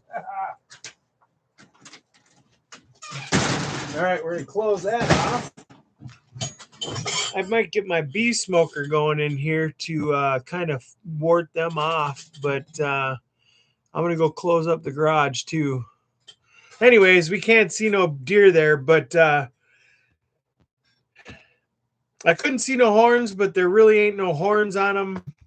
There is some to speak of because I have seen horns, but in the dark, we're not going to see them. So I'm going to go back here to the comments. Yeah, Wi-Fi is sketchy, I know.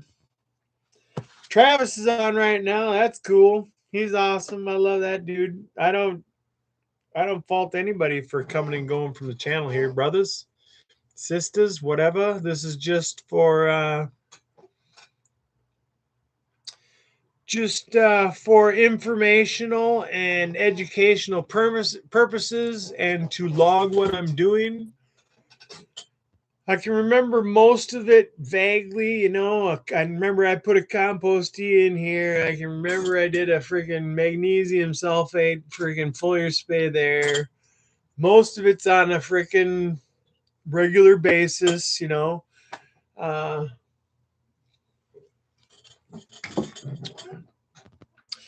Mosquitoes are trying to get to my cannabis infused blood. I will say I do like going around and telling people what I have going on. Today I went to Subway, and if you guys are watching right now, actually, well, I don't know, maybe you should be in bed by now, but if you're working tomorrow, you might want to head to the sack. But it's possible you're watching right now. Sub was amazing. But there was also interest. People have interest wherever I go. But there was also, oh my God, are you serious? We can grow here? It's legal here? Maybe new to the area. It's not, like I said before, it's still taboo in a lot of places. It is not like alcohol. But what I am seeing is a decrease in the amount of people using alcohol and the amount of new people that I'm seeing using alcohol. More people are vaping now or going out less.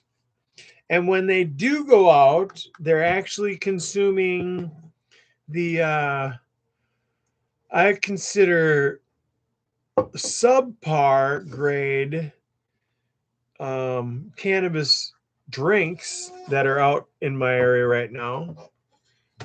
But nonetheless, they're cannabis drinks. So instead of consuming alcohol, they're still socializing with drinks, but they're consuming cannabis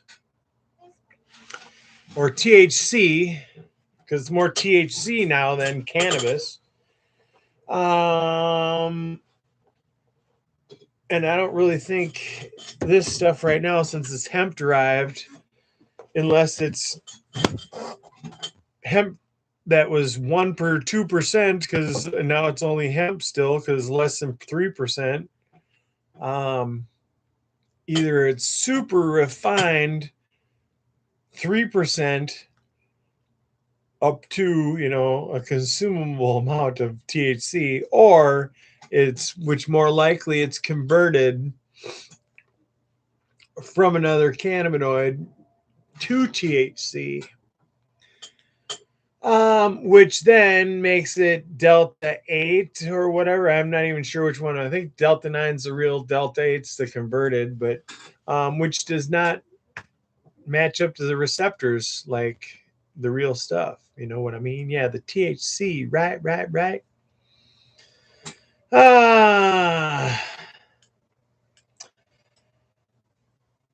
Yeah, so the band Hammer did, and now that's being fought because people were so invested all over the place in that industry that unless they put into new laws that kind of grandfather them in or get them to transfer into actual THC,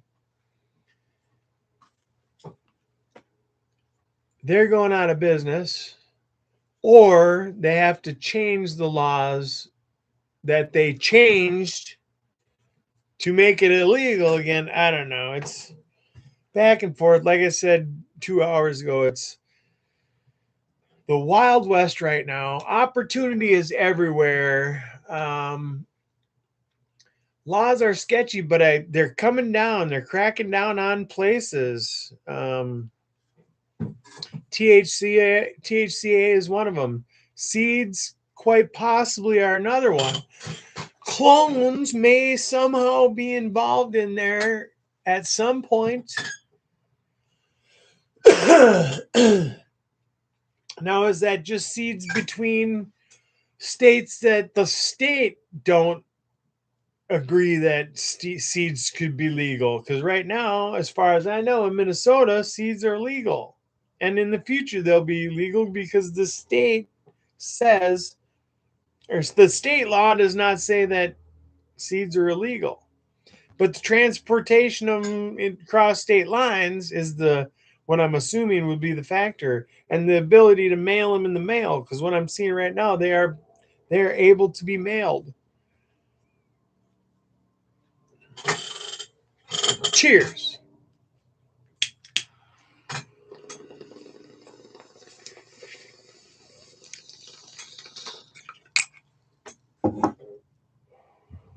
Tissue culture is amazing. These synthetic seeds almost are like magic. Whether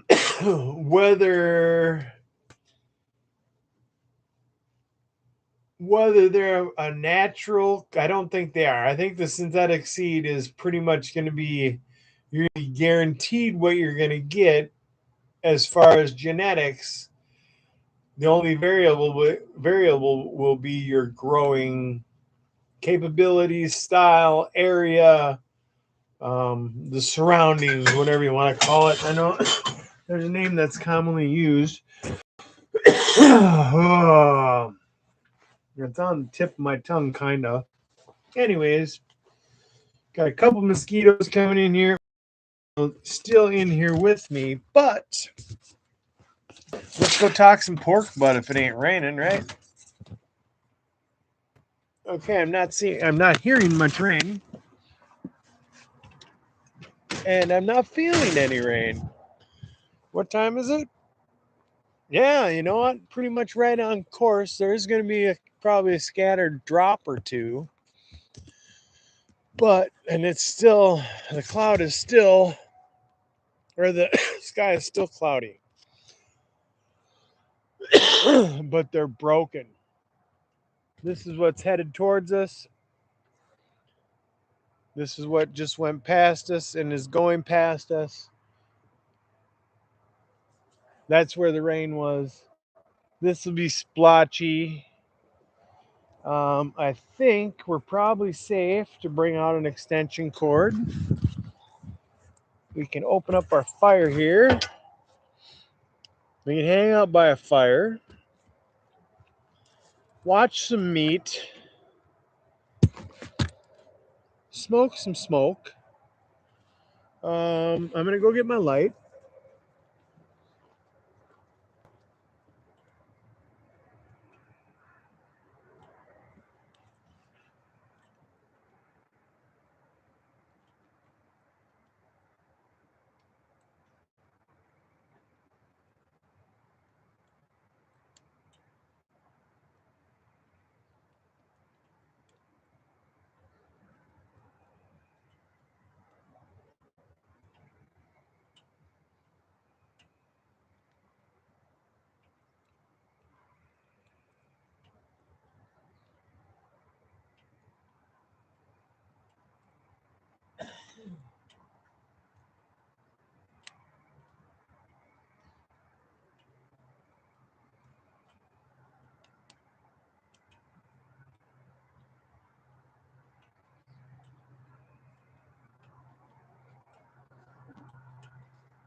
Oh, shoot.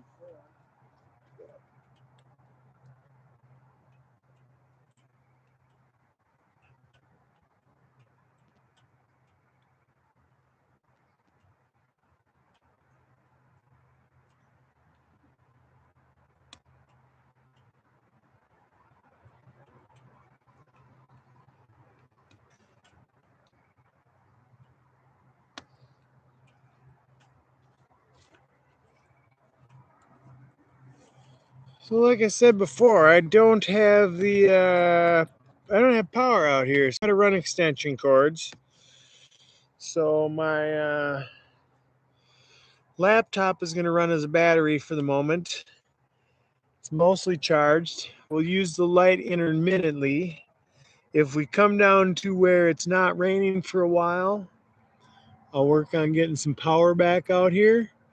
And we'll concentrate on what's going on here. Right now, we are holding at 225, 230 probably.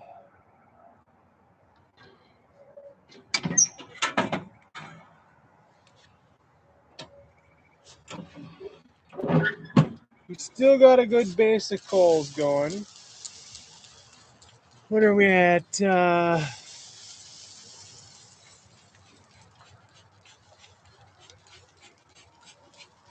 Boy, we're getting close. I'm going to put our thermometer in. And first I'm going to identify where the bone is at here. Then I'm going to find the thickest hunk of meat. And I'm going to go in through that thickest hunk of meat, down into the bone. So now the bone's going to be where the heat gets to last. It's going to be the last part of the cooked process, you know, the cooking of the meat, the tenderizing of the meat.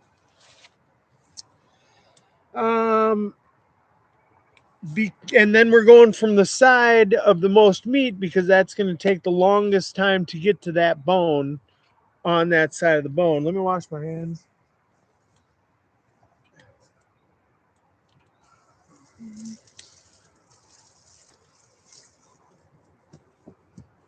All right. We're going to moisten her up again. I'm going to go get my fork. Not because I'm going to start eating it, but because I'm going to start using that to move it around. And we're going to use our light here now to check temperature.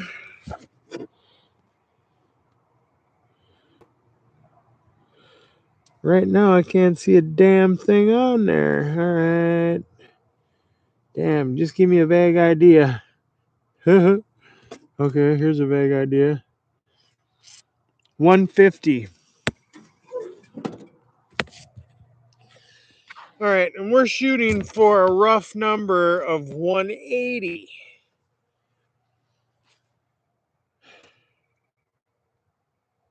The other side of that bone is going to be getting hotter and hotter, quicker than the side of the bone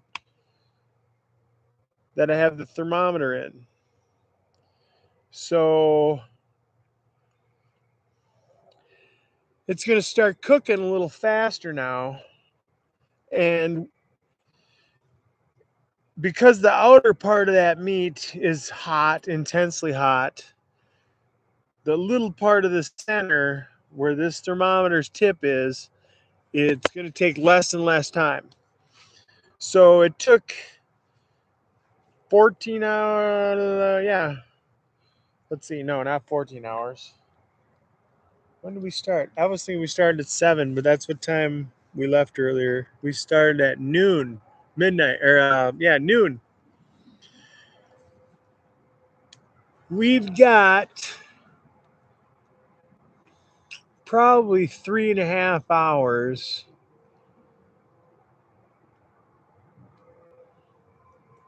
roughly.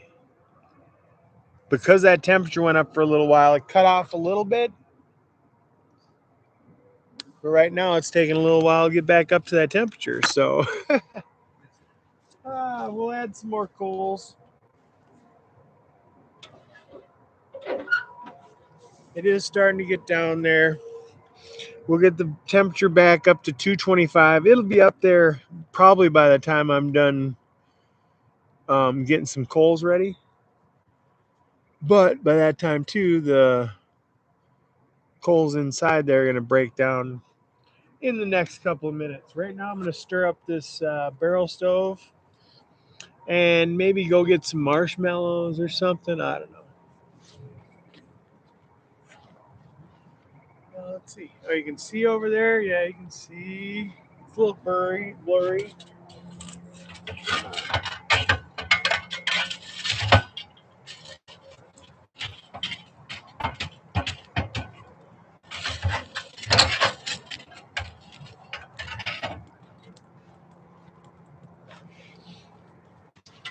Stick a nice big chunk in there. It is kind of smoking, but it's not the same kind of smoke we'd be dealing with charcoal briquettes. This would be the same kind of smoke we will be dealing with if we were putting our oak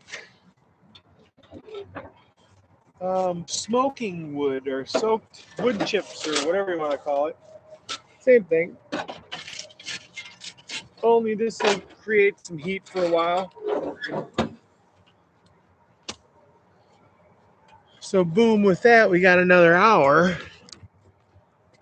We just got to make sure it don't get hot because it seems like that wood to me does burn quite a bit hot, especially if it's given the extra oxygen. Like over here, can't even see in there because it's so red freaking hot. It's a nice little fire. Cheers, everybody.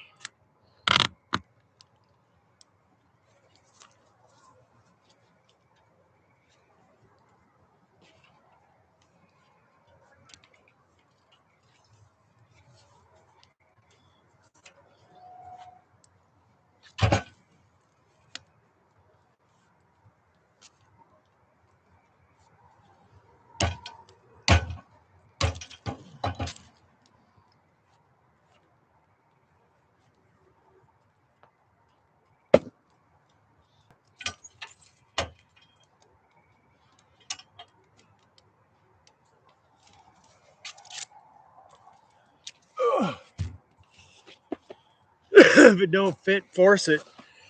I'll be right back.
Another line of clouds coming. That kind of appears to be a little thicker, and that did show up on radar. So short of running out of power, I'm probably not going to run an extension cord out here. What are we at now? I'm going to need the light here a second. 225 on the nose.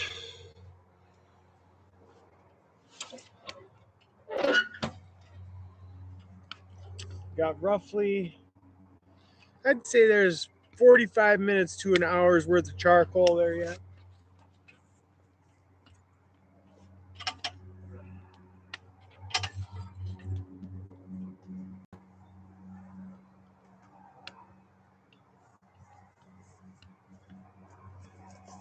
I don't know what's going to be taller, the bucket or the stump. Okay, nope, it's stump. So, what do we do today? We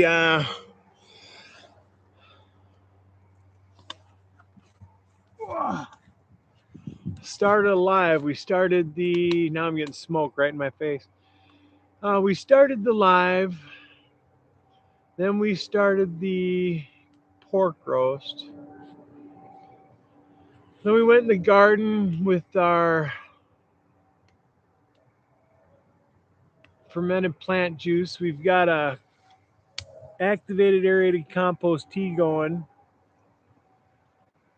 We got the garden watered. We got what most of the plants that were left to get mulched were mulched.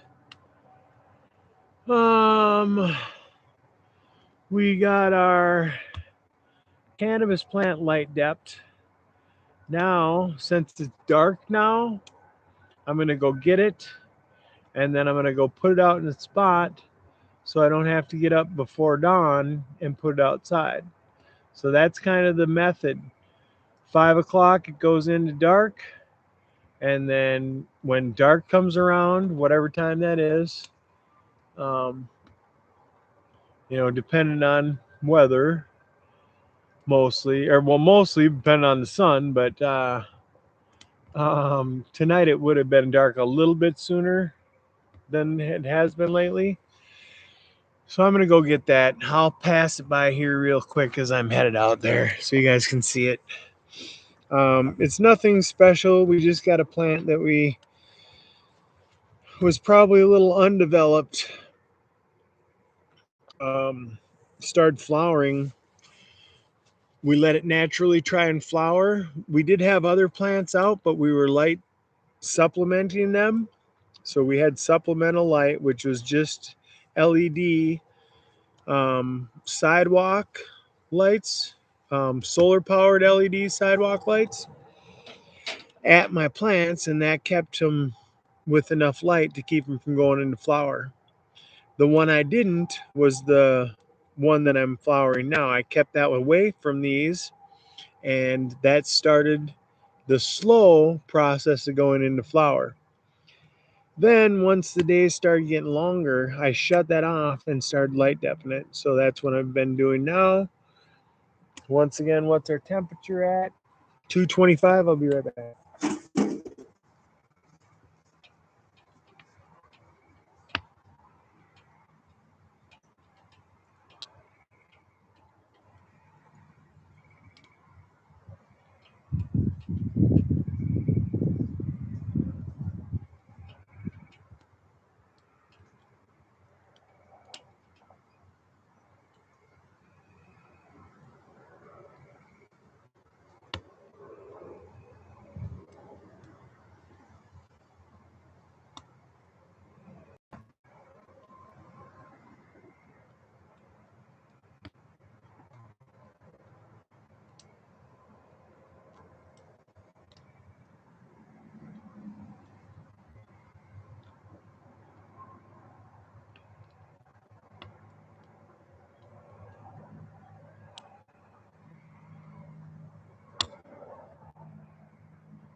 funny. There's another ominous kind of looking cloud formation coming here where it's kind of hazy outside, but the center of it, there's still enough daylight. The center of it's got a little luminescent kind of green glow to it in a way, or bluish green glow. Most of that's still, I think, gonna fall apart. Although we may get a raindrop or two, I don't know.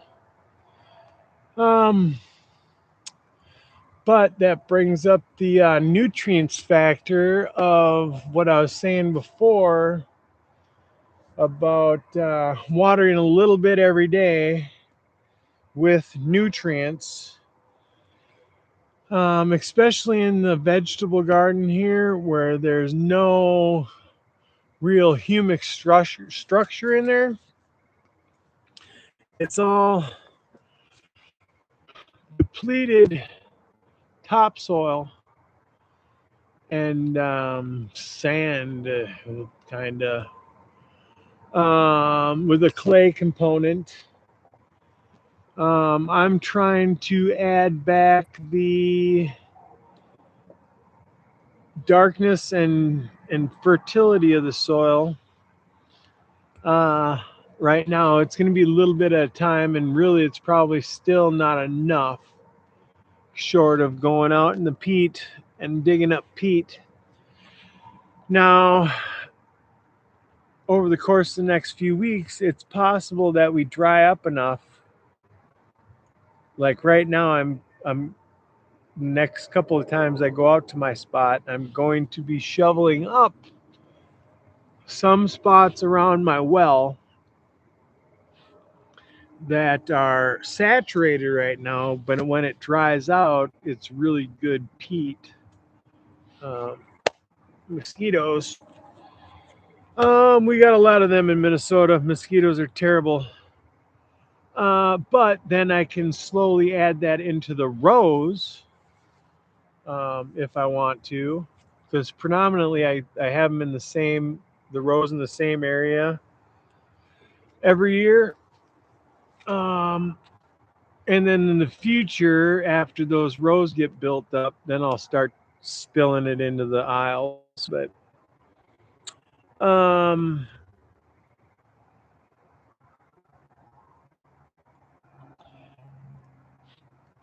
the fermented plant juice, I just have a feeling that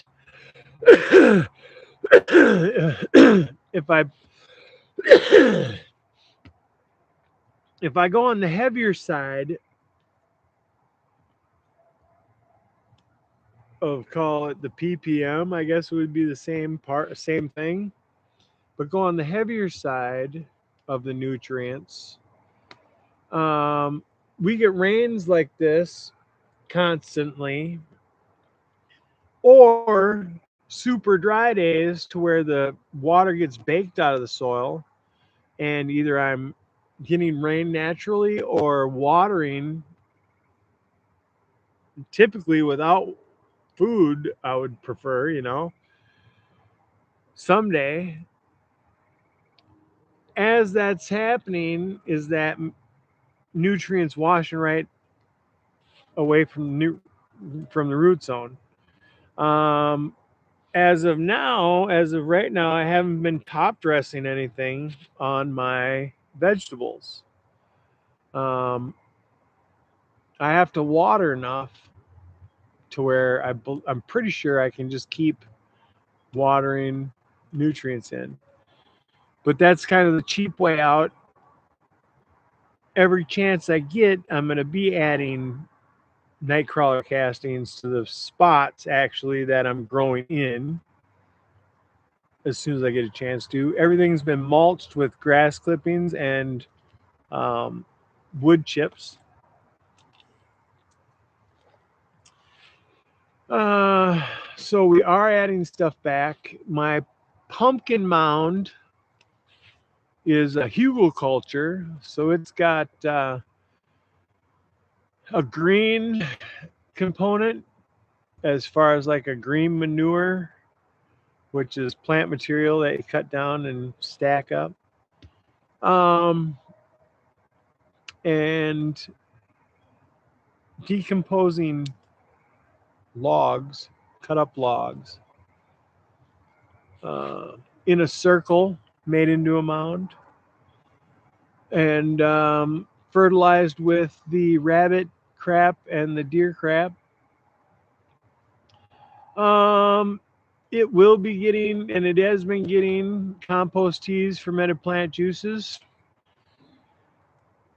The plant material itself is getting the compost teas for the most part. And what that's doing is inoculating any new growth and re-inoculating older growth,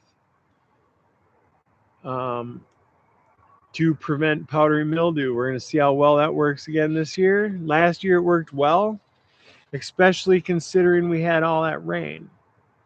The problem we had last year is we had all that rain, and that slowed the growth of a lot of the peppers.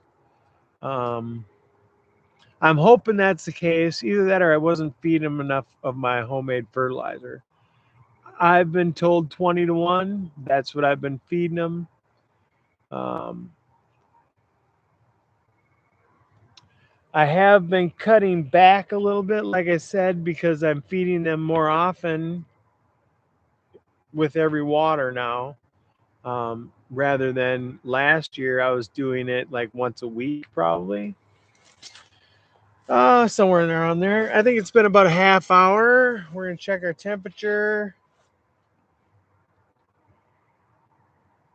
We're still at 225. Check our charcoal here. I'm going to have to clear out the ashes underneath here.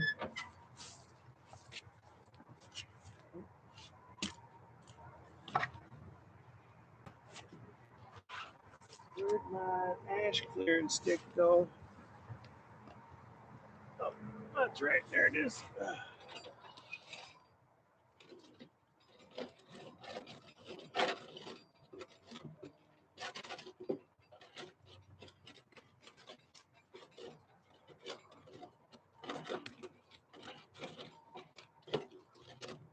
Want to make sure we got plenty of airflow coming through the bottom of this charcoal, especially when we're using it from inside the barrel stove. There's a lot of ash mixed in there, and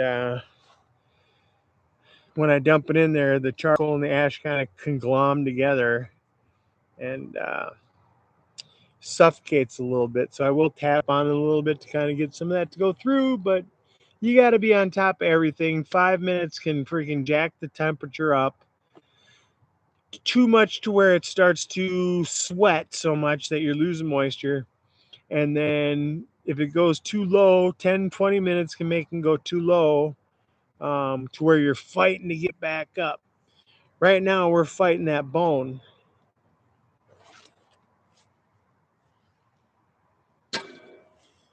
So we don't want to fight too hard. This thing's about empty.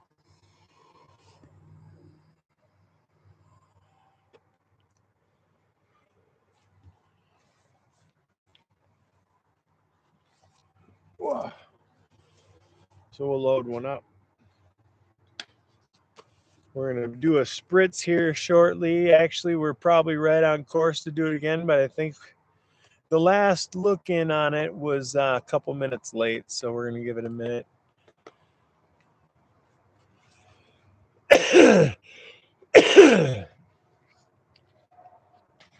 Anywho, here in Minnesota, we have to keep our plants out of sight. They have to be secure. We can have 8 plants total, 4 in veg or 4 in flower at one time.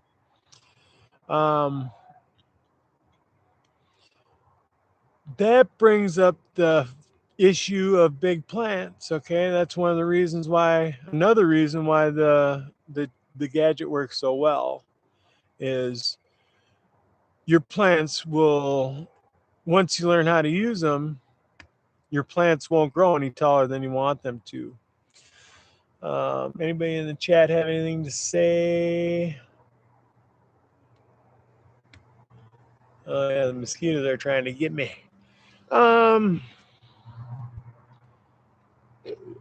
Excuse me.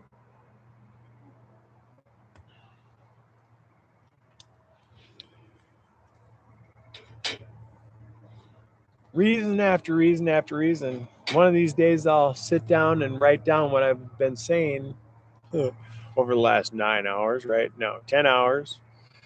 But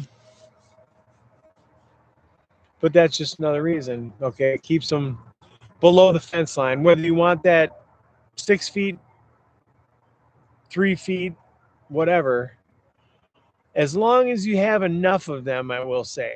It is very important to have one gadget for every branch you want to train at any particular time.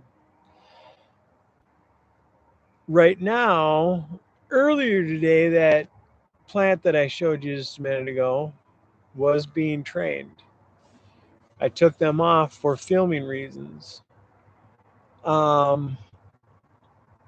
My plants in the grow are being trained constantly.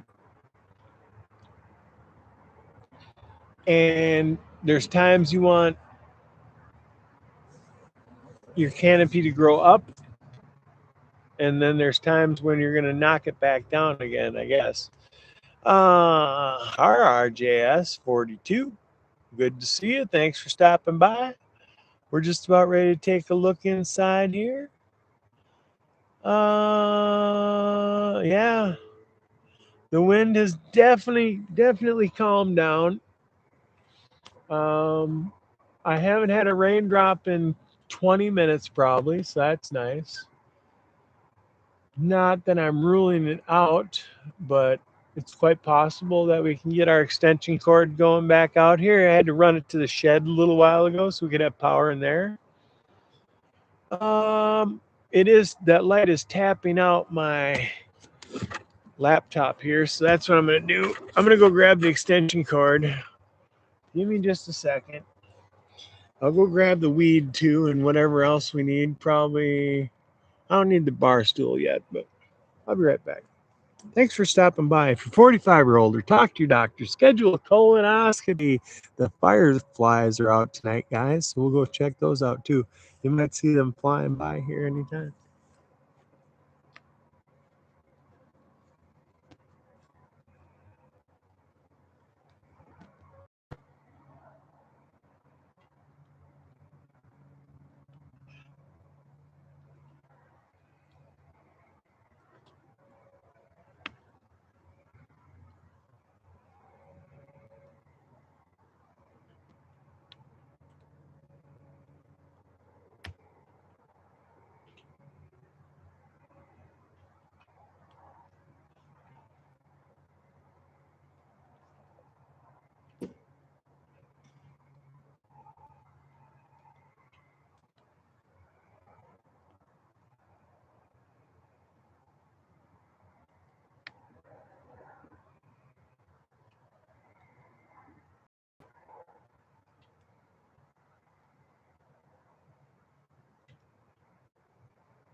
All right, I didn't get everything, but I got some charcoal now.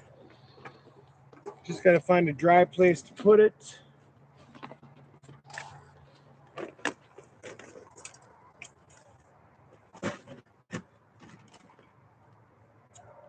That ought to work.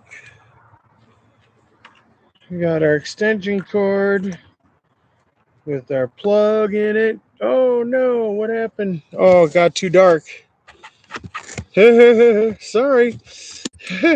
That's what happens when we lose light around here. It's like if I would have put the the cover back on the lens, this thing, or whatever you want to call it. Shut the camera off. Anyways, let's see. Get her plugged in so we don't have to worry about the light. All right, now I'm going to go plug the other end into something that's going to give this end power.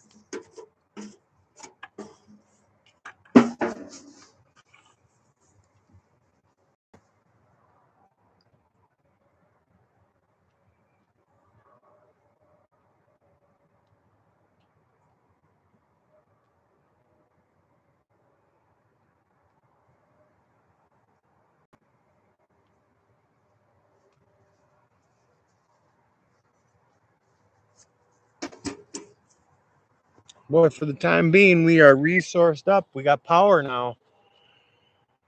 All right. Let's see. Dug the last 4 hills of potatoes. Nice. Got a nice ice cream bucket full. That's awesome. We planted some potatoes last year. First time we had in a while. In the past, our soil is so wet and moist. Potatoes didn't like to grow well, even if they were hilled. But now we've kind of dialed in an area. And I'll try them again next year. We didn't go through them a lot. They were the purple kind. And I don't know if it was that particular potato because I've never really had a lot of the purple potato. But surprisingly, I have had the same results with a couple of different kinds. So I'm guessing it's the purple potato, but they like to cook real fast. So compared to a russet potato, of course, bigger or whatever, they were extra mushy. But I do like well cooked potatoes, so it's I don't know. At times they're good. I like making a vegetable beef soup with like carrots and corn and beef and tomato and some broth.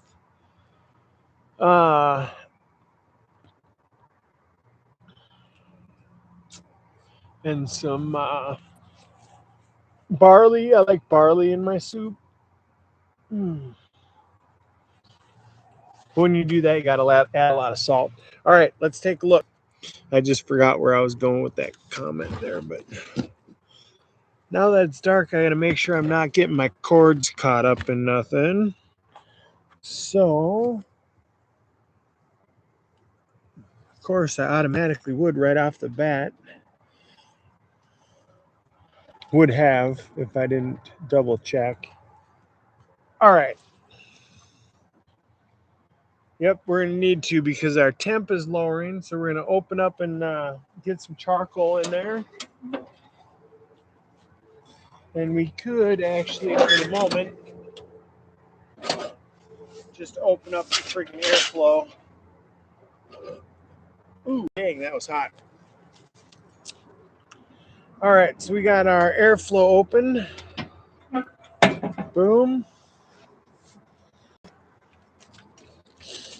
She's getting a bark on her now, folks.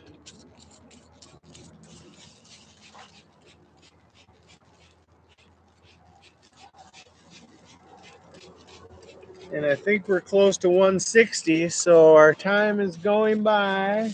I might be wrong, but it's hard to see in there. I'm going to need the light.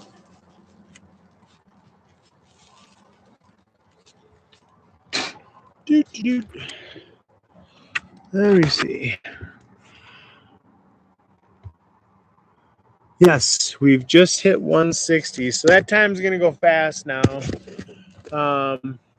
My prior estimate was 3 hours. I think we got 2 hours before we're to 180 in that spot. So I'm going to check the bone.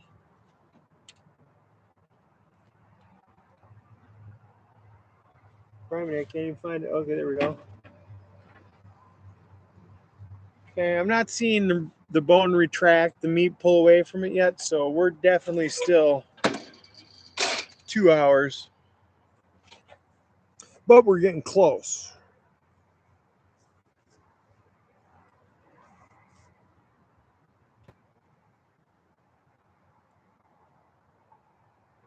Did you kink the hose or something?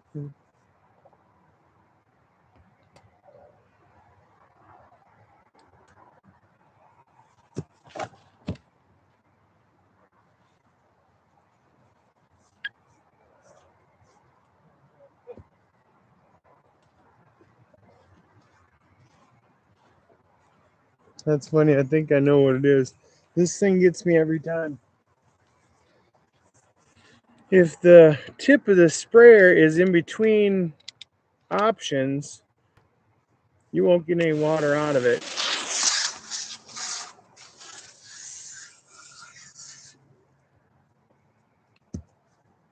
Most of the time I have it hung up so I don't run into that, but occasionally when it's sitting on the ground, I'll drop it onto the ground and it'll just a little bit, and that completely shuts it off. So there's 2 on-off valves on this end of the hose. They were both on, but that little click made it impossible for water to pass through there for whatever reason. Let's see. Ooh, now those yellow Yukons sound very good because I like yellow potatoes. They're kind of in between the russet and the purple ones, from my experience with yellow or yellow herb potatoes. Keep seeing that fire and then it goes out. Oh. So we're gonna stir up our charcoal factory over here, and as long as we get enough to get the temperature going up, we will not have to start another chimney. But right at the moment, I'm gonna get some move some stuff around so we can see what we have in here. Oh yeah.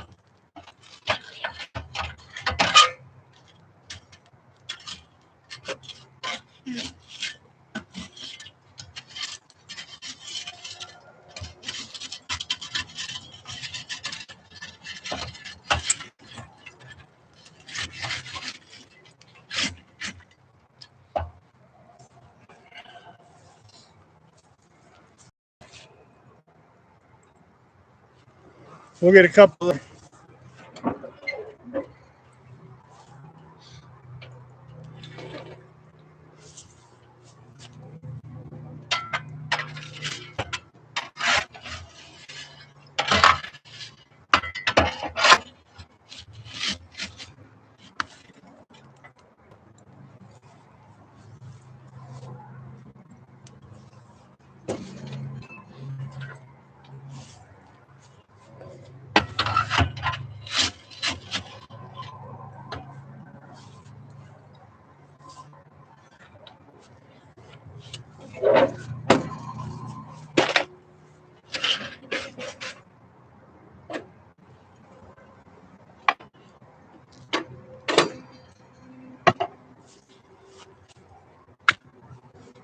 All right, let's see what that does. See if we get some smoke out of there. Using wood, we should be seeing smoke at some point come out of there. And I am seeing light traces of it at the moment. Just getting carried away by the wind. There's not really wind, but there's a slight airflow around here.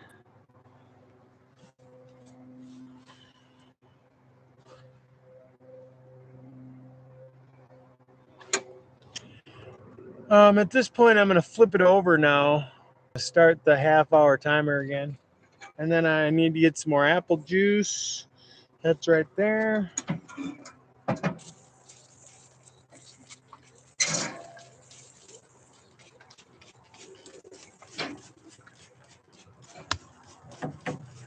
The fat is really starting to render now. I just stuck my thumb into a pocket of fat and it pretty much moved right out of the way.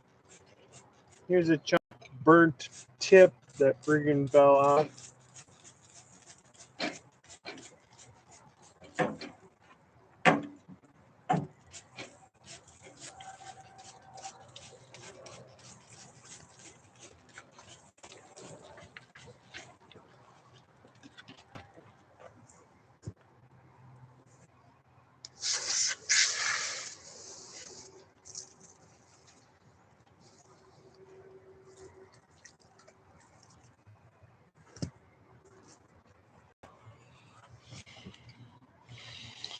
Unplug.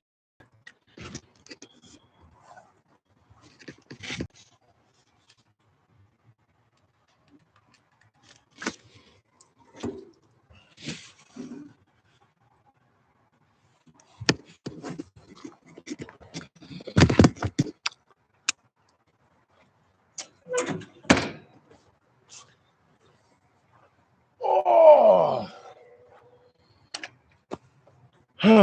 Yahoo, we're getting there. All right, Andre Johnson. Thanks, brother. Good job, he says. If you go there's more, I can't even talk. Add more lighting. Yep. Yeah, we had a storm move in here a little while ago. I had stuff somewhat set up. Ashley, how I was going, brother? Still going here. Thanks, I appreciate that. So far so good. We're right on course. Maybe a little ahead of schedule. I thought maybe it'd take a little while longer. Of course, we're not there yet, so whatever. Just the last half hour or so, or it seems like a half hour, it went, shoot, I lost my, there we go.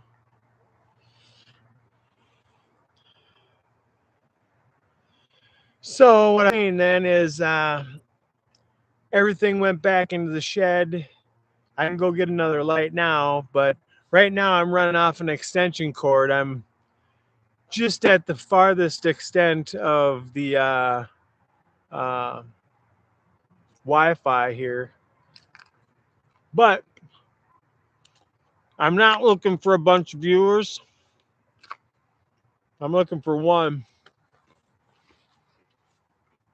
that's going to help me get my trainers out to you guys. But I'm not in a hurry. I'm having a hell of a lot of fun. It's effortless. I just move them down the branches.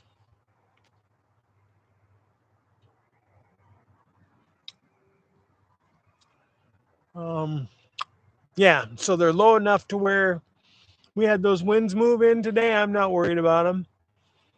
My buddies all worried about their plants, which they would have access to my trainers, but they'd have to swear nobody's going to see their plants. And it's tempting, and I've been taken up on it, but I think they were wanting to show their plant to people. So they wanted to take the gadgets off, and that didn't do any favors to it. Every time you take them off, it's almost like I don't know. It's really weird. I've never seen branch growth like that. I've never seen shoulders on a freaking branch before until 2 years ago. That was when I was growing the tall ones.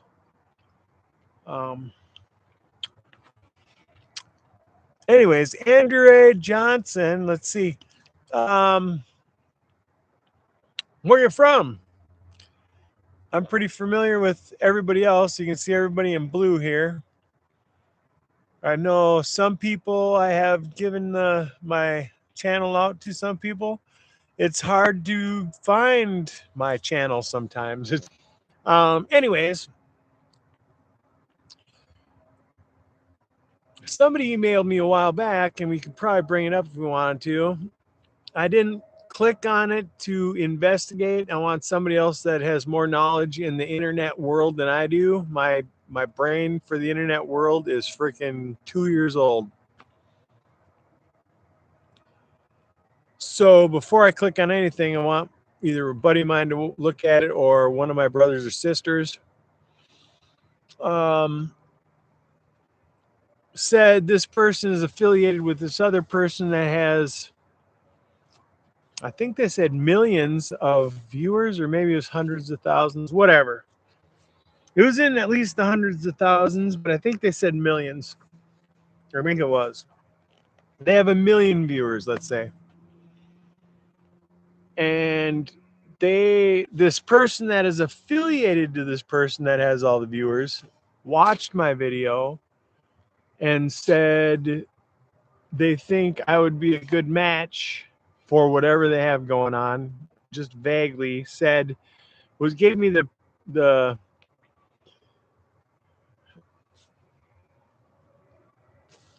whatever, threw the hook out and said they can give me 30,000 viewers, no problem. All I had to do was click on this thing and have a conversation with this woman who is affiliated with this other creator of sorts. I don't know exactly. Maybe creator coordinator of sorts. But I don't know if it's a scam. I don't know if they're serious. I don't know what they're looking for. That particular video wasn't much about plants. It was more about my crazy amendments that I'm working with.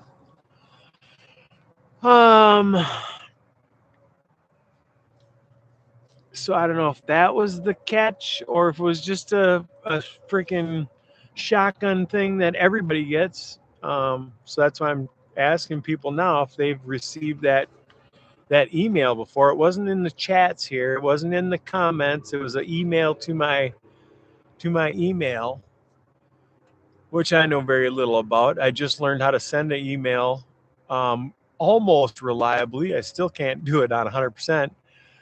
Yeah, see, probably a scam. Yeah, see, now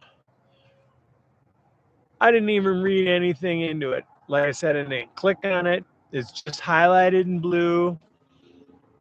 I figured I'd throw it out there first to see if any other creators got anything like that ever. If they did, if they freaking looked into it and decided against it. If they did, they looked into it and decided to go with it. I'd like to know that. How it went.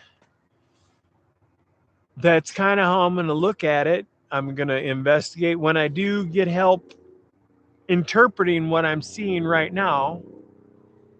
And we could bring it up on here, but I've got a lot of shit going on right now. Not so much, I guess, but I think I could bring it up on there. Not particularly interested in a freaking 30,000 subscribers if there's a catch to it, you know? So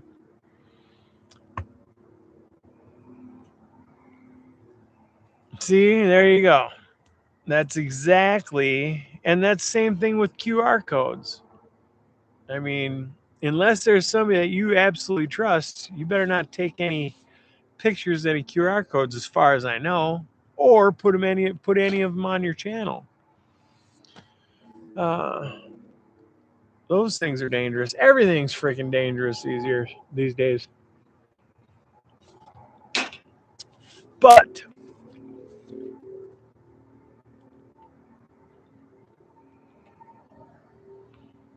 I was just interested in if that was a possibility, then, you know, I'm tapping into something then, you know.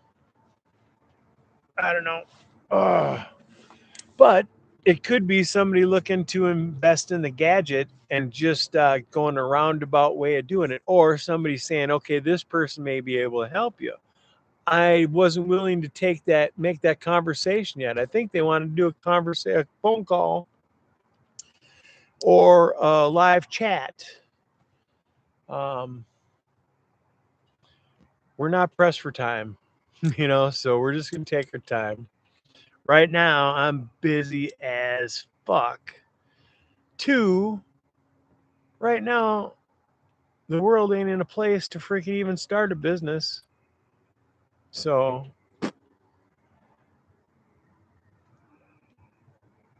well, I tell you what, when I was going through that chemotherapy and all my toenails fell off, at a time on my old phone, I got some pictures of some feet you can look at. Oh my God. My toenails kept growing out. So you got your toenail. It stopped growing back here, but what was actually here when I started chemo kept growing out through to the end of my finger and then fell off. But no new stuff came out here until after I was off chemo. So at one point I had tissue, flesh, and then at the tip of my finger I had a little bit of fingernail on my toes. All the skin, all the calluses, my fingerprints, they all fell off one day when I was washing my hands. I was doing dishes, and then at the end of it, and then all of a sudden it felt so good. And then all of a sudden I'm kind of feeling like it's exfoliating, and it didn't dawn on me that I was rubbing the skin, the protective layer of basically dead skin off my hands. The next day I woke up, my fingers were swollen. I had no fingerprints anymore. I couldn't grasp money and pick it up. I had to have rubber gloves on so I could work a touch screen, so I could handle money. So pins and needles weren't, anytime I touched anything, especially if it had any temperature difference, warm or cold, it was like pins and needles or grabbing razor blades. That was terrible. When I was doing some of the infusions, actually every time I got one of the infusions, which was every 3 weeks for 7 rounds, for 1 week, anytime I would, stretch in the morning or wake up and just do a little, I'd have to stop because whatever it was would make me go blind for depending on the extent of how much I wanted to stretch before I realized what I was doing, or just exerting yourself would do something to make me lose my sight for 20 seconds at a time. For the first week after my infusion, as far as my doctors were concerned, and the eye doctor I went to, it was a freaking once in a person chance for that to happen. Nobody's ever heard of that happening before. So, for whatever reason, it happened to me. I kept my hair, so I was not aware that this stuff was not going to make my hair fall out. So I had shoulder length hair, curly, so it was hard to get it that long. I shaved it all off because I thought I was going to be falling out, and I didn't want to deal with that.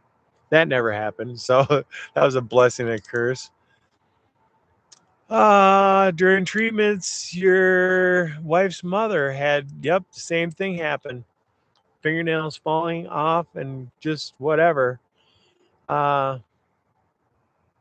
They have to bring you, or at least for me, they almost brought me to the brink of death to save my life. Not to save my life, this was preventative chemotherapy that I went through.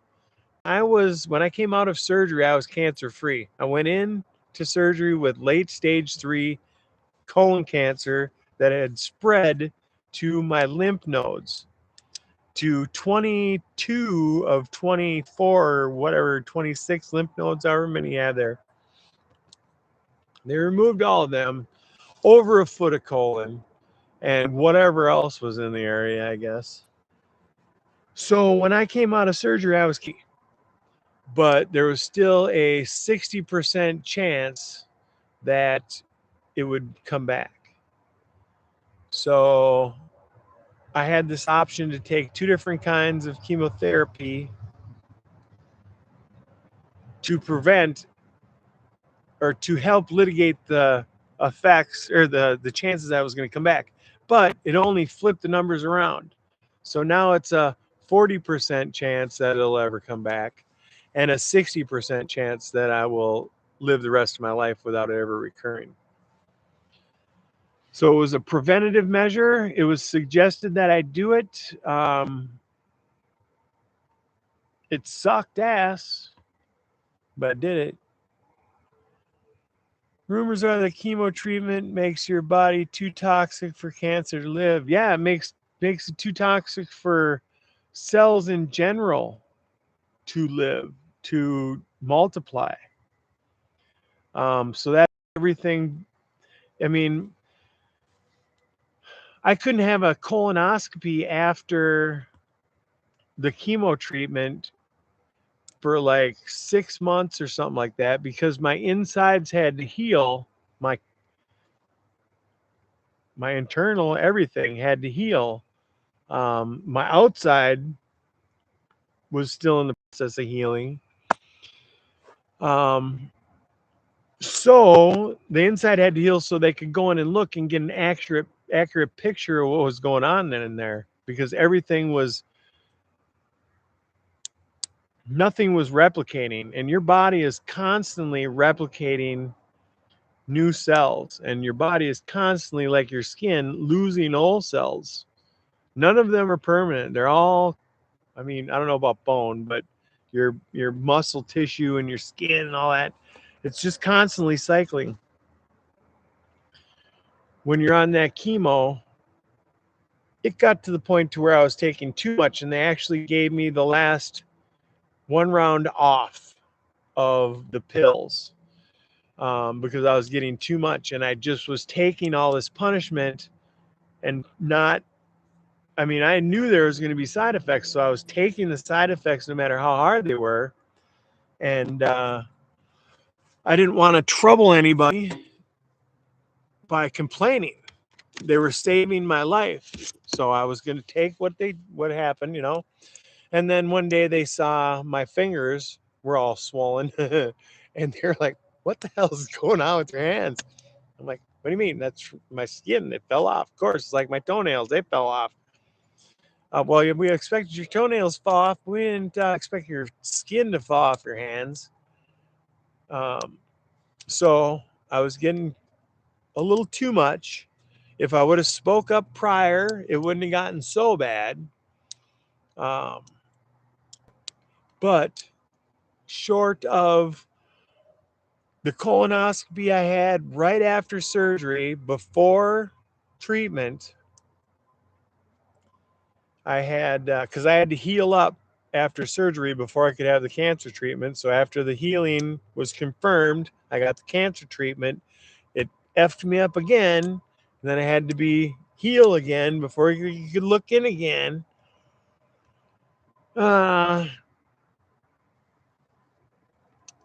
I did have, I believe it was 2 small polyps that they removed. I know after that, there was no sign of any polyps, and I've had several colonoscopies for 5 years after. Full colonoscopies and short ones, so it was every 6 months. 5 years worth of checks. There was no sign after that. So I'm blessed. I know the whole ordeal took many years off my life, but so did freaking the many years prior to colon cancer. I did destroy my hips. I started wrestling when I was 6 years old. Wrestled all the way through high school. When I was in high school, for those 3 years, I was in the off season of wrestling, roofing houses for my uncle.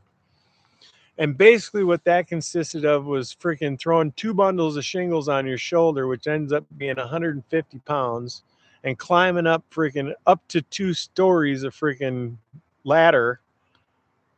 Not every trip was 2 bundles. I could do about freaking 40 trips of 2, and then the freaking most of the time the 40 trips would make it. Most of the houses were around 80 to 100 bundles. Oh, we're getting rain again. This place here, which the first time I roofed it was 120 bundles. The last time I roofed it, which had the barn included on it, which is just a small barn. Shit, it's raining harder. It was 135 bundles. And that last time, short of the ones for the shed, I had them boomed up to the roof. Damn, that came out of nowhere. I gotta go grab my cord or my freaking shit's gonna freaking break.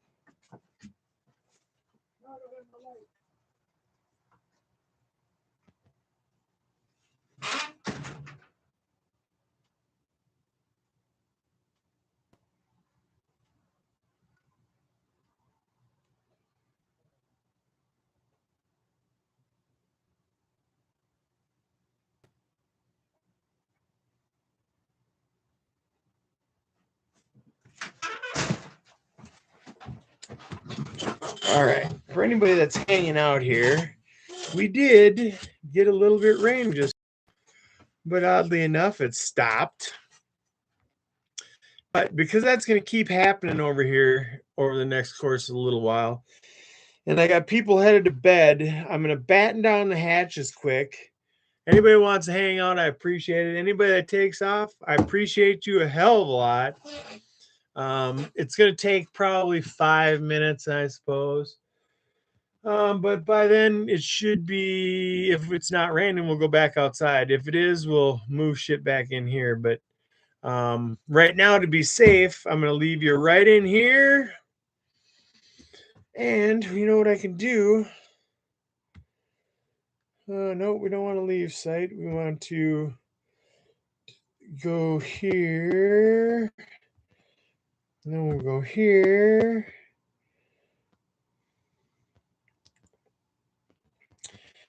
All right. For anybody that's watching that is from my hometown area, I don't see anybody going right now. I was going to hook you guys up with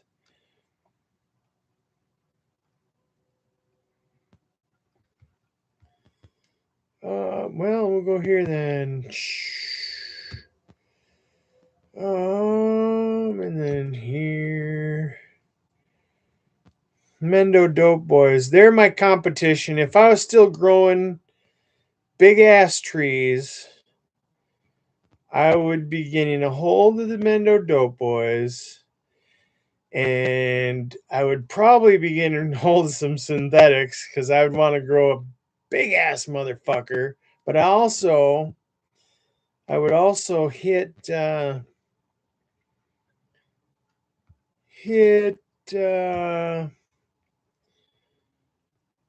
one of these mounds with everything I got as far as organics.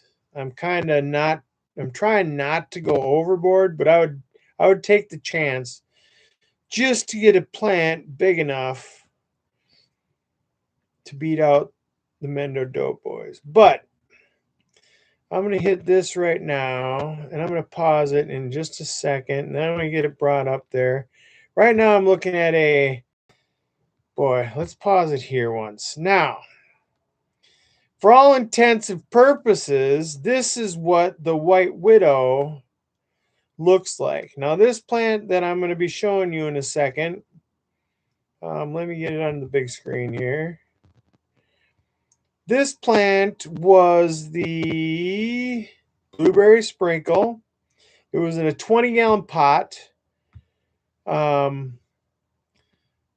shit. I can't do that from that screen. Damn. I can blow it up here, I guess. All right. Oh, shit.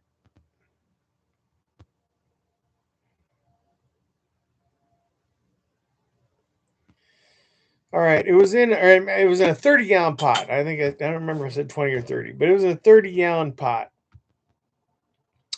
For all intensive purposes, this would be what the White Widow looks like now out at the spot. Granted, there are probably, well, so there's 50 bud sites on each of those 3 plants right now. And basically what I'm doing is as these plants are growing,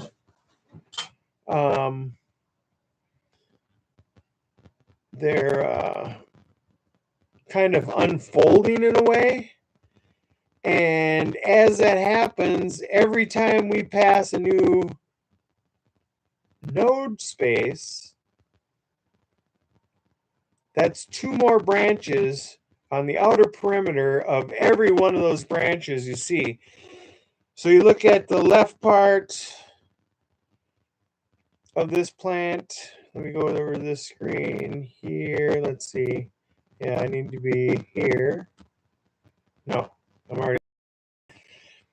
All right, if you look over here, that's the end of a branch. That's the end of a branch. That's the end of a branch. This is a different plant over here. We go over here. That's the end of a branch. That's the end of a branch. Every day, those get more and more wide, longer and longer, exposing new nodes. That's multiplying every day. Every time a new node pops out from them branches, that's adding 2 colas to the system. So any of these branches then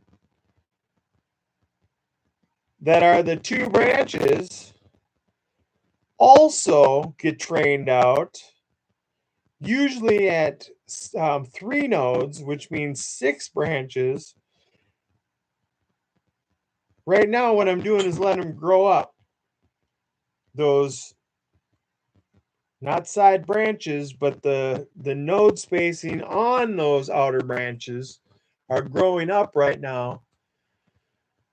That will make 1 cola each. But when you lay them down, now you've got 6 colas plus the tip of that cola. So you've got 7 colas every time you lay one of them branches down. The branches of the side branches. Now, this was also a clone. And I do not believe I topped it, but it was in a pot. So it was a little restricted. It did get deficient early in the end of flower. I don't know if it's raining out there. I'm kind of getting ahead of myself here, but I'll let you guys look at that for a minute. It's a delicious plant. That was the blueberry sprinkle. Ooh.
All right, we're gonna go for it again.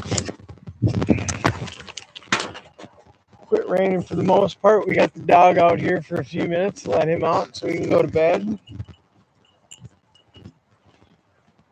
Chances are he won't go to bed until he quits hearing me talk out here, but whatever. He's a nutcase. All right, anyways, that's a pretty damn good plant there.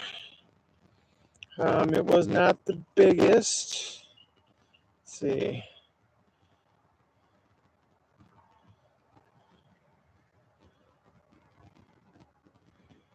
Where are we here?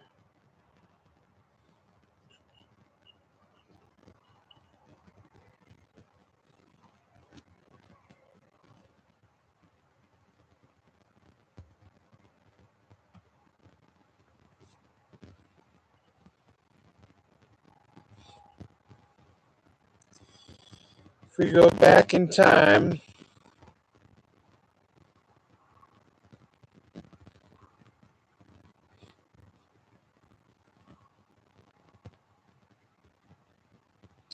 so check out that harvest here.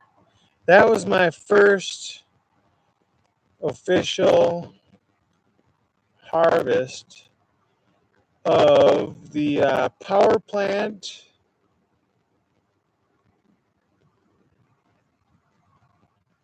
and most of the white rhino. This is white rhino here.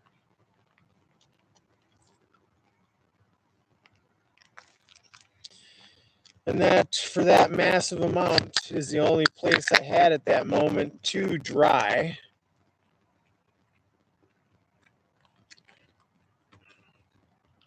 That was just the top part of the white rhino. The bottom third, I didn't keep any of, or at least I didn't keep any of to dry. It was food grade or hash grade. I actually fresh froze it and turned into bubble hash. And then the stuff underneath here is the power plant. That thing was massive. That whole corner to the right is packed with freaking like mids, lower grade mids. That box up there is full. There's 100 colas in that box right there. Man, that was fun. That was my first time growing big, people. 100 colas. And they're not small. Now, if I would have topped that, each of those, we would have got twice as many. They would have been smaller. We would have probably gained some weight, but I didn't have any adverse effects of not. Damn, I remember feeling those nugs. They were so dense.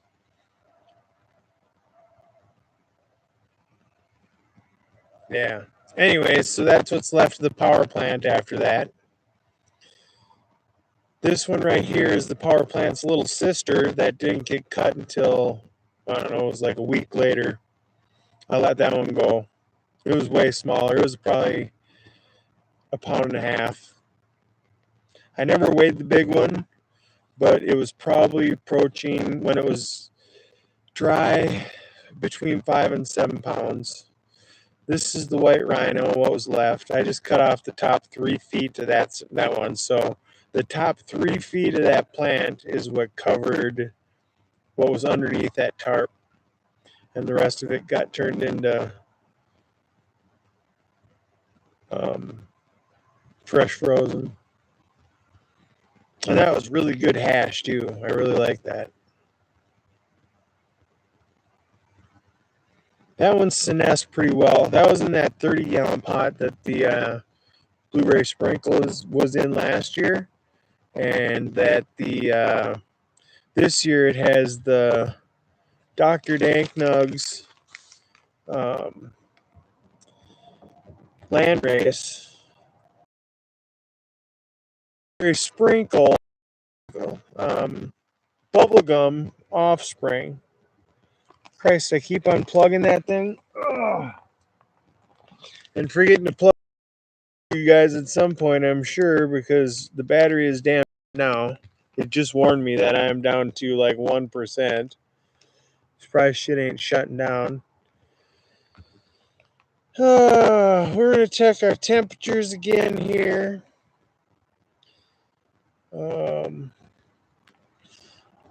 There's plenty other shit I can show you. This is here. This one, if you want to see tops, it's the golden goat.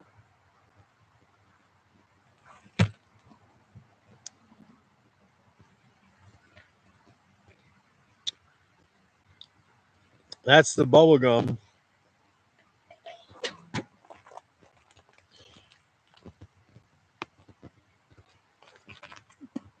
All right.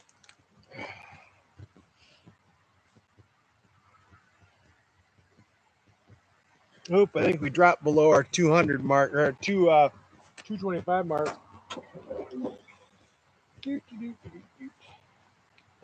Open up that thing there.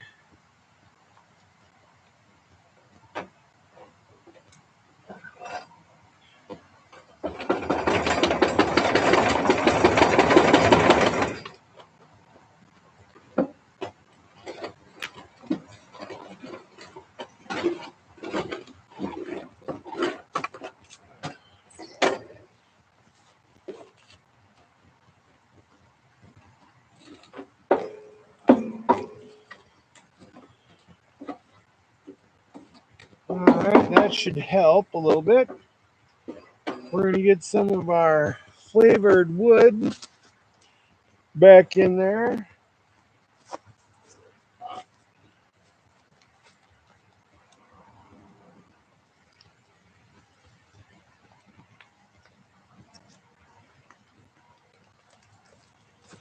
All right, we've got our cherry. And then we've got some, a hunk of, that's how small those plants were when they went in the ground. So that was 6 weeks roughly ago.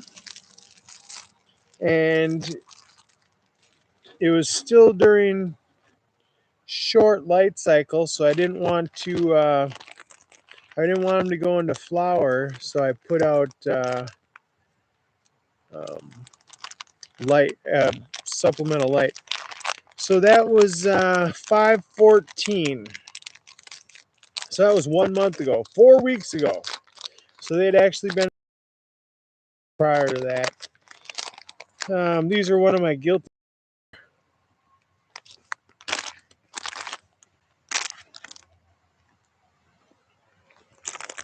And I know they're no good for you because they're only like 99 cents, but.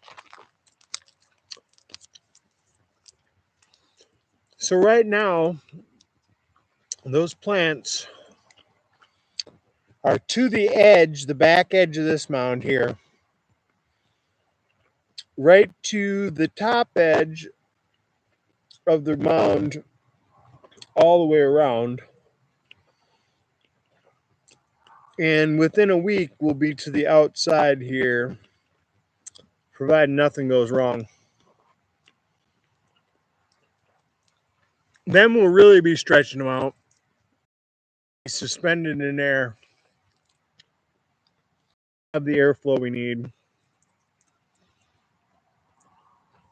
The one issue I run into in the past, but my plants were taller, obstructed, but with them so low to the ground, it's hard to get a bucket in there. That's why I started using that sprayer with the wand. That way, right now, I can get right down to where the stem is and the area around the stem and kind of water around. But at some point, it's going to get so big to where I can't get to it.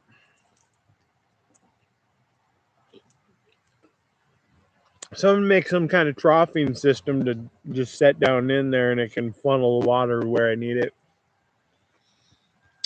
But that's only a real issue. But like I said, it's got to be below fence level at the very least, 7 foot fence level. It cannot be seen from. It needs to be secured. So for one, you have to have a fence. Whether you need a 7 foot fence, a 12 fence may become an issue. Let's just train them straight out. Blown around like other plants have in the past and had stuff snapped off of it and whatever. On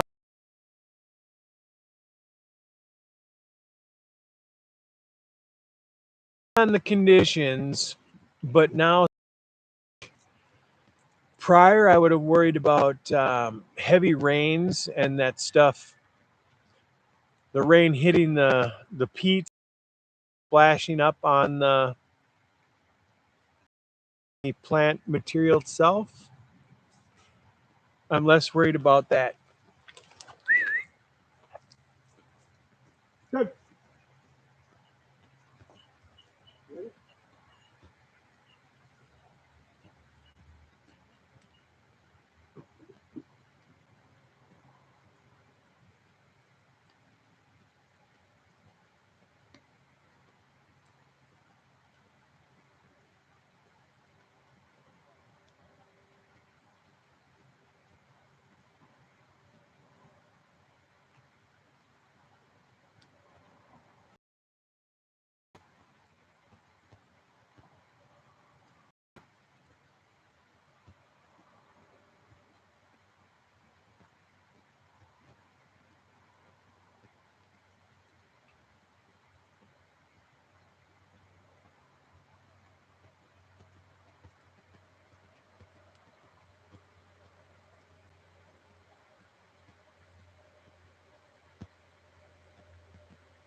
All right. So technically,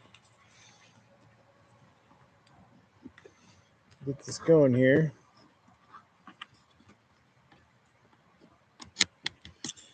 Oh, come on. Technically, I do have some light. And I did have a hippy dippy camera that took a lot of this video on my channel. That ended up in the compost tea the other day. So when I started out today, deciding I was going to do this live, I wasn't going to bring on a whole lot of technology. One, that could probably end up in the fire, who knows. 2, could get wet. 3, I didn't really need out here.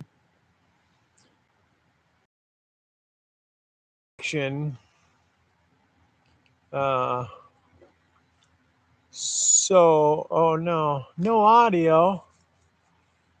What the fuck? Really? Good night, RGS. I hope there's audio. Oh, was that because we were talking about the video I was watching? Yeah, I didn't activate the audio for the video because it ends up in a loop. It's just easier to shut the option to have video or the option to have audio off. Anyways, you got the garage shingled for possibly last summer. For the last time last summer. Might be dead before it needs reshingled. I know, I better be dead before this place needs reshingling. Anyways, we've got the light now. We can turn it up and down. Does that make a difference? Ooh. Okay, let's turn off the background here. Audio is good. Thanks, Hash. Damn it. All right. So,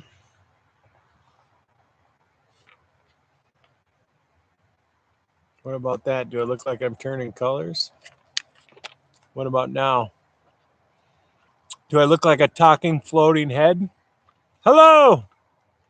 Not really. Oh, by the way, I haven't seen the show lately, but they do have content on YouTube.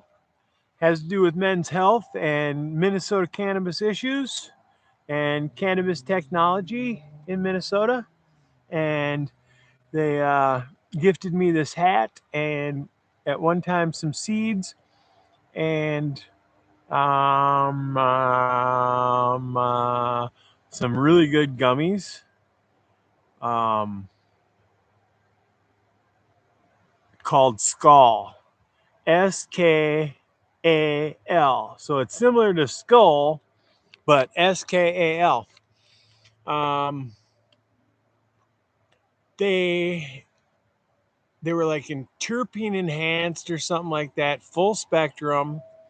One will do you, 2, and they're only 5 milligrams. And it wasn't stuff that put me out, but it definitely freaking had good flow, affected you good, had full spectrum. So I was really feeling kind of everything. It wasn't just in the freaking brain type thing. It was all kinds of stuff. So they tasted good. You got that good infused cannabis taste out of them. Let's see what else we got here. Oh, we got all single. Woo wee, man! There we go. Oh, let's see. I can see the future through this thing.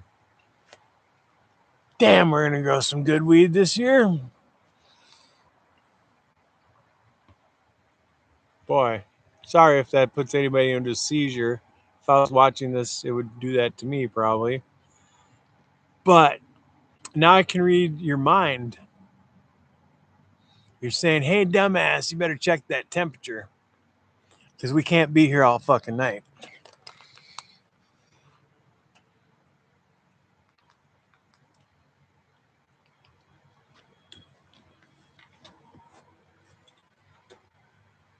Got some pork juice all over that pop.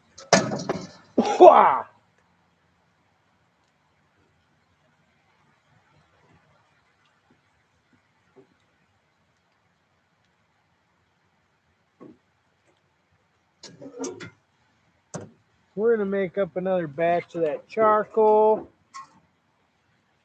I don't know, maybe it's because, I don't know, I shut off the damper. We're creating too much smoke right now using this wood, so I'm going to hang this over here for a minute. And my charcoal's over here.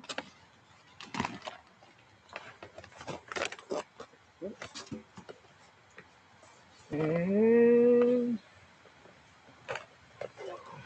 chimney's over here.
All right, so we didn't need that extra smoke from those wood chunks for sure, I guess.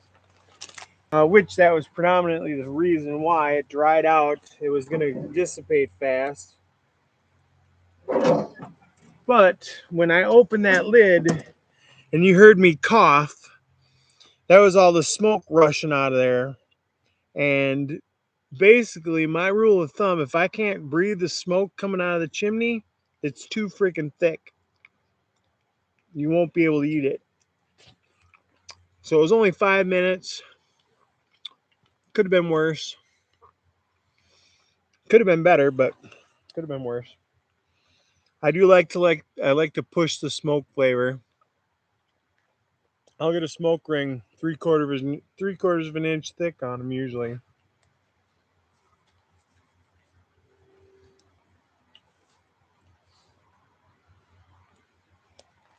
May have been a little bit of a false alarm, but we'll get the temperature back up with some charcoal. It won't take long. But we're still hanging at 160.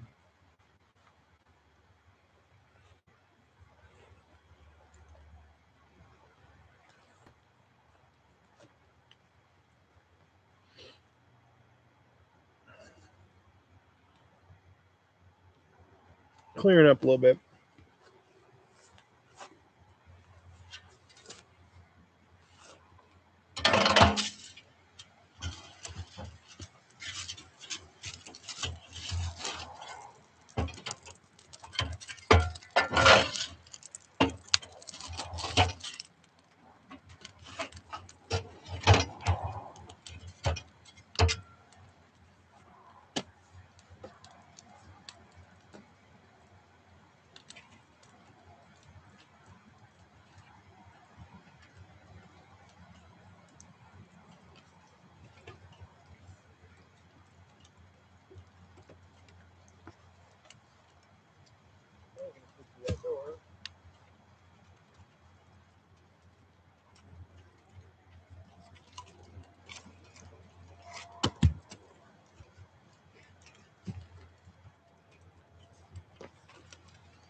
back up to temperature. And a spritzer. Oh, first I got to add some apple juice to our sprayer. So we have seen probably the same deer 3 times today.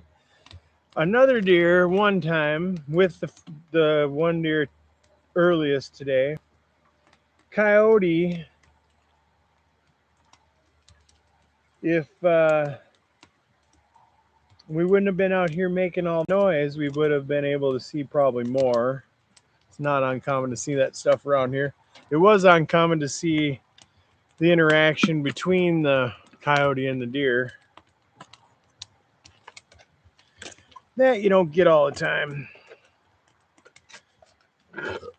Excuse me. All right.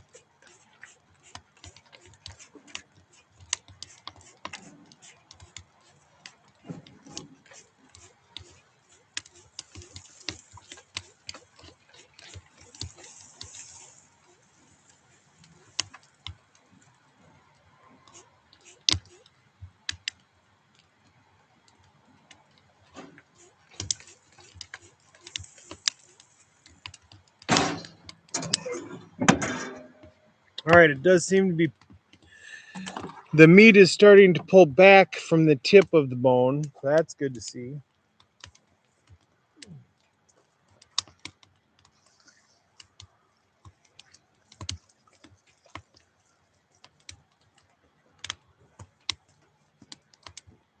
Won't be too long now. We're going to get some fresh charcoal in there.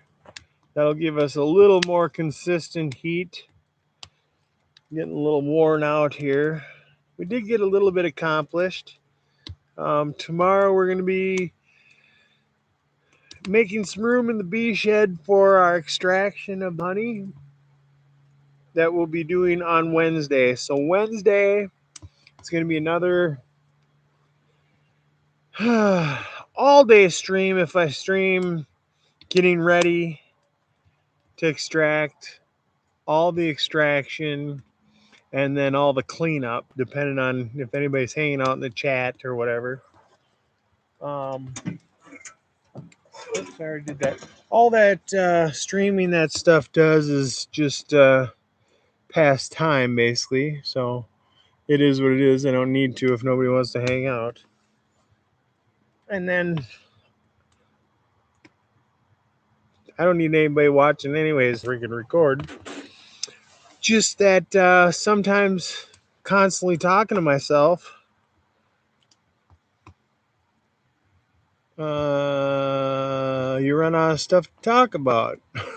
I've already heard it. Anyways, I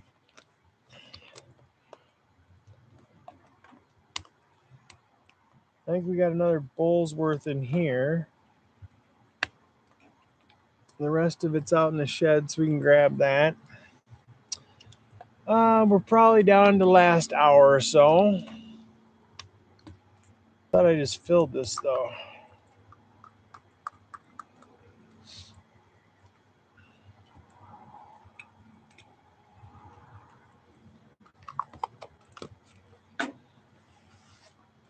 Probably or so on that hour, I think. We're still just a little over 160. The final, like I said, the final time will go quicker than I expect, but we got to get to that point where it starts to snowball into getting done. We're probably close. Cheers.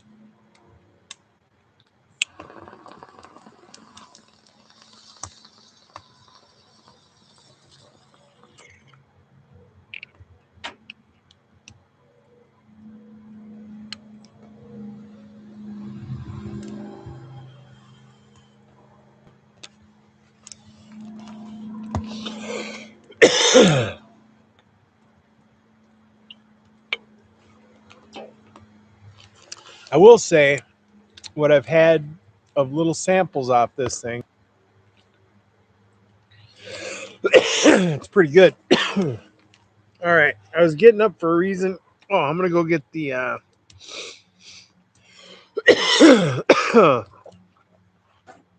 combustible material.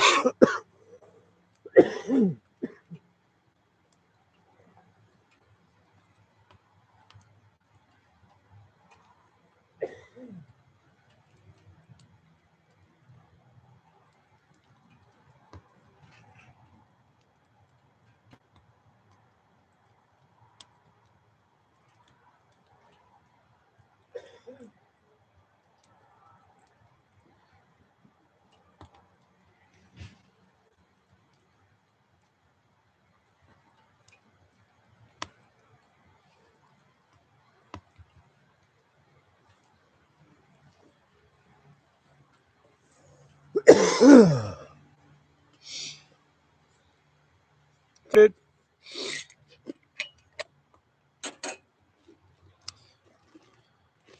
For anybody that hasn't seen it, this is what we're growing this year. I have not grown it before. This is from the person that gave me the plant.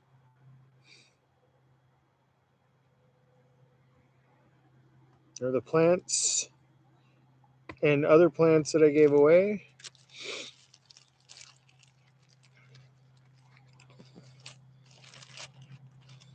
Very nice example of what we hope to see. Maybe even in something a little different. It's going to be different regardless. I don't think there's one chance in hell that I would ever create the same flower, even though we're using the same plant, within the same 5 to 10 mile area. He's indoors, I'm outdoors. He's using synthetics, I'm using homemade organics. He's using LED, I'm using the sun. He's got more experience, I've got none with this plant.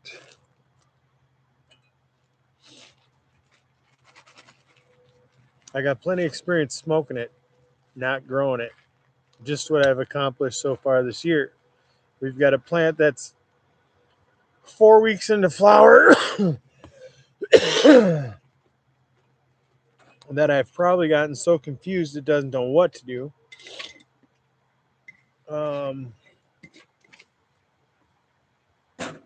And then 3 of that same plant in veg. And then I've got a plant off-site that I'm teaching the person hands-on how to do it. And then another one that is off-site at a friend's house that they pretty much know what they're doing. So they're giving it their own shot. Whether they're watching any of these videos or not, I don't know. And then a couple buddies of mine have plants that are both in veg. One's inside, one's outside. The one inside, I think, should be getting flowered here at some point.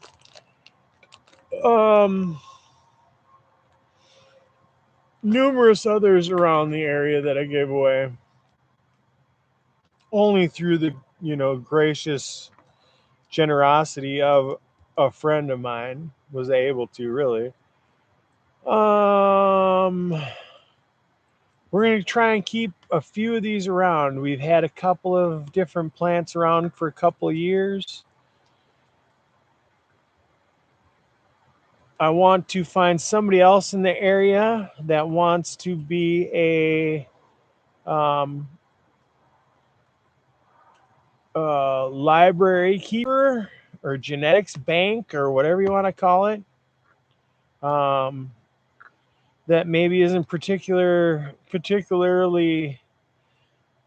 inclined to grow a plant through flower, but maybe more inclined to be able to have a house plant around. And that's basically all we need from a mother plant, is somebody to have a house plant around, provided they don't get sick. We don't want them getting any diseases, so the person got to be halfway clean. And not taking in other plants from other places without quarantining them. But because nobody's perfect, I don't expect anybody to keep everything 100%.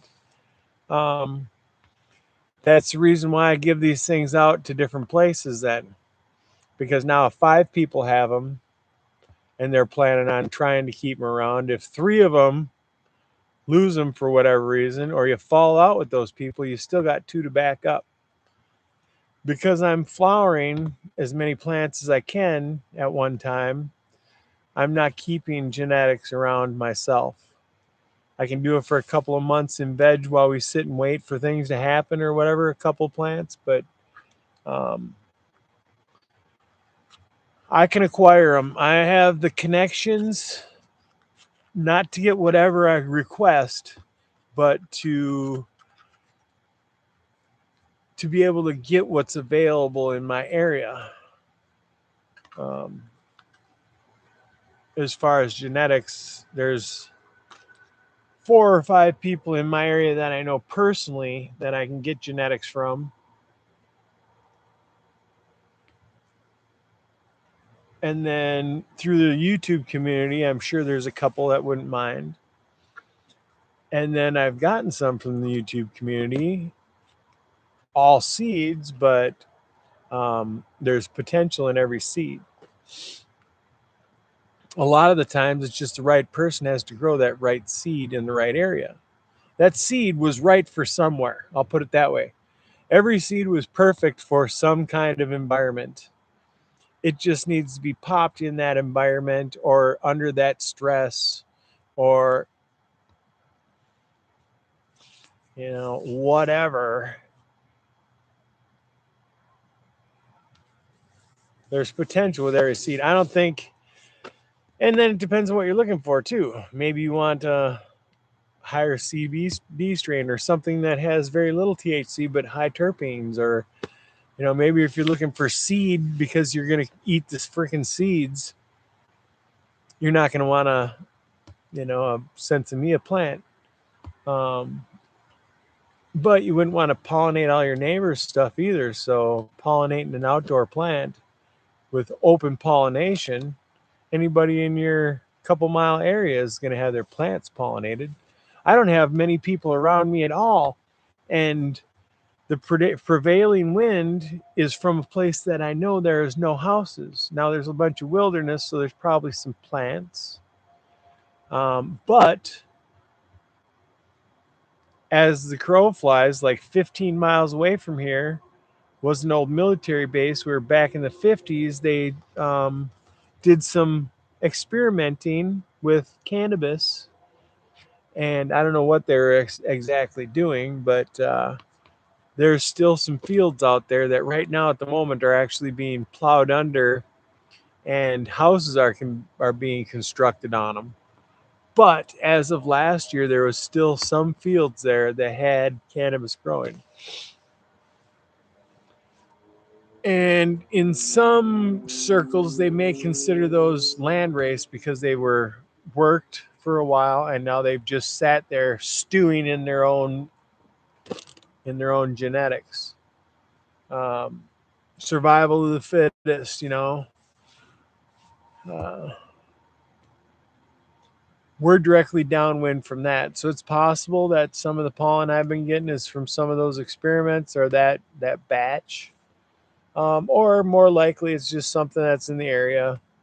A lot of the times a plant can get, only this tall out in the weeds, but it was a seed that was dropped and it sprouted.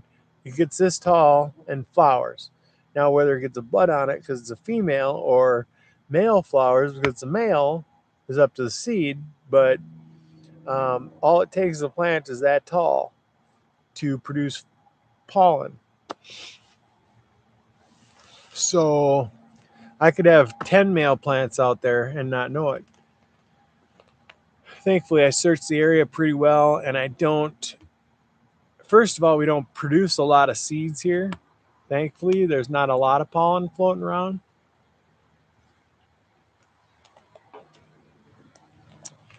But that could be because of the humidity too.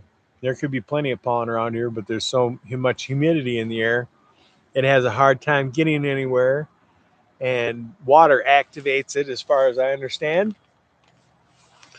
So once it's activated, the deal is done, and it can land on 1,000 pistils and it won't pollinate it. Not typically dead, it's typically spent, I guess. Hey, we got our charcoal over here.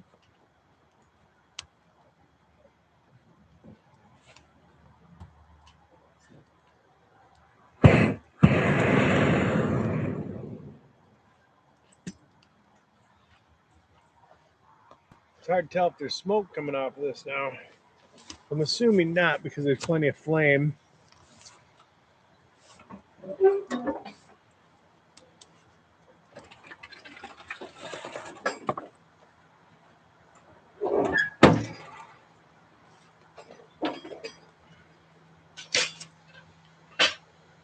All right. Now,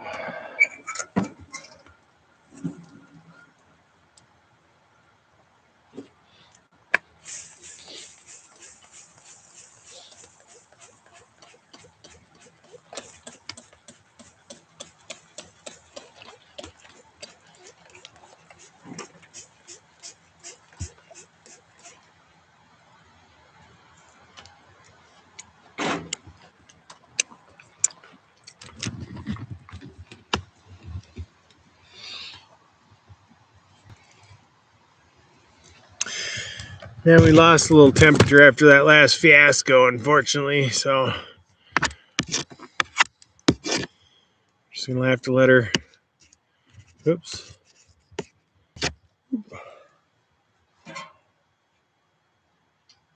Make sure it's down on the bone there. Get her back into the line of action. All right, not much, but a little. Where are we at here?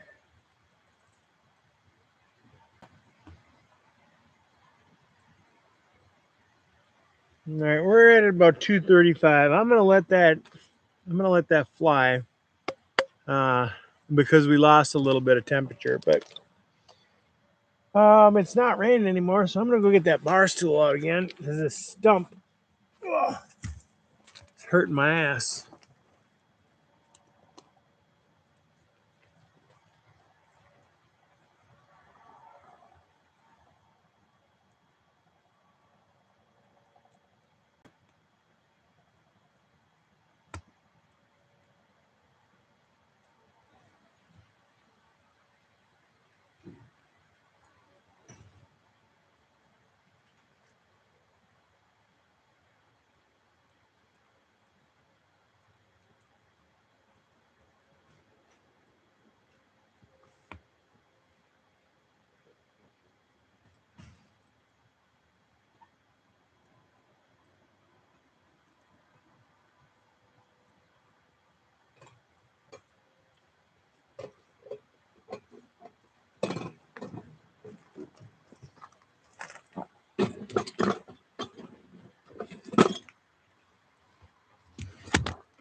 I got a good one for you.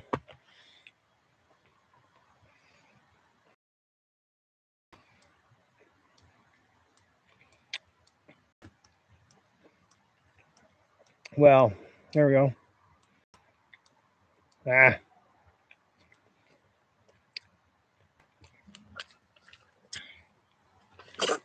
If you're 45 or older, talk to your doctor and get a colonoscopy.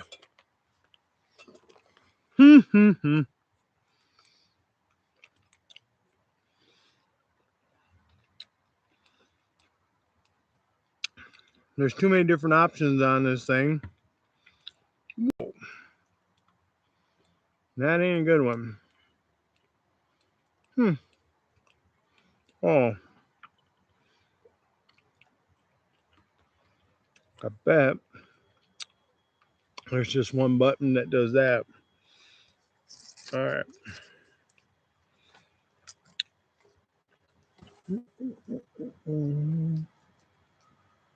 Well, that ain't gonna work apparently.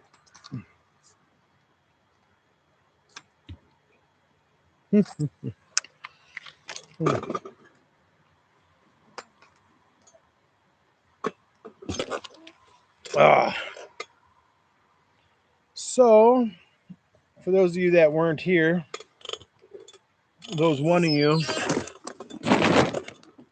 we made our own biochar today, or we made our own activated charcoal. We still got to turn it into biochar.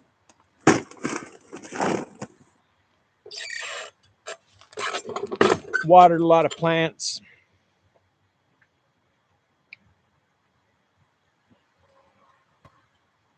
Talked about our different nutrients we're using.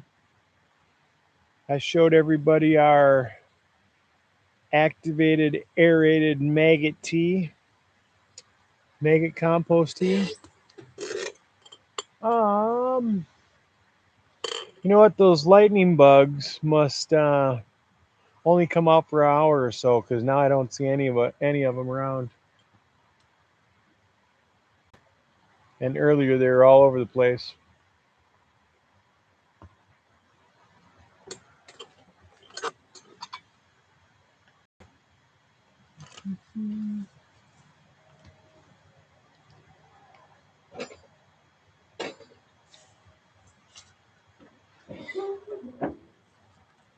Getting a little on the hot side now.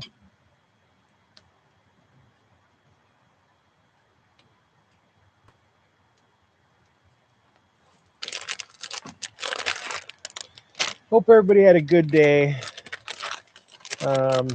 This was kind of like a side deal to what I had going on for the day. Still got to make some room in the bee shed. Get those, get the dry amendments out there, and get them into the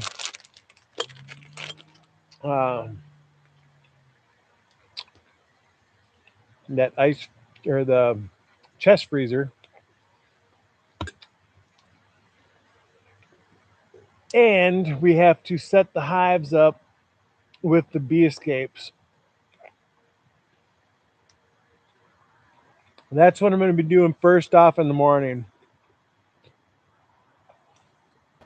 The bees really start going by 11 o'clock. So, I don't know, by 10 o'clock I should be out there. Provided nothing else is going on at that moment. I'm not thinking real far ahead, but I'll get out there right away in the morning, put those bee escapes on. They'll have 24 hours then to vacate the honey supers. And then we'll pull them off, and providing it works, occasionally bees get stuck in those doors,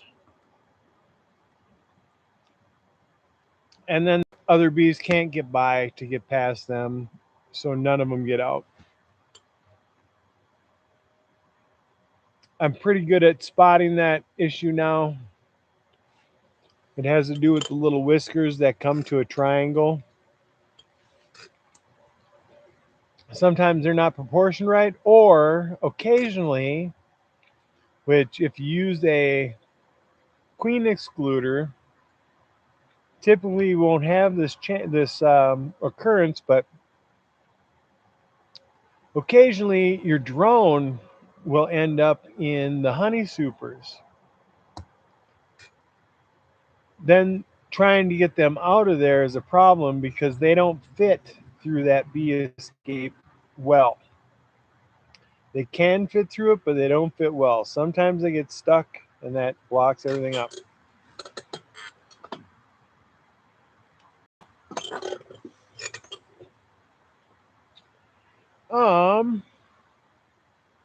So then Wednesday morning, we'll get up and get rolling.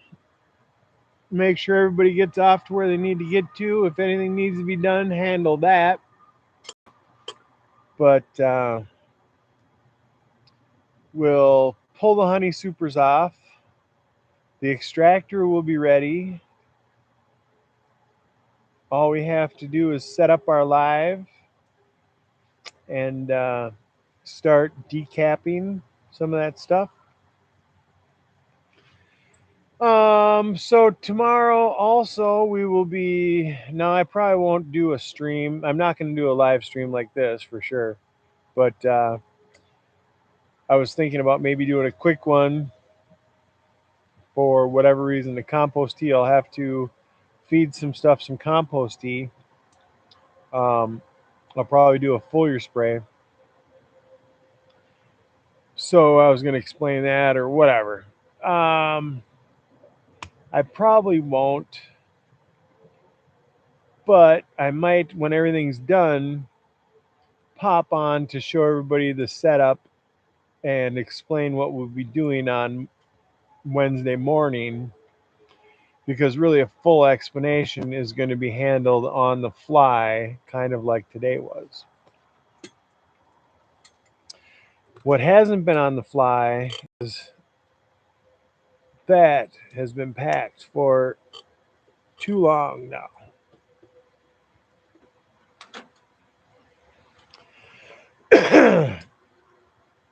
Cheers. And, well, I still feel that damn honey. Not so much here anymore, but overall, I can feel it. Otherwise, I'd take another shot of it to see how long it takes to hit me up here again. I'm trying to analyze this stuff, and if I'm doing it on a live, I can kind of, pinpoint at what point I was doing that, and like in the future, when I'm trying to even show this guy the effect I was having, I can show him the video of me taking it, how long it took to hit me, what it was like, what I looked like. I'm not watching myself. I know I stammered a couple times. I was definitely feeling it, but what I experienced, was that a little different than what you guys experienced? Did I fall asleep for a little while? Is that why this temperature went off? I don't know.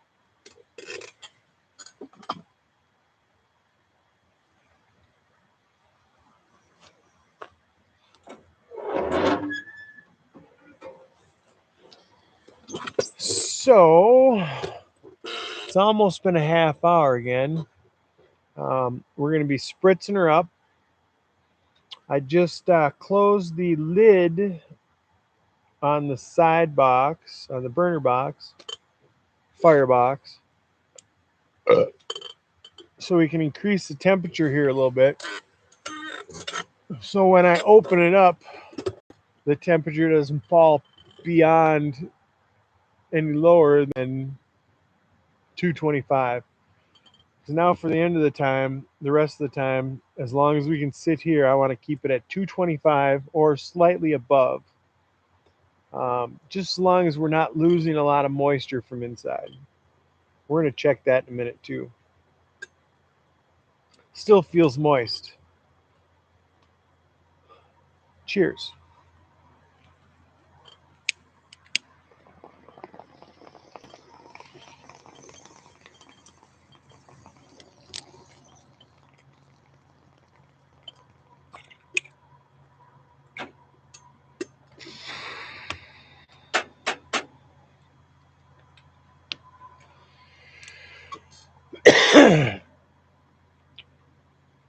That's good stuff, ladies and gentlemen. It's always nice to have something else to smoke on, but just like the Gubble Bum, I can keep smoking this indefinitely, I think. Now,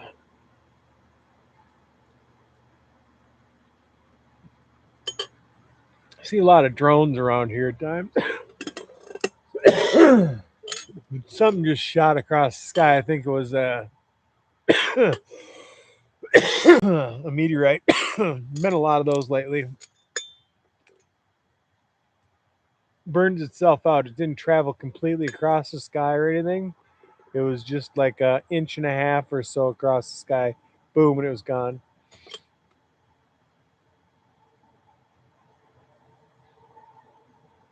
Few stars out tonight, so that's good to see. That means we got clear skies. We're not going to be worried about any rain for the rest of the evening, likely. But believe it or not, we had frost this morning in the backyard.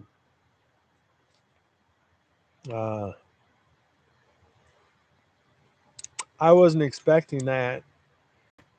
I went out to the plants. They're in a little cove kind of area. They're kind of open to the sky, but it kind of keeps its own little atmosphere there. Plus, there's a lot of water in that area. So those plants weren't affected. The garden wasn't affected either. And it wasn't affected the grass in the backyard, but the grass in the backyard did have a light frost, frozen dew on it this morning, and I could see my breath.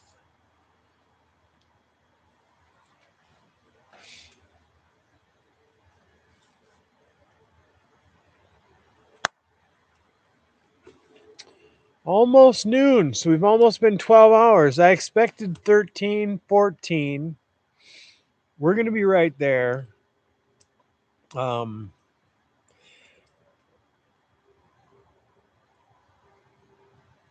more like 13 hours.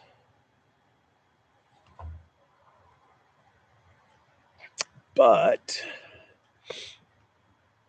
when I was in the house, I should have grabbed some marshmallows and some graham crackers and some hot dogs and some chocolate. And instead, I grabbed some gummy worms and a strawberry Swiss cake roll.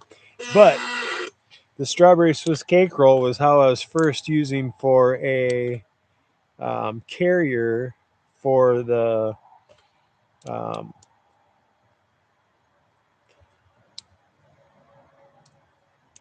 THC extract that I made. Before I put the honey in with it, it was just green THC concentrate that I was smearing on one of these here.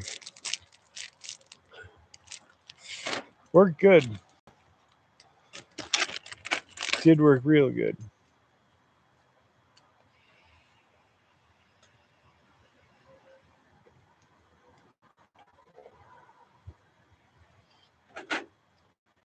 Huge fan of that stuff, but it's got a place right now. This is probably some of the THCA stuff.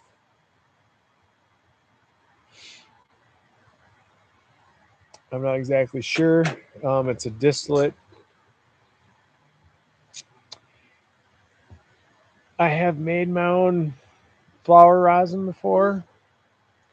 I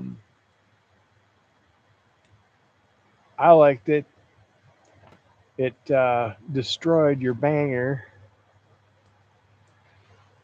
It worked in these rigs. If you take these apart, you can fill that with your flower rosin and it'll work for a while. It works good too, actually, for long enough. But I just don't like that component that makes up this stuff, or makes up the machinery, the actual heating element in there. I'm not a fan of any of them. To me, it's probably some kind of cheap metal and who knows what. Getting hot, and when you get down to the end of those, you can taste that shit.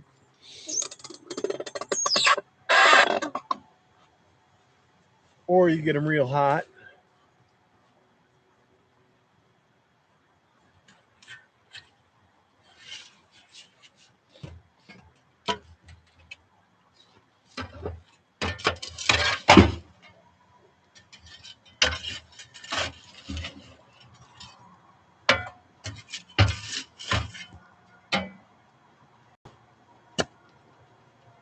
Oh shit! Damn.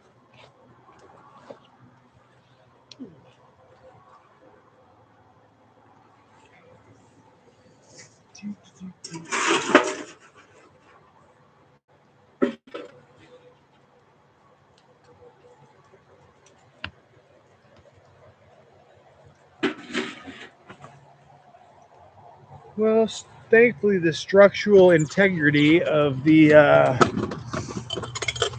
lid for my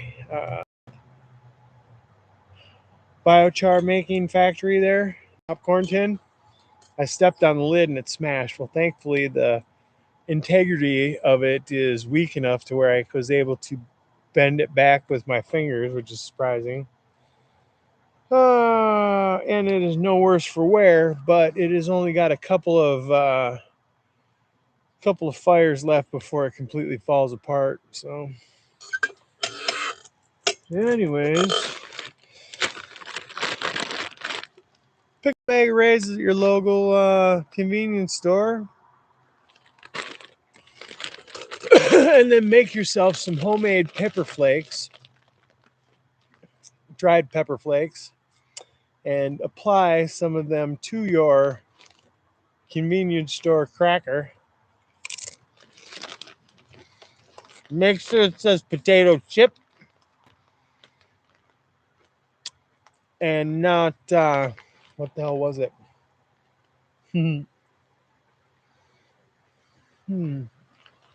Potato crisp, I think it was. Holy, that's almost as big as that bud. But the heat I get from my homemade pepper flakes is amazing, and the flavor we get from them, people go crazy for them. They just as many people. The ratio of people that have tried my honey and like it, which is 100%, is the same exact ratio of the people that tried my pepper flakes and liked it, which is 100%.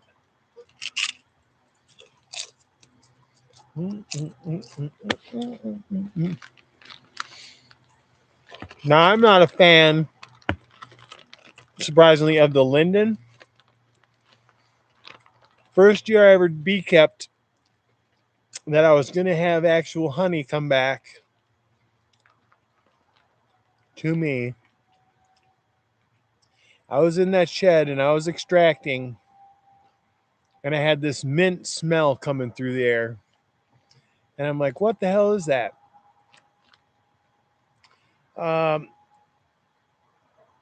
It smelled like lemongrass to me,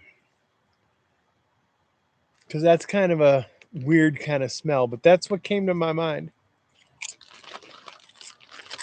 It wasn't lemongrass. And here I just thought it was in the air for whatever reason while we were extracting. I didn't think it was going to go into the honey or be coming from the honey. Thought maybe it was the honeycomb, whatever. The wood that it's made out of, having air whipped through it. I just thought it had a weird smell. I was getting that smell from the honey we were extracting. Very first honey I ever extracted.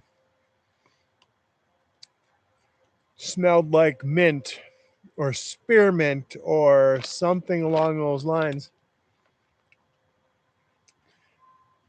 We then sampled the honey, and the honey itself had that flavor. Had no idea at that moment that it had to do with the linden tree over here. And that linden honey, or basswood honey, which that is also known as a basswood tree, has a mint or spearmint flavor to it. It also has different components that you will not find in any other honey.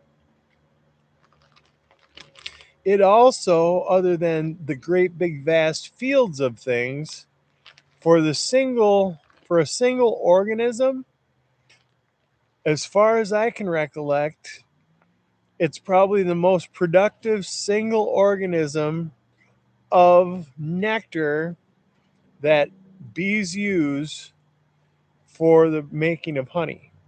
So if you have a linden tree or linden trees near a beehive, at least 3 out of 5 years, you will find linden honey or basswood honey in your hive when you extract. And it starts the end of June, typically the second to last week or the last week. This year it looks like it's going to be the last week, or the beginning of July. And it blooms between 3 and 4 weeks and will produce 40 gallons of honey.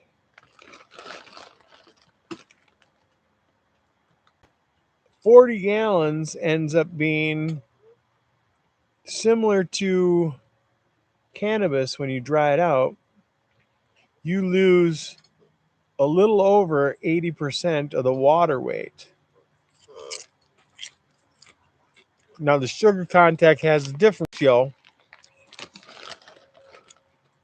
so you can't just say, okay, 20% of what you started with is what you end up with in weight. You still have the extra weight of the honey sugar, but only 20% of the water is left.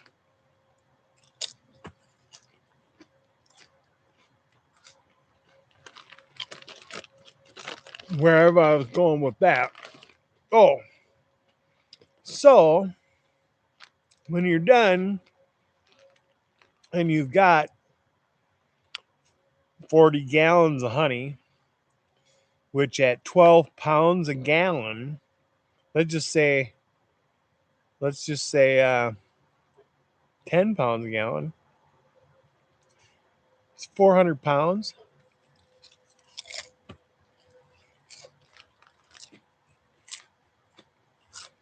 Doesn't surprise me. Last year was an anomaly. For the last few years, it was low. It was really low. I also cut the number of hives in half, down to 2 down to 1 instead of 2. But when I had the last 2 years that I had 2 hives, I got 9 5-gallon pails full. And I can't for the life of me remember how much a 5-gallon pail weighs of honey, but somewhere between 65 and 70 pounds. So let's just call that 10. I don't even want to go into any more math. For some reason that doesn't seem like it's adding up, but 9 5-gallon pails full of honey is a lot of damn honey.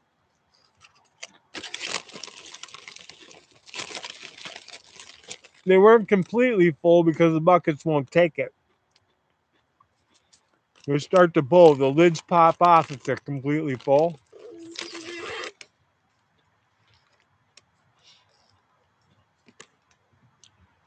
And it's harder than hell to carry.